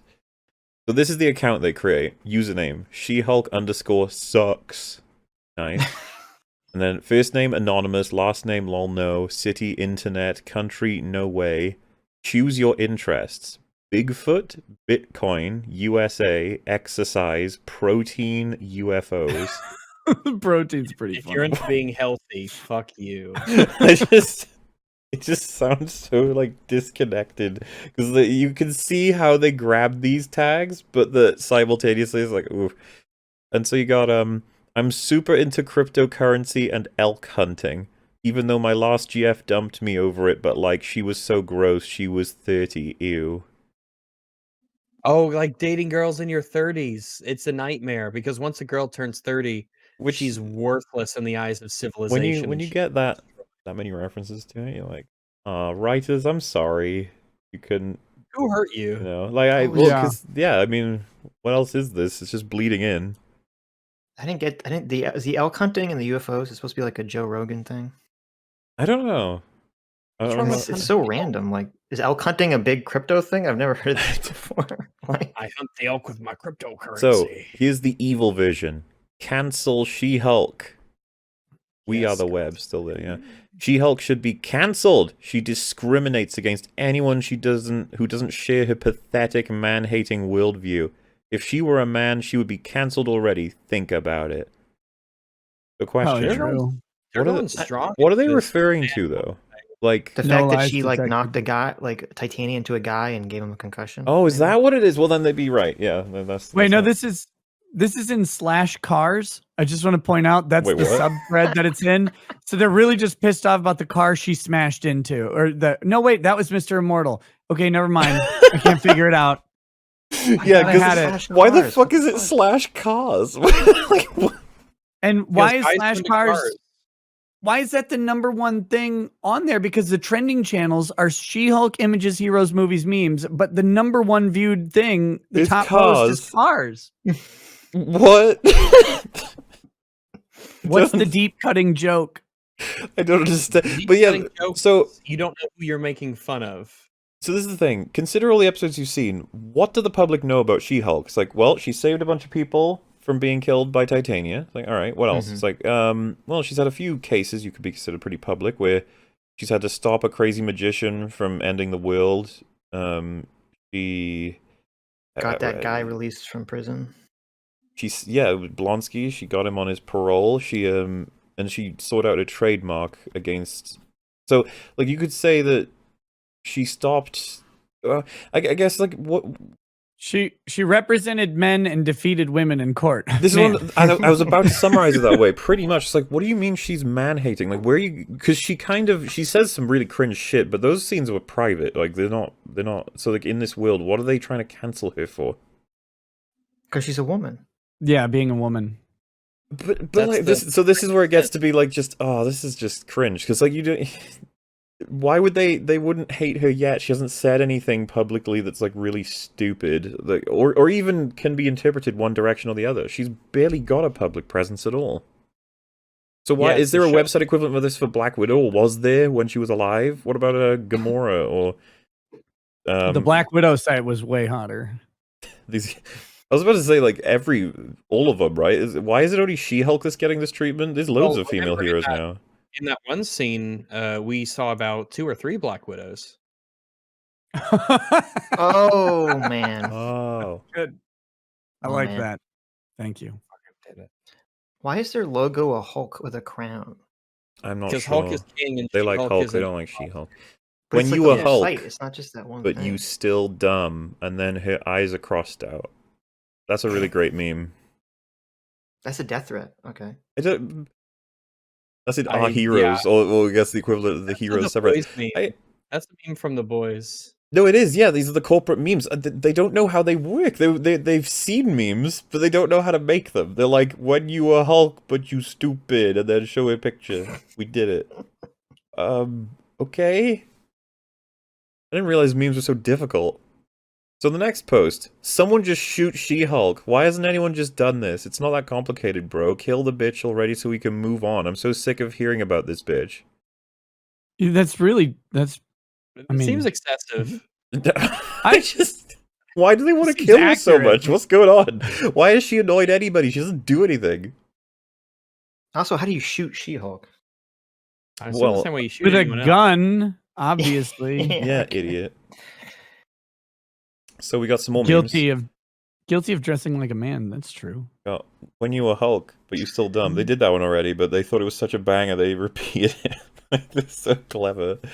Wants Once- equality, still wants you to pay for dinner. Yeah. True. Got him. It's a good True point. that. Where's yoga pants? Mad when you look. Oof. Yeah. So this. Where did this she wear site- yoga pants?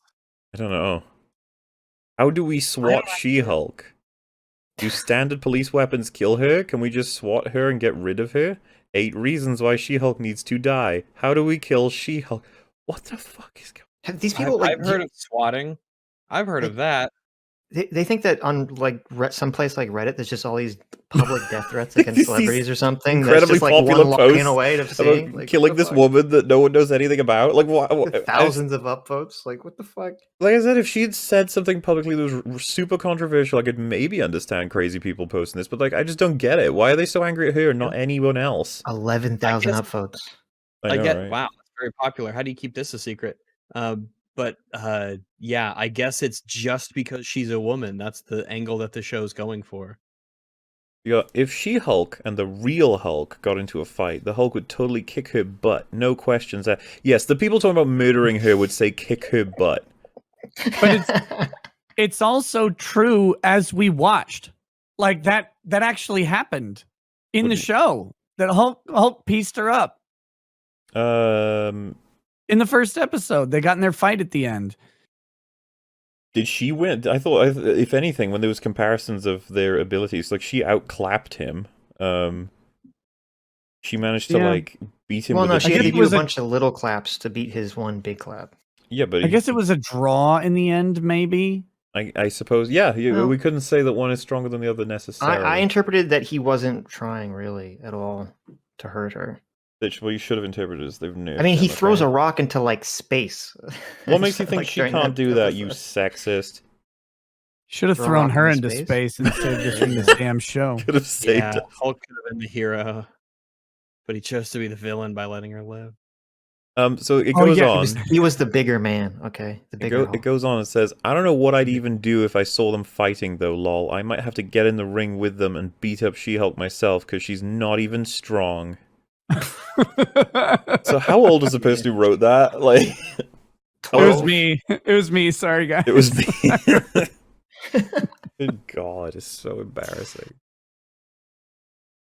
I guess that's what they're going for, but they were embarrassed. They made these characters embarrassing, but not in the way that they No. wanted.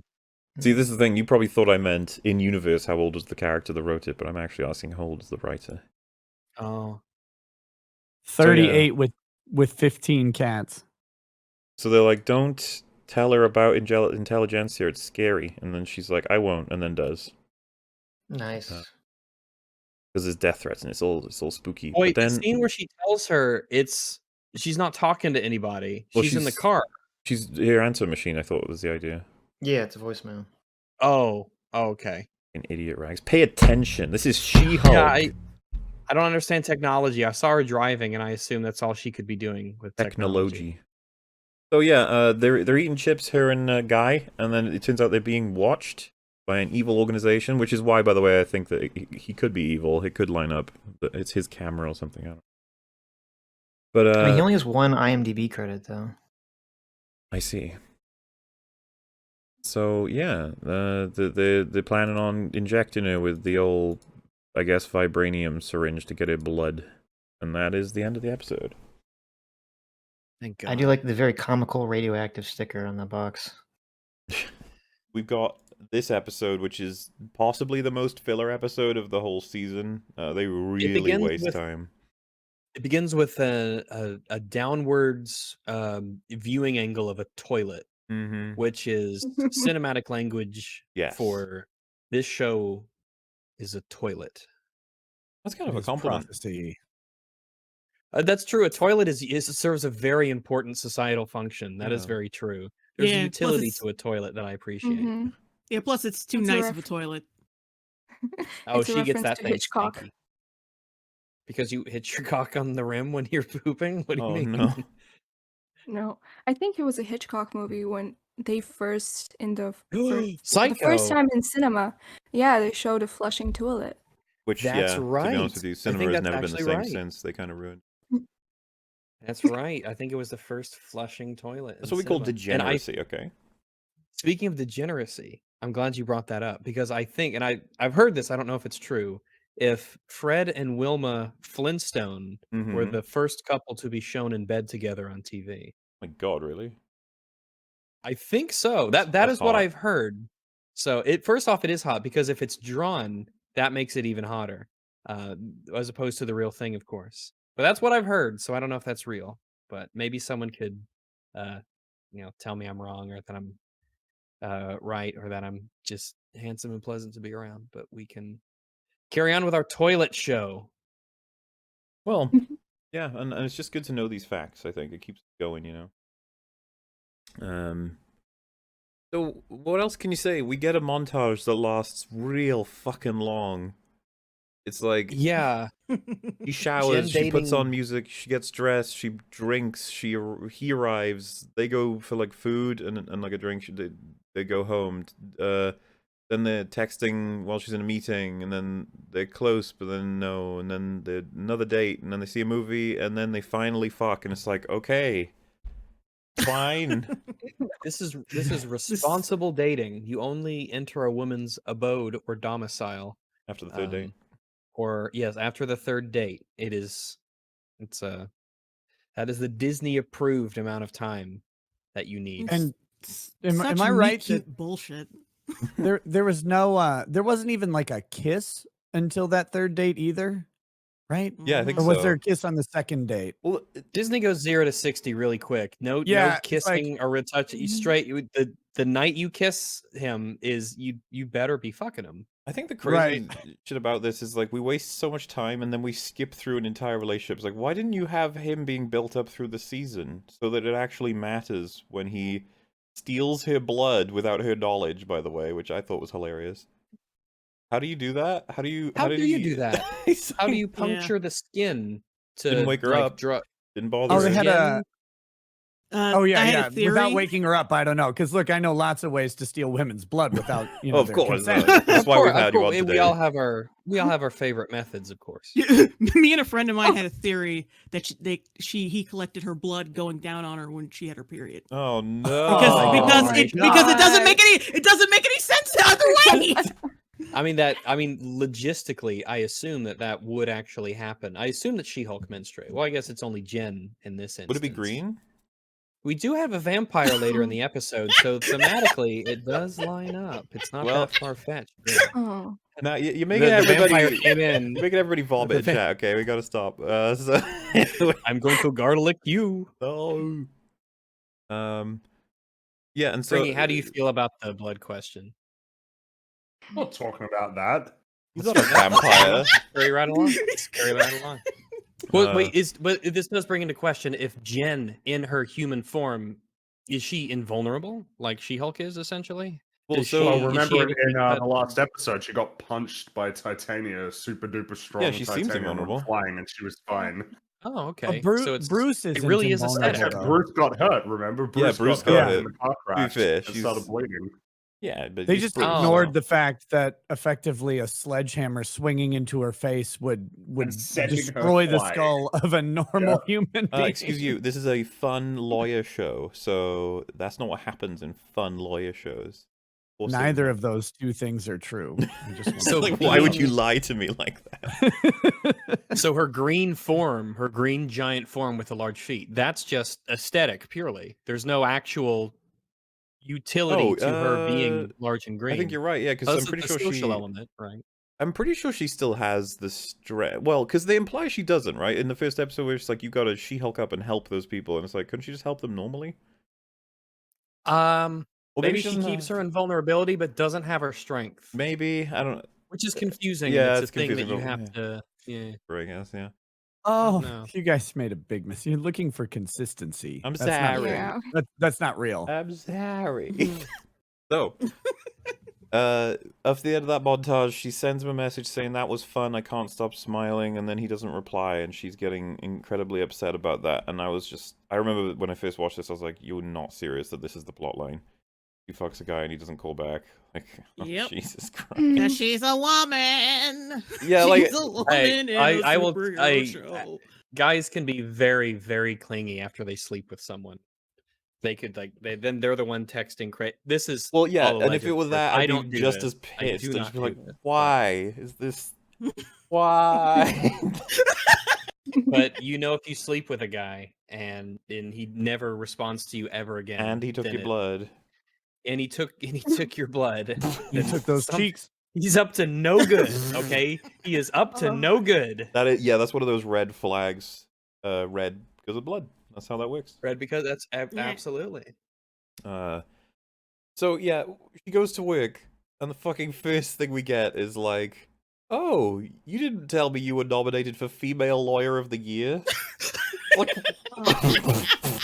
wearing the most clown outfit I've ever fucking seen. I was just like, God, this show is such a joke. Like, she's been awful. She's been actively awful as a lawyer, but she's winning the Female Lawyer Award. If anything, this is a damning indictment of all female lawyers in this universe. She that beat she them rises all. to the top. She was better than the rest. And, imagine how bad they must be. The only thing she seems to have done is win one parole hearing. Everything else was done by other lawyers. Yeah, and that one parole hearing was an absolute disaster. Like, It was really bad. They literally portaled in their witness, who then became a criminal and ran away. Like, And then she represented him the next week or Yep. whatever day or whatever in a court of law. Some people And believe then that may have Fana does caused problems. remember, But hey. he kept like talking about sending what's his name to like a hell dimension, the sorcerer guy. Oh the yeah, either magician. that or just trap him in the mirror dimension. It's chill. It's Yeah, fine. because I guess that's like Wong's priorities. It's not like Wong is very dutiful. Like it Nope. actually very much by the book.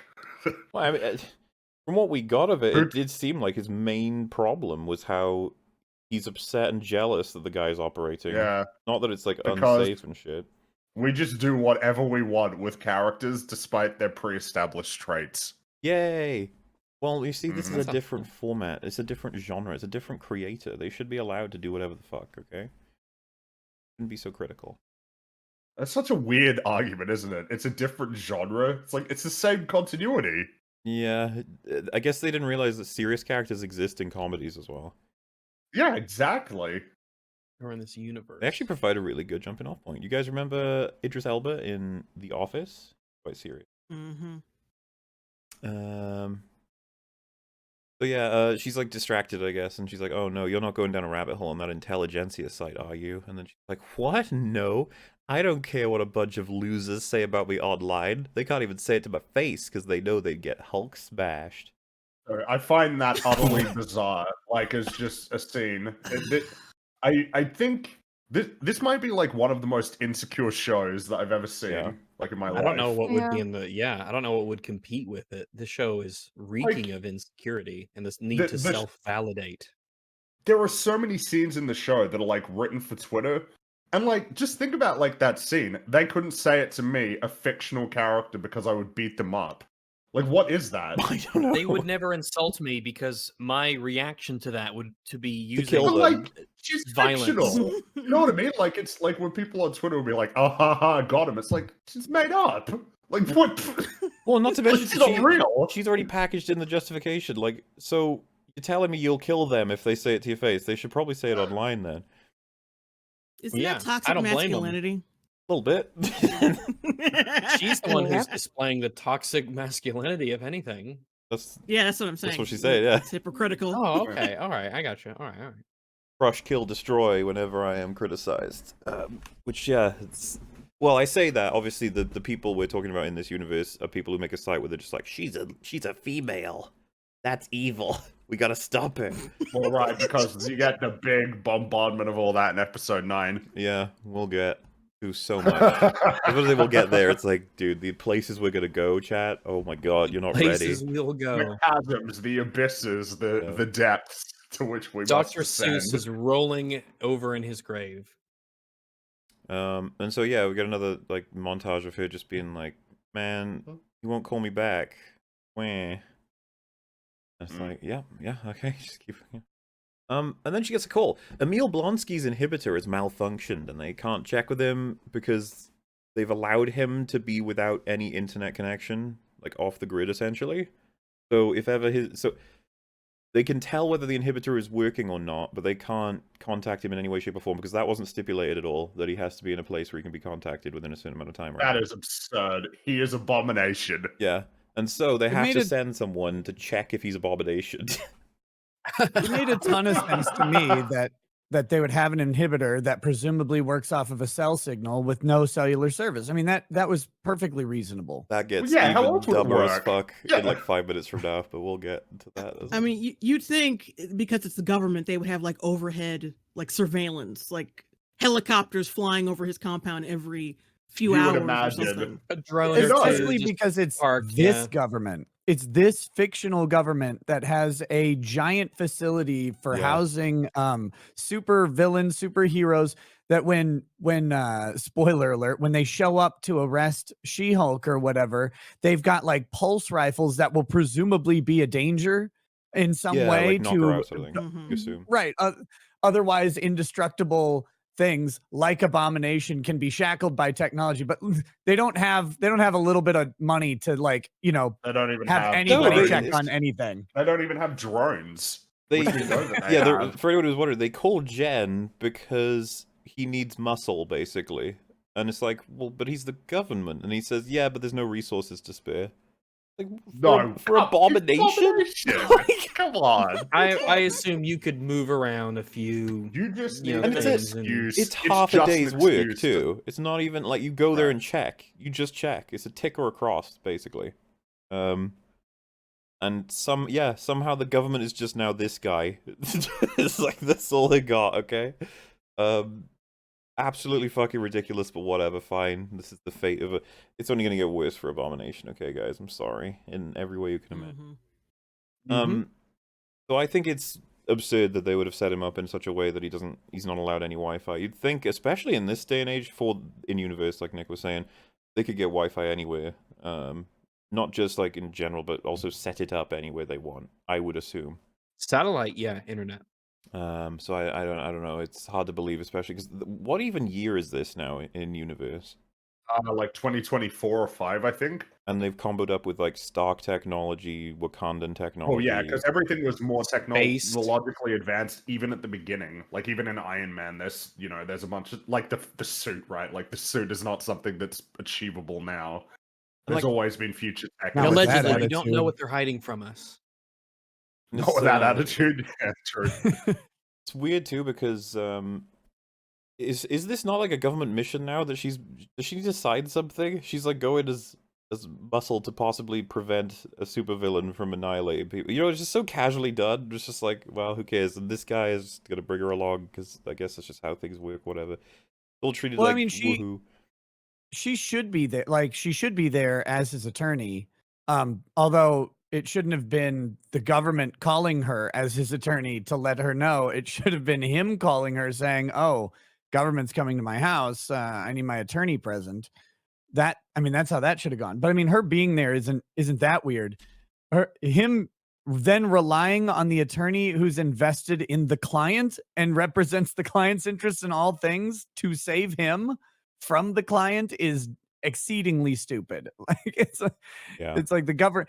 Imagine, there's a suspected murderer and the government wants to go, like some guy's supposed to go search his bathroom and the attorney's there and it's like, look, if this guy gets out of hand, tries to stab me with a coat hanger, I'm going to need you to back me up. The attorney's like, yeah, don't worry, fam. I got you. Like, what are we talking about? This is, oh God.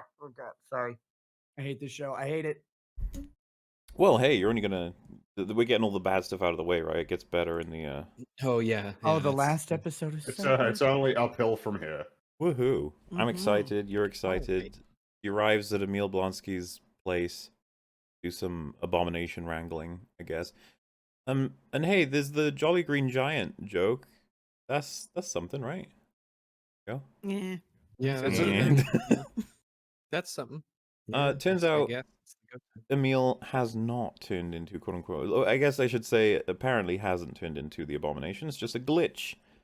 And again, I want you to think of Abomination, and then I want you to think of Emil Blonsky being the character who, and it's thanks to channels like Jay Longbones and others that I'm even remembering this, because like some of this stuff is just so long ago that I need to rewatch it to actually understand. But he's not a nice person. Yeah. Oh, you might remember in the Incredible Hulk. He's a bit of a meanie. Yeah, you could say that. You Yeah, know, ego-driven. he's not very nice. Power He hungry. wreaks a lot of havoc in New York. Happily Yeah, but he kills does several the innocent fun- people. But Yeah. the fun joke is that he has And changed.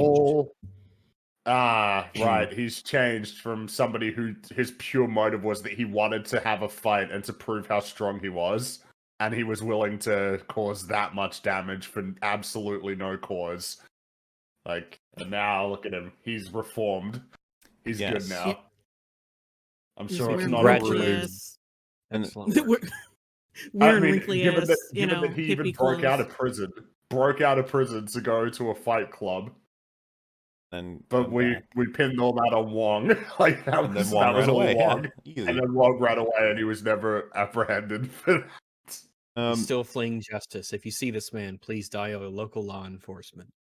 So yeah, the man who he shoots dogs just for making noise. He'll like beat up anybody who's just getting in his way. That's and just like Wow, hyper. that's an evil. That's Kills- hyper that's evil. mean. that's how you know Yeah. he's super evil. You guys, Exactly. the reason his inhibitor went off because his favorite chicken silk feather was stuck in a fence and he wanted to save it. So he got shocked. Okay. He doesn't seem like the sort to have an electric fence to keep his chickens in. Nor a favorite That doesn't- chicken, but well, Doesn't maybe. sound Yeah. very. The thing about Tim Roth's performance is like he comes off. There's some parts where he comes off very sarcastic, and I'm thinking, does Tim Roth not give a fuck, or is he going to He be must not give a fuck. Abomination? Like, yeah, that's what I figured. Like, he just doesn't give a fuck. Like, clearly by the finale, we figured that out. The Tim Roth's performance was just him not caring. But it's like just weird performance beats like that. I'm just like, wait, I think you should do something with this. I always and assume they've been maybe- promised more. Like, it's like, oh, Tim, if you do this series, which is a bunch of bullshit, it'll take like a few days, we'll get you into the next Hulk movie or something. So then, Jen's about to leave, and other guy has already left. There's a reason why they make him leave in a hurry and not her. But then there's some guy who's like a bull, and some guy who's definitely not a matador, and they are fighting, and they happen to destroy Jen's car in the process, so she is forced to stay here now. And I remember when I found that out, I was like, oh god, we're spending the whole episode here, aren't we? No. You want to learn This more sucks. about this incredible place, and don't you want to, what if Josh calls back? That's, That's he could fall really back. important, guys. Yeah, that would progress the plot or whatever. Why doesn't a boy like me? So All he wanted was my blood. he sees this guy called Man Bull, and he just goes, "I'm Man Bull. I'm a weird lab experiment. Don't ask." And I had a thought when he said that. I was like, Uh-oh. we've kind of hit the point now where, like, there used to be a bit of a, let's call it a decent focus, a vested interest in continuity to some degree, only to let, like, bits and pieces through. Sometimes big pieces, I'm not going to deny it. Like, in phase 1, 2, and 3, Yeah, there'd be like times just like, skin oof, fights you fucked unwatched that up, oh, skin. fuck that up. But you'd even get, and this is really crazy, sometimes you'd get films that try to repair it. Sometimes they try to put things back together where other films pull them apart. And you're like, okay, cool. I would call the world cohesive to some degree. At least at some point. I think everybody would pick a different time, but that's totally fine. It is impossible to describe it that way now, and it kind of seems to me that it starts out as like a few cuts and bruises, let's call it, to the continuity of, let's say, the world. Until, like, some creators will just make some big holes, and then some others will make really big ones, and then some others will build on the big holes, and everything just gets, like, broken open.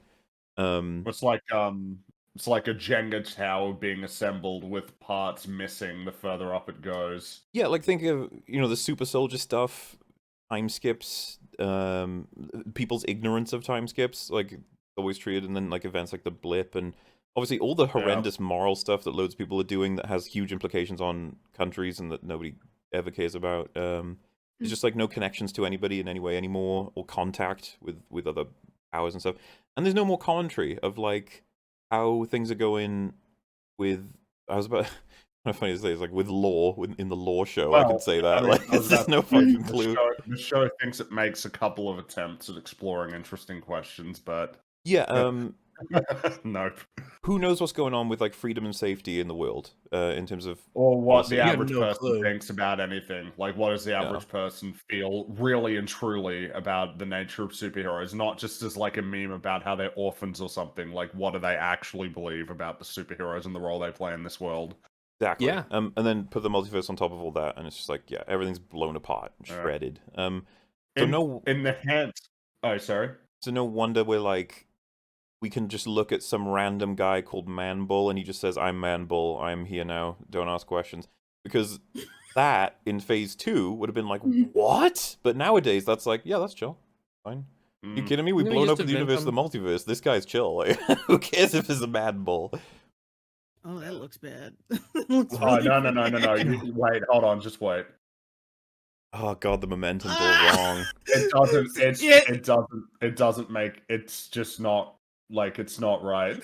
It's like they did backwards. choreography in front of a Is green that screen and then frame? sped it up. You see the frame where he flips? Yeah. Yeah, look at They that. sped that shit Boom. up. It's really funny. Added some motion blur. So whatever happened is either they did it wrong on set, like, or something just went wrong, or they didn't have time. It's like you have 2 days to finish this shot or something. His leg bends.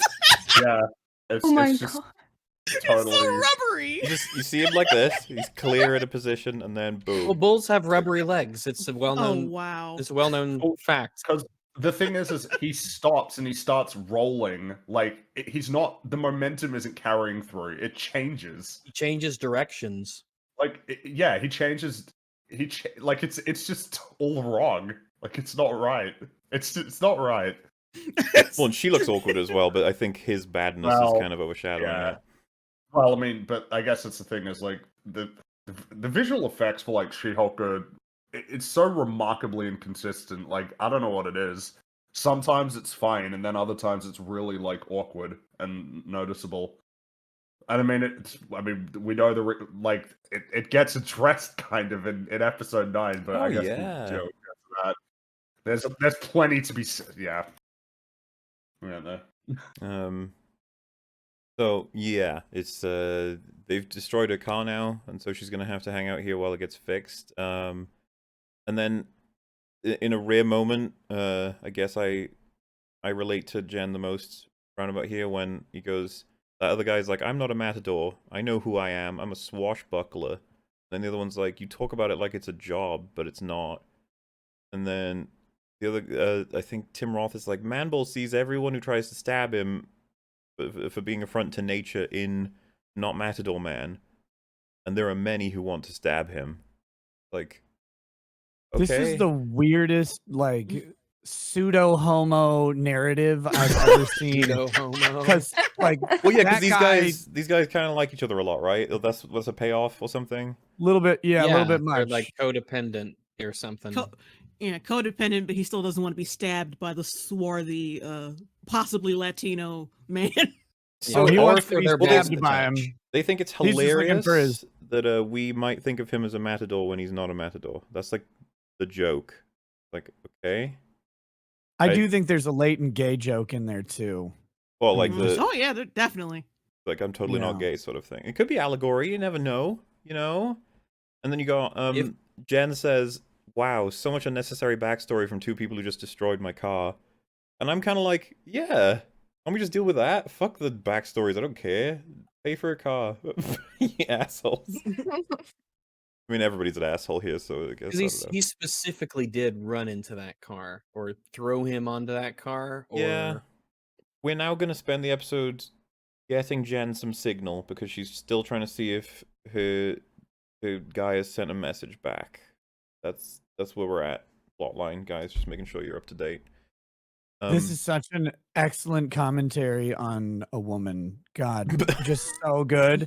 It's like so empowering that her entire life has been taken over by a guy she slept with one time after 3 dates and one brief meeting at a wedding.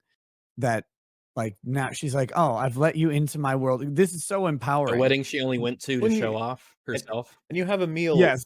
trying to push her to find meaning in life that goes beyond her phone / this guy. And it's just like, no. And the You phone is make some kind of interesting and the- choices. yeah, the show's kind of pooping on him for it. Oh, it definitely Like does. treating Even him though like a quack. he says some stuff that I think is just absolutely correct, and the show definitely makes a joke of him. But whatever, they do that a lot. So they asked to just push the car away, and yeah, she's oh god, do you remember this where they're like, help me push it, and he goes, do I look like a mechanic? My name is Man Bull, not Mechanical Bull. Oh God, that was terrible. Man, like, you know, the first draft of a joke doesn't have to be the last draft of a joke. They You know, fixed like, it you though, can- because when he says it, one of the characters is like, "You were working on that for a while, huh?" And I'm just like, the writers were working on that one for a while, yes. Yeah, like, oh my god, it's like they're actually sitting there working on it for a while. It's like, fuck. Like, oh, well, what if we just have them acknowledge that You we've can, been working on it you for know a this while? happened. One of them was like, "He's a bull." You know, mechanical bulls, and there's a car. There's something there. Maybe, like, if he comboed up with a car, it'd be like maybe a mechanic. What the car needs Mechanical fixing. bull? Oh, I'm almost there. And then they start writing notes. They're like, "Oh, this is gonna be so good." Then they say it, and the rest of the team are like, "Haha." It's moments like this I am reminded that the writer of this started off working on Nickelodeon shows. Oh. Like, yeah. Nickelodeon. Maybe what did they do with all that slime? I don't know. We have incredibly low stakes and easy to do drama, and yet they fuck this up because she says her primary concern is that she wants to check if she's been texted, and so she needs service. So it's like, You know, I think the highest that the stakes have been in the show was when She-Hulk threw Man-Bull up in the air. yeah, that's about the height, unless she jumps at some point. So it's weird that she can't get any cell reception when we've just established she has to do something here for a couple of hours because the tow truck isn't going to arrive until the afternoon or later that day. Them. And I was just like, how did you contact the tow people? I wonder. Because it wasn't through the internet, they have no Wi-Fi. You must have called them. Was it via Telegram? Yep, it was Morse code. Like, It puts out its own signal or something. well, the I car don't know. broke and just said they'll be on the way. Is that what we're supposed to? I mean, I know there's systems Maybe he has that a can involve with landline. that, but well, then Yeah, but use if the you have a landline. Then what's the point of everything? Like they talked about it, And they never, grid. they never allude to that too. But even if he had a landline, that's a solution right there. She Like hates the fact that signal. she's stuck here. Why doesn't she call a friend? She could even call the guy back, the one who just left.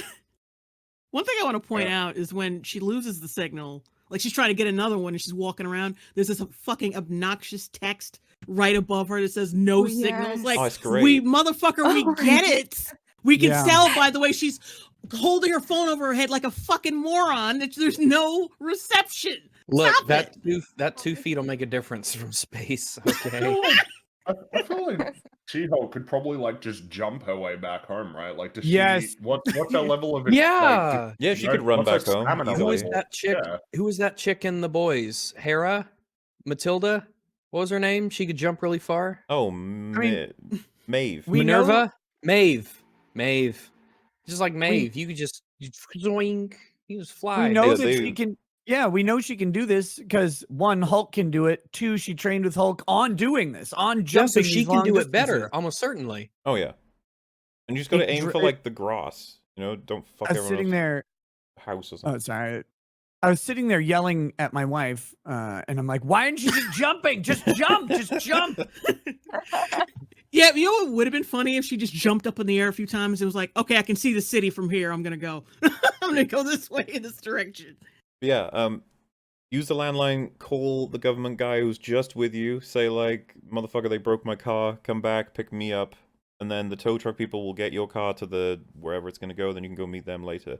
If she truly didn't want to be here. But I think, seems to me, she just wants to be here. She'll just find an excuse to hang out. Because these are a wonderful set of characters we're about to meet. And my god, do we spend a while in this room.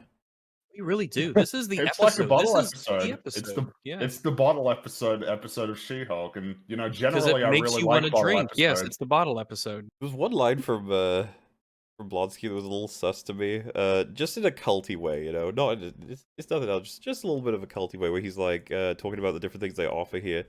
And at one point, she points to somewhere, being like, "Is that what you do?" Blah blah. And then he says, "That's for platinum members who get exclusive private spiritual consultation." Like in a place with no Wi-Fi where you like control everything, you have to pay extra and you'll get exclusive. I think Nixium is on my brain because I watched the documentary about it. Just like, God, I wouldn't trust any of this shit. Like, Probably some 17-year-old girl in there or something. oh, it'll just be anybody who's rich, I guess. I got the impression the platinum members were the stupid superheroes that he's counseling. I thought They're that not- might not be the it too. Because they're think trying that- to set that up. I think because I'm sitting there, I'm like, okay, so this is going to be like part of the villain story, right? Like these guys are all going to actually be bad guys. There's going to be this cover thing, Yeah. and no, I mean, they didn't deliver on that. So don't worry, guys. There was no actual subtext going on. It was just completely vapid. But but I got the impression they were trying to convey that like that was the platinum level. This group of people. He just hosts. Yeah, you might be right, actually. Intelligentsia. Yeah. Oh God, we'll have to break all that. Yeah, we'll break all of it down because it's difficult to explain. But yeah, he there was a theory. The second he came onto the show, we were like, so he's lying. Obviously, he's lying. But you'll find out the truth of whether or not he's lying soon enough. Say soon enough. It could be hours from now, but soon enough. Also, the way that's not right. You'll find out the truth of whether whether or not he's lying. That's an interesting little phrase there. Carry on. So yeah, they don't carry Wi-Fi as a policy, so she can only find it in one place, and it happens to be where they're having a therapy session. Don't know why you would have the no service thing popping up over her head. It's like, I get it. Was to help you It's like understand. a stylized thing, I guess. I think it's excellent. They did it in Rings of Power to help you understand the name of the Southlands had changed. Very useful, very loved. I think it's inspired like labels. Like people are going to start labeling things. It's just so useful. Before we go on and before we forget, can I just say that I despise the music in this show? Can. Same. I'll allow you to say that. I just all right then. So we get some new Struggles. characters. One who's Porcupine. He's a guy in a big suit, like a porcupine, I guess. And then Saracen, the vampire, whose every line of dialogue involves how he wants to drink blood. Really clever. Listen, I'm gonna give this. The one laugh that this show got out of me, the one genuine laugh that the show was able to just squeeze out of my cold, dead, concrete, doggy heart, right? Was when he said, "We need to find Josh and suck his blood," and that was so stupid that I legitimately laughed at it. That's the only time. That was the only time. It was the same so joke absurd. they tell every time with him. I appreciate. I know, I appreciate your honesty, Rags, but damn. It just there was something like it's clearly not good. The joke there's like the joke is dumb, but it was just that right kind of dumb that one time. I literally can't tell the difference between that joke and all the other jokes he tells. I don't know why. I can't explain it to you. Maybe it's the delivery. Like he was just so excited to say that we should find Josh and suck his blood. That was it. Just did it. It was the one, which is one laugh in a whole season of a comedy show. That's pretty good. You know, I think your brain cracked so much that your like laughter just came out. Might legitimately be a possibility. Yes. Yeah, and so like you almost reset because this is apparently the halfway point in the episode, and I realize because that's just the rest of the episode is this now. And you have Tim Roth sitting down with all these insane, like, faux cosplayers that are created by a writing team who doesn't know what stories are. And then he just says, last session, we explored Alejandro's struggles with identity. It's like, why am I here? Like, why? I didn't sign up for this. I miss Batwoman. I I really do. Oh, they talk, and then Guy, who with other people tried to take Jen's blood, turns up. He just happens to be here, and he's like, "Oh, hi," and then she throws him Man. across the room. Which I guess, you know, whatever. Like, I just don't care. It's so difficult because I'm like, where are you go? This isn't going to go anywhere interesting. He's just here now. Also, 'Cause she's gonna kill him. Oh, you know how Like, it works. she doesn't take the time to question him about why the fuck he was after her blood. Nope. Why he was trying to jump her. She just kind of tries to kill him. Yeah. Oh, she's role model. This is how you deal with your problems. Just fucking throw them around a room. And even Emil is just like, "Can you please calm down?" And then they have to have like an actual session. He has a lot of anger, you know. She does. Yeah, and he says he realized ultimately he didn't need some superpowered crowbar to feel power, and him and his friends were acting like supervillains. And then she says, "You attacked a woman 4-1. You are absolutely supervillains." Well, there's an asterisk behind that woman. Well, so this is the thing about it. I was like, oh well, of course. I mean, 4-1 with a guy who's innocent is like supervillain behavior as well. It doesn't matter if and 1-1 with anybody who is innocent. Yeah, ambushing a person with a magical crowbar. Yeah. That's probably Exactly. an asshole thing to do, especially if you're just trying to steal their blood. Yeah, gender's notwithstanding. Yeah. But it's weird, yeah, that she frames it as the men versus women thing. It's like, well, you can pick up like cars. So if we're going with strength, like you obviously outclassed them by far. Like, even as a big green mutant, she's still playing the fucking victim like she's this defenseless little girl. Like, I hate this shit. I think he says, "I'm sorry," and she's like, "Oh, you're sorry?" And it's like, is this what we're doing? She's gonna have a chat with one of the... And you kind of just are waiting for when she's gonna be like, "Who sent you? Why did you do it?" But they don't even talk about... But no, sorry, they get to talking about her and her boyfriend soon. That's what the rest of the episode's about. Yeah, because this show is not really... You had a plot that you chose to start, and for some reason you're not interested in actually like trying to resolve it. Yeah, to give you an idea, it's like she's criticized for being on her phone, and then she's like, "I met a guy, it was going great," and then he stopped talking to me. "Oh, what'd you say?" She's like, "I can't stop smiling." It's like, "Oh, that's thirsty and a cliche." Yeah. And then she's like, "You're thirsty and a cliche." And they're like, If bottom you line, are- said game on, and he didn't reply. And they're all talking about this, and I'm just like, oh my god. You could have cut this episode. We could have an 8-episode season. It would have been fine. You didn't have to have this episode. Yeah, and so then she starts to explain. She's like, "I met him when I was Jen, and he liked Jen, you know? Like, She-Hulk is that friend you have in high school who's just, everyone likes her more. And you'd think life would be so much easier if you became that person, and I turn into it whenever I want. And everyone gives me attention when I do. My boss, my colleagues, my boyfriends and stuff, but it feels like cheating. Would they like me if I didn't have all of this?" And I was like, "Oh, you already took advantage of that a few episodes ago." So as if he doesn't know the answer to that question, you know. You got it confirmed by a lot of people. In fact, yeah, because that guy, wasn't it literally like half a day she even got to know that guy, the one that wasn't interested in Jen, but she was interested. One day, it right? was I think it was just one it was day. one It was date right from and- the date.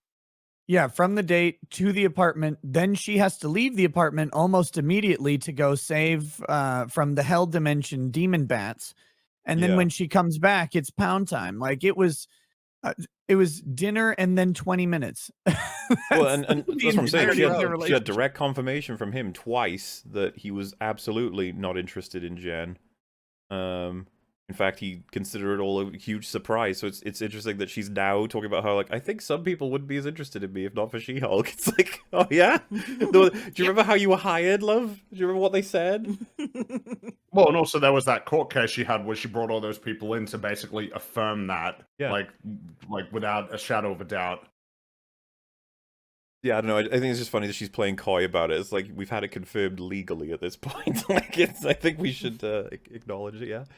Also, did you? Because there's one particular line in her big like impassioned speech that particularly bugged me, but I Yeah. can't remember exactly what. I think it was when she. It was something along the lines of, like, and that sucks because like Jen is great. So like, I mean, Oh, of does course, she actually say just, Jen is great? I'm pretty sure she does. says you got to find the exact line. You got to find it because I feel like there's a lot to unpack there. We have evolved Oh, as yeah. writers. It's no longer other characters telling our main character how amazing she is. Now we have completely removed all outside influences, and we need only the main character to tell Well, yeah, so everyone else how amazing she is.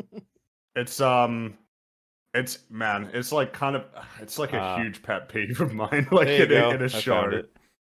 What? Oh boy! All right. It was just so narcissistic. Oh yeah, no, she is the greatest narcissist I've ever come across and that will be confirmed by the finale episode. Hardcore. Yeah, and she was right. So there it is. Bigger narcissist than Captain Marvel. And that absolutely. sucks. Captain Marvel doesn't Yeah, doesn't even definitely. come close to the narcissism here. Not even Like, close. and that- This eclipses that every sucks. other character possible. I don't think anyone's going to be able to defeat She-Hulk in that department after the last episode. Oh yeah. But there is the line, and that sucks for Jen because Jen is great. It is like I don't know what it is, but I find it like particularly frustrating. I've generally found it annoying when like stories it feels like almost the writer has come in to talk about how great their own characters are. But I mean, this one is like probably the most overt one ever. Like I don't. It's just like that sucks for Jen because Jen is great. It's like that character that you wrote for her to say that about herself, the character that you wrote, and of course, given all of the scenes that we've had prior to this point, you know. Oh. No one cares when they're She-Hulk. It's like, aw. That's just. Yeah, well, don't worry. We're coming to the end of this I episode. just feel think, so with bad Jen for here. this character. I know. Goodness Yeah, me gracious. too. I really want everything to work out for her. When she finishes her speech, all these guys want to kill Josh. That's a good sign. And then, fucking not Matador Man lights up his sword with like magical energy, and then Tim Roth is like, "You've been warned about using bioelectricity in this group before," and I was just like, "What is there?" I guess he just has This a is a magical superhero sword. show. Whatever. Yeah, fuck Superhero it. Why show. not? Yeah, that's yeah. And they're like, rejection hurts. You should spend more time with Jen because I'm sure she's great. Maybe Josh isn't the only person who likes Jen. You believe this group values the whole of you, Jen? Jen having a breakthrough and realizing that she doesn't have to be She-Hulk for everyone to like her. Whatever. That encourages Porcupine to take off his mask, and he smells really bad. Yay, stinky. And that's the joke. That's the joke. Yeah, He's been in everyone that goes, mask forever. so smelly. He's They smelly should dog. call you Pookie Pine. You dirty, you black bastard. He seems so happy as well, and I was just like, why did you make it so that he's smelly? It was like, okay. That is But also, hilarious. isn't this though. supposed to be like a very supportive group therapy session? Yeah, but that's the joke, isn't it? It's like, oh, they won't support him right now, or thoroughly, because he Wow. smells. That's not nice It's of them. funny. He can't help Therapy that. groups Well, have a maybe he smell can, limit. but maybe He can. He help can it, probably. but- Well, yeah, because they said he needs to not wear it all the time, and he needs to. Right. Oh, right. I figured it might be like some innate thing, like I don't know.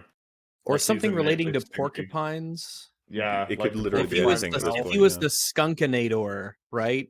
Or the smello man, or smello man. the odorator, something like that, right? So we're like, oh, okay, yeah, he smells pretty bad. So they all tell her to delete his number, and then she does it. It's a breakthrough, and then she goes into the yurt thing to yurt. I don't know what that is, and that works out too. It's great. It's like a sauna. And then they say like, "We love you, Jen, and we love She-Hulk." And We are not a cult.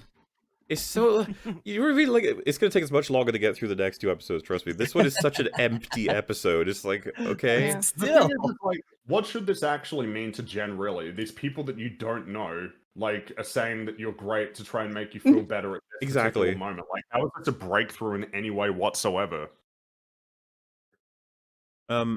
Yeah, and so before she leaves, Blonsky says, everyone we meet, no matter how much they hurt you, is a lesson learned, right? And before we get to a response, it's obviously him trying to say that you put a lot on what Josh thinks and feels of you when you've not even known him that long, and your value as your two almost identities has been, like, broken apart and determined by what other people see and think as opposed to what you think. What have you learned from how much power someone like a Josh has over you with all this that you need to work on some stuff for yourself? That's what I get from it, trying to be generous, at least a little bit. Yeah. And so he says that as a summary of this experience, and her response is, despite those platitudes, I'm actually happy I stuck around. And I was like, what is it feels like it's actually kind of some of the stuff he says is legitimately good advice. It's just it is good advice. It summarizes what happened. It's not a like, platitude. oh, yeah, exactly. Like it's like an actual piece of advice. The whole point is, and the whole point of your therapy session was derive value from yourself, not from like the opinions of other people. Exactly. He's right. Why would you say that? Why is she always like dismissing and shitting on everything that everybody else has to say? They show us the clip of Josh stealing her. He's copying all of her phone data.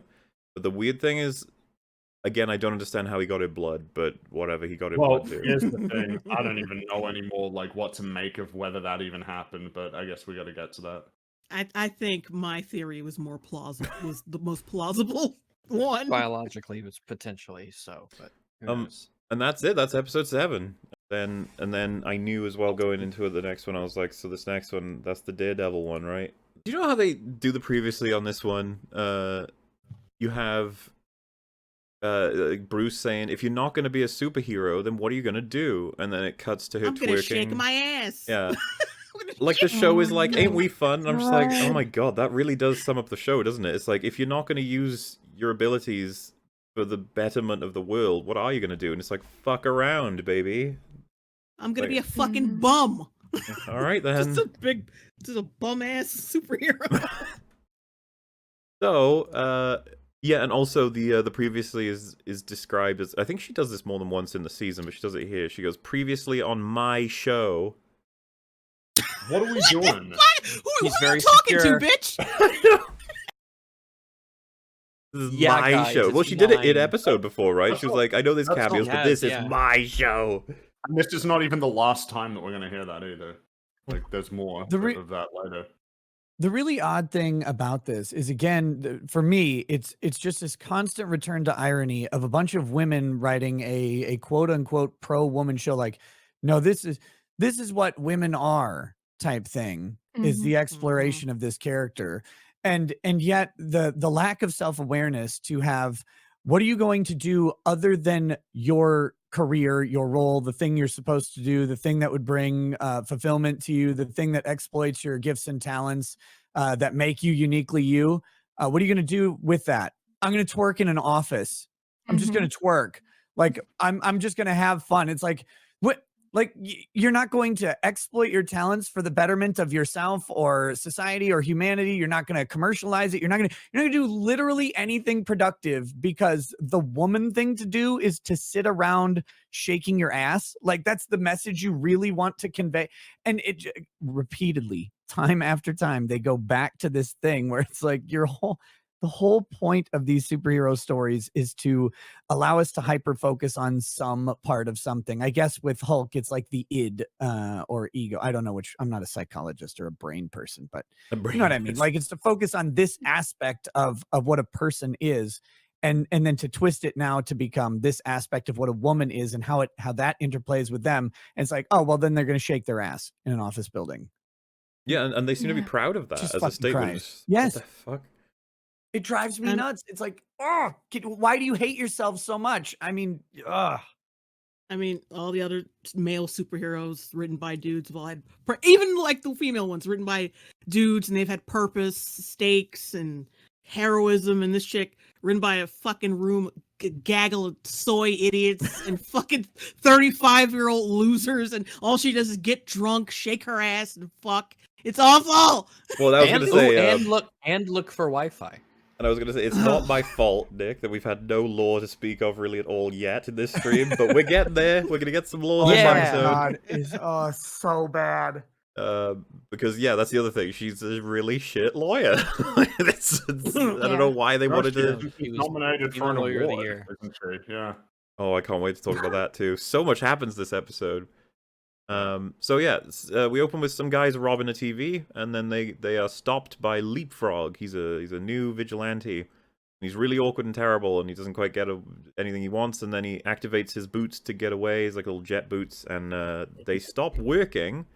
And he falls, and they set on fire too. So it's like that's the start. And he's now with She-Hulk explaining the situation in order to get like compensation. He's going to sue the people who made the boots, and that just so happens to be the same guy who made She-Hulk's outfits. The Jacob something, right? That's his. Or Luke so. Jacobson. Yeah. Luke Jacobson. Yeah. This is a really weird way to steal TVs. Yeah, it is. Like parking way out in front and just not having masks and just carrying them out one by one to the van outside. Like that just seems like loudly a really... talking about the Also- TV you just fucking stole. Yeah, I feel like you wouldn't do it this way. Anecdotally, pole workmen and tree arborists seem to cite 9 meters as the cutoff for fatality in a fall. Now, if you look at the screen, look how high he is, and then these are 2 men by here, so we can safely assume that's around about 2 meters, which means 2, 4, 6, 8, 10, 12, about 13 meters of a fall he's about to do. He looks like he is pretty darn high. He's dead. He's a Connor. He is suffering death or serious injuries. Like if he lived but had serious injuries, I wouldn't have a problem. But he seems to have But what no we talk about repercussions serious, whatsoever from though. this. Serious means bedridden for like the rest of his life, not Definitely. up and at him. Bones are broken, Yeah. for sure. Many. Yeah, at least broken bones, right? Mhm. And let's not forget he was set Probably on wouldn't be fire able to too. drive a car anymore. So I just thought that was all really funny. That it's just like we just started episode. Can you please just calm down? But yeah, she says this seems to be a pretty clear case of manufacturer's defect, negligence, and breach of warranty. Stuff that she wouldn't even know. She hasn't read any of it yet. Yeah, What is or ask them warranty any on questions. checkers? Like, Yeah. the Well, so warranty- this is the thing. I don't know whether to bring it up now or once we're in the court case, but can we even approach this? This is a vigilante who is suing a black market sort of like Edna Mode type character because his outfit wasn't working during his vigilantism when they are designed to. It's like, is any of this legal?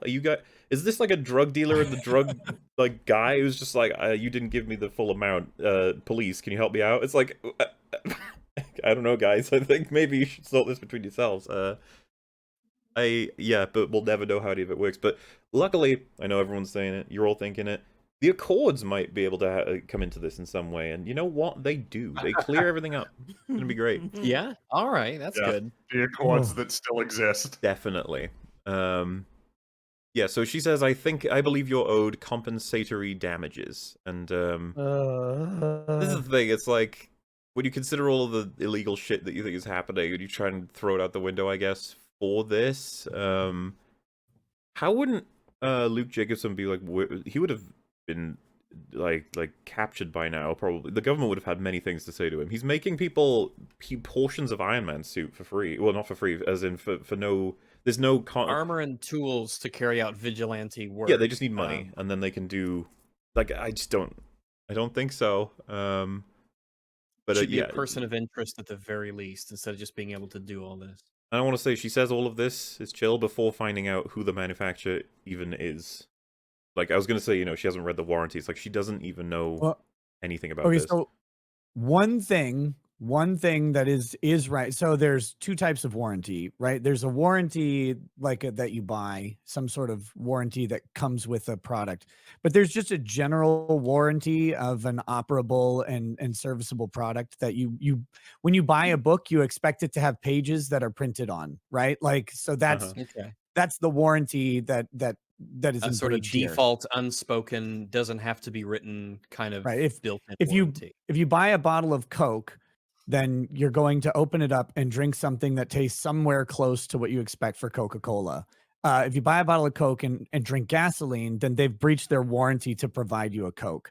So that's the only minor thing that the show got kind of correct, is that there is a general warranty of marketability to a product. And so I guess by saying this is a breach of warranty would potentially be true, but actually I don't think that that's the issue here at all. It's not a breach of warranty. The jet boots function.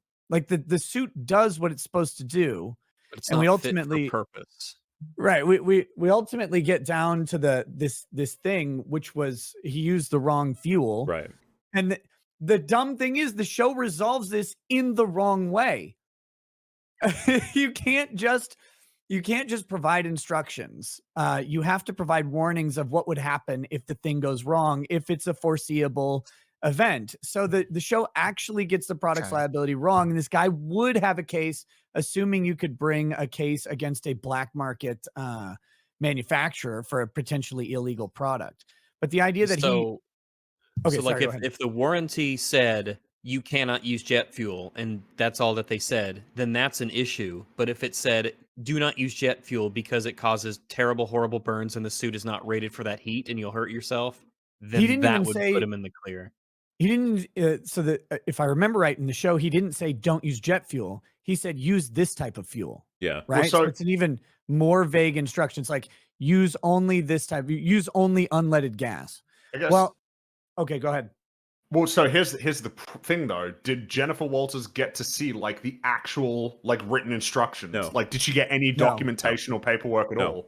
None of No, it. they Why did glossed she- that. Why would you Which go to would've- court? Like, she doesn't have Because that. she's a bad lawyer. Yeah, all of this would be in. So they do a motion to dismiss for lack of failure, basically for a failure to state a claim upon which relief can be granted. And you would have that motion hearing, but that motion hearing would typically come after some sort of discovery. Like you would have to turn over those documents. You would have to see the instructions. You would have to see if there was some warranty or warning. She would have reviewed all of that stuff. But no, they're just in court like the next day. The Again. show keeps doing the thing where like they get Who does- blindsided in court. Like they keep getting blindsided. Like, That's they the don't only have drama all they the can come up information. with. There's no prep. Courts. Being Right. in a courtroom doesn't involve any like preparation No. None. or like research gathering But- or reference material. But to get to the finer legal point on a product's liability case like this, if you say, like, let's say for your car, you go, okay, use only unleaded fuel. But if you use unleaded, like they don't say this, but the manufacturer knows, if you use unleaded fuel, the car will literally explode and kill a busload full of children next to you. And they just say, yeah, use unleaded fuel. And you go and you start driving and your car explodes and kills a busload of children. You're like, I'm going to sue you. And you're like, well, I told you to use unleaded fuel. It's like, well, you maybe could have let me know that if I don't, it will be a bomb. Like maybe that would be the standard. Right. And that actually is the standard here. So if he says, I told you what, to only use this type of gasoline, it's imminently foreseeable that someone would put a different fuel source into an engine to try and get better performance. That is like a tale as old as engines. Like, well, if it runs on ethanol, maybe it'll run on ethanol plus nitrogen or something. Like you just, I mean, look, all the warnings that are on gas station little pumps that you have the either 1, 2, 3, 4 pumps probably. You have your normal gas, your unleaded, your premium, your ethanol, and they're all full of warnings and they're all full of things. And there's the diesel thing too. People want to get Yes. sued over gas. They figured this out. You got to put labels on all that shit. it's why warning labels are on products and the warning sections of instruction manuals are so ridiculous and overly written, is because once someone has an issue, that issue is then foreseeable to the manufacturer. And if there's foreseeability, they have a duty to warn.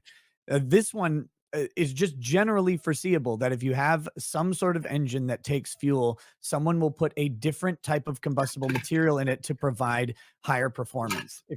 And that just isn't a mystery to anybody. It's been happening forever. So every manufacturer of an engine would say, only use this. And if there was a known issue, like it will explode, or you'll have an issue that could cause danger, they have to put it on there. And it drives me crazy that they just automatically won this lawsuit when they actually would have probably lost.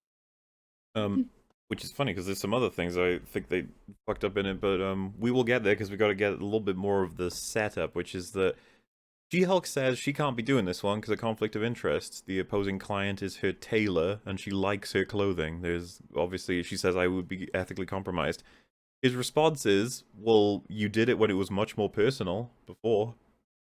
As if that in any way addresses the problem at all. Like, you know... That she doesn't think that she can do this impartially. Like, she can't act in the best interest of her client, which is, like, that's your job. It's the important part of, like, resolving a conflict. Yeah, well, you did it before. Or alternatively, wow. not taking on this person and giving them to someone else. And then, and then she's like, yeah, but okay, but I don't want to. And then he says, well, go speak to him and make it so that we don't have to have the case at all. And that's all we ever hear about the conflict of interest. Done. Well, I think it's because the show believes later on, well, I don't know what the show thinks actually in terms of the conflict and whether it's been resolved or sorted. Well, and that's the other thing. This episode is breakneck. It is absolutely insane. We just jump to all the significant scenes because now we're with Luke Jacobson with She-Hulk trying to explain the situation, and the writers had a challenge. We need a very apologetic and helpful She-Hulk to approach Luke Jacobson, and we need the conversation to end with them hating each other. So that's kind of difficult to do. How do we do it?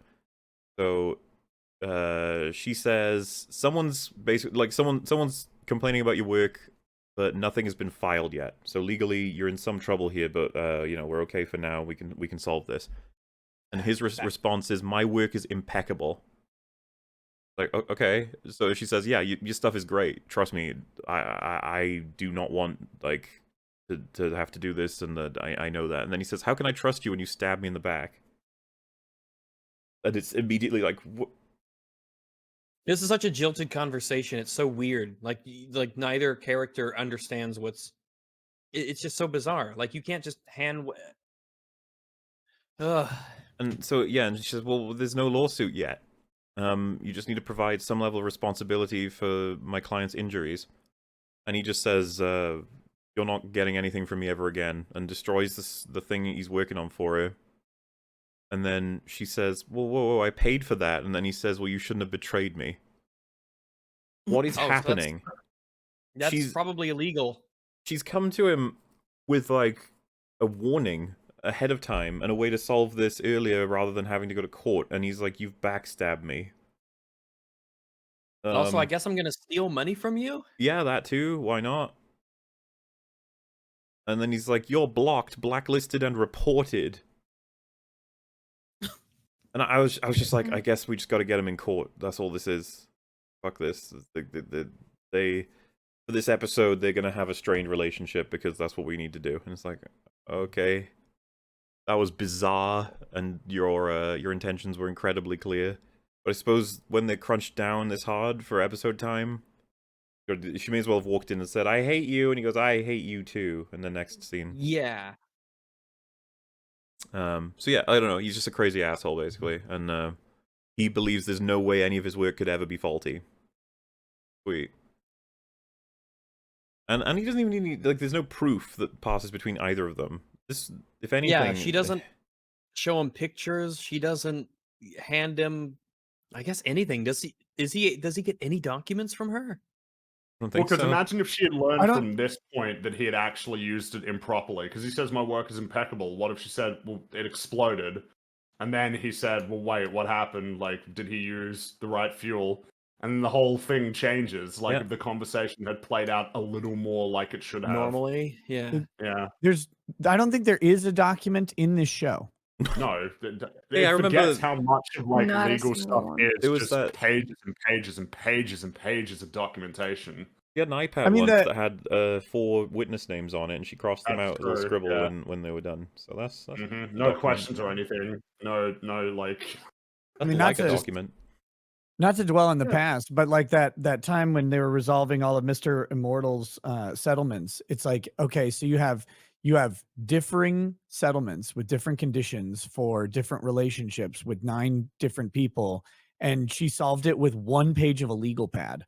And it's like the amount of paperwork involved in that, and also the Yeah. release from liabilities, the non-disclosure, outside of these limited persons, like all of the stuff that would have to happen to make that actually. And again, coming from a firm that is, we're talking, this is the premium law firm in the country, in the world, or whatever. Like the amount of paperwork that would be involved in all of this stuff would be mountainous, and there's No, you not can a resolve it in an single afternoon. piece. Yeah. But that would be boring. God. Even having them on screen would be boring. Seeing them on a table would be boring. We can't do that. So begins the trial. And it's awkward because it just begins with Luke Jacobson has no one representing him, and then they do this thing of like, you're gonna represent yourself? Then She-Hulk's like, oh my god, get ready to spend all your money. And then he's like, no, I wouldn't do that because I'm not an idiot. And I genuinely felt like it was the writers being like, yeah, She-Hulk, you idiot lawyer, shut up. Like, Even though even though he says this to the judge. I'm so confused. I don't know what. Why does the show consistently tell me how much of an idiot She-Hulk is? I'm like, okay, fine. Then it's like also winning best female lawyer ever. And you're like, okay, sure. Well, I don't know. Of course, I'm not a lawman myself. I'm not a dog of the law. But normally, when you have like a court proceeding and stuff like this, do you learn who your opposing lawyer is when you get in the courtroom and they walk in? There are some weird ways in which you can get close to that, but usually no. The normal scope of things would be you would have a very good idea of who you're going to be going against, because they'd be filing their representations, right? Like, I'm telling the court that I'm coming before it. But you could have it where people show up and it's like a surprise lawyer because they filed at the last minute right before showing up, whatever it is, they got hired that day or they've been working in the background. But there's usually no purpose to any of that. The thing that legal drama writers who don't know about law don't ever get is that there's no surprise in court. There isn't this big drama. There's no like new evidence at the last second. None of that stuff happens because it doesn't benefit the actual proceeding. Because the second some big surprise comes along, all you say is, Your Honor, we need a little bit of time to deal with this. Can we adjourn today? Can I have 7 days? I need to file a written motion to respond to this. Can I have some time? And the court's going to say, yes, of course, because they have something else to do. The court always has something to do. They're not dependent on your case getting done. So it's like, until you get to an actual trial, everything is flexible and malleable. There's no grounds or room for surprise. And by the time you're going to trial, everything is known. All of the evidence has been seen by both parties outside of extremely limited incidents. And they've developed, not only have they developed theories on how each side is going to use the evidence, they've had big arguments over what evidence will and will not be allowed into the trial leading up to it. And all of that is skipped here to try and make it more dramatic, but it ends up just making it corny and dumb. Yeah, so Daredevil's here. Mr. Matt He's Murdock. here. Yay! And every even have scene. What feels like a soap opera sort of like reveal for him. The camera zooming in on the very dramatic. doors, and then the music's really like cheesy, and he's just like, "I am Yeah. here." It's like, yeah, I'm here. Like he doesn't say it that enthusiastically. He just says, "I'm here." And I love him for that. Yeah, like it was kind of. I just want him to just escape. dread. I don't want him to have to be here. Yeah, it's just this constant sense of dread with every scene. It's like, what are you gonna do to him? Leave him be. Oh boy, do we Didn't get do off to a anything, really you good know? start. He wants to, before we address the overall case, we want to address a portion of it being that She-Hulk has requested the client list for Luke Jacobson's work in order to contact them all and ask if they've experienced any injuries. So, Oh, sorry. I feel like we skipped over something that I wanted to highlight. Like, because Matt, as soon as he comes in, he basically like lays out his claims he's going to make for his client, and Jennifer calls him an asshole. It's like he's just doing his job. What's up Like, with what- that? oh well, Yeah, that's like, how literally- dare this yeah. person Be oppose me? dismissed. I think she hates competency. It's like this disgusting, But it's horrible just thing. like you know what he's doing. He's just representing his He's client. doing you. Yeah, doing he's what you're doing. doing. Yeah. When he's It's doing what fun, she okay? would do if she was actually a good lawyer. Yeah. Or, like more What? confident. Yeah. Just call him an asshole. It's like he's just doing his job. Like, calm down. Yeah. He says He's a guy. he wants to ask the motion to compel the Guys are production of the assholes. defendant's client list be rejected as it's irrelevant. She says it's relevant for the other injuries. He says his record is spotless, which is like really weird to make as a claim when that's what she wants to find out. Whether or not the record is spotless. And he's like, it just is, trust me. And it's like, okay. This is another part that they got completely wrong. Of course that client list would be disclosed. Of course it would. It may be marked attorney eyes only. So the kid that she's representing may not get to see it. Nobody else will get to see it. Not open to the public. Right. This happens all the time when there's a business secret to protect. But well, maybe we should generally before you go on, we have to give the context because they do they give a little bit on this, but then they get to the big reason. So he says it's an invasion of privacy. She said it's not privacy. It's not like a privacy thing when it's Taylor's customers. This happens like all the time and blah, blah, blah. And then he says, not when these people are superheroes that necessitate anonymity. The Sokovia Accords have been repealed. So this, if I can get all of the nerd shit out of the way, Rakita, then we'll let you go on the law shit. So nerd shit is, they forgot what the Sokovia Accords even are, awkwardly. Absolutely, they did. So they've confused them with what they were in the comics, like the alternative superhero registration thing. In the comics, as far as I understand it, that's the idea is that everybody's gonna. The comics is you basically are gonna sign up as like a member of Shield. Like you gotta give them your name, you gotta give them a bunch of information, then you operate underneath Shield. The Accords are obviously different. And just super simple version is just you're operating as a hero. You give up what your name is. That in the comics, and that causes this a split down the middle. And isn't one of the biggest like moments of all of that Spider-Man being revealed? He reveals himself to say like this is right. Like I'm gonna throw my hat in this arena, but then shit goes bad, and then he changes his mind. Yeah.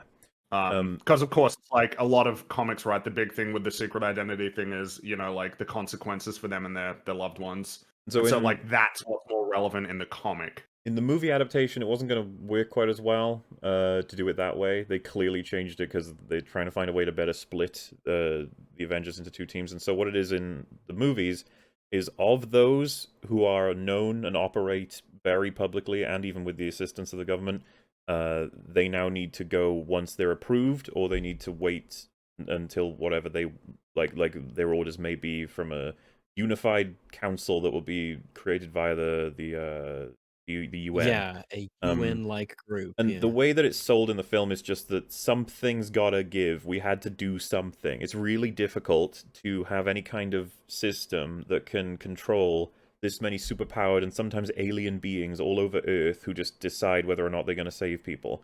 And they don't care, oftentimes, what they leave behind them when they do so. So something's got to happen with the government. Civil War was clearly a response to the idea that this has gotten out of control. Like, Phase 3 is just like, the world doesn't give a shit anymore. And what they could have done is what we've done now, which is that, it's whatever now. You can do whatever you want, fuck it. But back in Phase 3, they did have a thing of, like, we're going to try and make a world for this. We're going to try and make it work, have repercussions. I think there's loads of discussion to be had about the Sokovia Accords. I think they're really interesting. Absolutely. But the main thrust of them is that superheroes shouldn't just be allowed to be Team America. That's the world police just do whatever they want, wherever they want. That can't stand. There has to be something that happens. And so they try to implement it, and then Cap is like, no fucking way any government should be the one that decides what superheroes are doing with their power when it relates to saving people's lives. That's fucked up. And then Iron Man is like, if we don't at least somewhat agree with them on this, then we're going to be hunted down and put in prison. And we can't save people's lives then. So you would rather compromise and then operate within that limit, while Cap is like, absolutely not, because that's not principled. We have to just absolutely... And of course the result is Iron Man works under the thumb of the government for the next few years that we don't really see, but Cap is a vigilante, and he runs the, I guess, the underground Avengers. Well, you secret Avengers, I suppose, if you want to... We deserved to get that movie, but we didn't. Yes, we did. And of course, in Infinity War, then, it's those Avengers. They put, like, a beard on Falcon. You get, like, different hair color for Black Widow. They're very different.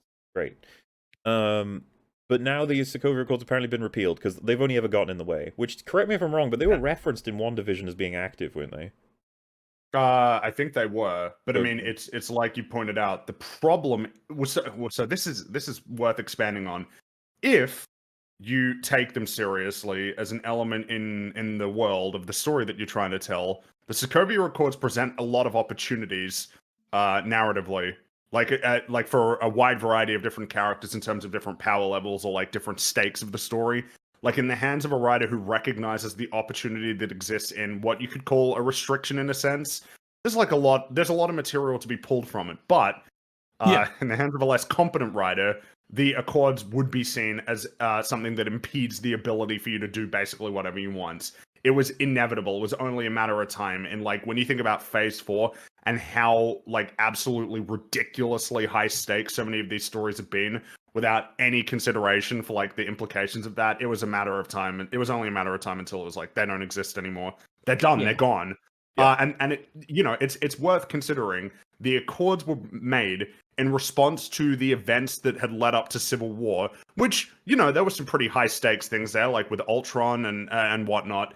But think about like everything that's happened after that. You had the snap, like you had that. The and Avengers Thanos decided to bring people back. That was to their do it choice. exactly on their own without consulting anybody or working out any plans in terms of that. You've had everything that happened in WandaVision, Doctor Strange, the Falcon Winter Soldier stuff. Like you had all of that happen as well. It like there was a celestial just poking out of Earth. Yep. Like from this superhuman group that's existed for a long time that went completely under the radar. What other fucking No shit? accountability. Thor: Love and Thunder. Like all of the like. Think about how Well, much crazy. I've got Well, a, No like Way a Home, the message that was spell to sent wipe here. out people's fucking No Way memories. Home, of course. Well, yeah. in our Moon chat, I Knight. posted something Kaiju. that someone had mentioned. There was a kaiju fight, like in Egypt. Well, we have Black Widow in the Red Room, Hawkeye going out on a spree. Yeah, right. Oh yeah, let's right. see. Ronan. Yeah, that's right. Wanda, Falcon and Bucky on the mission without any authorization and all that stuff. Yeah. Doctor Strange for the Eye Monster battle.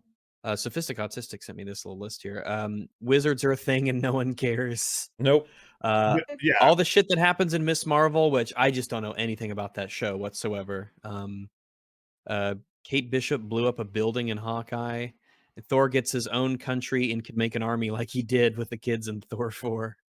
Yeah, Yep. and so like the world that exists now in the MCU is leagues more chaotic than the world that existed when in Civil War it seemed that the world needed to respond to what was happening.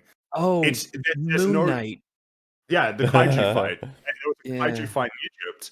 Like it is ridiculous. They said before the show came out, we're going to address the Accords. This was it. This was it. They yeah. don't They've been exist. they said they've been repealed in one line, and near the end of the season, Daredevil says they've been repealed. Repealed. And that's They the don't thing. exist Moving anymore. on. What should have happened was just always building on what Civil War set. You get pushback, amendment. Someone wanted me to mention is like Iron Man suggested immediately that there would be amendments. They would change as much as they could to make it better and easier. But also the fact that Iron Man was always, when I said working under the government, what I meant, I didn't mean to say that he was working according to whatever they wanted. I meant he would never go against them publicly, but he breaks immediately from what they want. But that's Iron Man's whole thing. He's like, yeah, sure, thumbs up government, but if ever they tried to stop him from doing anything he felt he should do, he would just do it anyway.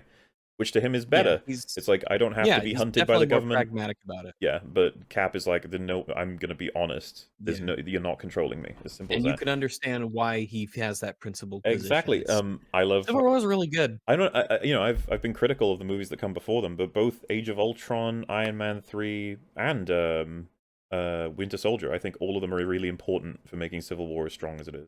So yeah. Really bad for the world that they did that. It's not even the thing they think it is, because she wants a client list to give identities away, and he's referencing the Accords. The Accords only mattered to the heroes that had already come out. The vigilante heroes obviously wouldn't have given a fuck about the Accords, because they can't even sign. They're out there doing their thing. You know, like, what do the Accords mean to Daredevil, for example? It's like, nothing. He's Yeah, that could be part They'll of just keep how does operating. Yeah. It's not the even idea a of superhero. Daredevil dealing with the Accords. That could be like in a TV show. Well, something that could be really great is like, imagine if what happens is that we get to see like the nature of how the Accords trickle down. So like the Accords are like a UN thing, and then there'd be like federal jurisdiction and then state jurisdiction. And maybe it's like the police that Daredevil encounters will often just like basically protect him from the bureaucracy because they find him like beneficial to them. And imagine if you explored that as an element, and then things go right, and then it fucks up. It's like, no, we got to come down on you now. Yeah, like you crossed the line, you screwed up. Make it as clear as I can. Daredevil is 100% vigilante. Then they introduce this thing where they're like, people like Iron Man who operate with assistance from the government, they may now have to sign this so that they can't just do whatever they want. Otherwise, they'll be put in jail. And if you read between the lines, become a vigilante at that point. Daredevil's like, oh, I already am, so whatever. It is said that, you know, all that shit with the Accords, and then this guy is like, he lifts up his suit and he's like complaining. He's like, come on, I can't use this, damage, blah, blah, blah. And then Daredevil's like, sniff, sniff, what fuel did you use? And he's like, jet fuel. And then he's like, that's not what the instructions say. By the way, when I heard I was like, what are you doing? Yeah, super smell, right? Effect. That's super smell. Yeah, but like, I know that. Well, then again, I guess they're like, well, not everybody knows friggin' golf. It's like, I don't know, just maybe leave it up to people. Let people figure out how he figured it out if they didn't know. Comedy. But anyway, right? Yeah. He lifts it up and says, yeah, I put jet fuel in, and then he says that, and then Jacobson says, that's not what my instructions say, and the fucking judge just goes, if the plaintiff ignored the explicit instructions, then the plaintiff is absolved of all liability, case dismissed. Or like, the defendant. It's over. That's it. So, how the fuck is this not something that needs to be like figured out in like evidence? How is this absolute, I guess, is my point? Because what if I ignore McDonald's recommendation to like wait 2 minutes to let the coffee cool down and I drank it, but I almost die because it's poisoned? It's like, yeah, you ignore the instructions, but I have a feeling that there's more to it than that, you know? Like, just because he put jet fuel in it doesn't mean he has zero case. It depends on what else is going on. More court cases last 10 minutes or less than that, actually. It's more like 3. When the judge just goes, from like what could be considered just a casual comment, you have no idea what's happening. What if he doesn't even know what jet fuel is, and he just thought it was, but he actually put the correct fuel in? And he just said that none of this has been checked, but we're supposed to believe that the judge is just like, nope, I understand everything perfectly, case dismissed. And this is all stuff that apparently She-Hulk did not know. She didn't check. No, because she's a very good lawyer. Absolutely worth it. Right? She was too busy twerking with Megan Thee Stallion. That was worth it. And again, because of how quick this episode is, and everything's running it, you get the point of this scene, which is she says, "Are you still gonna make my dress?" And I kid you not, this is the dialogue. "I won't be your tailor because I hate you now."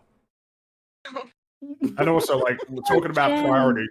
You just fucked this case, and you're there like, hey, but you're still gonna make my suits, right? It's like, what about like your client who you failed? Like, seriously, when he said, yeah, but fuck him. When he said, "I hate you now," I was like, oh shit, they left the post-it note of the point of the scene instead of the dialogue. Like, the point is that he hates her now in this scene. You're not supposed to have him fucking say it. Subtext be damned. What is that? Subtext is boring. It's like, whatever. It's like paperwork. People who like this show wouldn't get subtext. They literally wouldn't understand it. Wouldn't see the point of it. They wouldn't notice it to even know they didn't notice it. So then She-Hulk meets up with Matt in the bar, and it's like, fine. Here we go. Whatever, It's the lawyer bar. And then she says, "You made my dumb client admit to being even dumber than I thought he was in court. How did you know about the jet fuel?" And I think you said it right. I was just like, is that normal? You just sort of shit on your own clients, like yeah, for lawyers to talk. Like, I don't know if it's a thing that they do, a wink, wink, nudge, nudge thing, but like, wow, you're constantly seeming to be a dick to the clients of yours. They pay you a lot of money to, stand up for them in court. I'm sorry, but how is she contextualizing this as strictly her client being an idiot? It's like, Jen, there was another idiot in that room, I think. Just saying. Yeah. And again, it's gonna lead back to the irony of this show. The irony of the show is that the villains of the show's weapon against her is that she's a whore. And the defense is nah. The defense of it is nah, but the reality is yeah, because every guy who even looks at her, she's immediately trying to bang. I don't even know why. because that's the end of this episode. But that is I like this was spreading online all over Twitter. I was seeing it because like people just be like, was Intelligentsia's ultimate plan to say she sleeps around? It's like, yeah, that was it. I mean, she does. You guys seem to, miss- which is fine, but like, You guys miss villains that All like right. had plans of some kind, not the just like, I'm gonna get your sex tape. Like, okay. Oh, You we're got- gonna a get to modern that. modern weapon for a modern battlefield. Yes. But yeah, we shall get there eventually. As you can see, this episode, lots of stuff happens, so it's Mhm. taking a little longer. But yeah, he says there's the whole one for them, one for us thing, so that he can look after the little guy who needs help, but also pay the bills. And he basically just tells Jen what the point of his show is, and that she should do better. I feel like it's worthwhile to line up the dialogue though, because Matt's like, yeah, no, I do a lot of my cases pro bono, but you know, I got to take on bigger clients like Jacobson so that I can keep doing that. And I think her first response is like complaining about the job that she accepted and how that's all of the clients. It's like, oh man, my job that pays me tons of money, like that's But I am have only agreed to defending do. them. Yeah, it's just this I hate really her funny so much. contrast. Yeah, she's incredibly annoying to listen to. But I don't think they realize like kind of just how stark it is when you lay it out. Yeah, I like take a lot of cases and I don't get paid because I want to help people. It's like, yeah, man, at the job that pays me a lot of money, I'm just always like taking on these cases for these jerks. It's like, okay. He gets a call, he gets a call. He's got to go off and do something. We'll find out what that is soon enough. Her call is from Todd, yeah. Who says to her, nobody's collecting African shit on my level. I bought a $1 million Wakandan war spear, and you know, I actually studied there. And then he just goes, Wakanda forever. And then she goes, oh no, don't do that. I was just like, what is this scene? Like, it's just cringy. Everything's cringe. It's to make you not like him more. Well, yeah, they finally do some level of a job of that with him being like, come on, I know that you have feelings for me and stuff. And then like he goes to grab her, I think, I can't remember, but she fucks off. But the other thing I was going to mention is that he says that legally speaking, he's in some level of trouble because they want the spear back because it was stolen by colonizers, and that he's bought it now so that he believes it belongs to him. So, you know, what's the legal issue there exactly? I was confused by this. I was watching it with Rags, and I was like, wait, but Wakandan war spear, how did that get colonized? Like, taken by colonizers? That wouldn't... I mean, Wakanda was never colonized. Wakanda wasn't colonized. So Yeah. the only way that that could work is if it was simply stolen by someone like Claw, which is possible, but does that mean you're just calling him a colonizer because he's white? But I mean, if that's how it works, then They'd Captain never do America's that. Shield, wouldn't Captain America's shield be like I guess so. No, I think they do feel that way about it, right? Like all vibranium belongs in Wakanda sort of stuff. Right, but I mean, have they ever initiated actual like court cases I don't about think. it? Yeah, fuck that. But Someone in chat said he's a Wakanda boo. it's it's the reality is that, yeah, if you watch Black Panther, they do pretty much just refer to you as colonizer if you're white, and it's like, oh, okay. I was just a little bit confused. I was like, how did they get stuff from Wakanda with colonization when it's immune to that, essentially? But yeah, that's just what they meant. So he's a bad guy. He'll come up again. Don't worry about it. We got Leapfrog is now calling She-Hulk, asking for help because she says legally or physically, and he says definitely physically. He's being attacked by somebody, and she's like, where are you? And he's going to the leap, the lily pad. This is big old base. And I thought this part was really weird. He's like, yeah, I just need to find my friends. And then she looks at her phone. She says, oh, you're close. I'll meet you. And I was like, so nice. He's got like a active location thing for his. Is that normal now? I didn't realize that was a thing for people when they call each other. Do you know? You know what I mean? Yeah. Don't.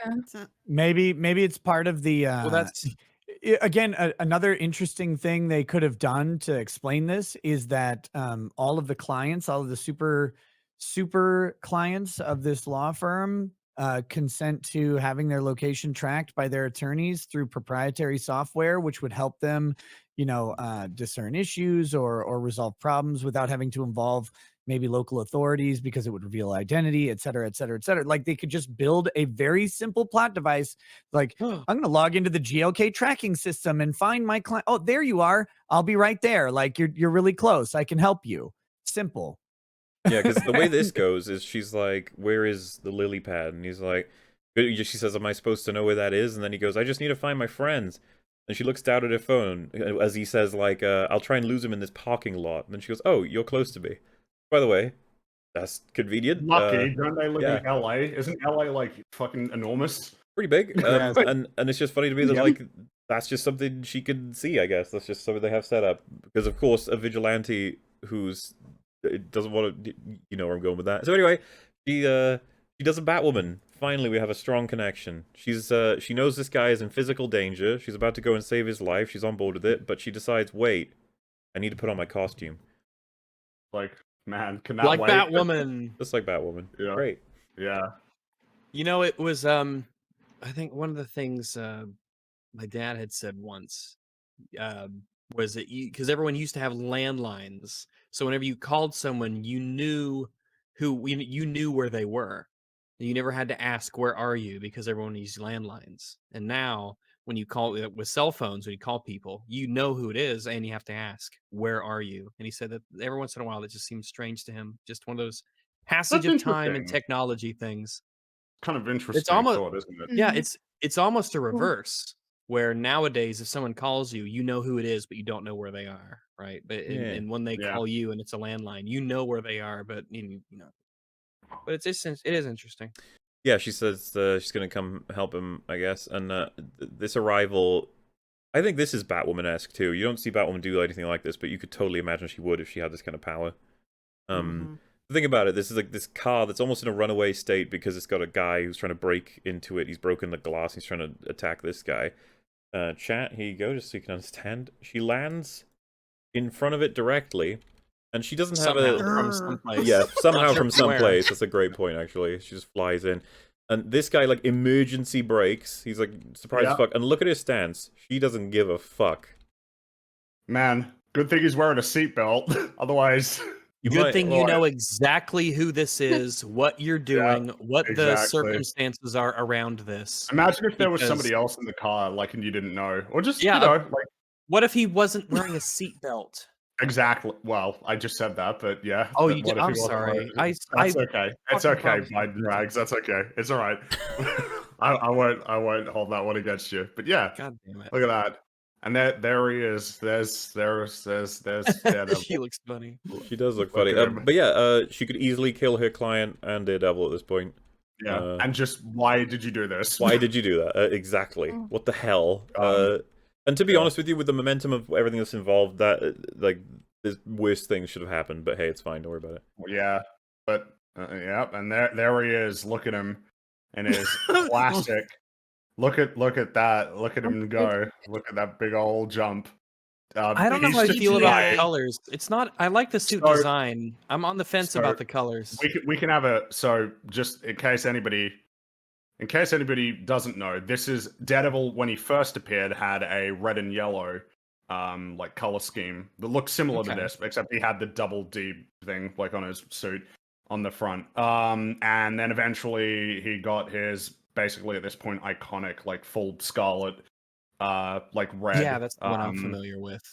And that's that's the one that he has in the show, which I think they're trying to I think they want to like try as best as possible to have the show like exist here in this universe. They use the same music from the show like later on. But he's changed it, I guess, to this. And we can talk a little bit later with a particular line of dialogue that annoyed me a lot. But yeah, I mean, I prefer the full red. This color scheme. I don't mind I it do as like too. a reference. But I Yeah. definitely prefer the full red. The red I and mean- scar. It plays into the devil thing. You're right. Exactly. Yeah. It doesn't make sense for a motherfucker who's known for like stealth and darkness to be wearing bright fucking yellow. Yeah, pretty Yeah. much. This one's right? more Like, muted, ugh. but yeah, you're right. Well, it's They do a it's good kind of job about- at having these toned down, but you could tell what it is. But it's not like bright, but it is, yeah, definitely. Well, yeah, lighter. it's I guess it's a matter of, if you think about the comic history of like where Daredevil started towards like what the comics eventually moved towards in terms of the tone of the stories and like the nature of the character. But yeah, like it's like this is not a costume that he would wear anymore. Or like that he would wear in this, you know, if we to believe that the show is canon, but whatever. Also, isn't it great that like his big triumphant return to the MCU, a character that's known for like the fisticuffs, like brutal sort of, you know, hand-to-hand combat, is a fucking CGI fight scene? Yeah. Like, don't you love that? That's Great. fucking yeah. Well, at least the and CGI is really good. well, and also it's worth noting, it'll become much more apparent as we progress. Jennifer's just straight up trying to kill him. Yes. She doesn't know who he is. She doesn't know what the hell is happening, but she's trying to kill Why him. not? Yeah, Some- throwing as- whole ass cars at him. Well, yeah. I mean, Jennifer is a before menace that- to society. And like, yeah, the amount of property damage as well. Jesus, Massive. Like, I mean, she just the doesn't- car. Like, you went onto the top of a car park, I know. or A property what was called in my domicile, country? a property storage a place, parking, okay? a parking, building, right? And you went to the top of it, and you punch into it so that it like rumbles towards people and opens up. I'm like, what if there's someone beneath you? What if the building collapses? Yeah, and you she might be does this like, while well, laughing. you might be like, well, yeah, but this is the thing. That's the kind of things you have to do when you're defeating an evil villain. You're like, you have no idea who this is. Yeah, and I mean, as far as you're aware, and as you will later realize, he's just a regular guy. Like, he doesn't have super strength or anything. But here she is laughing as she's like destroying this building, trying to kill him. She doesn't have any idea what's happening. And then Like, you get why- incredibly And also- fast-acting. Wait, go ahead. I was about to say this whole thing around the car. He says, "And my ass remains unwhooped." It's like, you should be talking to her. There's You something should that be he like, might want to say, when there's you- something she might want to say, but neither will be saying anything until they point it out as a lampshade rags, because that's more fun. Hooray! Lampshades are Oh, fun. and also, yeah, like we talk about the banter. Oh, I'm gonna kick your ass. Oh, my ass Oh remains my god, unwhooped. that dub. Yeah, let's fix that. Oh, wow, Yeah. Great. riveting. I Yeah. felt like in a video game. Oh my god, that dub was so bad. It's so embarrassing. Don't make fun of video games like that. Yeah, video games then, don't yeah, deserve like- that. Yeah, don't He- drag them down into this. He goes jumping. So we have to presume this is why I'm there. Like, is the show actually canon? Because like he does not do these types of acrobatics in the comics. Daredevil was pretty acrobatic, but like in the show, we don't see a lot of that. So I guess we have to presume that he's been doing He's less gymnastics class, like on the flourishy, weekend. He's more. Well, it's kind of the problem is that when people talk, because I saw it, people are like, oh, like people complaining about the gymnastics. He does it in the comics. It's like he does, but he doesn't really in the show. Like, at least not often. He's much more of like a brawler in the show. So I guess we just have to assume like that he's been doing. This is the thing. As long as they play fast and loose with like whether that show is canon, I don't even know like what I'm meant to make of it anymore. But they use the music from the show, so presumably it is. So I'm guessing, you know, like soft reboot kind of thing. Also, I guess people could probably see like through the thing, like he jumps down the roof and then she like comes jumping down, like slamming down. Like if he didn't move, you would have murdered him. Wow, you killed him. Like, but you don't know what's happening. Like you have no idea you don't know what's happening here. You Like- pick up a random car and just throw it at this guy. Throw it at him. Yeah. You don't know if anybody's in that car. And of course, that's someone's property. You didn't have to Absolutely. do that. Yeah. You could have just jumped. You're She-Hulk and he's Daredevil. You don't need to throw a car at him. You can just go Chase up to him. him and You just grab grab him. him. Yeah, just grab Um, him. You can outrun him. You're taller than him and you're faster than him and you're stronger Yeah, than you're him. Just stronger, chase yeah. after him. And you got this move, the The famous worst thing- clap. That's what gets him, because I guess she chose a move that he literally can't possibly escape to beat him, Yep. because she's so shit. And of Um, course, while destroying Mhm. all of the windows on all of the cars. Yep, and then I just want to make sure I play this for people. Hey, you there in chat who hasn't seen She-Hulk? This is Daredevil versus She-Hulk. You get like less than a minute of it, and then you get this. And it's just like, Mhm. I could tell when this happened. I was like, Fringy is not gonna like this. People are not going to like. People must be fucking pissed. So Mm. yeah, that's that. He doesn't get unmasked often, but there it is. He doesn't. It's actually like a hugely important part of like his journey is like he keeps his identity secret from his best friend for a long time. Like, just to put into perspective, like how secretive he is of his identity. But yeah, now this person that he's only had one conversation with, it's like, yep, you know, awesome. Done and done. That's very cool how he did that in like a minute. Yeah, that was so. Mhm. Well, they do have a lot in common. They're both lawyers, and he does acrobats and can smell jet fuel, while she is giant and green.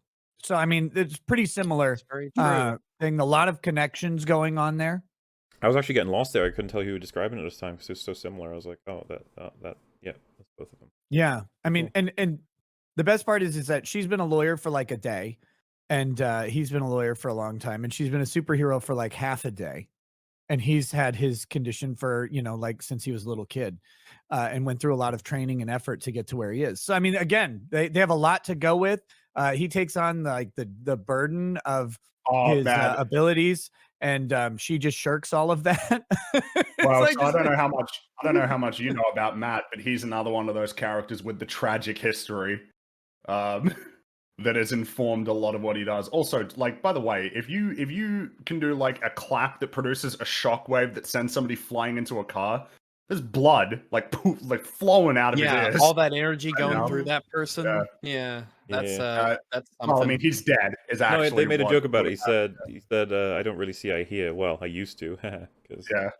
Yeah. Because his eardrums would be ruptured from that. Yep. Like, he'd be dying. His brain might even be melted. Like that's a big old shockwave, you know. Yeah, I remember in the original Daredevil show, the Punisher shot past his ears, and he couldn't hear for a whole fucking day.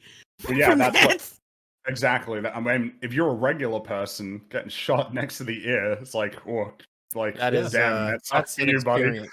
Yeah. And Daredevil's got super hearing and like super. Well, didn't ever, as far as I know, for the rest of his life, Bruce Willis had a hearing problem because they fired essentially a prop gun right next to him in one of the scenes in Die Hard, and it gave him like hearing damage. I think for the rest of his life, he always had a little bit of I can believe bad hearing in that ear. That's what I've heard. If someone could double check, but I think that's true. Chat can be my Stelling Archer can tell you about tinnitus. Yeah, when he got hit, he should have been, as he was getting up, going mop. Yeah. To try and fix his hearing. So he says Luke's been Guns are loud, kidnapped y'all. by Leapfrog, and that's why he's trying to get him back. And she says, well, why didn't you just say that? And then he says, well, why didn't you ask me? And then she says, well, my client was being attacked by a man dressed as a devil. And then he goes, oh, that's fair. Well, bitch, you're a big green bitch, trash and shit. What is someone going to presume about you? Neither of them are off the hook. Daredevil, as soon as he saw her, should have been like, She-Hulk, stop. You have no idea what's happening. That sort of thing. And then she should have been but they like... needed the fight for the trailer. That's what I'm saying. Like they both highlight what they should have done and what would have prevented their fight, and both of them just go, oh yeah, it kind of equals it out then, bye. And it's like, no. No, it doesn't. It doesn't. But if we're talking about accountability here, you destroyed the parking garage. You tried to kill him, like, several times. Like, and you know, like, he's actually trying to save somebody's life, and you don't know that. You didn't ask him anything. And they do the meme where she's like, who are you? And he goes, I'm Daredevil. And then they he's play like, the music. And he's clearly sad that he's not recognized. Which, come on. It just doesn't. That just doesn't feel like Matt Murdock to me from what I remember of the TV show. He doesn't give a fuck if you know him. He operates in New York. This is LA. He's in New York. Like, and he operates in a very small part of New York. He's very local. Oh, but it's a funny meme. It's like the literal Star Wars joke, and it's just like, why you? No, you don't just pass it around. These are all built on the characters. And then we got a line that surprisingly made me quite annoyed. Surprisingly. Yes, well, surprisingly, actually. I'm not 100% sure what you're referring to, so you can go ahead. It's about the color scheme. Oh, right, I was talking about it earlier, like the color scheme. I can't remember exactly what the line of dialogue was. What was it exactly? She says, it's very daring to use ketchup and mustard as your color scheme. So this annoys me, and the reason why it annoys me is we gotta lay out a lot of things here. So you did this. You chose to give him this color scheme because he has the costume that's just full red, but you chose to give him the red and yellow one because you probably thought it would be better for marketing and probably would have been better for merchandise. You made the choice to use it, and you're shitting on it.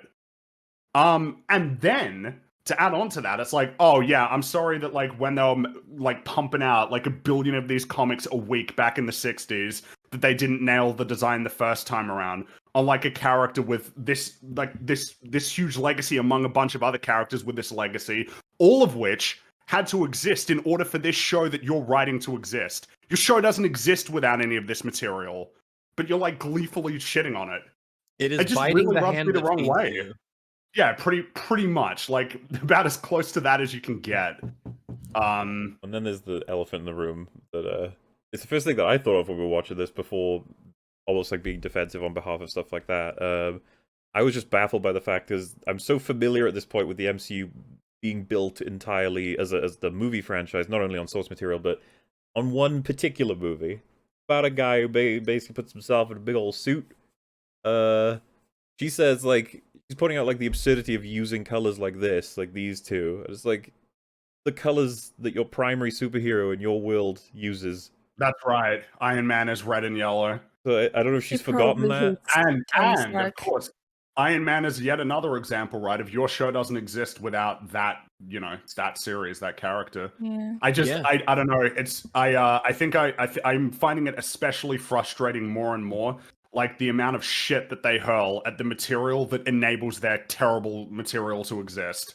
The Daredevil's like, we'll handle this by being stealthy, and she's like, nah, we'll just smash everything, and they have themselves a little argument. But then he's also like, wow, your heart is raised, and they like almost get close to fucking kissing immediately, and you're like, oh god. Well, We also don't have that moment where a man Daredevil paid attention to explained- her. Sorry, go ahead. I mean, he is dead. We have that Daredevil never explains the merits of stealth. Instead of just running in and making sure everyone knows you're there from the first second. Yeah, well, how would she understand otherwise? No collateral, collateral damage, Well, hostages, calling I guess for backup. it's a funny contrast, right? Because Matt has to account for it. Like, he's not invincible. He has to actually be careful because he could die, where she can't. Like, she's invulnerable to harm. So, Well, like, what does she care about collateral damage, right? Because it's not going to affect her. It was a line I vaguely enjoy, being that, like, he's like, this will work, and then he's like, no, it'll do it my way, and then she's like, just let me do it the way I do it, and then he goes, he's like, you don't do this, you don't do hero stuff, like, not what you do, and it's just like, true. But it doesn't matter anyway, because we're gonna do a funny, right? But yeah, what they do is and it's, it's go ahead. Oh, sorry. It's important also because as if Matt Murdock has been doing all of the hero stuff and proposes this way to go in and stealthily take out one person at a time, you know, there might be a reason. Like the reason might be that they could just kill the person you're trying to save. Yeah, that conversation never happens. It never happens because you have this character, this She-Hulk, and you've been given you've been given freely this insane, essentially invulnerability, and you're never made to recognize that you've just sort of been given this, and your attitude regarding how you dispense that power is extremely irresponsible. Did anyone else feel like I'm a character? Yeah. They made. Oh well, I'm gonna move on. So you carry on. Oh, I was about to say that would be coming from a character that the show could convince me that she would actually listen to, but they don't do it. So, oh well. Well, because it was something that we kind of glossed over in the conversation when they were in the bar. Basically, Matt offers like his perspective that she's in a position to help people because as a lawyer, she can work within the system to help people. But if that system fails, then she can do vigilantism, which is essentially his perspective. It's not necessarily supposed to be hers, nor do I think that she should like accept that straight away. Like Matt's perspective is interesting to explore. I've said it so many times, but like one of the interesting things about him is that he's a lawyer who clearly doesn't have that much faith in the system if he's willing to completely like defy it to like achieve his objectives. And that's something that's worth exploring as a conflict. And it would have been interesting to explore it as a conflict in this show because I would imagine that her perspective wouldn't be like that. But they don't. Like, that's it. He says it, and I think she kind of accepts it, and I think we're meant to believe by the finale that, like, she believes that that's a good way to do it. without any explanation at all, like any exploration of that motivation at all. The show's not written well. Yeah. I mean, I recognized that line and I was like, okay, that's interesting. I wonder what they would do with that. And if their a relationship will, they'll have some sort of conversation or will just conclude in something. Or maybe at the end she will think back to it because his character did leave some sort of, Impression. Yeah. And, well, at the end she's just like, oh, both. I'm both She-Hulk and Jen, Well, but she's come a long way at that nothing point, yeah. else. Learned a lot. Yeah. The way that they progressed as well, it just felt really, really shit. It's like, wait, where are we? And it's like, we're in a big hallway. Like, what's the meme about Daredevil? It's like, the hallway fights. That's what they referred to. It's like, so Right, we just... put him in a hallway. Yeah, they just, like...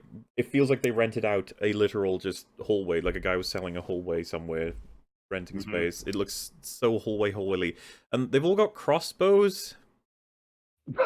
Why?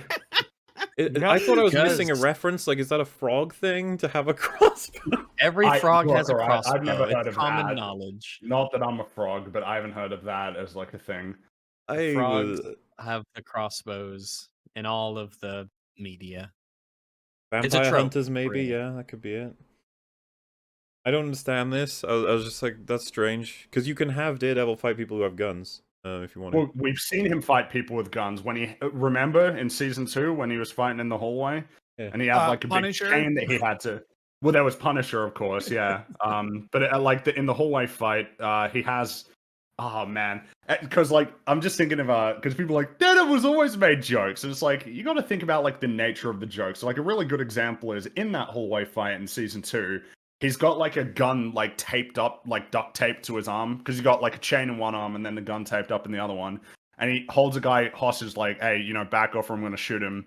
And then he knocks him out and then pulls the trigger and it's empty. And he smirks. He's like, and it's like, damn, man, like just finding ways to inject character and in a certain sense, kind of like humor as well. It's not as simple as he makes jokes. It's the kinds of jokes that he makes or the manner in which he conducts himself. Because, of course, that's like one of the things with Daredevil, right? Is like there's kind of like a little bit of a maybe sadistic streak. How much does he enjoy what he's doing here? Like, how much is this about personal gratification? How much is he really invested in saving people versus hurting people? So he's doing the stealth approach. Now, I'm going to be honest with you guys. If you were introducing me to a little video game, you're like, this game does not allow you to do the smash and grab sort of stuff. You have to go stealth. I'd be like, okay. You got 4 dudes, and then you just immediately knock one out when they're all standing next to each other. You can call that stealth, I suppose, because they still don't know where you are or what you are. But I would have just been immediately like, oh, you started with alerting them all that you're there. That's You're strange. first person, and you've alerted them that there is something going on. Most stealthy Not even gonna get people into the- do the thing where one of them goes, I'm going to take a leak. He walks over to a corner, and then you go, and then it's like, you drag his body, take his clothes, do whatever. That's Oh, look for Jerry. He's been pissing for 5 minutes. Go And check then, on him. Yeah. Then you go, Well, they do the thing in the video game where it's like, huh? And then they just gradually walk over with the little question have been mark the out wind. above their head. So yeah, I just thought this was goddamn strange. I was just like, okay, that's not not what I thought when the stealth. Then he opens the door. It's like, also, where did he hit that first thing from? Like you. I don't know. Because I was just thinking, like, logistically speaking, there's a ceiling here. It's not like he can. Yeah, he threw that thing down, somehow got into the next room to get this guy through the door. Was this directed by the I don't know nostalgia either. critic? Hey. But yeah, then he throws a guy through a wall, and he like squares off with these 3 directly across from it. It's like, how is this the stealth approach? Also, why did the door open slowly and then he throws a guy through it? Because that was because you weird didn't when I was expect watching that. it. You expected him to walk through, but he didn't. What you expected? So, like, the guy, because that's not how doors open. Like, that door swings out. So, someone had to turn the knob and then Just give it push it a just enough of a push to open slowly. And then someone gets violently thrown out. So, it's not even like the person was opening the door, because you typically would keep your hand on the doorknob as you open it as a normal human. So it's not like that was happening. Like he just grabbed him, because that would have looked completely different. It's just this weird thing where it's like, we're going to give a dramatic door open and then a guy's going to fly through. It's like, why wouldn't you just either fly through the door or be like kicked as he's opening the door from behind? Anything else than what happened would have made more sense. It's so fucking weird. And I just can't believe they call this the stealth approach. It's no, like, if he had gone the sort of punch them all to death openly approach, what would be different? Same thing, isn't it? Yeah, this is how I do stealth games. The stealth is when you're fighting. Straight away and then fight everyone. Stealth is when you're fighting in the dark. Yes, that's probably what he thought. Because That's what they seem to they think. do recharacter, like, they let us know what the difference is. They're about to anyway, because you see, unfortunately for Daredevil, he's got a bunch more bronies coming because one of them managed to get the word out. He didn't even manage to stop that. So again, feels like you failed the stealth mission, but sure. Yep. If stealth is mandatory, you have failed. And so in they come. See them all here. They've even got these guys have crossbows, a crowbar, and this one has a hook. It's the frog hook. What? he's got a Important- hook it's an on a important rope. gadget. What are What? you like? And again, the frog guy seems to have just a boatload of money. Like he drives a really like cool car. He has this super suit that he bought that had to cost a fortune because it has jet boots and shit like that. It's like, well, but I used all my money on cool stuff, so I'll equip my henchmen with basic medieval weaponry. Yes. At least before the guys with the crowbars and stuff had magical ones. These are just regular ones. Are we ever going to get into how they got those things, or?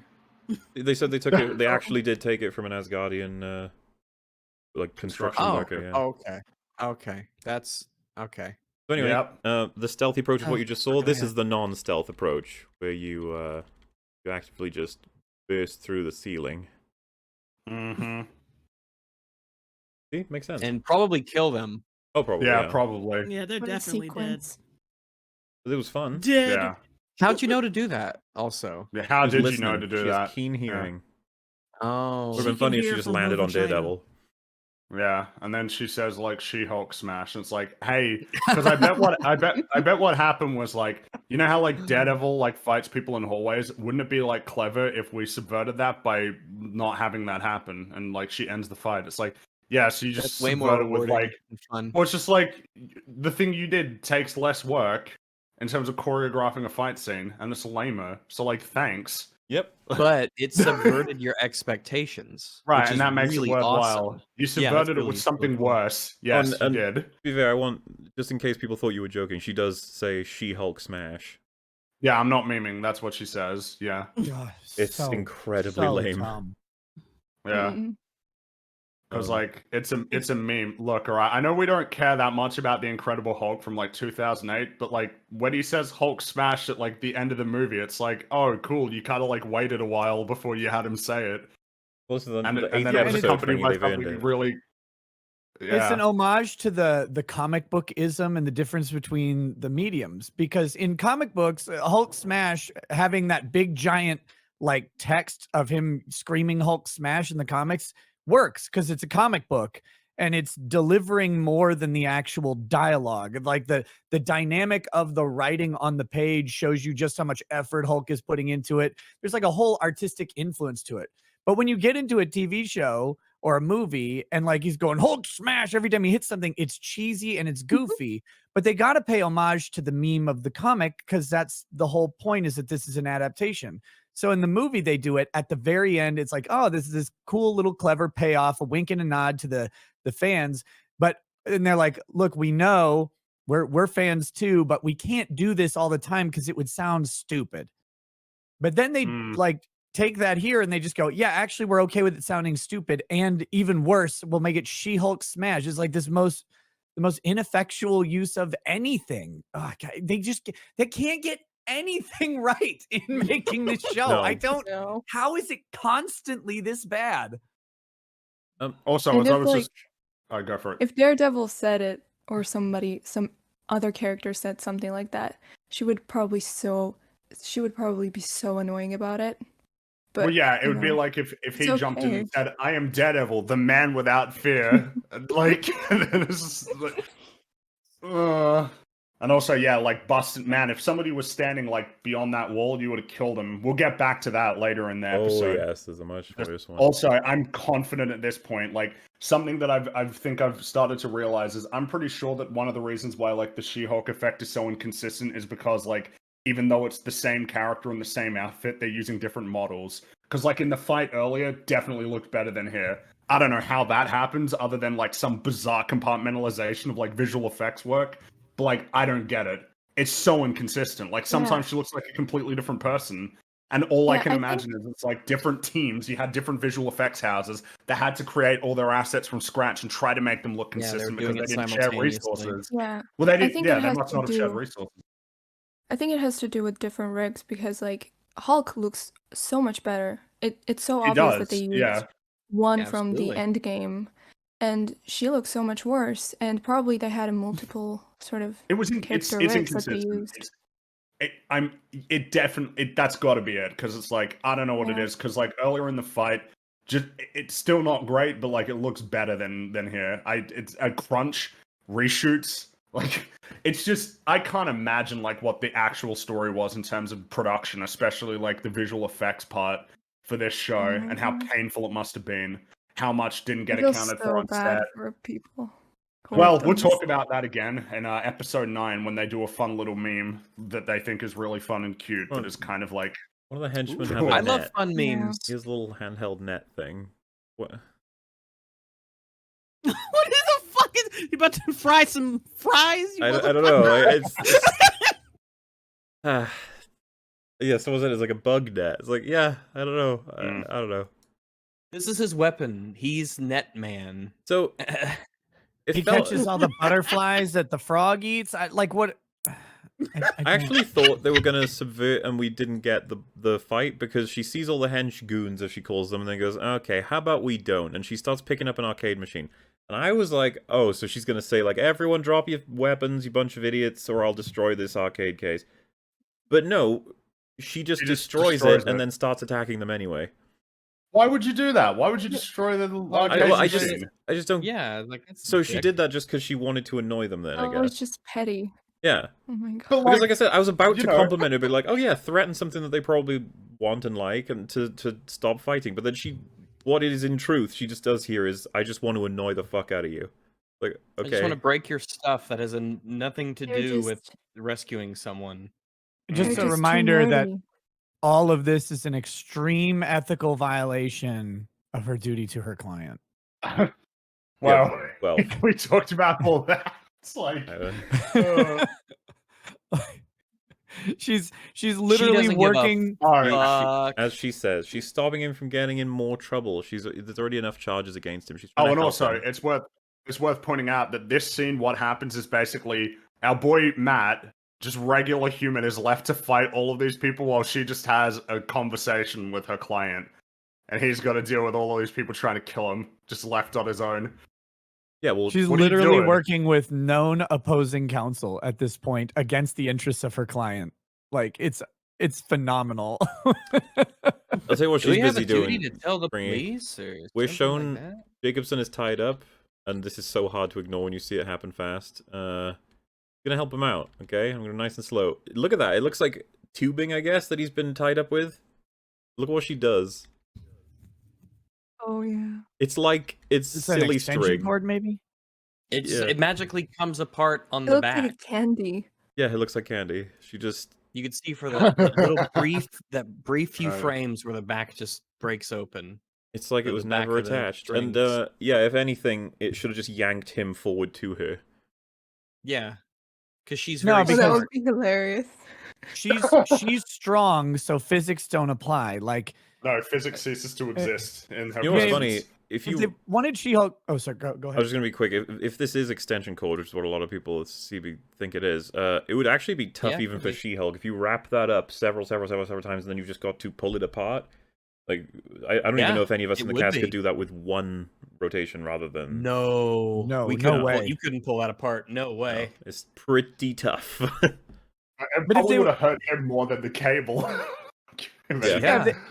Yeah, if they wanted to make She-Hulk's strength the cause of the cable snapping, she would have broken it in the front. You would have grabbed it Yeah. right next to Pulled each it other apart from and the pulled front. apart in the Yeah. front. Because otherwise, you like you said, you just pull him close to her, and all the pressure of that cord would go on the back of the chair. And I actually like looking at that chair. I think the cord would break through it before the cords would snap, even in 1 or 2 passes. Like extension cords Yeah, are very, they're very very strong. sturdy. Yeah, you can fucking pull and wild. pull. And then I don't know, they could have done something where she has to pull each one off individually on the front, like she can't fit her hands around him and he's yelling at her or something. I don't know. But the way they did it was just lazy. She just pulls it off him. Yeah, and Done. she's like, "You're going to be going to jail more than likely," and they beat up all the goons, and he tries to run away, but he knocks himself out, or well, tries to fly out the window, and he breaks his legs, I think. I think, yeah. So that's it for Leapfrog. That was great. Yep. And we get to what the point of the episode is actually, which is the She-Hulk and Daredevil have another little chat, and then they're like, "You should come back to mine because you're going to be gone tomorrow," and do the sex. They do. Great. It's really good. Sad. Her sex life. It's just her begging him for dick. Good thing she I has a just nice, wonder- or that Daredevil has a strong sense of smell, so he knows where to put it. Oh. Oh, Yeah, and then they show him doing the walk of shame, and I was almost baffled by this for a second. I saw it, I was like, what is he doing? He never walks around in daylight casually as Daredevil. What the fuck? It's like, oh yeah, but I they're love the doing a memes. joke, you idiot. And I'm like, oh right, yeah, fun, You're fun, not gonna fun. give me a ride? You're not gonna drive me Didn't back? get an Uber. Didn't get an Uber. Not No gonna- taxi. Nothing. No, because men do walk of shame too. That's not a walk. That's a walk of fucking victory. Is it? It's like yeah, Not it's for like, yeah, him. Oh, Not for with him. her. maybe not for her. Her It's swamp. like, don't you pussy. feel ashamed that you're walking home after fucking that chick? You're like, no. That was the chick that you picked up while the hate that closing so time song much. was ending. Oh, I don't waste any time in No. my dating life. okay? Yeah, and then she's like, shouldn't the episode be over now? What are you guys still doing here? What's going on? And it's just like, oh, they think this is clever every time. I think they automatically assume the second she talks to the screen that it's already really cool and clever and All interesting. clever, yeah. It can't not be clever. And she says, wow, the gala, that's going to be like a tacked on set piece. Is that like, is there a big twist coming? But the question is, will it be a twist like a Red Hulk, or am I getting fridged? Like, oh god. We can only hope. Stop talking. Just end. We're almost at only one episode left, okay? But I wish I could say that we're seconds Yay. from that. We're not. We've still got a pretty big scene left. And it is the gala, in which she will be awarded / well, she might not win, you never know. She's nominated for the best female lawyer, right? So we're going to be seeing how the awards turn out on that one. Gets in there. Everyone we know, all our favorites from the season are all here. It's so exciting. All the stars are here. It'll be great.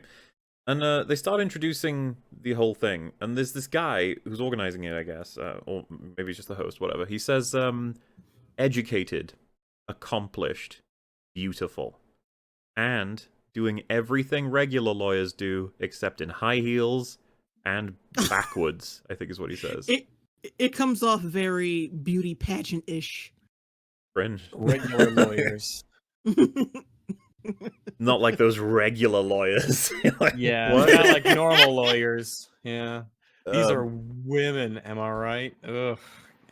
And so, yeah, he announces... They're not like regular voters. He announces she won. It's like, whoa, Gen 1, how is that about? And then they explain it, because obviously that doesn't make sense. How could she possibly win? It's because all of them win. All of the nominations won. And they all have the same You're all trophy. winners. So, but she won it most. it's so weird. I was just like, why would you make it a participation award? Why would you do that?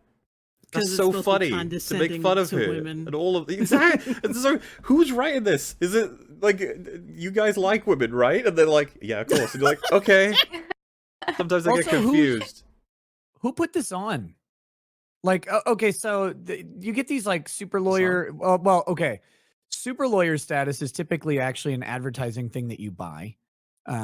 So if you ever see someone whose name is like so and so super lawyer, and then they'll have like an asterisk, and it'll show like what magazine and what year they were a super lawyer, and that's usually like a purchase. So it's like $2,500 or whatever, and then like 3 people recommend it, and then suddenly you're a super lawyer. So then you can put it on your page, and nobody knows what it is. But they do have like Lawyer of the Year awards. They usually come from some publication, right? Some publication goes, okay. But this is just her law firm that put this on, right? Like It's the Southern Yes. California Law Awards. wait, it says it at the top on the video in just brochure? a second.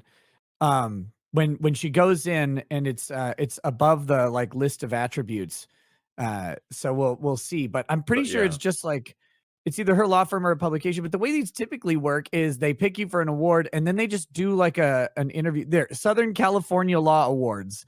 Wait, there's not an award show for like that's not a thing that exists. It's not even close It to a does thing that now, exists. baby.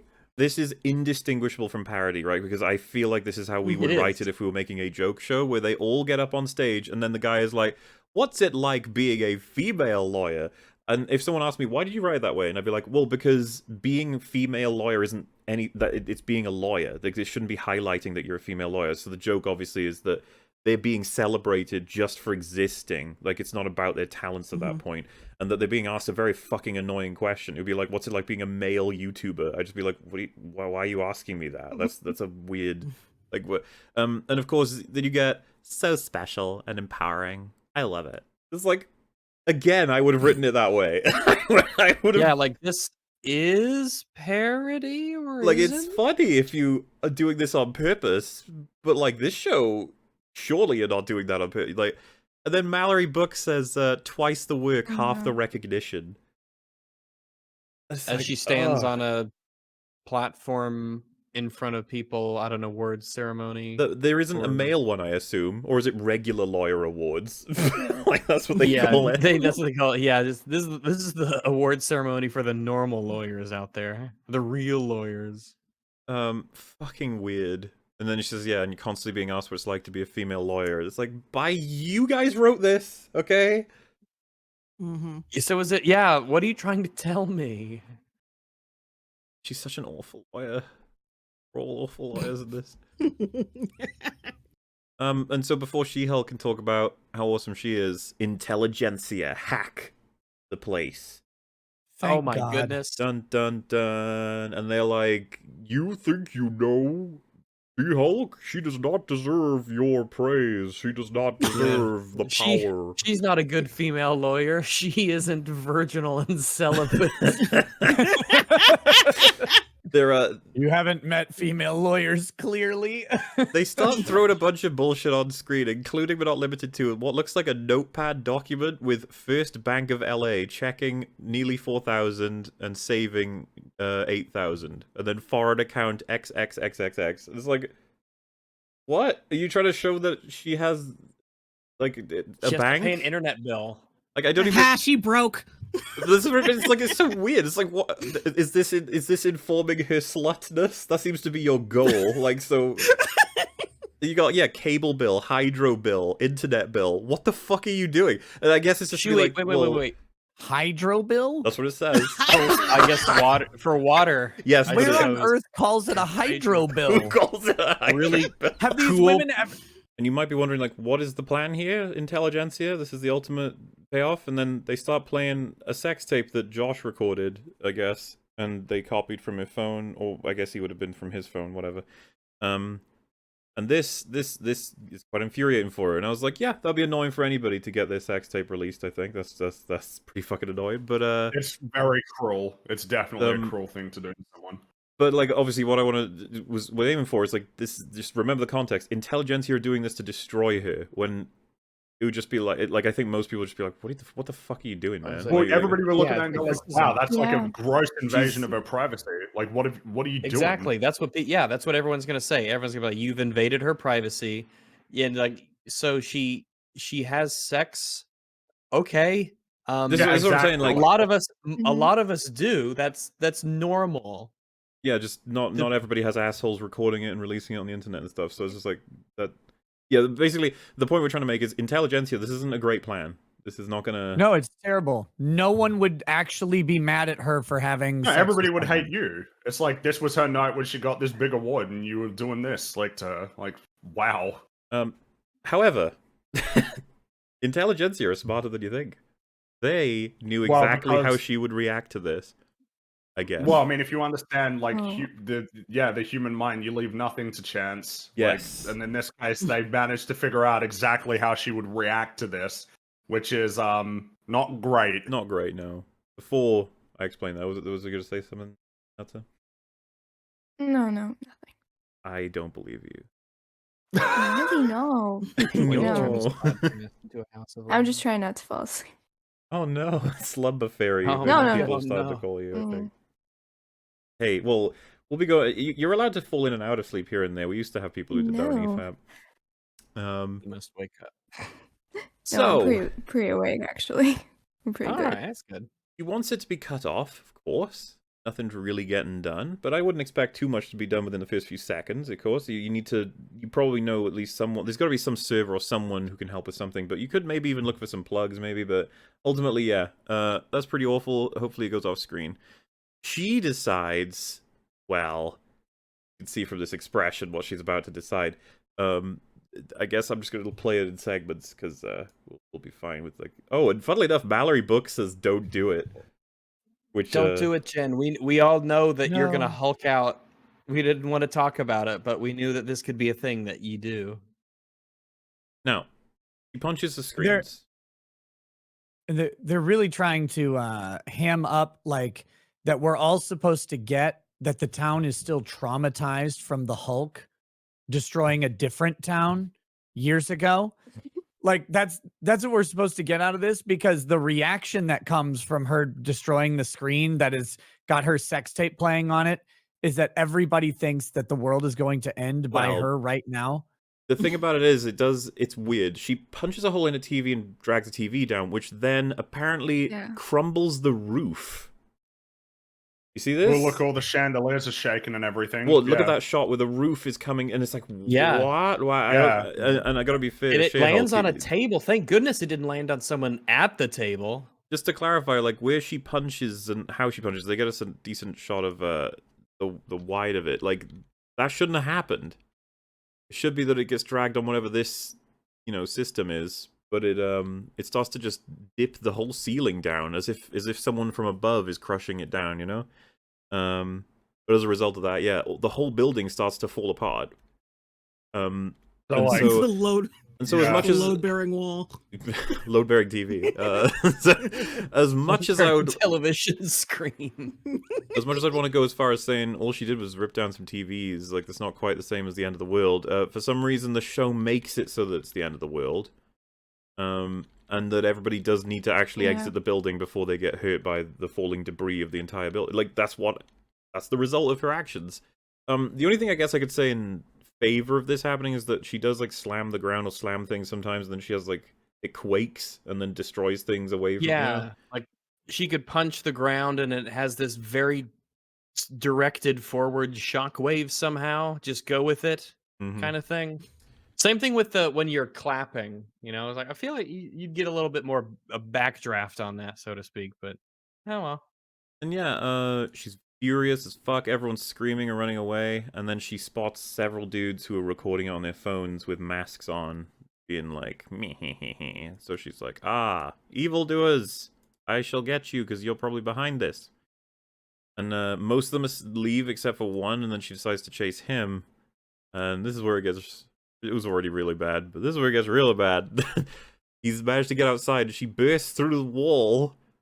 Why couldn't she just chunks of chase him debris normally? flying Why did everywhere. why did she burst through a wall? Exactly. She's Yeah, angry. It's worth emphasizing. Look at all the debris that goes flying. Imagine if somebody was in front of that, could have killed them. And I'd say I it's mean, downright yeah. likely because all the And people it's were running likely. out, Look at all the yeah. people running around. Yeah. So like, yeah, not good. Could have hurt someone, like in several instances. Yeah, and she's doing it. I've seen everybody in chat doing the Kool-Aid. Oh yeah. Oh yeah. Oh yeah. The door. Oh no. So, she's freaking everybody out, and they all have the like sci-fi guns. I'm not exactly sure what they do. We don't see them fired, I don't think. But I guess they were all here ready and waiting just in Oh, yeah. case this would happen. why not? Yeah. Like, maybe Intelligentsia called them ahead of time because they knew exactly how she'd react. And yeah, so her whole family are like, Jen, stop, please. And everyone's like, no, you're gonna stop murdering people. The one thing she doesn't do here that I thought she might want to is just unmask this person. But she doesn't. She, in fact, just lets him go, and he doesn't get picked up by anybody, he just leaves, which I guess, yeah, why not? There's no reason to suspect him of anything, really. She's not. So yeah, she's kind of fucked herself over entirely. And I remember watching this and being like, this is neat. Consequences. God forbid. We don't usually get these in the show. Let's see how long that lasts. I know, right? Yeah, and she looks panicked and she's kind of destroyed her own life. And I was like, finally. Her life has been destroyed, finally. Yeah, the show has finally recognized giving her just proper consequences. I just think they could have done a bit more with it because to me it felt like reaching a bit because I think her reaction was quite adequate. I think not quite adequate, but I mean she saw a tape on the screen and she smashed the screen and she got angry and she was already in a Hulk form. It's not like she just burst into this big monster, right? And the way people treated her, I mean, it was like, oh my god, what is this monster? And I mean, she's angry. Sure. I mean, you know, she could have done a bit more. I mean, I can't believe I'm doing this, You're but watching at it. I would even cite Mallory Book's explanation, which is that, yeah, you were angry and it was fair to be angry, but you're a Hulk. So that's the whole You point can't with be Hulks, angry. right? Like, Yeah. you being angry That's is... what you were tried. Someone Well, tried to that's what tell you Bruce this was trying to in the tell first you, yeah. episode. Exactly. And my best guess would be that, like, the absolute bestest faith reading that someone would give of this episode is, see, he was right in the end. Look, they all see her as a monster, and it's like, well, yeah, but then episode 9 happened. Ever. Yeah, exactly. And what's crazy is that Episode the 9 theory of the origin story coming between this episode and the next episode makes so way much more sense now. sense. Because they It would be makes way like, more yeah, I bet you want to see what happens next, but now it's like, you need to understand how she got here before you can see how this rolls out. But that, episode 9 doesn't give a fuck about episode 1. It absolutely doesn't care. Barely cares about episode 8. No, yeah, it's its own thing. So I don't know, maybe they reworked it, maybe they had a different ending at some point. We start up with a sort of parody of the Lou Ferrigno Hulk The TV Incredible show. Hulk from the 70s. Yeah. But That's with neat. She-Hulk doing it, and they even like put some effort into it to some degree with some of these scenes, I think. Yeah, I mean, looks better It's than actually kind of nice. yeah. It's probably like the only thing, like in terms of like a meta thing that they've done that I would say is worthwhile. Yeah. Yes. This was neat to see. My my note on it was they've baited a show I'd prefer to watch. Kind This. of. Well, that show seems to have some level of self-awareness. Well, this show I never can tell because some of it is just like, wait, you don't think I don't think you know what you're saying, sort of thing. Thing is, like, you know the tone in like the way that she's expressing. She's trying to say, "This is so awful. Do you remember this? It's crap." Oh, And it's yeah. like, no, it's way better than your show, but they're actually just trying to mock it, because they think their show is so great, and they're, you know, just crapping on things out like that are honestly better than their own show. I figured that this is an homage. I don't know that I get the impression that they're saying that the old show sucks. I don't know. Look at like her expressions, the way she moves in the montage. Right, I see what you mean. She's I she's guess like, I'm "This iffy. is- I don't know. Yeah, she's like, do you remember this? How retarded it was? I'm gonna type in a computer and I do and stuff, and they mock it. They hate that, and it's like, guys, it's a better show than what you have. I have no hot. doubt that show is better than this. Like this, Yeah. no way. Oh yeah. And yeah, part of this Would it little be a reach to say this She-Hulk? This She-Hulk looks better than the CGI one. you know what? I'd be fine. I was always fine with the idea of them just fucking getting a strong person and painting over them, whatever. That was always fine with me. Yeah. The CGI Abomination thing is creepy. I just don't like it. Don't want it on the screen. It's animations. It's not from this world. Get rid of it. I'm pretty sure. Oh, damn! I actually noticed it. I don't know if they did it on purpose or if it was a mistake, but the "Don't make me angry." I know that like they've got Bruce up on the steps, but if she's saying the line, they should be flipped because Bruce is the one who's standing higher up and looking closer towards the camera, like in the original. Man, that is like a hyper nitpick, but it's just something I noticed. Well, I mean, and also he doesn't look at the camera when he says "Don't make me angry" either. He says it to the investigative reporter guy. Hey, they got a little bit of creative flair. They get to do whatever they want, all right? Like in this part here, it's flipped. As part of the intro as well, they have the creature is pursued by online trolls. It's like, oh, God. It's so awkward. It's like, yeah, you wrote that. That's right, you wrote this. Not those. She is provoked into a rampage that has her put in prison, and now she is only seen for the raging spirit within her. Like, well, Yeah. what did Wings famously say? Your consequences have actions. Okay. Where is the lie? What she did. Yeah. So we cut from this, and she is in prison, which is pretty neat. I was happy to see that. Like, I'm just thinking of a recontextualized Wings quote. That's my life. It's waking up, being green, and getting kicked. Yep. That's all it is. So yeah, her friends. So yeah, and chat is rightfully saying there is a tempest inside me. Very, very true. Another incredible show.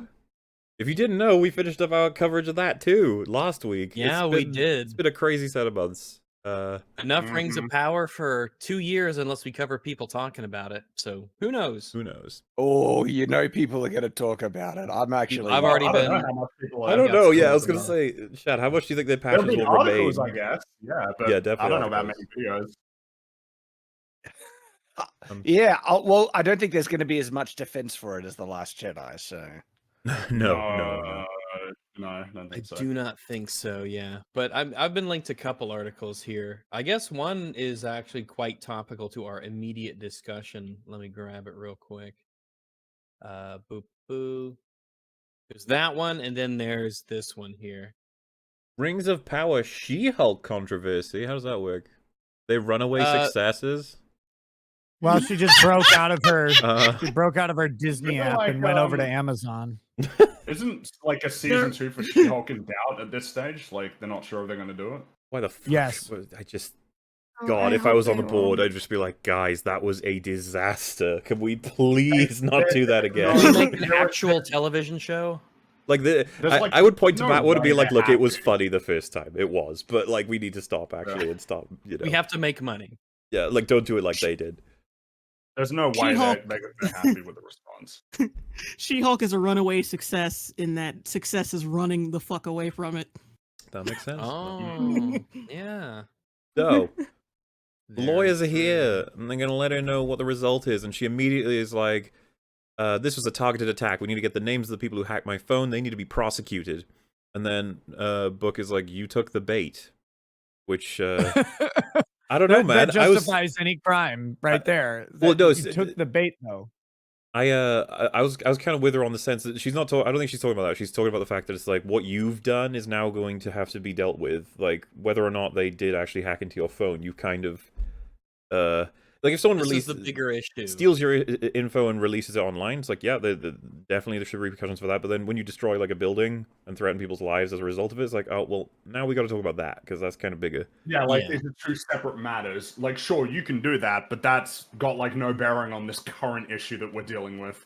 And it seems like, to be fair, Book is like I'm interested in protecting you, not going after the people who wronged you. I want to make sure you're okay. That's the vibe I'm getting. Nobody's competent in this, but Book seems to be slightly more competent. He is probably the most competent person in the show. And so yeah, she's like, when she says you took the bait too, I feel like that's kind of a pointed criticism of like, yeah, you didn't have to break through the wall, you didn't have to attack people and stuff, you know, but you did. And then she says, I was angry. It's like, yeah, yeah, but I think you know better than everybody that that's not good enough. Not at all though. Do you guys like mention that she just proved Bruce right and everything that he said, and that she wasn't ready, and she can't control her anger, Yeah. and isn't responsible for her powers at all. Yeah, we were talking about I think how the problem is that this one is. Oh, sorry. Go just for it. the episode formatting, that there's the thing about how we were originally going to be getting the storyline of episode 1 between 8 and 9, as in episode 8 was going to be 7 and episode 1 was going to be 8, and then episode 9 would be the same. It's that once she reaches that climax, we then get sent back to when she's learning about being a Hulk, and that's where Hulk's warning would hit a little harder, I think, because we'd be like, oh, that's where she actually ends up, damn. But it's so bizarre because I don't trust the writers of the show. I'm like, do you realize Hulk was correct? Or do you think he's not? Everything is set in place now so that we should finally get that scene where she appreciates that Bruce has been through a lot more and understands it a lot better than she does, and that she was wrong, so she can't quite control it and she's got some work to do. I'm sure we're getting that scene. I'll point it out when we get there. Yeah. Absolutely. Yep. I mean, she'll use her one phone call, right? That you get one, and that's who she calls. Yeah, that would have been really like, the tables have sort of turned, and yeah. Yeah, and Book says you're an out of control Hulk, and that's what everyone saw. And I was just like, yeah, pretty much. And that again reflects what Bruce said. It feels like it's part of maybe an episode draft they had before, where this had more of a serious ending or something. Because the meme that happens oftentimes is that just to skip ahead slightly, they say that she can have all charges dropped if she puts an inhibitor on and never becomes She-Hulk again. And it's agreed. So she's free, but can't be She-Hulk. I was just thinking to myself, the easy story setup you've got there is that this season ends maybe on that, and a bit of a cliffhanger in the sense of how will this be resolved? And some threat comes to town, something or some other thing happens that prompts her to want to save lives, and then we have complicated legal issues. Like, what does that mean? That she used her power to save people, but she did breach her inhibitor clause or whatever, you can make a story out of that. And maybe they were going to in the finale even. But they went a different direction about a third of the way in, and we'll get there. I still want to know what the charges were even going to be. Like, what specific charges? Or destruction of property? I mean, this is a first offender. She's got mitigating circumstances because obviously this happens in the context of her being publicly humiliated by a nefarious, illegal act. Like, there is so much negotiation room, and all we get is, they agreed if you never put on this ankle bracelet again. It's like, agreed to what? Does she even have a charging document? She just woke up in jail the next day. Bro, that's not the story they want to tell, okay? They want to tell different They don't want to talk about law stuff in the law show. is gay. We're not doing that. Yeah, law is very gay, and you will not find it here. That's true. So much dick. Wow. Well, geez, Speaking from experience there. Aaron Brockovich. Yeah, well, wait, yeah, Shad, did you want to say something? I forgot. I'm just now thinking of Nick's penis. Sorry. Yeah, no, that happens. We can all get distracted by that. That's fair. How come when you hear that word, you think of his? Well, he was the one that said it. Yeah. How come you don't?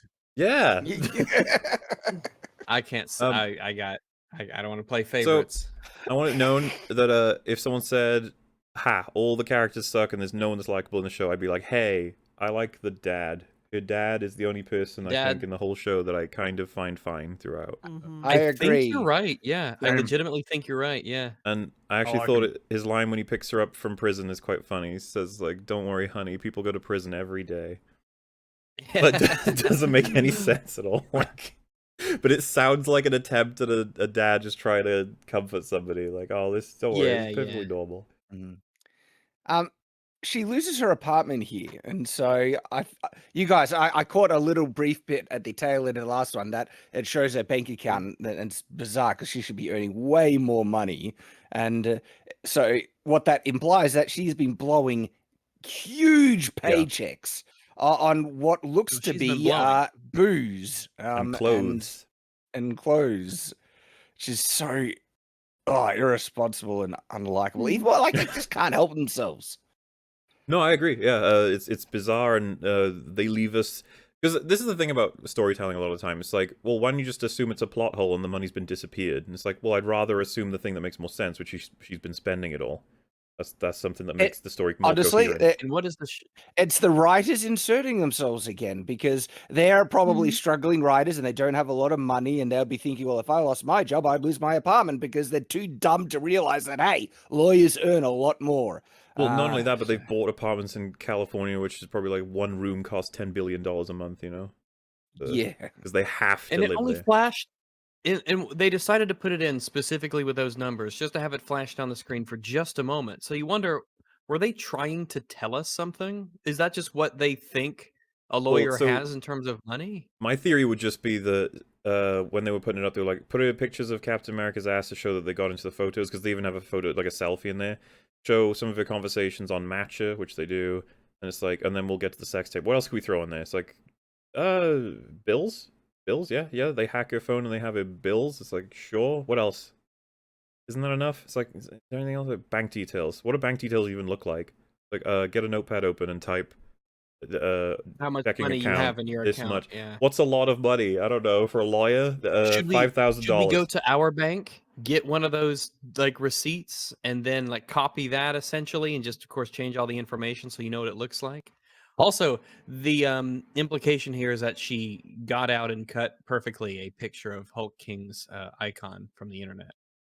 Yeah, it's all Oh, indicative. you're right. Yeah, she would have gotten it, or she would have gotten it specially printed. Yes, unless she's that good at drawing with like felt tip pens, she's just that good. We're up to she loses her job because obviously she can't be She-Hulk anymore, and that's the whole reason GLK and H had her. And then she, well, not to So mention the fact that she, there's other reasons they could fire her at this point, I'd say, but Yeah. yeah, so there's that, and then she doesn't have the money to afford the apartment, so she goes back to move in with her parents, and where are we then? What is yeah, she's just really sad. She can't be She-Hulk anymore. And I think at one point she's like, this is kind of what I wanted. And it's just like, not really, no, not at all. But I guess you try to shoehorn that in because this is the last episode. Yeah, and they say on the news report, a neighbor says they're uncomfortable living next to an unstable, and before we can finish the sentence, she goes, unstable? Like, I'm not unstable. I mean... What? You are a little bit unstable. Let's just say if Jed is playing Call of Duty, and she has a couple of deaths in a row from snipers camping or something, are we supposed to worry about the person below her when she fucking stabs the floor? I don't know.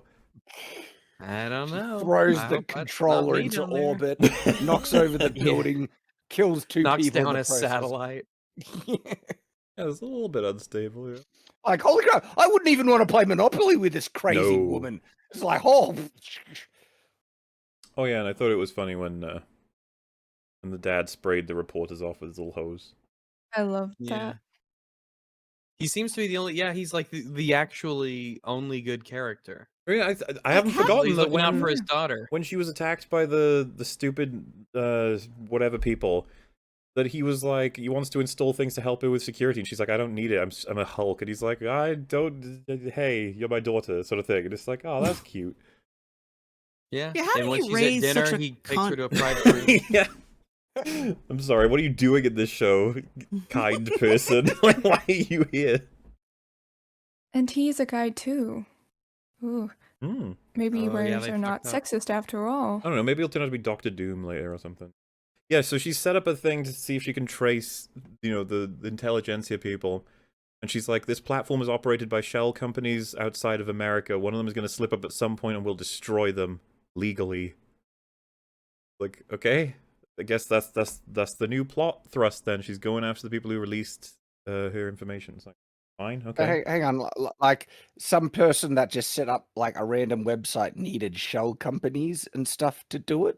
Don't even know. And this is the thing, like how can she prove like the people are connected? She's gonna have to get way more. Basically, she needs like a tech bro of some kind. She needs like a tech I mean, guy. can't any random person just set up a website with like you know servers in a country that you know they can't get cancelled on, and then they don't need a shell company and all this crap to do it? It's just, I figured like seems you need lots of evidence, right? Because like it could be that someone's framing intelligentsia. You don't even know if there was. You got to connect all the threads. You got to get all the proof. And like I said, she needs someone who's tech savvy. She doesn't. I don't even know if she knows how to use a laptop. Sometimes you wonder. Had an iPad at some point, but She can work her phone, yeah. Hmm. Yeah, I mean, and She if you only had knows how another to- character, huh? She only knows how to swipe right or left. Oh, That's basically it. Phone. Can I swipe and can I swipe left and right to find these people who hacked my phone? It's like no, Jen, that's not how it works. I mean, they have a disagreement, these two, but it's over one of them wants to go after them with any means possible, and then Jen's like, no, we gotta do it legally, and they have this just this awkward line where she's like, fine, I guess you're gonna go all Jen Walters about it. As if, like, Jen Walters, paragon of law. Like, Well, and responsible also, lawyer. also, her friend is a paralegal. Yeah. It felt like they pulled it out of their ass. They were like, you know Jen Walters, she's like, she'll always do things by the book. You're like, what? No? She destroyed a Or she parking doesn't. lot and left a note. By the book. By the book. Not only did she leave a note, so I think someone in chat had mentioned she left a note, but she said it was from Spider-Man. Oh my god. That made Weird. me laugh. Evil misogynist man says he was dating her before she became She-Hulk, and she was psycho well before the powers, and he blames her grandmother. It's a bizarre moment that happens in this episode, and it's never any reference again to it. It's something they clearly cut was going to be a resolution with this misogynist man. She's really depressed, and she says, I'm getting screwed over. And then she looks at the screen, and she's like, is that what you want? And I'm kind of like, Yes. well, like, do you want the honest answer? I don't know. So she decides, on a whim, I'm going to go to Emil Blonsky's place now. It's like, really? You find that place hyper cringe, but you're gonna go there. I guess so. Sure, fine. I'm sure that there's no reason you're going there other than the fact that you want to. That's the only reason. She's off to Emil's, so now we cut to a friend who's posted a picture, like a video of her in college, as a way to prove to the intelligentsia people that she's just like them. And immediately, like, I'm not even kidding, she posts the video. We see it's not even been up long enough to watch the video, and there's comment. It's like, wow, this is fast. They're just waiting. They're just sitting there waiting. And then a direct message from Hulk King immediately saying there is a private event tonight. You should come. Details below. Epic find on your video. Like, that's just not how anything works. Like, no, you can't do anything this fast. Holy shit. I also thought it was. These writers understand. I also thought it was funny that she's on the images subreddit and she's posting a video. Like, there's a reason Reddit split things up that way, but obviously, whatever. This is a fake site. It could be any. It's whatever. It's just all this online shit. Whenever you see corporate online shit, they always get everything wrong. You've got section number 1 of this whole website is called posts. What does that even mean? How is that useful? The posts Submit one. a post. If I want to put an image and a caption, I guess post is for nothing, where it's just text, Well, but no links, videos, or images. I was trying to make sense of this. She's uploaded a GIF or a video. I think it's a video. Yeah, selected as video to the image subreddit with 0 views, many comments, a direct message on the images subreddit of the post section of intelligentsia. And there's a messages section, a live section, subsection, then market section. A bizarre, whatever. I'm sure the person who made this hasn't actually been on the internet before, or at least outside of, like, Twitter. No. I mean, and also, just, like, think of the video. This has to have come from someone that knows Jen personally, and if this appears on the internet and it's never been seen before, wouldn't your first question be, where the hell did you get that? There would be cautious suspicion about this poster, not like, oh, I trust you completely, come meet me in person. Yeah, it's ridiculous. Now, you guys want to know what those comments say? You got, found this video of She-Hulk in college begging for attention. That's her title for it. And then you got, so she spent law school dancing instead of studying. And She looked fun back then. She did look fun. And they got, would have hit it then, now she's an angry beast. Now I want to hit it even more. I'll angry beast through my fetish. You can see her thong at 1:17. The clip isn't even 10 seconds long. And how could you have seen it yet? How could you even know that? It's like you knew this video existed, you were waiting to comment on that. It's like, what the fuck? This happens immediately. It's so weird. And then you got good find, Broseph. This is what I heard. I like the good find Broseph comment. Broseph. Broseph. And then you got owned. What a joke. I used to like that song. Even her roommates hate her. Nice own. Then lol lol lol lol. It's like, yeah, that's the internet for you. Yeah, she gets an invite to wherever intelligentsia meet. That's exciting, isn't it? Wow. where that'll go. Yeah, and of course, yeah, there's a they're lot of like, places it could be. see you at the event, bro. And because she reads that, she's like, oh, they must think I'm a guy because I hate women. Then she gets Pug to pose. And we'll get back to that. But now, Jen arrives at Emil's place. The guy who previously wanted her blood and she never asked about any of that is like, don't worry, I'll get you set up with a room. And she reads Emil's book. I think the quote she reads out is, my heart beats the same as yours, yet you call me a monster. What does that make you? Or something like that. And then she says, this book sucks. Just like, why? Why do you have to do that every time? Yeah, why do you try to make him out? I mean, he's letting you stay here for free, all right? Yep. And you're taking advantage of his kindness and accommodations. Like, maybe you don't have to insult him, especially when you're, reading his book. And it seems like he genuinely is trying to help people become better. It's also interesting because isn't that the premise of the like pseudo feminist take of this show? Is that like why am and also her being She-Hulk and what she literally just went through, where just because of her being a Hulk and having one outburst of anger, she was treated like a monster and very unfairly given the circumstances. It's like, here's this message that actually pertains to everything that's going on in the show all around, and yet she's just such a shallow piece of garbage that it's like, no, this book is stupid. These concepts are stupid. It's like, you've been running from the like reality of this the entire time and mocking it. Because I was going to say, this is relevant, just the Hulk stories that exist, right? It's like there's a human in there, but a lot of people don't see it because they only see the surface sort of stuff. And as you just said, yeah, she just went through this. She had a reaction that even she described in her prison cell was perfectly normal for anybody to have in terms of anger. And then this book is about that, because Abomination is about that too. At least in this storyline, he's very chill now. So yeah, it's annoying as hell. Yeah, There's nothing to be drawn from it from her side. She's always just like, meh. Yeah, I mean, what I find so annoying about her is the fact that every time she gets like ghosted or, they don't want to date her, everything, the writers and herself are always finding the reasoning in her She-Hulkness, or the guys being the, a-holes, but she never reflects onto herself as Jen. She never questions herself, or am I good enough? Or am I just, am I actually the problem? That never comes in her head. It's never something that she questions, actually, which is so just... Oh yeah, the show is hell-bent on trying to justify Jen as a character, that everything she does is perfectly fine. She's the victim of all these horrible trolls and everything like that. Jen is wonderful, even when she's just wrecking property and making the worst choices around. And I think it's the writers trying to justify their own lifestyle, because their lives are probably a mess, and so there's like, see, drinking and not having a good stable relationship and being awful with money and being entitled and everything. This is good because that's what they're probably like.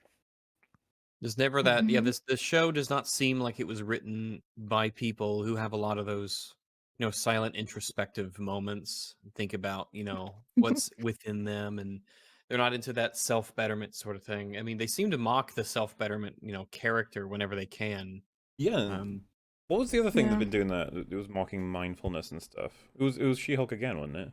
They did it earlier, remember, when like Bruce was talking about meditation and mindfulness and awareness, accepting the situation that you're in, like a level of acquiescence to your circumstances to grow through them. And yeah, she's like making fun of that too, which is kind of odd, right? When like the show consistently acknowledges that she is not content, and it's like everything that was about. And what Emil's doing, I guess it could be framed as like kind of like a bit pseudo-intellectual or like pseudo, whatever. But it's like all of it is ultimately about trying to make you more content with yourself, and you just keep dismissing it. I don't get it. I don't know what the point they're trying to make is. So yeah, she gets bored. She wants to go do something else at Emil's place. Meanwhile, our two lawyer friends of hers arrive somewhere, and they have to prepare to get Pug in there so we can gather information about the members of Intelligentsia. And she says, as a piece of advice, always refer to women as females. which is just like, oh, okay, yeah. Again, I probably put this in as parody, not as anything meaningful, but sure. And then And he's like, I can't yeah, call him. It's like, he dude. he is like, I can't resist using the word soy. He's like, the energy in the room, I can't take it. I'm not evil like these men are. So what the fuck are we doing? He's like, I just don't know what to do. I can't do it. So yeah, he's having all that of a struggle session, and meanwhile we get a little taste as we're walking around the room of what these guys are like in intelligentsia. And one of them says, "Look, guys, she just sucks." And I'm not saying that just because she's a female. I'd have the exact same criticism if she was a man. They're framing that as a part of the package of being, like, hyper-misogynist. Yep. So what are you supposed to do then? Just say, nah, don't criticize her. Don't. No criticism allowed. Yep. And, I mean, the writers think that they're being so clever with this. We're owning the trolls by putting in some of the things that are actually said. And it's like... What the more reasonable things that people say? Well, what's the own here? I don't see it. It's so weird when, like, you know, it's someone accused. I'm surprised they didn't have a quote from one of them in that room being like, you know, I like Sarah Connor, I like Ripley, because they always frame that as well as like, see, that's kind of proof that they're sexist or something. You're like, what is happening? It's just, it feels like yet another one to throw into the self-own pile. Like, your show. You have altered and written your show around the people that you hate. Like, how isn't that like bizarre? It shows how narcissistic the writers are. They're absolutely obsessed, right, with the discussion, the trolls and everything, so much so that they're gonna craft their entire show around that concept. They will ruin whatever possible, you know, great narrative that could have been done with this character and subvert it and upend it purely to just reflect their own kind of world and what they see and everything, because they want to make it all about them. And they say, like, you know, the writer says, like, I loved owning the trolls and stuff. It's like, so you didn't care about making a good story. You just want to try and feed your own ego as part of this hyper project. Insecure. That's so insecure, though. Like, that you would massively insecure. You're right. That so much of your show is laced with, like, trying to combat, like, the people in your head that you hate. Like, I don't get it. Yeah, it's the most desperate cope I've ever seen, to the point where they will sacrifice their own show and write it about it just for them trying to. And then it shows how retarded and stupid they are, because they think that this is an own by repeating it. It's like when someone, you know, someone says something really smart and someone's response is saying the exact same thing but in a dumb way. It's like, yeah, you think nuclear bombs are dangerous, right? And it's like, well, yeah, they are. Yeah, sure. Yeah, but you think they're dangerous? Like, just repeating something in a dumb tone doesn't make it dumb. No, like, the fact that people would think that it's clever is, like, baffling to me. It's, you've created something that's pretty bad, and that is being recognized as pretty bad. And let's be real, like, beyond, is anybody even talking about it anymore, like, even a week after it came out? It's done. Like, it's well, I mean, this is it, right? Like, this is the end of the coverage. And then in terms of, like, even but I guess the more relevant part, right, in terms of creating something is the people who said that they liked it, or the people who enjoyed it, like, how much of an impact is that going to have long term? Is this a show that they're going to come back to? Is this a show that they could actually talk about at length rather than just, like, one or two tweets about, like, one specific line of dialogue or, like, one specific image? What you've created is, like, I mean, it's going to be incredibly dated. Like, in even, like, a couple of years, it's going to be hyper dated. And it's just like the thing that you could have created that was, like, the story that you wanted to tell that was advancing, like, your narrative objectives. It's, like, severely compromised by just, like, this weird desire to shit on some people. It's just so weird.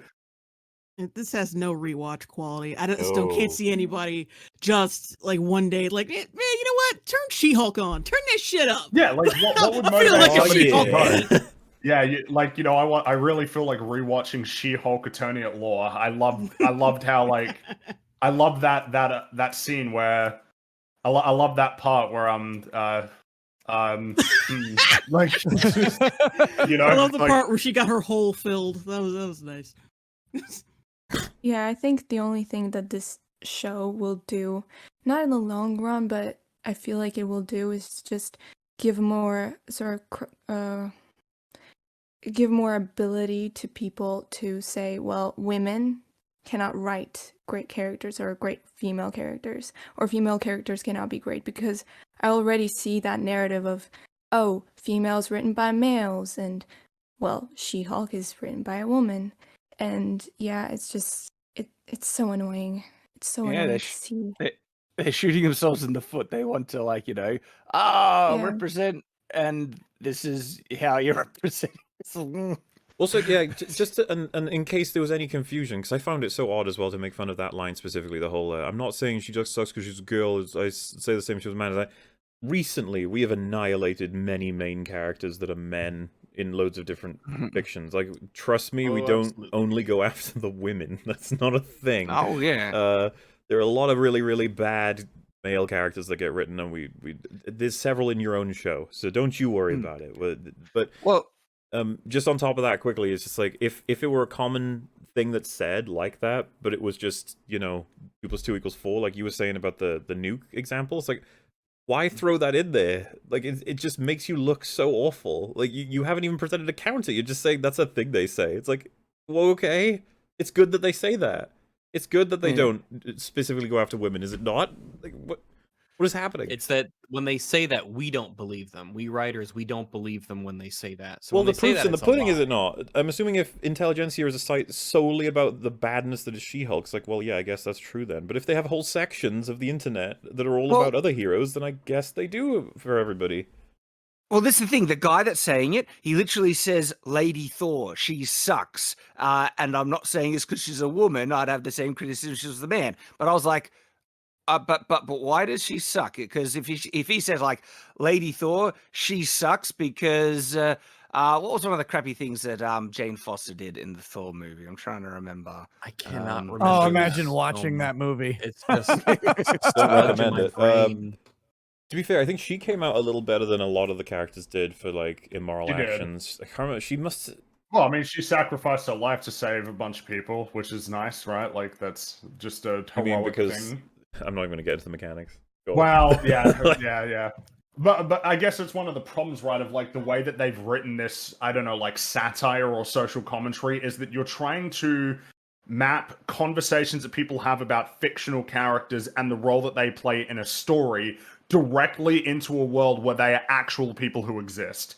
Like, what does it mean when it's like, oh, well, if she was a man, I'd be making the same criticisms? It's like, about what? Like, who she is, or the strength of the character writing? Like, what exactly are you trying to get at here? It's like, it's the same as when they had that thing earlier in the season where it's like, oh, wow, why do we need to have, like, a woman She-Hulk, or like a woman Hulk? It's like, what does that mean, like, in a universe where that happened? Like, that happened to a person who's real, as opposed to, like, a new character that they've created to try and extract value, like, from an intellectual property that already exists. Like, these are not comparable. They're not the same thing. So Pug, yeah, he's wait. trying his best to ingratiate himself. And you might have the obvious question of like, well, wait, if these guys are all obsessed, sweaty nerds and they watch every move that She-Hulk makes, they're going to recognize Pug pretty quickly. And he's like a friend of hers, works with her, so that's, which is like, it's half and half, let's put it that way. On one side, nobody recognizes him for a while. Let's just put it that way. That'll change eventually. Sorry, like, just I'm confused by the- going through reading the subtitles, and you can pick up everything they say, and some of the things they say are just so dumb. Like, what is like, yeah, too many emotions, and then a follow-up line's like, yeah, no one's allowed to make jokes anymore. And it's like, Yep, they have that. No, Yeah, you're not allowed to such a tell jokes meme. anymore. Yeah. Oh yeah, there's no verification for getting in here, by the way. You can just walk in. Yeah, I guess the only people who know to be here are the people. The thing about it I is, guess. as much as I maybe agree with that, the thing is they do illegal activities as a group apparently, so you're gonna want checking at the door, Yeah, you want someone to be like, "Do you have your bro card?" Yeah. And then you show it to them. Okay, bro, you could go in, bro. Thanks, bro. Say Females, the am I right? passcode and they they go walk in. BRO. BRO. Yeah, Todd is here. And it's like, oh, of course Todd is here. He's the evil misogyny man, so of course.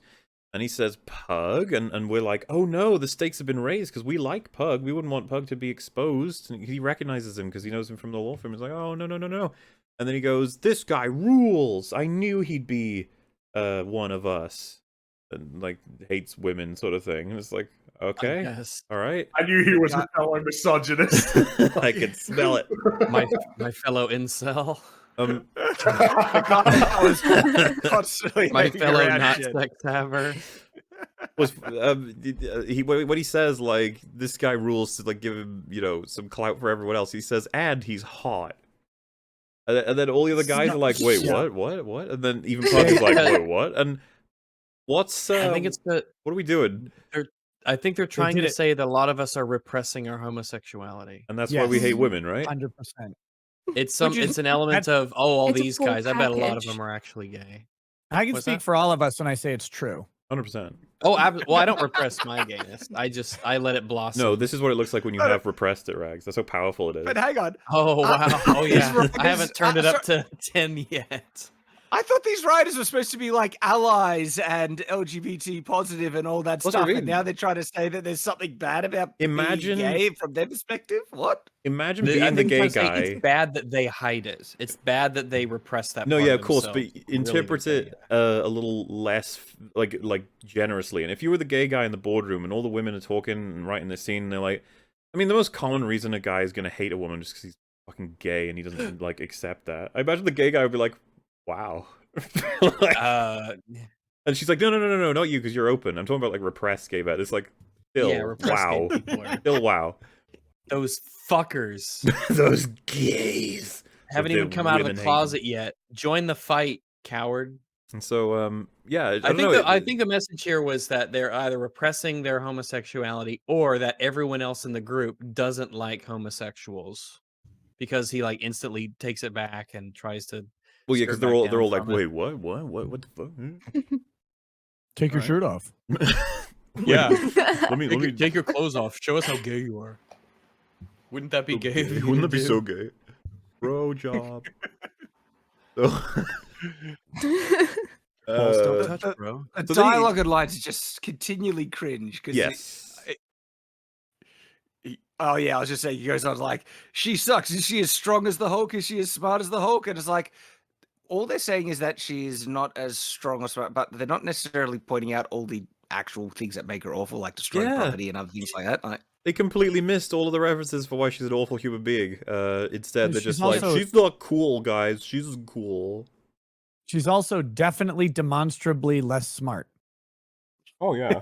Like, Mm. yeah, that's not a criticism. That's an observation. That It's like not, well, her hey, we didn't actions- write the show. They did, so.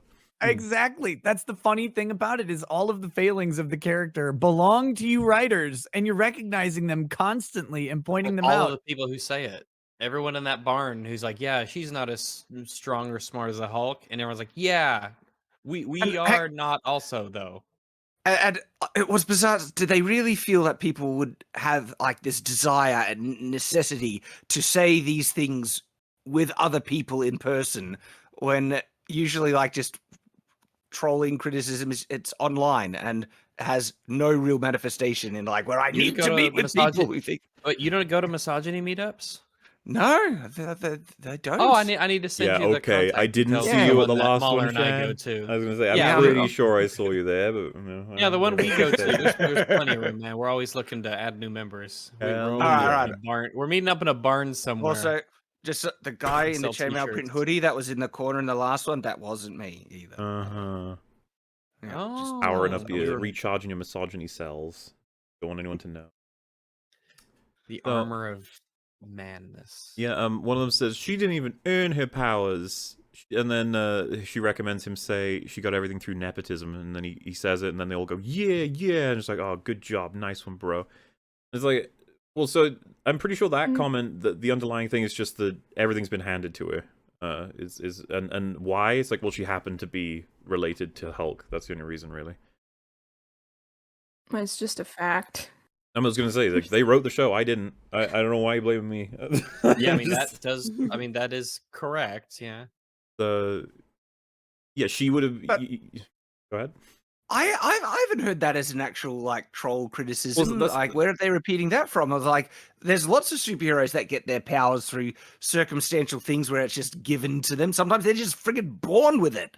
So And I was trying to say, like, that's what I mean. Not only do people tend not to gun for it as hard as all the horrible things she's done, all the immoral things she's done, because there are heroes, like you just said, who have fallen into it, as opposed to not everyone's Iron Man, right? And they build their own suit and put it onto themselves. Some people fall into a toxic vat of chemicals, right? That's common. That's most of the villains, I bitten think. by right? a radioactive spider, and now they have the spider powers. Spider-Man's half and half because he built his own little web slinger stuff. I guess it he's got a lot depends. of- When you're talking about, Yeah, I but suppose yes. which aspect it is, but there is a not the route I would go because it's not her fault. Well, yeah, we mainly criticize her actions and what she chooses to do with her power. Like, it's Yes, that's the what you do. focus.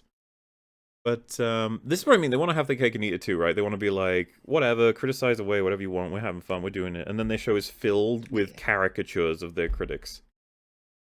It's like, You're not doing a good job. yeah. It seems like Because someone's gonna watch Again. someone's not to toot our own horn, but someone's gonna watch a video like this, or if any of us make a video on this, and they, all the arguments are presented. They're like, oh shit, this wasn't like the episode at all. This isn't like the caricatures of the people at all. Like these are full of arguments, and they know about comic book and callbacks, and they're trying to change the story for the better and rewrite things, and they're pointing out all the inconsistencies like that. This wasn't what I was led to believe that they were.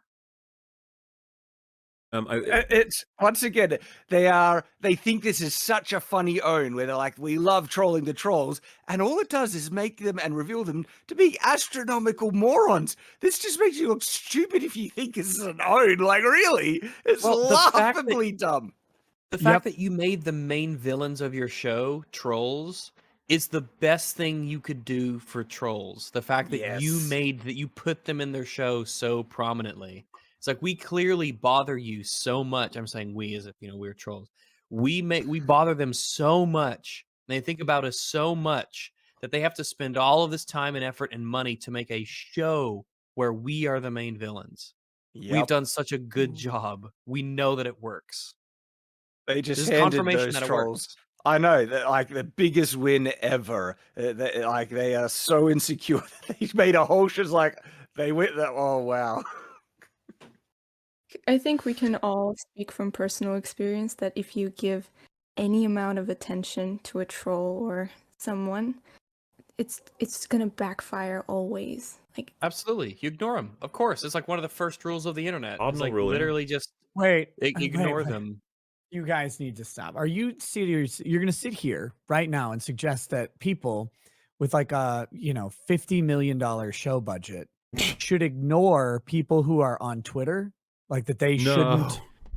The most important they fight of own their the lives. trolls on Twitter. Yeah, own those trolls. I mean, yeah. unless they have no life outside of Twitter and they draw all their self-esteem and importance from it, if you are that pathetic of a person, outside of that, because like, who would be that pathetic, right? Yeah. They certainly wouldn't. I love this whole concept. We're going to own these guys. Like nothing validates their opinion more than the fact that they know that you're sitting around seething over their criticisms all day. Like, and like Geeks and Gamers knows that some of these people actually are because they've reacted to them specifically. And it's like, so then you're like, I know how to own them. I'll put them on a platform in front of presumably potentially millions of people, and I'll talk about it. But then everybody watching who thinks that way and gets stuck with the She-Hulk, or who's watching She-Hulk, but is like at all going, man, this character is trash. Then they go, wait, they just ripped all these lines off from other people who are saying this. Who are they? I think I agree with their opinion. Like, Well, you mentioned them specifically, and I don't know, maybe it's just me, but when the hackers took over the screen and they had those masks, were those supposed to be like Doomcock masks?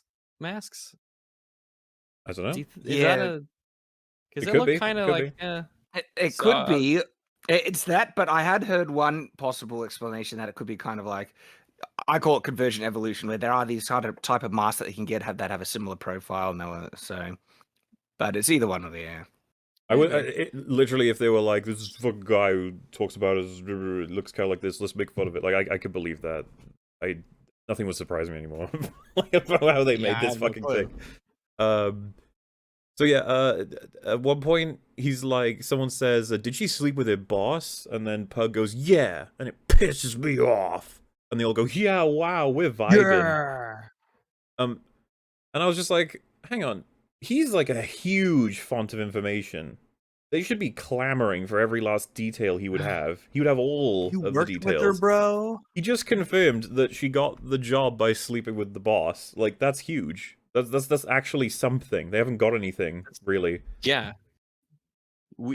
Tell us about it. Do you have any pictures? Do you have any Exactly. Yeah, story? like these supposed to be hyper weirdos who are obsessed. It's like they would be obsessed with Pug. They'd be like, "Pug, you're the best source ever," and we got to get you to get her into compromising positions where she'll admit things, you know. But no, none of them really care. And it's like, dude, that's like one of the closest confidants she would have had. Why would you? I don't know. No one cares. It's like, yeah, because that's not what you're here for. Story is gonna get a little weirder, I'm afraid, guys. And I'm going through the scene and just again the subtitles of everything that's being said here is like the power should go to the best person for the job.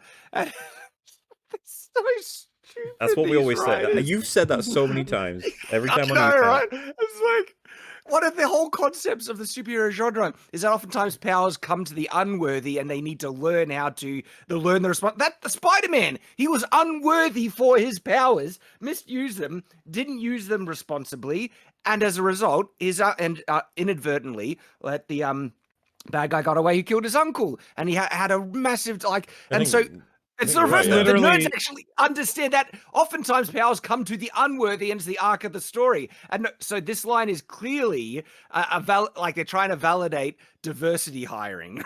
it's literally the hero's journey. It's like It's one of the foundation of the common... genre, is it not? Superheroes is going to be addressing the nature of the power and how it is used. Like, that is like the thing that almost defines the genre. He goes on stage and he's like, "I'm very proud of us for hacking She-Hulk's phone because we showed the world what a real monster she is." Having sex with dudes. What a joke of a bit of dialogue for any character. Like, that's not even, I struggle to call that a first draft. It's like, "I'm very proud of us."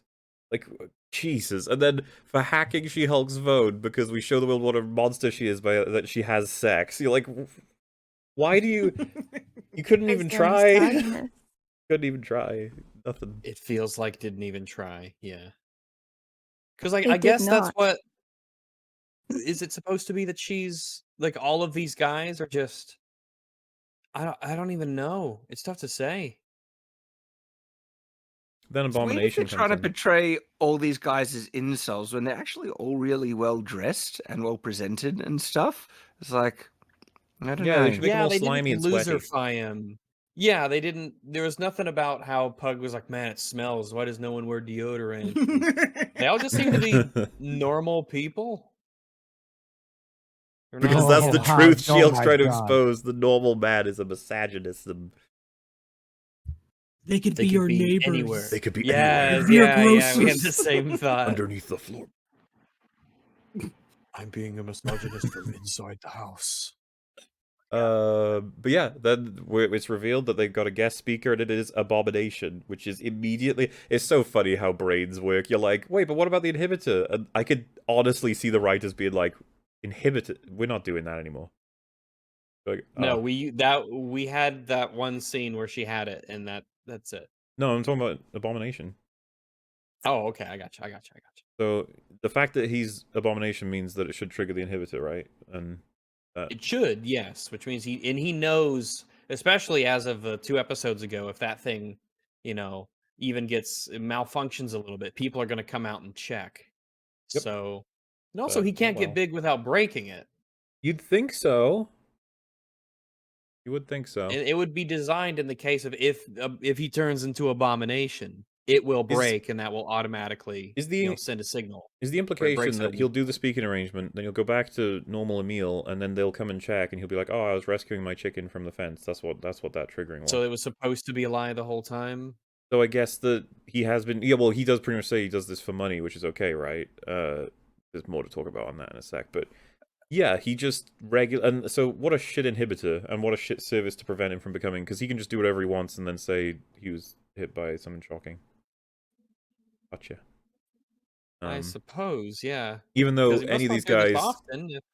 I mean, it's very easy for this information to get out with someone with a phone, especially if it's just speaking arrangements he's doing. But I guess maybe they have to Yeah, sign and they're something. I don't all. know. You think that a It- bunch of people who are big into hacking and that sort of thing wouldn't so loudly do this whole, oh, look at us and look at all the things that we did and we're going to show it and I'm going to admit to it in front of this big group. I think you'd have more discretion. No, it's well-known fact that everybody who makes it onto an internet forum always values the integrity of the forum at its maximum Yeah. at all times. None of them will That's ever the be bro mad. code. Right. None of them will ever be mad or jilted or feel like they need revenge or have their information posted and change their minds. Nothing like that. No one would ever try to infiltrate one of these groups. Everything works perfectly all the time, forever. And they got it on lock because, you know, they have that application process where just says, lol, she's 30, ew, get you in within literally a second that they've got it just locked down. No big deal. I don't know why you guys are even talking about this. This is well within reality. Well, the whole show is. It's very good, actually. Yeah, People say yeah, suspension of really good disbelief. stuff. Like, I didn't need to do that. I just believed it all. Good stuff. So yeah, the other thing to address then is like, wait a minute. So where is this? It's like it's in Emil's little getaway, his little lodge. That's where he's hosting this. And so, Jen is wandering around right now, so she's just gonna end up here too, because this is all just happening this way. You might be like, but there's so many contrivances to make all of this happen. Same time, location, day, and the same. Like really, like that's just. And you're just like, yes, move on. It's gonna get much worse. But don't you worry. She comes in and she's like, "What the hell?" And he says, "Oh God, Jen," and turns back into Tim Roth. And he's like, "Whoa! I only do this for money. It's just for profit, okay?" And then she says, "I vouched for you." And he goes, "Oh, well, I'm sorry that you're upset." And then she says, "Was there a real apology in there that I missed?" And I heard that. I was just like, "Well, no. He's saying he's not sorry for the action. He's sorry you're upset. Like this." That he thinks it's okay to sell Abomination, right? Which, to an extent, like, yeah, there isn't necessarily anything wrong with that. It's just that he's breaking the law by doing it. Or at least in his case, right? So she's upset because it can get her reputation, her non-existent fucking reputation as a lawyer, because now she's been fired. I'm assuming she's, like, possibly lost more than that, right? Like, through being... Is it when you're like charged with a crime, do you lose the ability to practice law? How does that work? No, you have to. So you have to have a disciplinary ruling that says that you have some characteristics, or you don't meet the fitness characteristics to practice law. Typically, that requires a conviction of a crime of dishonesty, fraud, something like that. Okay. But it could be other things in the course of representation. Now, should Jen have disciplinary actions against her based on her representation of clients throughout the show? Yes. Absolutely. Just terrible. Yeah. Well, so this is the problem. We know she's no longer practicing law. She's not hired by anybody. So it's like, oh, maybe she's not a lawyer anymore. You're like, I can't tell. They don't tell us. Right. Now, I mean, but like destruction of property or whatever would not be sufficient on its own. There'd have to be some sort of circumstance around that to lead to disbarment. Fair enough. Remember that lawyers make the rules regulating lawyers, and they all want to, be able to slip up and do a bunch of cocaine or whatever and not get disbarred. And they all want to go out and like have illegal prostitution sex and not get disbarred. Like they all want those things in the back of their mind. So they write it into the rules to be very, very, very lenient. You just literally can't like steal client money. You can't commit some sort of fraud or whatever, because then you wouldn't be able to represent yourself as honest before the court. So yeah, Abomination does speaking events just for money. He's got no intention of doing anything evil, which is what I thought they were going to do the reveal for, but turns out no, he's chill. Then the two lawyer friends burst in the room, like, oh shit. And then Josh reveals to be not only a part of Intelligentsia, but like its leader, and that he hired Josh. No, sorry, Todd hired Josh, I mean. Todd's the leader. He hired Josh to get her blood and to copy the data, and he's revealed this and then he says,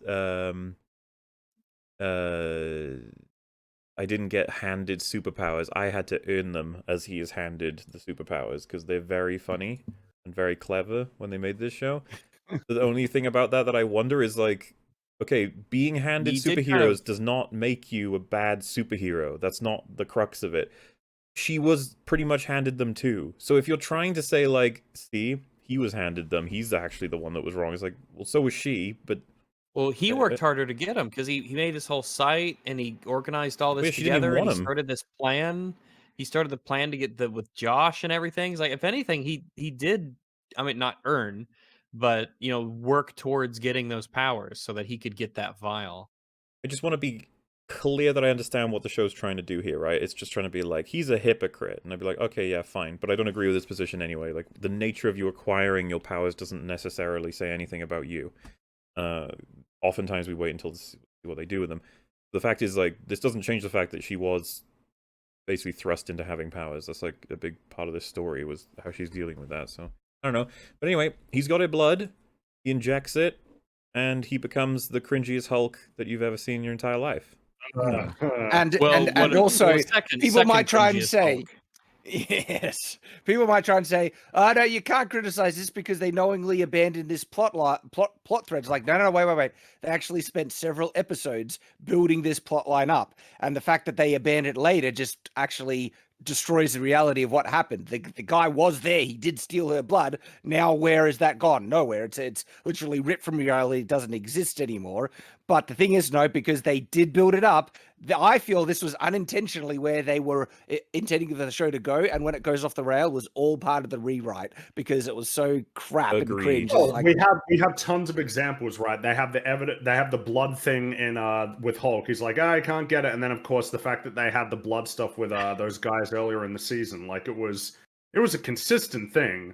Like you can decide you want to drop it all you want because of how stupid it was, but you wrote it. You set it up. You set it up, exactly. And that, because this is then what validates the criticism, is that what happens here for him should be impossible. Bruce said, it only affected Jed because they have this super rare condition. But Shad, there was a throwaway line where he said, we synthesized it so it doesn't do that. Yeah. Yeah. Are you an idiot? Just figured it out. Yeah, they figured this out with science. He figured it out, Shad. They just figured it out. Look, they could rewrote it.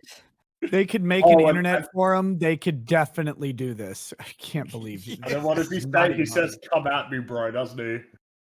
It's just wonderful. It's embarrassing. So, like, maybe it might be worthwhile once everything gets laid out to just sort of run through the list of everything that's happening here and how absurd it all is. Well, yeah, I've been trying to sort of flag it up, right? This is Intelligentsia's meeting. You have Jen has arrived to point out a bunch of things, but also Abomination is here. The two lawyer friends are here, and now Todd has become a Hulk. While this is happening, she's like, oh, is this where the season was going? No way. Like, this isn't where it's going. It's like, oh, what? You mean the season that you guys wrote? Yeah. Man, it's pretty shit. Yeah. But it gets worse. That is true. Oh, yeah. Oh, look at this. Like, what is this? Yeah, this is one of those you know, how it was going, where it is now, sort of thing. Like in terms of just the MCU, it's how it's currently going. Jesus, I like how this is meant to be like Hulk. Do you remember what Hulk looked like before?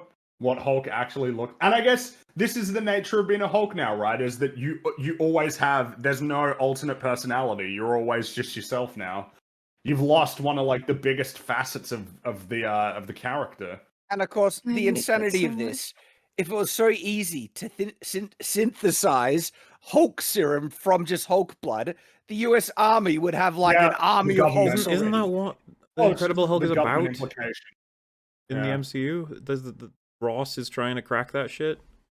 And it was really difficult. The context that even when they were if they were able to get the blood, it'll be so damn hard to do. But this random idiot, he just gets it and he's got it instantly. It's like, suddenly it's easy. I'm sure they could have found Hulk's blood somewhere in the battles with the Avengers and everything, because aren't there times where he actually legitimately bleeds, or when he's in Bruce Banner form? And if it was this easy, there would be an army of Hulks already. I can explain but they that. don't care about it. Wait. His team of sciences are better than their team of sciences. I gotta I gotta say, this might be internally consistent with the show, even though it's completely inconsistent. Remember, Bruce's blood didn't work that way. Her blood was better blood, and they made a point of it in the first episode. That's but I mean, he said it was like a one in a. So what do you need to synthesize then if it's that great? I don't know, but I'm just saying that would be the defense to the consistency would be, well, if they took Hulk blood, they weren't able to crack the code, but it was actually something in Jen's blood that allowed them to crack the code because Bruce then used it to fix his own blood. I mean, before that just leaving the creates planet. tons of problems, though. Now it means that Jennifer Walters just walking around, like if at any point she's vulnerable and somebody manages to get her blood, it's like, man, this is yeah. Ross compared Hulk to a Destabilized. nuke. You know, Yes. Ross compared him to like a nuclear weapon in Civil War. Rightly so. Like the amount of damage that one Hulk can do dangerous. is crazy. Like the implication, but it's never going to get addressed. It's over. Like it's over. This particular plot line. You know, it's not going to be like a thing anymore going forward. Maybe it will, but I doubt that it will be handled particularly well if they do decide to pursue it in the future.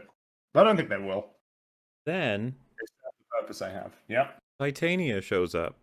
She just shows up just because. What's the point with that character? Now she's here. I Why don't is she know. here? I have no idea why she was Why? even part of this show.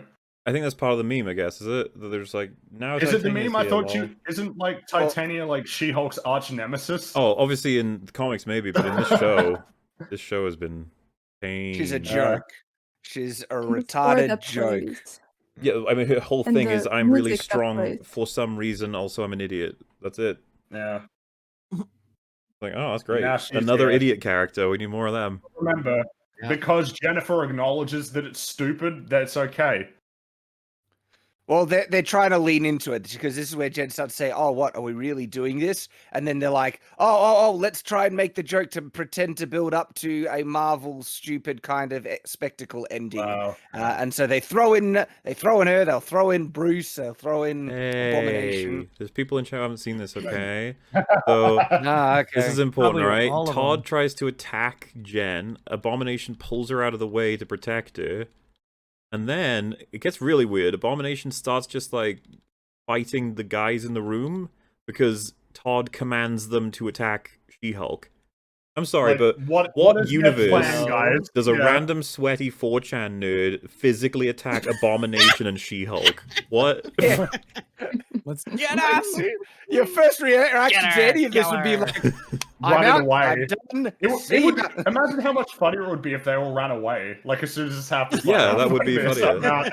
He's See ya. he's only an 18-foot monster. Like Exactly. we Well, that tie guy's him. probably Well, dead. And as Jeez. Shad mentioned, look who it is. Look Bruce who is it is. here. Jumped from Yep. space, presumably. Man, this is great for marketing material. Man, like it's really great to just have like Bruce jumping into action for the marketing material to get people to watch the show. Totally, like no adverse sort of Well, and objectives when it came to writing all of this. you see, he's mistook the situation. He believes Abomination is attacking She-Hulk. Thus, we can have footage of Hulk fighting Abomination, the rematch for marketing material. But I mean, the rematch in this case, my goodness, what happened? What the fuck happened? What happened? Dude, you used to be as big as him. You were the same height. Like, you were... What is this? He's a manlet. He's a Look at manlet him. now. He's a Dude, Hulklet. What you two happened? used to be like the same size and you had this crazy massive battle. What happened to you? To be fair, Hulk had He some embraced his haikus. femininity. Haikus were delivered to Hulk, so. That's true. Look at this fight. Look at it. Titania's The funny throwing thing people is- around, too. Hulk getting in touch with his like inner Zen and hybridizing the two disparate personalities into one made him into a controlled but weaker version of Hulk, right? Abomination just stayed as fucking big as he was.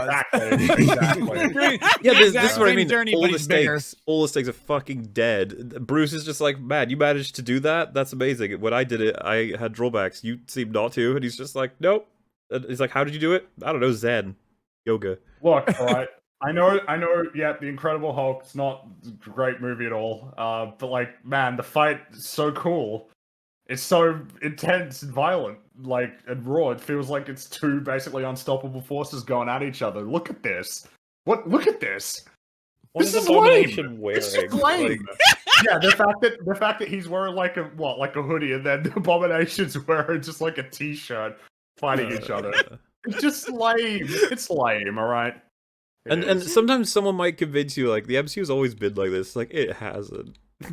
No one has it. Yeah. No. Don't tell that lie. But I mean, it's worth, yeah, like recapping in terms of what happened here. Jen just decided to go to hang out at Emil's like little compound, which just so happened to be the place where he's doing a speaking engagement with the group that is specifically targeting her.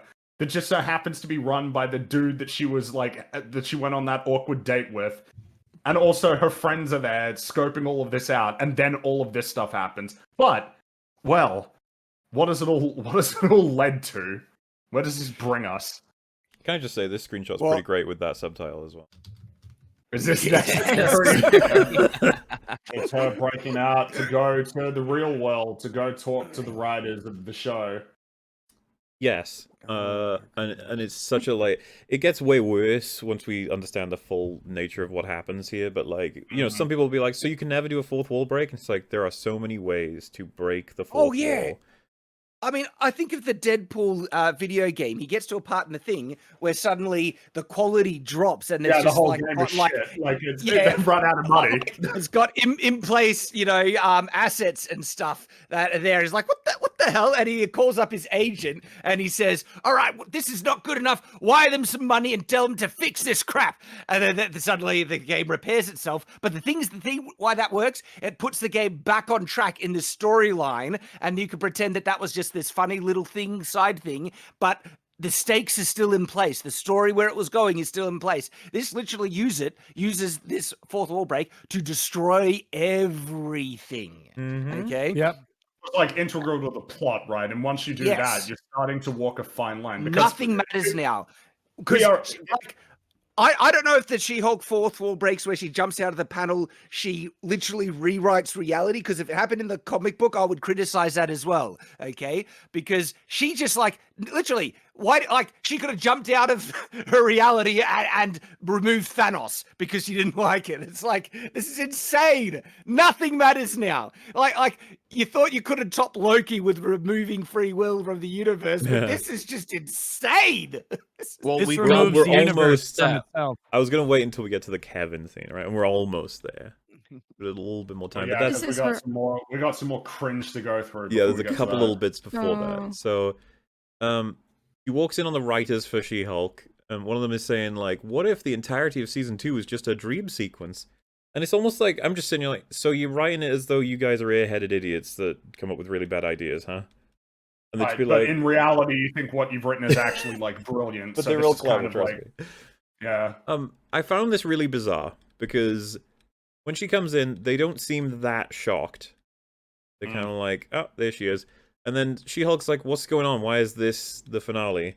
And I thought when she said that, she was referring to her being here because they'd written her to come talk to him.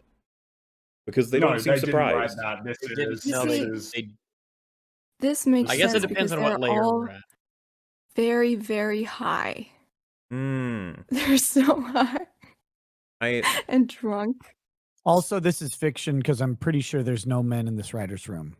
like in actuality, because these are actors for the most part.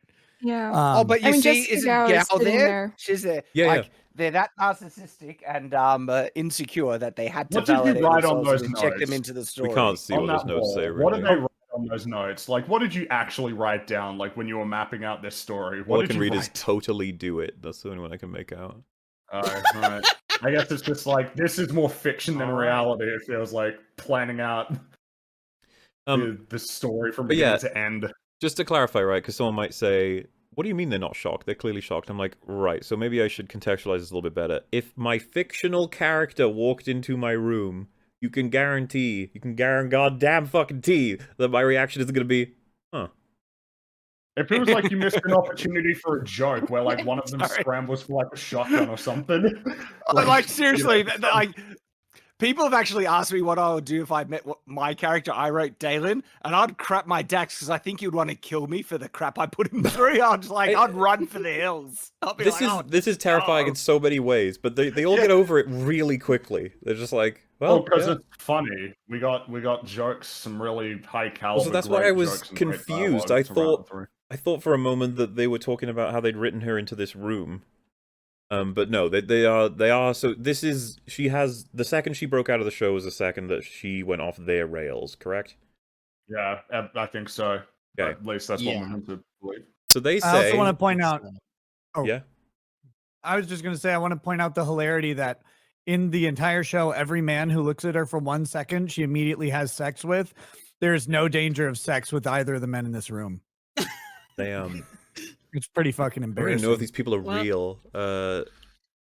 It's difficult for them to write any humans, you know. Got a chance on that. I wish we could read those stick notes. I wish or, we like, could those too. Notes. Yeah. I'm sure they're A feeling that I get, like in this scene, I mean, dialogue's been pretty persistently bad in the show, but like this scene feels very first draft. Feels like every line of dialogue is like the worst. It's like the first one you would come up with when you were writing the scripts. Like it's just not punchy. It's not very refined. Like, because there's a part where it's like, oh, you know, like fights the bad guy at the end. Where'd you get that from? Every other superhero movie ever? It's like, oh, that's it's really weak. Like, you know what I mean? Like, it's just there's no like. It's too it vulgar really and doesn't unrefined. Yeah, pretty much. Like it's writes- the first version you wrote. Yeah, you it didn't reads try like the and first refine notes it. you took. Yeah. Mm-hmm. That guy in And the then- back and is then- the most relatable one. He What, just looks standing like he's there about to have a awkwardly? mental breakdown. Yeah. Yeah, he looks like he's actually seeing what they're seeing. But yeah, they say we're doing it our no, yeah, she said let's do it our way instead of because they say certain things are supposed to happen in a superhero story, and she says, That's let's another just... line that's very first draft. I don't know, feels that way. Yeah, and she says, let's do it our way, and then they go, no, Kevin wants this. And it's like, wait, so does Kevin write it or do you write it? Because you just said, like, what's supposed to happen, and they've all got their pads and stuff, and it's just like, yeah, but Kevin wants this. And you're like, wait. And then, of course, later on, we actually see, like, with Kevin directly rewriting. So, I don't know what they do. Yeah, I have no idea what they even do. That's true. They exist just to pretend as writers, maybe, which is actually more accurate to how Marvel functions these days than they realize. Yeah, right. So yeah, she says, fuck it, I'm going to talk to Kevin then. So it takes us to the scene. After, of course, she... fuck, I forgot about this. Well, she skims through an NDA that's like 50 pages long and doesn't read it because she's a very good lawyer. That's consistent with her character bringing you know it at this point. she don't read it. She doesn't read anything. She doesn't read anything, ever. Also, you don't look like you're here. You really don't look like you are in this scene right now. Get Like, away I from don't those know. Iron Man suits. Ooh, that looks bad. Still, that looks like one of the best attempts at their CGI of this character. No. This is definitely like one of the weaker ones. Like, really? I think there are so much worse than this one. There are like she looks super non-integrated in this one. Like it really doesn't look like she's there.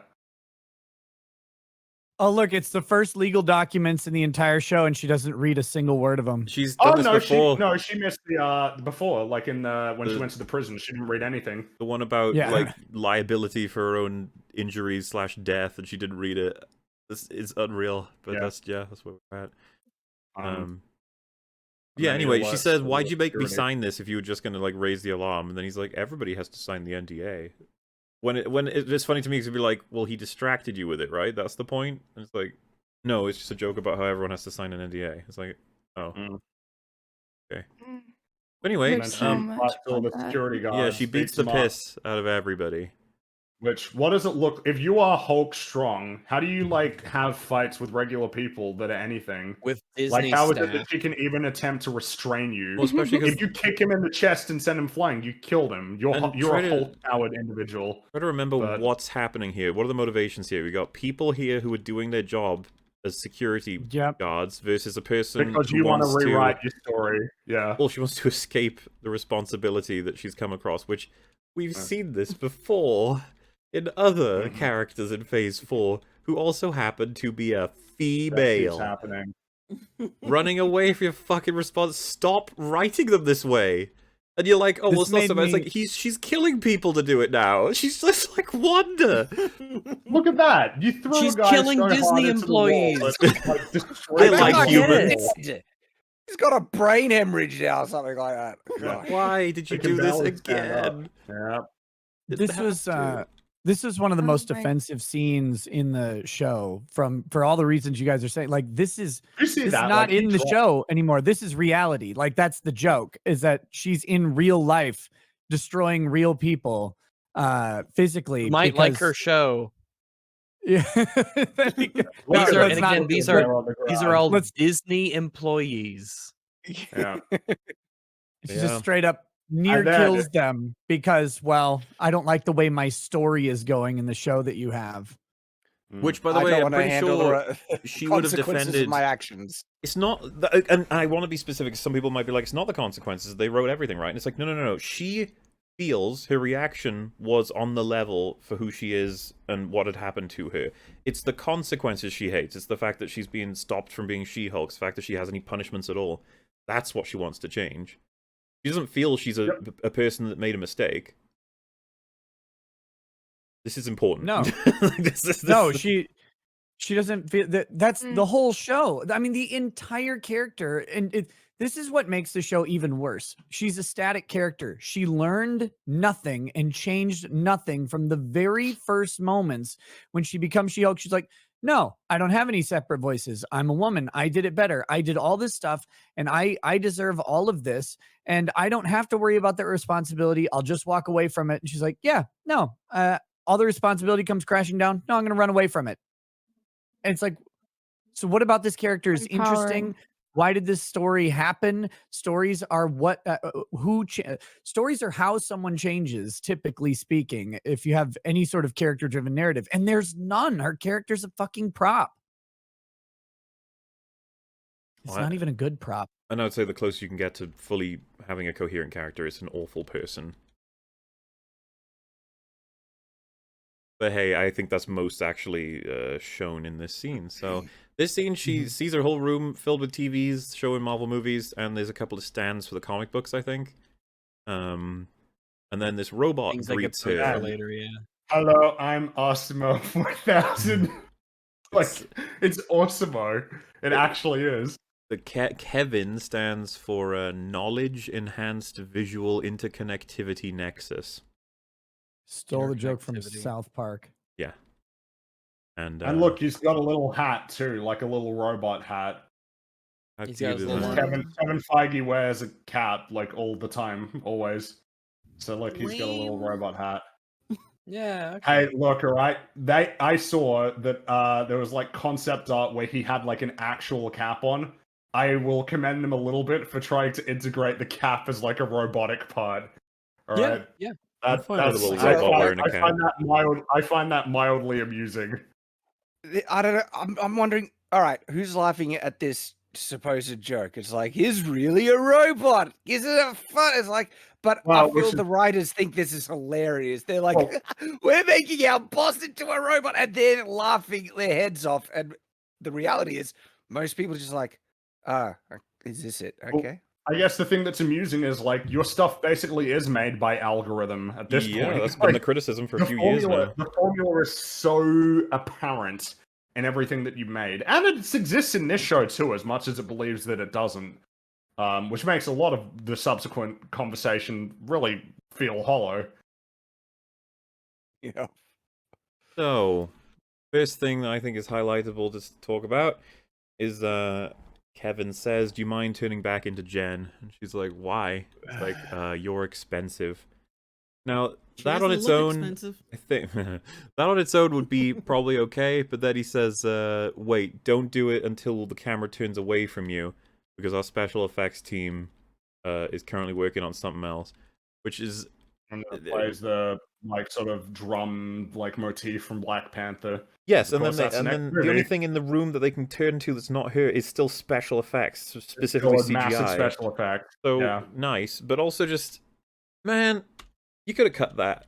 You could have changed it. You could have done anything after all the controversy that came out, and Taika Waititi's Yeah! already shitting on the CGI artist, so maybe A don't. little bit. Yeah, it feels a little hollow. Feels a little tone deaf. Oh, just it's a bit. Definitely Yeah, tone deaf would be the way to describe it. Like, yeah, you're expensive. Hey, turn off. Like, that's too much. They're already on to the next Can't project. whip the slaves too hard or they'll die.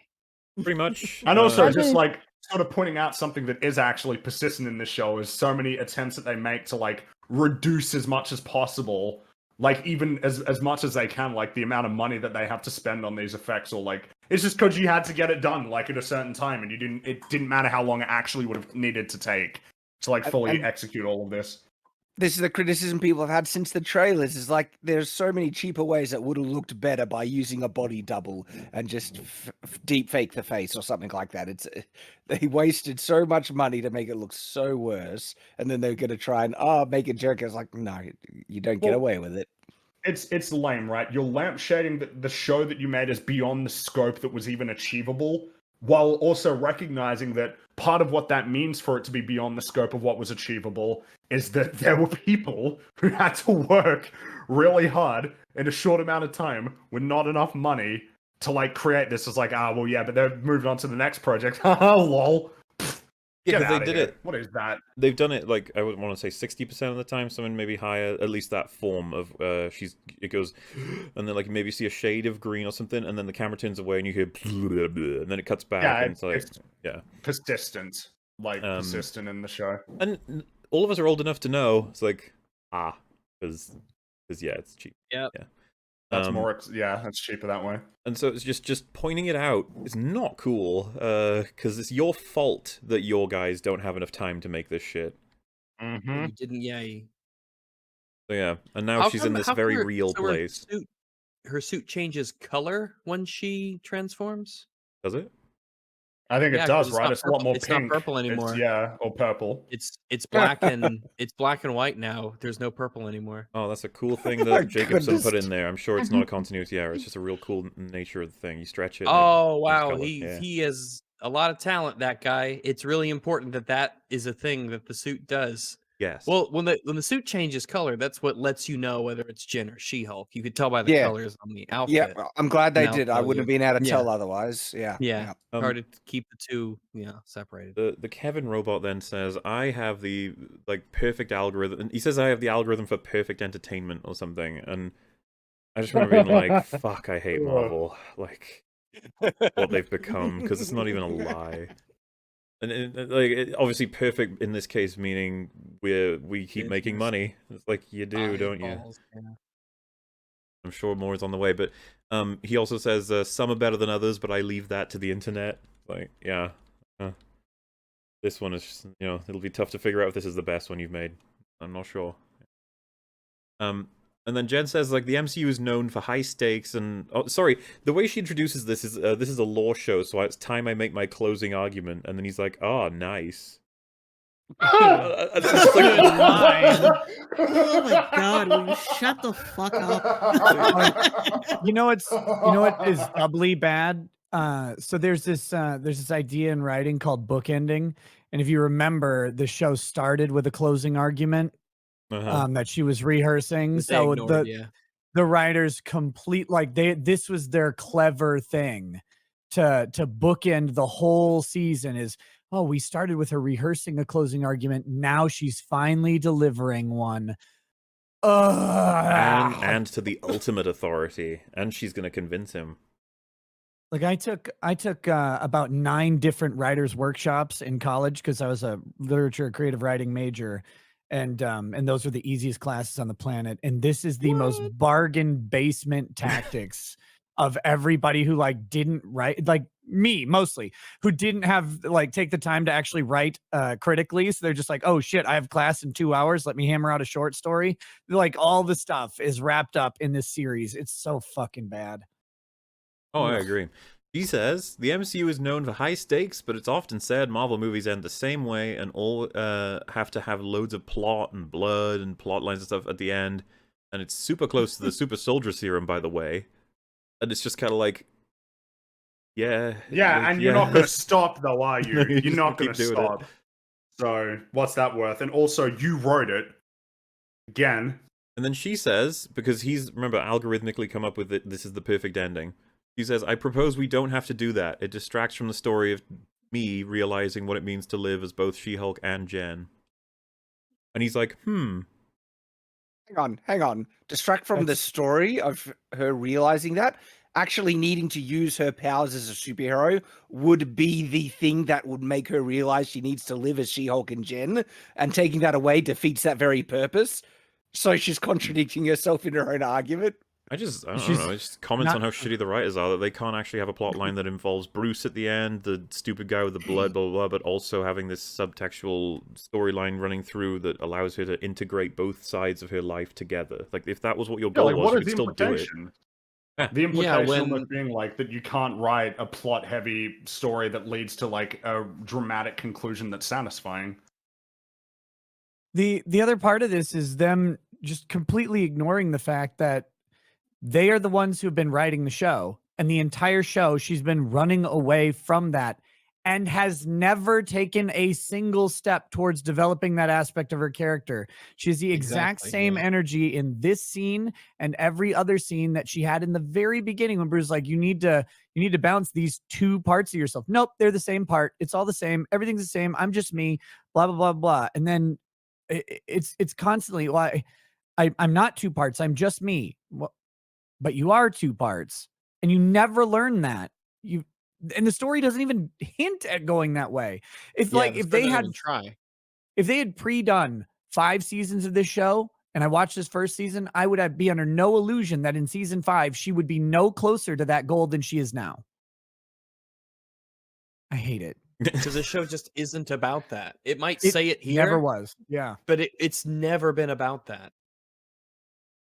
Oh, to be fair, what is the show about? It's like, it's about her living her insanely narcissistic life. That's about it. Yes, it needs to be about her, but I'm reading the subtitles again to get exactly what she says. She says the big Marvel fight and spectacle would distract the show from what it's meant to be about, which is her learning to balance both she and Jen. Right when I've lost my point. Dang it. Damn it! Sorry. Distract from the story, which is that my life fell apart right when I was learning to be with Jen and she. Oh, okay, so her point is that the story is her life is now like falling apart. But hang on, a really great way to show the conflict of her life falling apart right when she's learning to be a She-Hulk and Jen is perhaps a fight and conflict of villains and stuff. And so once again, the thing that she's saying is distracting from the story she wants it to be is the very thing that would complement that story. She's a moron. And alternatively, if that was the story that you wanted to write, you could have done away with some of those scenes that were building up to this particular like payoff to then focus in more on your actual objective. But that would have been harder than just having her say that that's what it should be, jumping out, like in the fourth wall breaking section. Like, that's easier than actually writing it that way consistently throughout the season. It also ignores that literally every superhero story is that. And every superhero story has the sort of climactic scene at the end with all of the distracting side plots, because the reality of the human condition that is explored by the superhero story is the fact that life doesn't stop for you to figure out the two facets of yourself and reconcile them. You have to do that while dealing with all the other bullshit that you deal with every single day.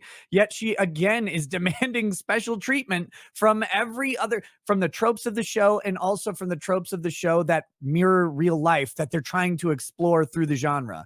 It's insane. Again, did any of these people learn anything about literature ever? I'm not like a great literature student. I have a basic grasp of common fucking sense, and they got nothing. And I have no idea where they get their education skill set, or how it kind of boggles the mind. How do people this untalented get given this amount of money to make TV shows? You do kind of fucking nuts. If you had to explain all this to an alien, you would be like struggling, because the alien would be like, why would you give this much like storytelling visibility to storytellers that are really shit at it? And you're like, I don't know, alien. I don't know. It costs less money to pay morons. I actually did a research. Did a research on Jessica Gao. I was interested. not too much. I just searched her up, and I think I came up with this some sort of she was on some interview, some podcast maybe, I don't know. Like it was a few years back. I don't think she was on MCU yet, and she was basically talking about her like how she got into the industry and stuff, and that's what I was searching for basically. And if I remember it correctly, the way she would talk about writing itself, she said, I don't remember what she was studying exactly, but she said that she didn't know anything about writing, or it was never her passion basically. I think that's how she worded it. And she was like, I didn't know writing. I read comics. I liked comics. And I went to university, didn't like anything there. I thought everyone else was so phony. And this sort of like job thing came up where I had to send in a script or something for Nickelodeon. I don't remember the specifics of it, but I do think that she said that basically the day before or like right before she had to write it, she Googled or searched up how to write a script. And that's how she applied for that job. And then, that somehow turned out in her getting the job, or at least getting the start in the industry. A lot of really these fascinating for me. writer origin stories are fascinating in terms of how they get to where they are. As we know, Michael Waldron will now be in charge potentially of the newest Star Wars movie that's not the Taika Waititi one, the first part of the 2 Avengers films, as well as probably the next Doctor Strange film whenever they make that too.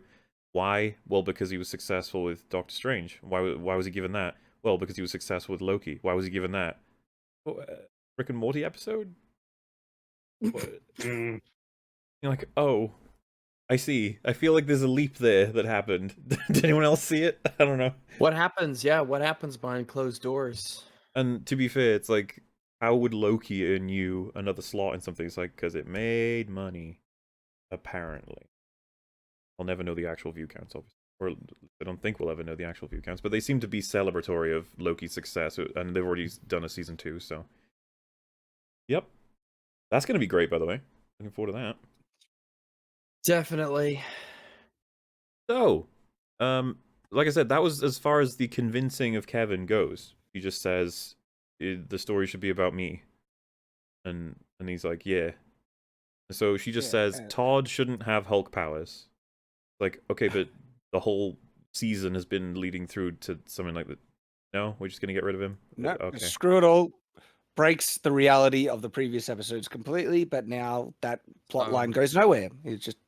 He even says, Yeah, I guess the powers aren't the villain he is, and it's like, wouldn't that remain why whether do or not you- he has powers? What does that even mean? It's like, so he got my powers, and that's like the bad part. It's like, I thought the bad part was his motivations to do it, Yeah. and what he it intends. means they don't know do with how that to get power. rid of a Hulk. What are they going to do? How is he going to... Now he's a Hulk now, so that's a thing that they wrote to happen. So how are they going to get rid of him? Well, they can just write it out. That's easier. Yeah. Yeah, they unwrote it to happen. But they also unwrote everything that they would have to necessarily unwrite every aspect of the story that brought her to now. Mm-hmm. I was just talking about this with someone when you there's this deep desire to go back to like some prior point in your life where things seemed easier or simpler or less complicated, whatever. But you forget that like all of those complications and troubles that you're either in or faced from then to now are made you what you are. You can't just undo all that shit. And so like to undo this is to undo the entire like plot that got her to the ability to come here in the first place. It's paradoxical and stupid. I hate it. And it's indicative of where it bides at, because her second change, Bruce swooping down from literally outer space to save the day in my story. My story. This narcissistic friggin'... I mean, I want to use stronger words, but I know, she's such... I hate her. It's not at all... This infuriates me. It's not about the fact that her family has arrived to help save her from what's happening here. It's that he's ruining her story by arriving. So that's pretty annoying. And then she's asked what she thinks should happen with Emil, and I think she just says he needs to take account for his actions. Whatever, he needs to be accountable. The actions that were written. Yes. Well, So this but is the there's thing. that, but also just like, but not you though.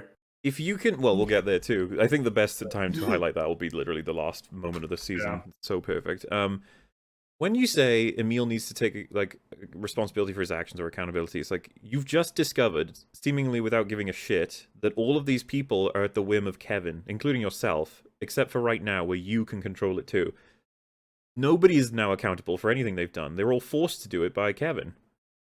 Like, Exactly. and now you have the chance to make them anything you want, and you've now decided Emil should be accountable. We'll discover what that means soon enough. But Yeah, like, rewrite Todd to not be a misogynist. Rewrite Emil to just be like, yep, I'm under house arrest. I'm not going to be breaking out of it. But to be honest with you, rewrite all the way back to when he was fucking bored and make him a nice guy. You could have just done that, but no.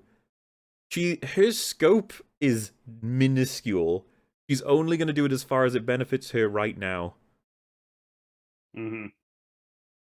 It's frustrating. Like basically, the big problem that you're going to have is that the only way that you can basically defend her character going forward, like that she, like you would have to basically treat this as non-canonical, like all of this, the fourth wall breaks and everything. You would have to treat as like not like anything to do with her or her character or like her capacity to do this, or that this The thing didn't is, even though, happen. that could only work if you erase the entire She-Hulk show from canon, because the thing is, you can't erase this scene. This scene literally affects what happened in the canon of this season. Yeah, exactly. And so it's established, and therefore, if She-Hulk, the show, is canon, her ability to rewrite reality is canon, because it literally happens. And so it I don't know, man. destroys Deadpool 2 was smart to put it in the post-credit scene, like after the whole story had run its course. The whole story plays out without him using the fourth wall to change the stakes of the story, and then he starts going back in time to start fucking with mainly X-Men for Origins memes Wolverine. too. Like It's a meme, right? Yeah. Like it doesn't mean anything. And exactly, like in those contexts, you can actually understand without needing being told, this isn't really canon. It's just stuff that's happening in other universes for the gags. Where how She-Hulk is done, no, this is canon. This is affecting Also, what happens. Also, when we talk about humor, it is very funny to see Deadpool shoot Ryan Reynolds in the head before he accepts Green Lantern. That's funny. That's really funny. Very, very meta. The way that it's framed as well. God damn, that's beautiful. And then the script, and then blood just sprays all over it.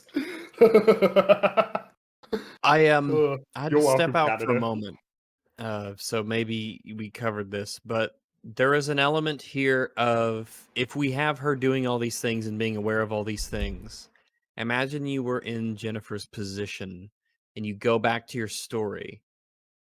What even are all of these people around you? Are they real? What are you? Exactly what I say. There's an existential crisis here that Jen needs to like struggle with, because they're trying to break the fourth wall, but they're still doing it in a way that is contextualized within a show that all of us are watching. And it doesn't seem to recognize that. If you're her and you realize that all of this stuff you're essentially changing the reality of all of these characters and their positions and everything like that. Once you go back there and that's the world, they don't know any of that stuff happened.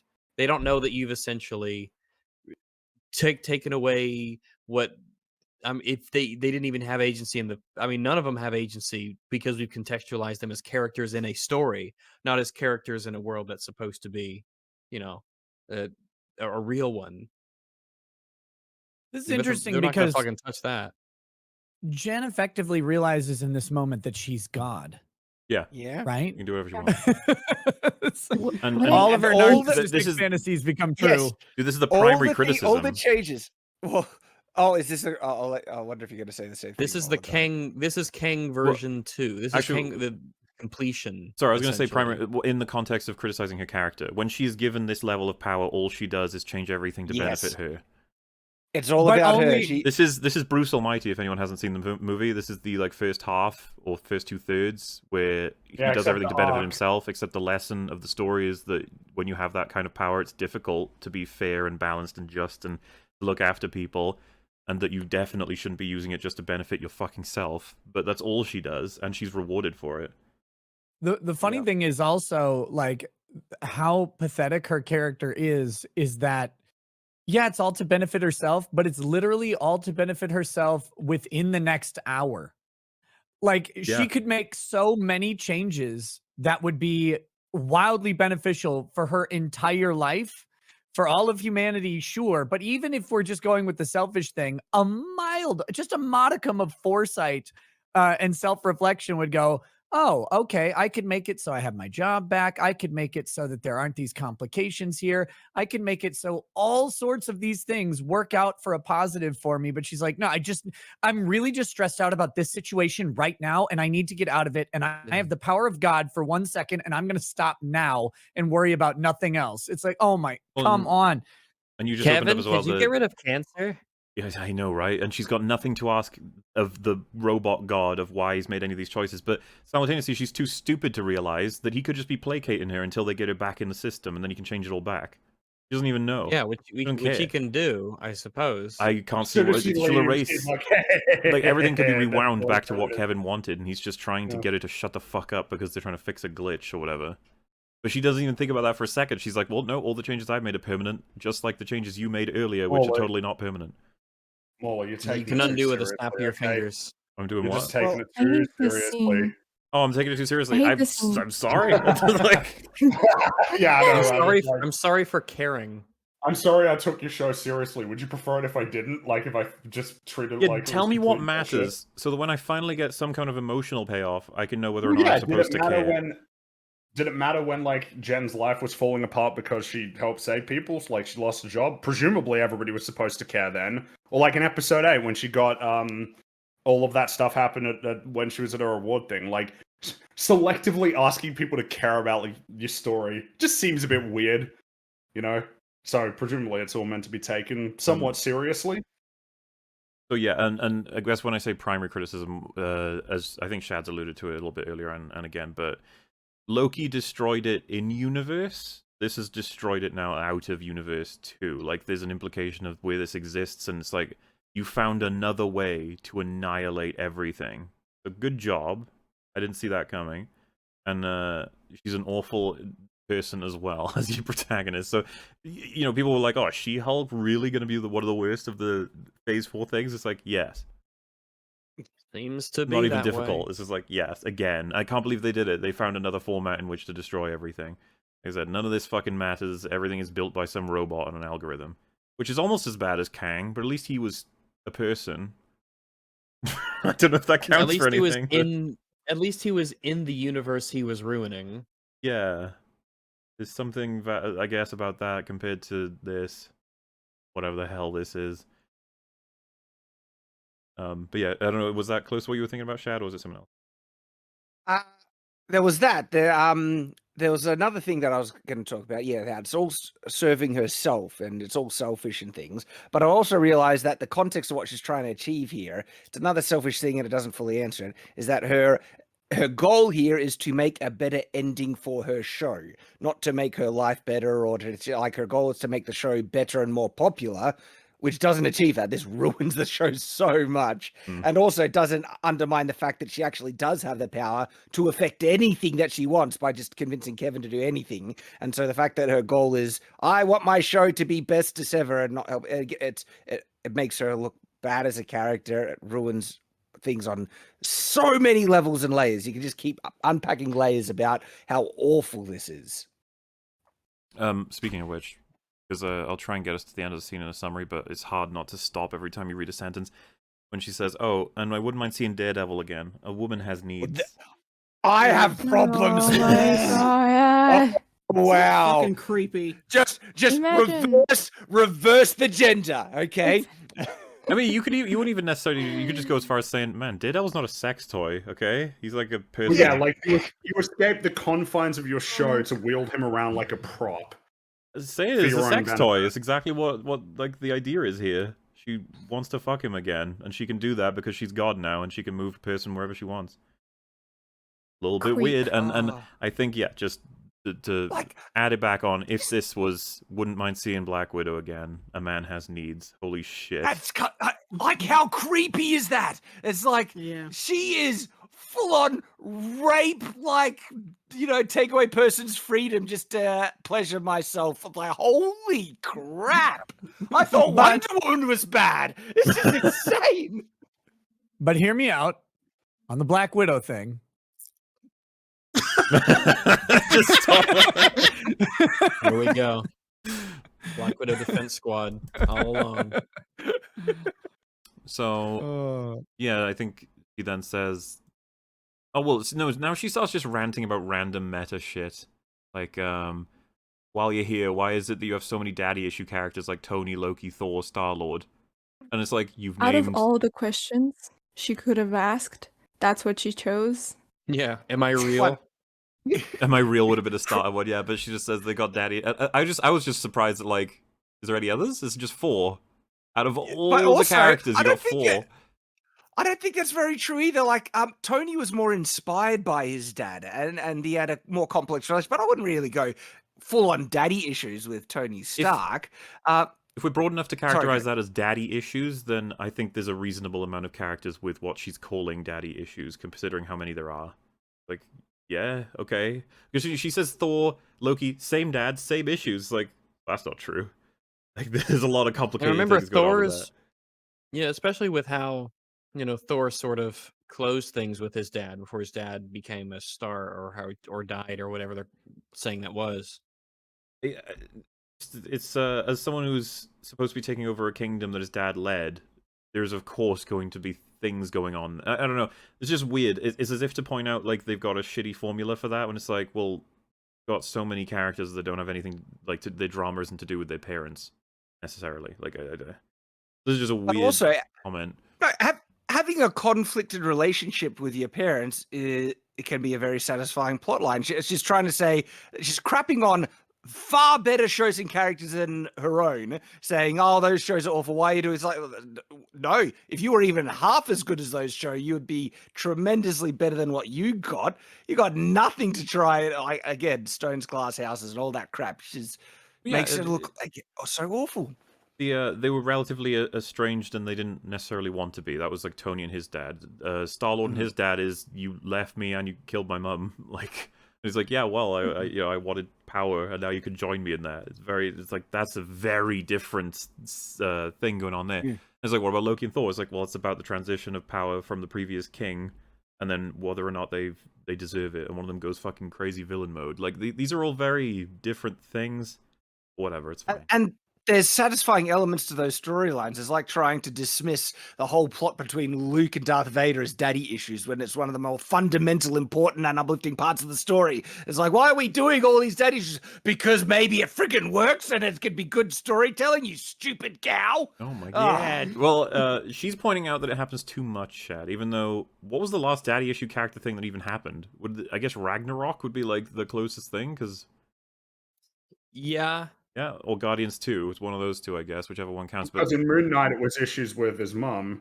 Yep. And I don't know that, like, Thor: Love and Thunder was devoid of that. Multiverse didn't have any of that. Captain America doesn't come up. I guess none of the Eternals really have Falcon Winter Soldier doesn't. Oh, I guess Shang-Chi has that. That's weird that they didn't. Major dad issues. That's weird they didn't mention that actually. Oh, maybe they're not going to criticize Shang-Chi. Shang-Chi's a perfect movie, remember? Well, maybe it's just like they straight up didn't even know like what was going on. They don't remember what's in. Oh, you're right. This may have been written before Shang-Chi even got released. So you not even know that. Yeah. Well, why is she sitting down on the floor? Because she's a child. She's a bit of a child, yeah. Literally, it's a child position. She's the kid in kindergarten sitting on the rug. The teacher Kevin is again, like, they take this character who is supposed to be empowered and seriously taking. Okay, let's give them the benefit of the metaphor. She has come to take control out of her out of control life with everything she's got, with her superpowers, with her training, with her lawyer skills, with every bit of personality, and she's putting it right here on the line, talking to God himself to change the universe in her better way. And then she sits down and disempowers herself completely because these people are children and they have no idea how to be just adults. They have no idea how to deal with life because they've been coddled into a writer's room from a roach-riddled apartment, and they're going to go back and eat leftover ramen from their roommate. God, I hate these people. I hate this show so much. I don't They know. It sounds they like you're do make enjoying these it. really annoying, petulant characters. Yeah, this is how I would be. I'd Well, tell and it Kevin was what to by do. accident. Like, this wasn't intentional. Yeah, this is a rewrite. This is the show was so bad. Oh, it's like- I guess I just mean like the character in general, right? Like, it wasn't Hmm. intentional to create a character who was like incredibly narcissistic. Like, it's obviously the goal that like Tony has narcissism, like that there's a problem there that needs to be resolved here. Whereas here it feels unrecognized. Well, they honestly think Jen's character is wonderful. It was intentional in the way that they didn't see a problem with her behavior because they're projecting their own behavior on her. And so they intentionally wrote her like them without realizing how awful these character traits are because they probably don't see themselves as pretty awful people. Well, someone Super Chat just highlighted. What about Gamora and Nebula? They didn't mention them, and they've got serious daddy That's issues. true. Yeah, that is true. I mean, it might just be because they legitimately forgot that those characters exist. Both Gamoras. Oh no, they're women. Yeah. You see, women can't have daddy issues. Only the men. No, I think it's That's just a more sexist likely that they. stereotype. I think it's more likely they forgot those characters exist. That like when it They comes aim to their for- list of people that they know, They went Tony, right, like in the MCU, Tony, Thor, Loki, Loki, and Star-Lord. It feels like much more earlier on Oh, in the well, if- phases. It is, yeah, it really is. Yeah.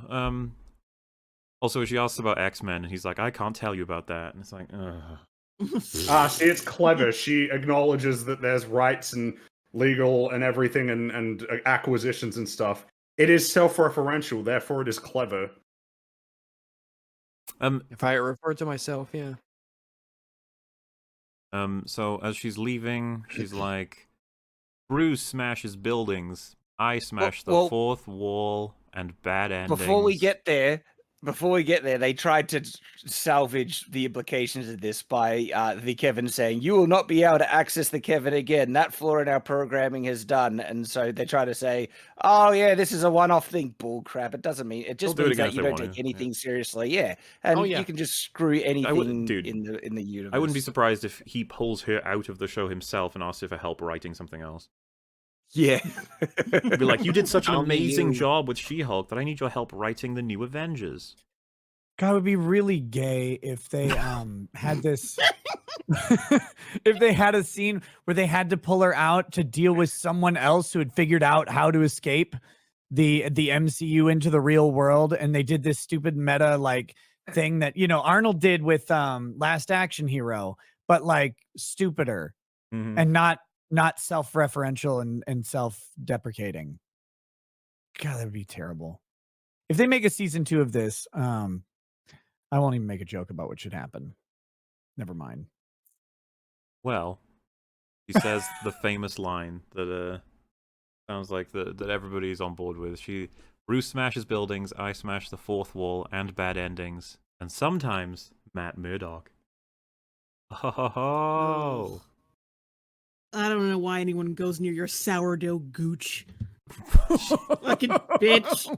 Well, Shut up. She can force them to with like so with reality bending. Oh, rape. I don't even know if it's rape. I don't know Matt what it Murdock is. even a person? Yeah, she would have crafted an AI that wants to sex her, I guess. It's just embarrassing. Yeah, she's in like a little pocket dimension where everything's being controlled by something else. And she doesn't By care about any of essentially it a as god. long as it benefits her. She's like, sure, fine. Yeah, it's like, aren't you- she's Cypher. She wants to go back into the Matrix as long as it's good for her. It's fine. I don't care about the fact that a robot controls everything. Whatever. I bet she makes fun of dudes who buy sex dolls, though. Oh, I'm sure. God, Even so though they were, how weird would that she be? knows though, they were that- written to do that. Like, how weird is it to know like that robot has been crafting your sex life? By the way, just he's behind it all. It's like, okay. So yeah, how does that play out in reality? And she says, "What's the most budget-friendly way for When us you to say do this?" reality. Oh yeah, fuck it, whatever word you want to use. So they make another joke about the CG, and it just hard cuts to them back in the world. 'Cause, That yeah. that's nice and neat because we don't have to show how that happens. Mm-hmm. So I guess she's wow, wrong with throat. Hulk's gone, and Bro Hulk is no longer Bro Hulk. Titania's still here. So what And happened? everything's done. What happened? It's over. What happened? What do you mean? Reality We won. got rewritten. Well, so yeah, like because this is the first question. It's like, so what's happened? Like, what happened in the story that we are here now? What was the sequence that led to this? Yeah, if Yeah, I why asked is he one of those getting people, what arrested? happened while I was Yeah, gone? that's the big would they question. say? What exactly is he being arrested for? Well, so like right there's now, two ways to answer this question. I need to know what ways you're looking for. On one hand, she simply wrote it so that he's arrested. Isn't that enough? Because she's in control of everything. Well, yeah, right. Because it raises the question: is there such a thing as a plot hole anymore when you can just write anything ever, and there's always the rationalization? She's got it so they're all arrested. Like, okay, but if you need a justification, it could be that they hacked her stuff and that she's written it so they're being punished for that, I guess. Maybe. Would they get arrested or just Well, be charged? but what happened and though? Was it appear like in I'm court? calling the police on you? What Stay did- there, Todd. The better while question the is police like, come here. you wouldn't What be able did to Todd arrest actually them do? until you have like the evidence, right? Because just calling the police on, they hacked my stuff. It's like, who? Them? They did? It's like, yes. And you're But like, how do you know? All of them were participants in that and did Yeah, it? just it seems unlikely the police would just arrest them for that. So again, my assumption is she simply wrote it so they're arrested. And The, how come there's the a best strong breeze, but it's only affecting the black guy? The air hates Negroes. The white guy's got a hat on; it protects him from the wind. It's the clever white people. Yeah, so the interesting thing, I guess you get there through a criminal conspiracy to hack her phone, if that's what happened. But she'd have to I'm prove it, not- right? She'd have to prove that somehow what happened to her phone was a criminal. Well, I guess the state would have to prove that what they did was actually a crime. And I'm trying to figure out exactly what the criminal act is here. No, yeah, no, it's got to be complicated. It'll probably take ages to gather all the evidence you need to be able to make the case, as opposed to just they're arrested now. And so, best faith interpretation for me is just she just writes it so they're going to jail. Fuck them. She hates them. because, And she can't be asked to deal with this. They're going to jail. Fuck them. I'm just trying to think, like, because I'm not saying anyone should do it. I'm curious what specific law there is from one private person to quote unquote hack or obtain entry into another private person's phone. Now, if there's a government official on either side of this equation, obviously that's a problem. But just like, I'm going to gain entry into your phone, is a specific criminal act? I'm just not sure. I guess maybe there is one. You don't need one. I don't She know. can make it in a universe that doing that to Jennifer Walters specifically is a crime. Yeah. And you know, you're right, but it's just because she wants it, because still ridiculous things that break reality are happening. Daredevil literally falling from the sky from nowhere Well, she just needs- appears. And so we're still in ludicrous world, even though we're supposed to be back in the universe. Just stupid, random reality breaking Excuse crap is you, still a happening. woman has needs, Chad. Yeah. Her sex That's right. toys So are take right, advantage people. of this blind man. Yeah, and she's even like, you missed it. It's like, you control when he gets here. What do you missed it? I don't understand. Is she, you know, you're just like, what? How do I coherently judge anything that's happening anymore? What even is this? And yeah, Daredevil's just like, oh man, I'm sorry that I missed it. Oh well. But I just want to get to the part that annoys me way more. She walks over to Emil and she says, if you sign this, you go back to prison for 10 years for parole violation. Like, well, yeah, that's what I deserve for what I've done. Okay. She's written it so that he goes back to jail now. For 10 years. When, as was said, he was using Abomination for speaking arrangements so that he could earn some money. And as much And as he that is seems to be true giving that she positive messages. Oh, well, I think someone would argue the otherwise. Giving a speech to intelligentsia, that all crazy, sweaty nerds hate women or whatever. But I don't even know, like, we don't know the nature of that connection. The His point being, it doesn't involvement in matter. it, None of yeah, it who knows? matters. She can change it all at a whim. And she decided not to. She's decided to condemn him to prison. Is that Yeah, even they what the could've just had sentence it would where be he- for a parole violation like that? Well, I don't know. I guess it would have been serious because he is Abomination. But the fact is, like, the nature of it is he was doing a speaking thing. He didn't hurt anyone. That's got to factor into how you violate it, right? I assume so. So yeah, 10 Something. years. The question is, why?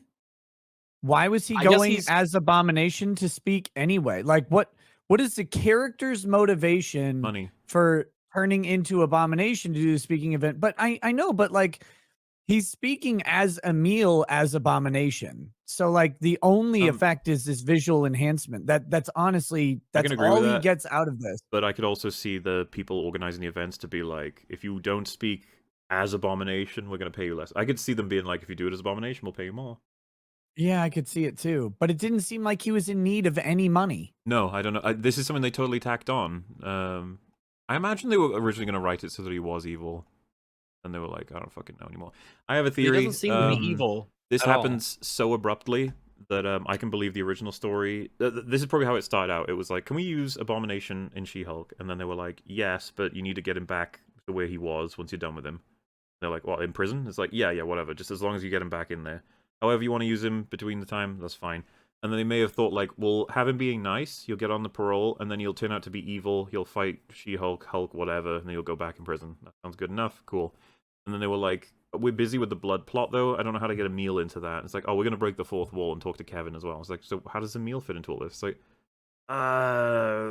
speaking arrangement as Abomination, and that violates the parole, back to prison. There you go. Like, I could totally see it being that kind of nonsense, that they didn't know what they were doing with all these disparate pieces, which is funny because you could have had the season focus on his trial or his parole hearing, whatever. It could have been all about him and what he's like the dark shadow version of She-Hulk, a life not taken, sort of the path not taken, and you can even have Hulk cameos then for what he means to him and what all that past that's between them, and then throw in the dating stuff and make it nice and coherent in terms of the Josh guy, as other suggestions we've had. You could have had a season of TV, is my point. Crazy as You that could sounds. have. Yeah, there's something you could do here, absolutely. But yeah, this just pisses me off. You have full control of this guy, and you're like, I'm gonna put you in prison because you need to be accountable for your actions, which is Just comes across as spiteful Yep. and super authoritarian because he doesn't really seem like a bad guy at all. no. And she could have written it in any other way that she wanted. She could have written it so that he's just a fucking great guy. Next to And her, could've- he looks like an angel. So So yeah, there's a big old family meal to celebrate. We're doing great now. Everything's so wonderful, and Hooray. the whole family are like, "Wow, Daredevil, you're great. You're awesome. Are you stable? Do you have money? Can you take care of our insane daughter for us, please?" Like, He's like, Get- no, I'm get just her the gonna fuck come in outta once here." a week and fuck her and then leave. He just flat out says it. She brought her sex toy to her family dinner. yep. Oh god. And then it happens. Hulk is here. He's like, "Hey guys, Oh, nice. He's here. how's everybody doing? Everybody good? Everybody great? That's cool." And then you see the plot line of, because you might have thought like we're near the end of the episode, so you're like, what the fuck? We are near There's the so much end. stuff we haven't done. Remember the pilot where a Sicarian ship made them crash in the first place? What was that about? It's like, well, Hulk went back to Sakaar, presumably.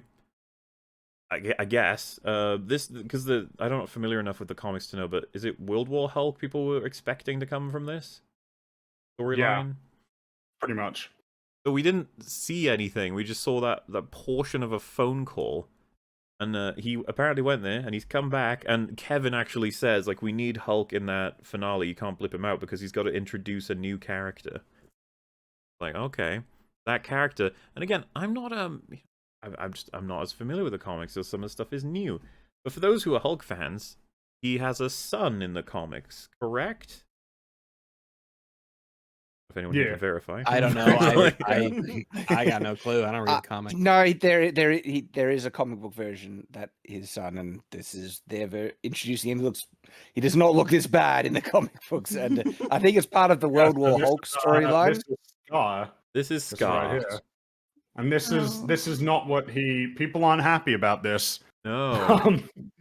That looks like Nobody shit. likes this. The first time I saw this, I could not understand what was going on with his head. What? Why did he I was borrow like, his what, what is that They were block? like the first half and then tied up at the back. Is that like the? There must be a name for that kind of hairstyle. I don't know. I didn't Yeah, get it's it. called the Viola Davis. I think CGI people sabotaged the show for a This was reason. their final act of revenge. That would be really funny, actually. Like they submitted it on the day that it had to go out, and it's like, oh crap! All right, well, yes, this is going out. Yeah, this is not what he looks like apparently. And I think No. people are a lot more invested in the Hulk Scar like storyline than She-Hulk. Like that's where people's investment lay at the moment, and you're probably never going to get anything particularly worthwhile on that front. Sorry, guys. But yeah, like all we have to do is Google Hulk son Scar to get some of these images, and yeah, he looks so much cooler in the comics. Like, Yeah. The guy. Hulk has been left to toil in the shadows for a very long time, and that will probably continue. So sorry, big Hulk fans. Like, yeah, I don't know. You're not gonna get what you wanted.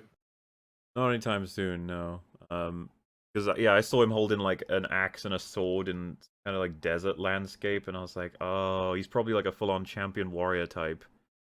And they've gone for this instead, you know. That's what they wanted to do. Okay.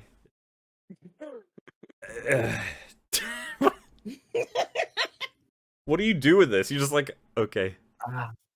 Yeah, all right. and I think the implication is that when he was in Hulk form on that planet in Ragnarok, he was smashing more things than just people. Buildings. Well, yeah, buildings. Yes. That's we've come to. Like robots. Hey, Jen, you got to be really careful, passing our blood around, because if our blood just gets anywhere and we just create more Hulks willy-nilly, that's really a big problem. Oh, but I also raw dog it. But that was Apparently. Hulk, not Bruce. Oh yeah. Hulk, not Bruce. That's true. That's true. Yeah, there's the other guy. But you'd Hulk think does not use condoms. you'd think maybe there's a story there, Hulk finding his son, but yeah, whatever. No, but that's something that can happen off screen. This riveting drama.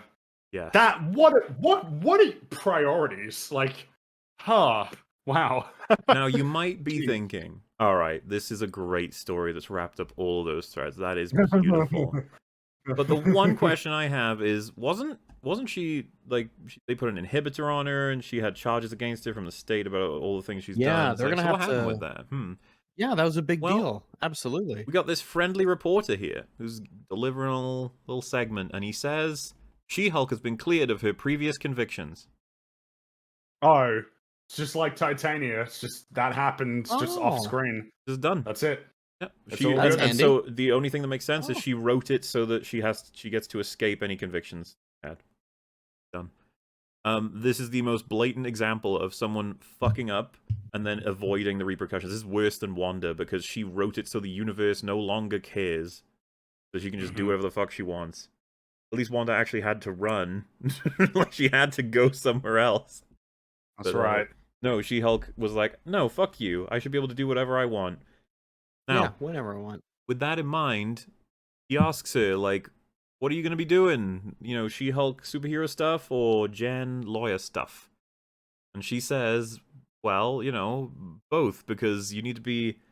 If you harm someone or harass someone, I'm coming for you, because you need to be held accountable. And she'll be coming for them as both. So it's just like, so... Is this on purpose, or are they this stupid?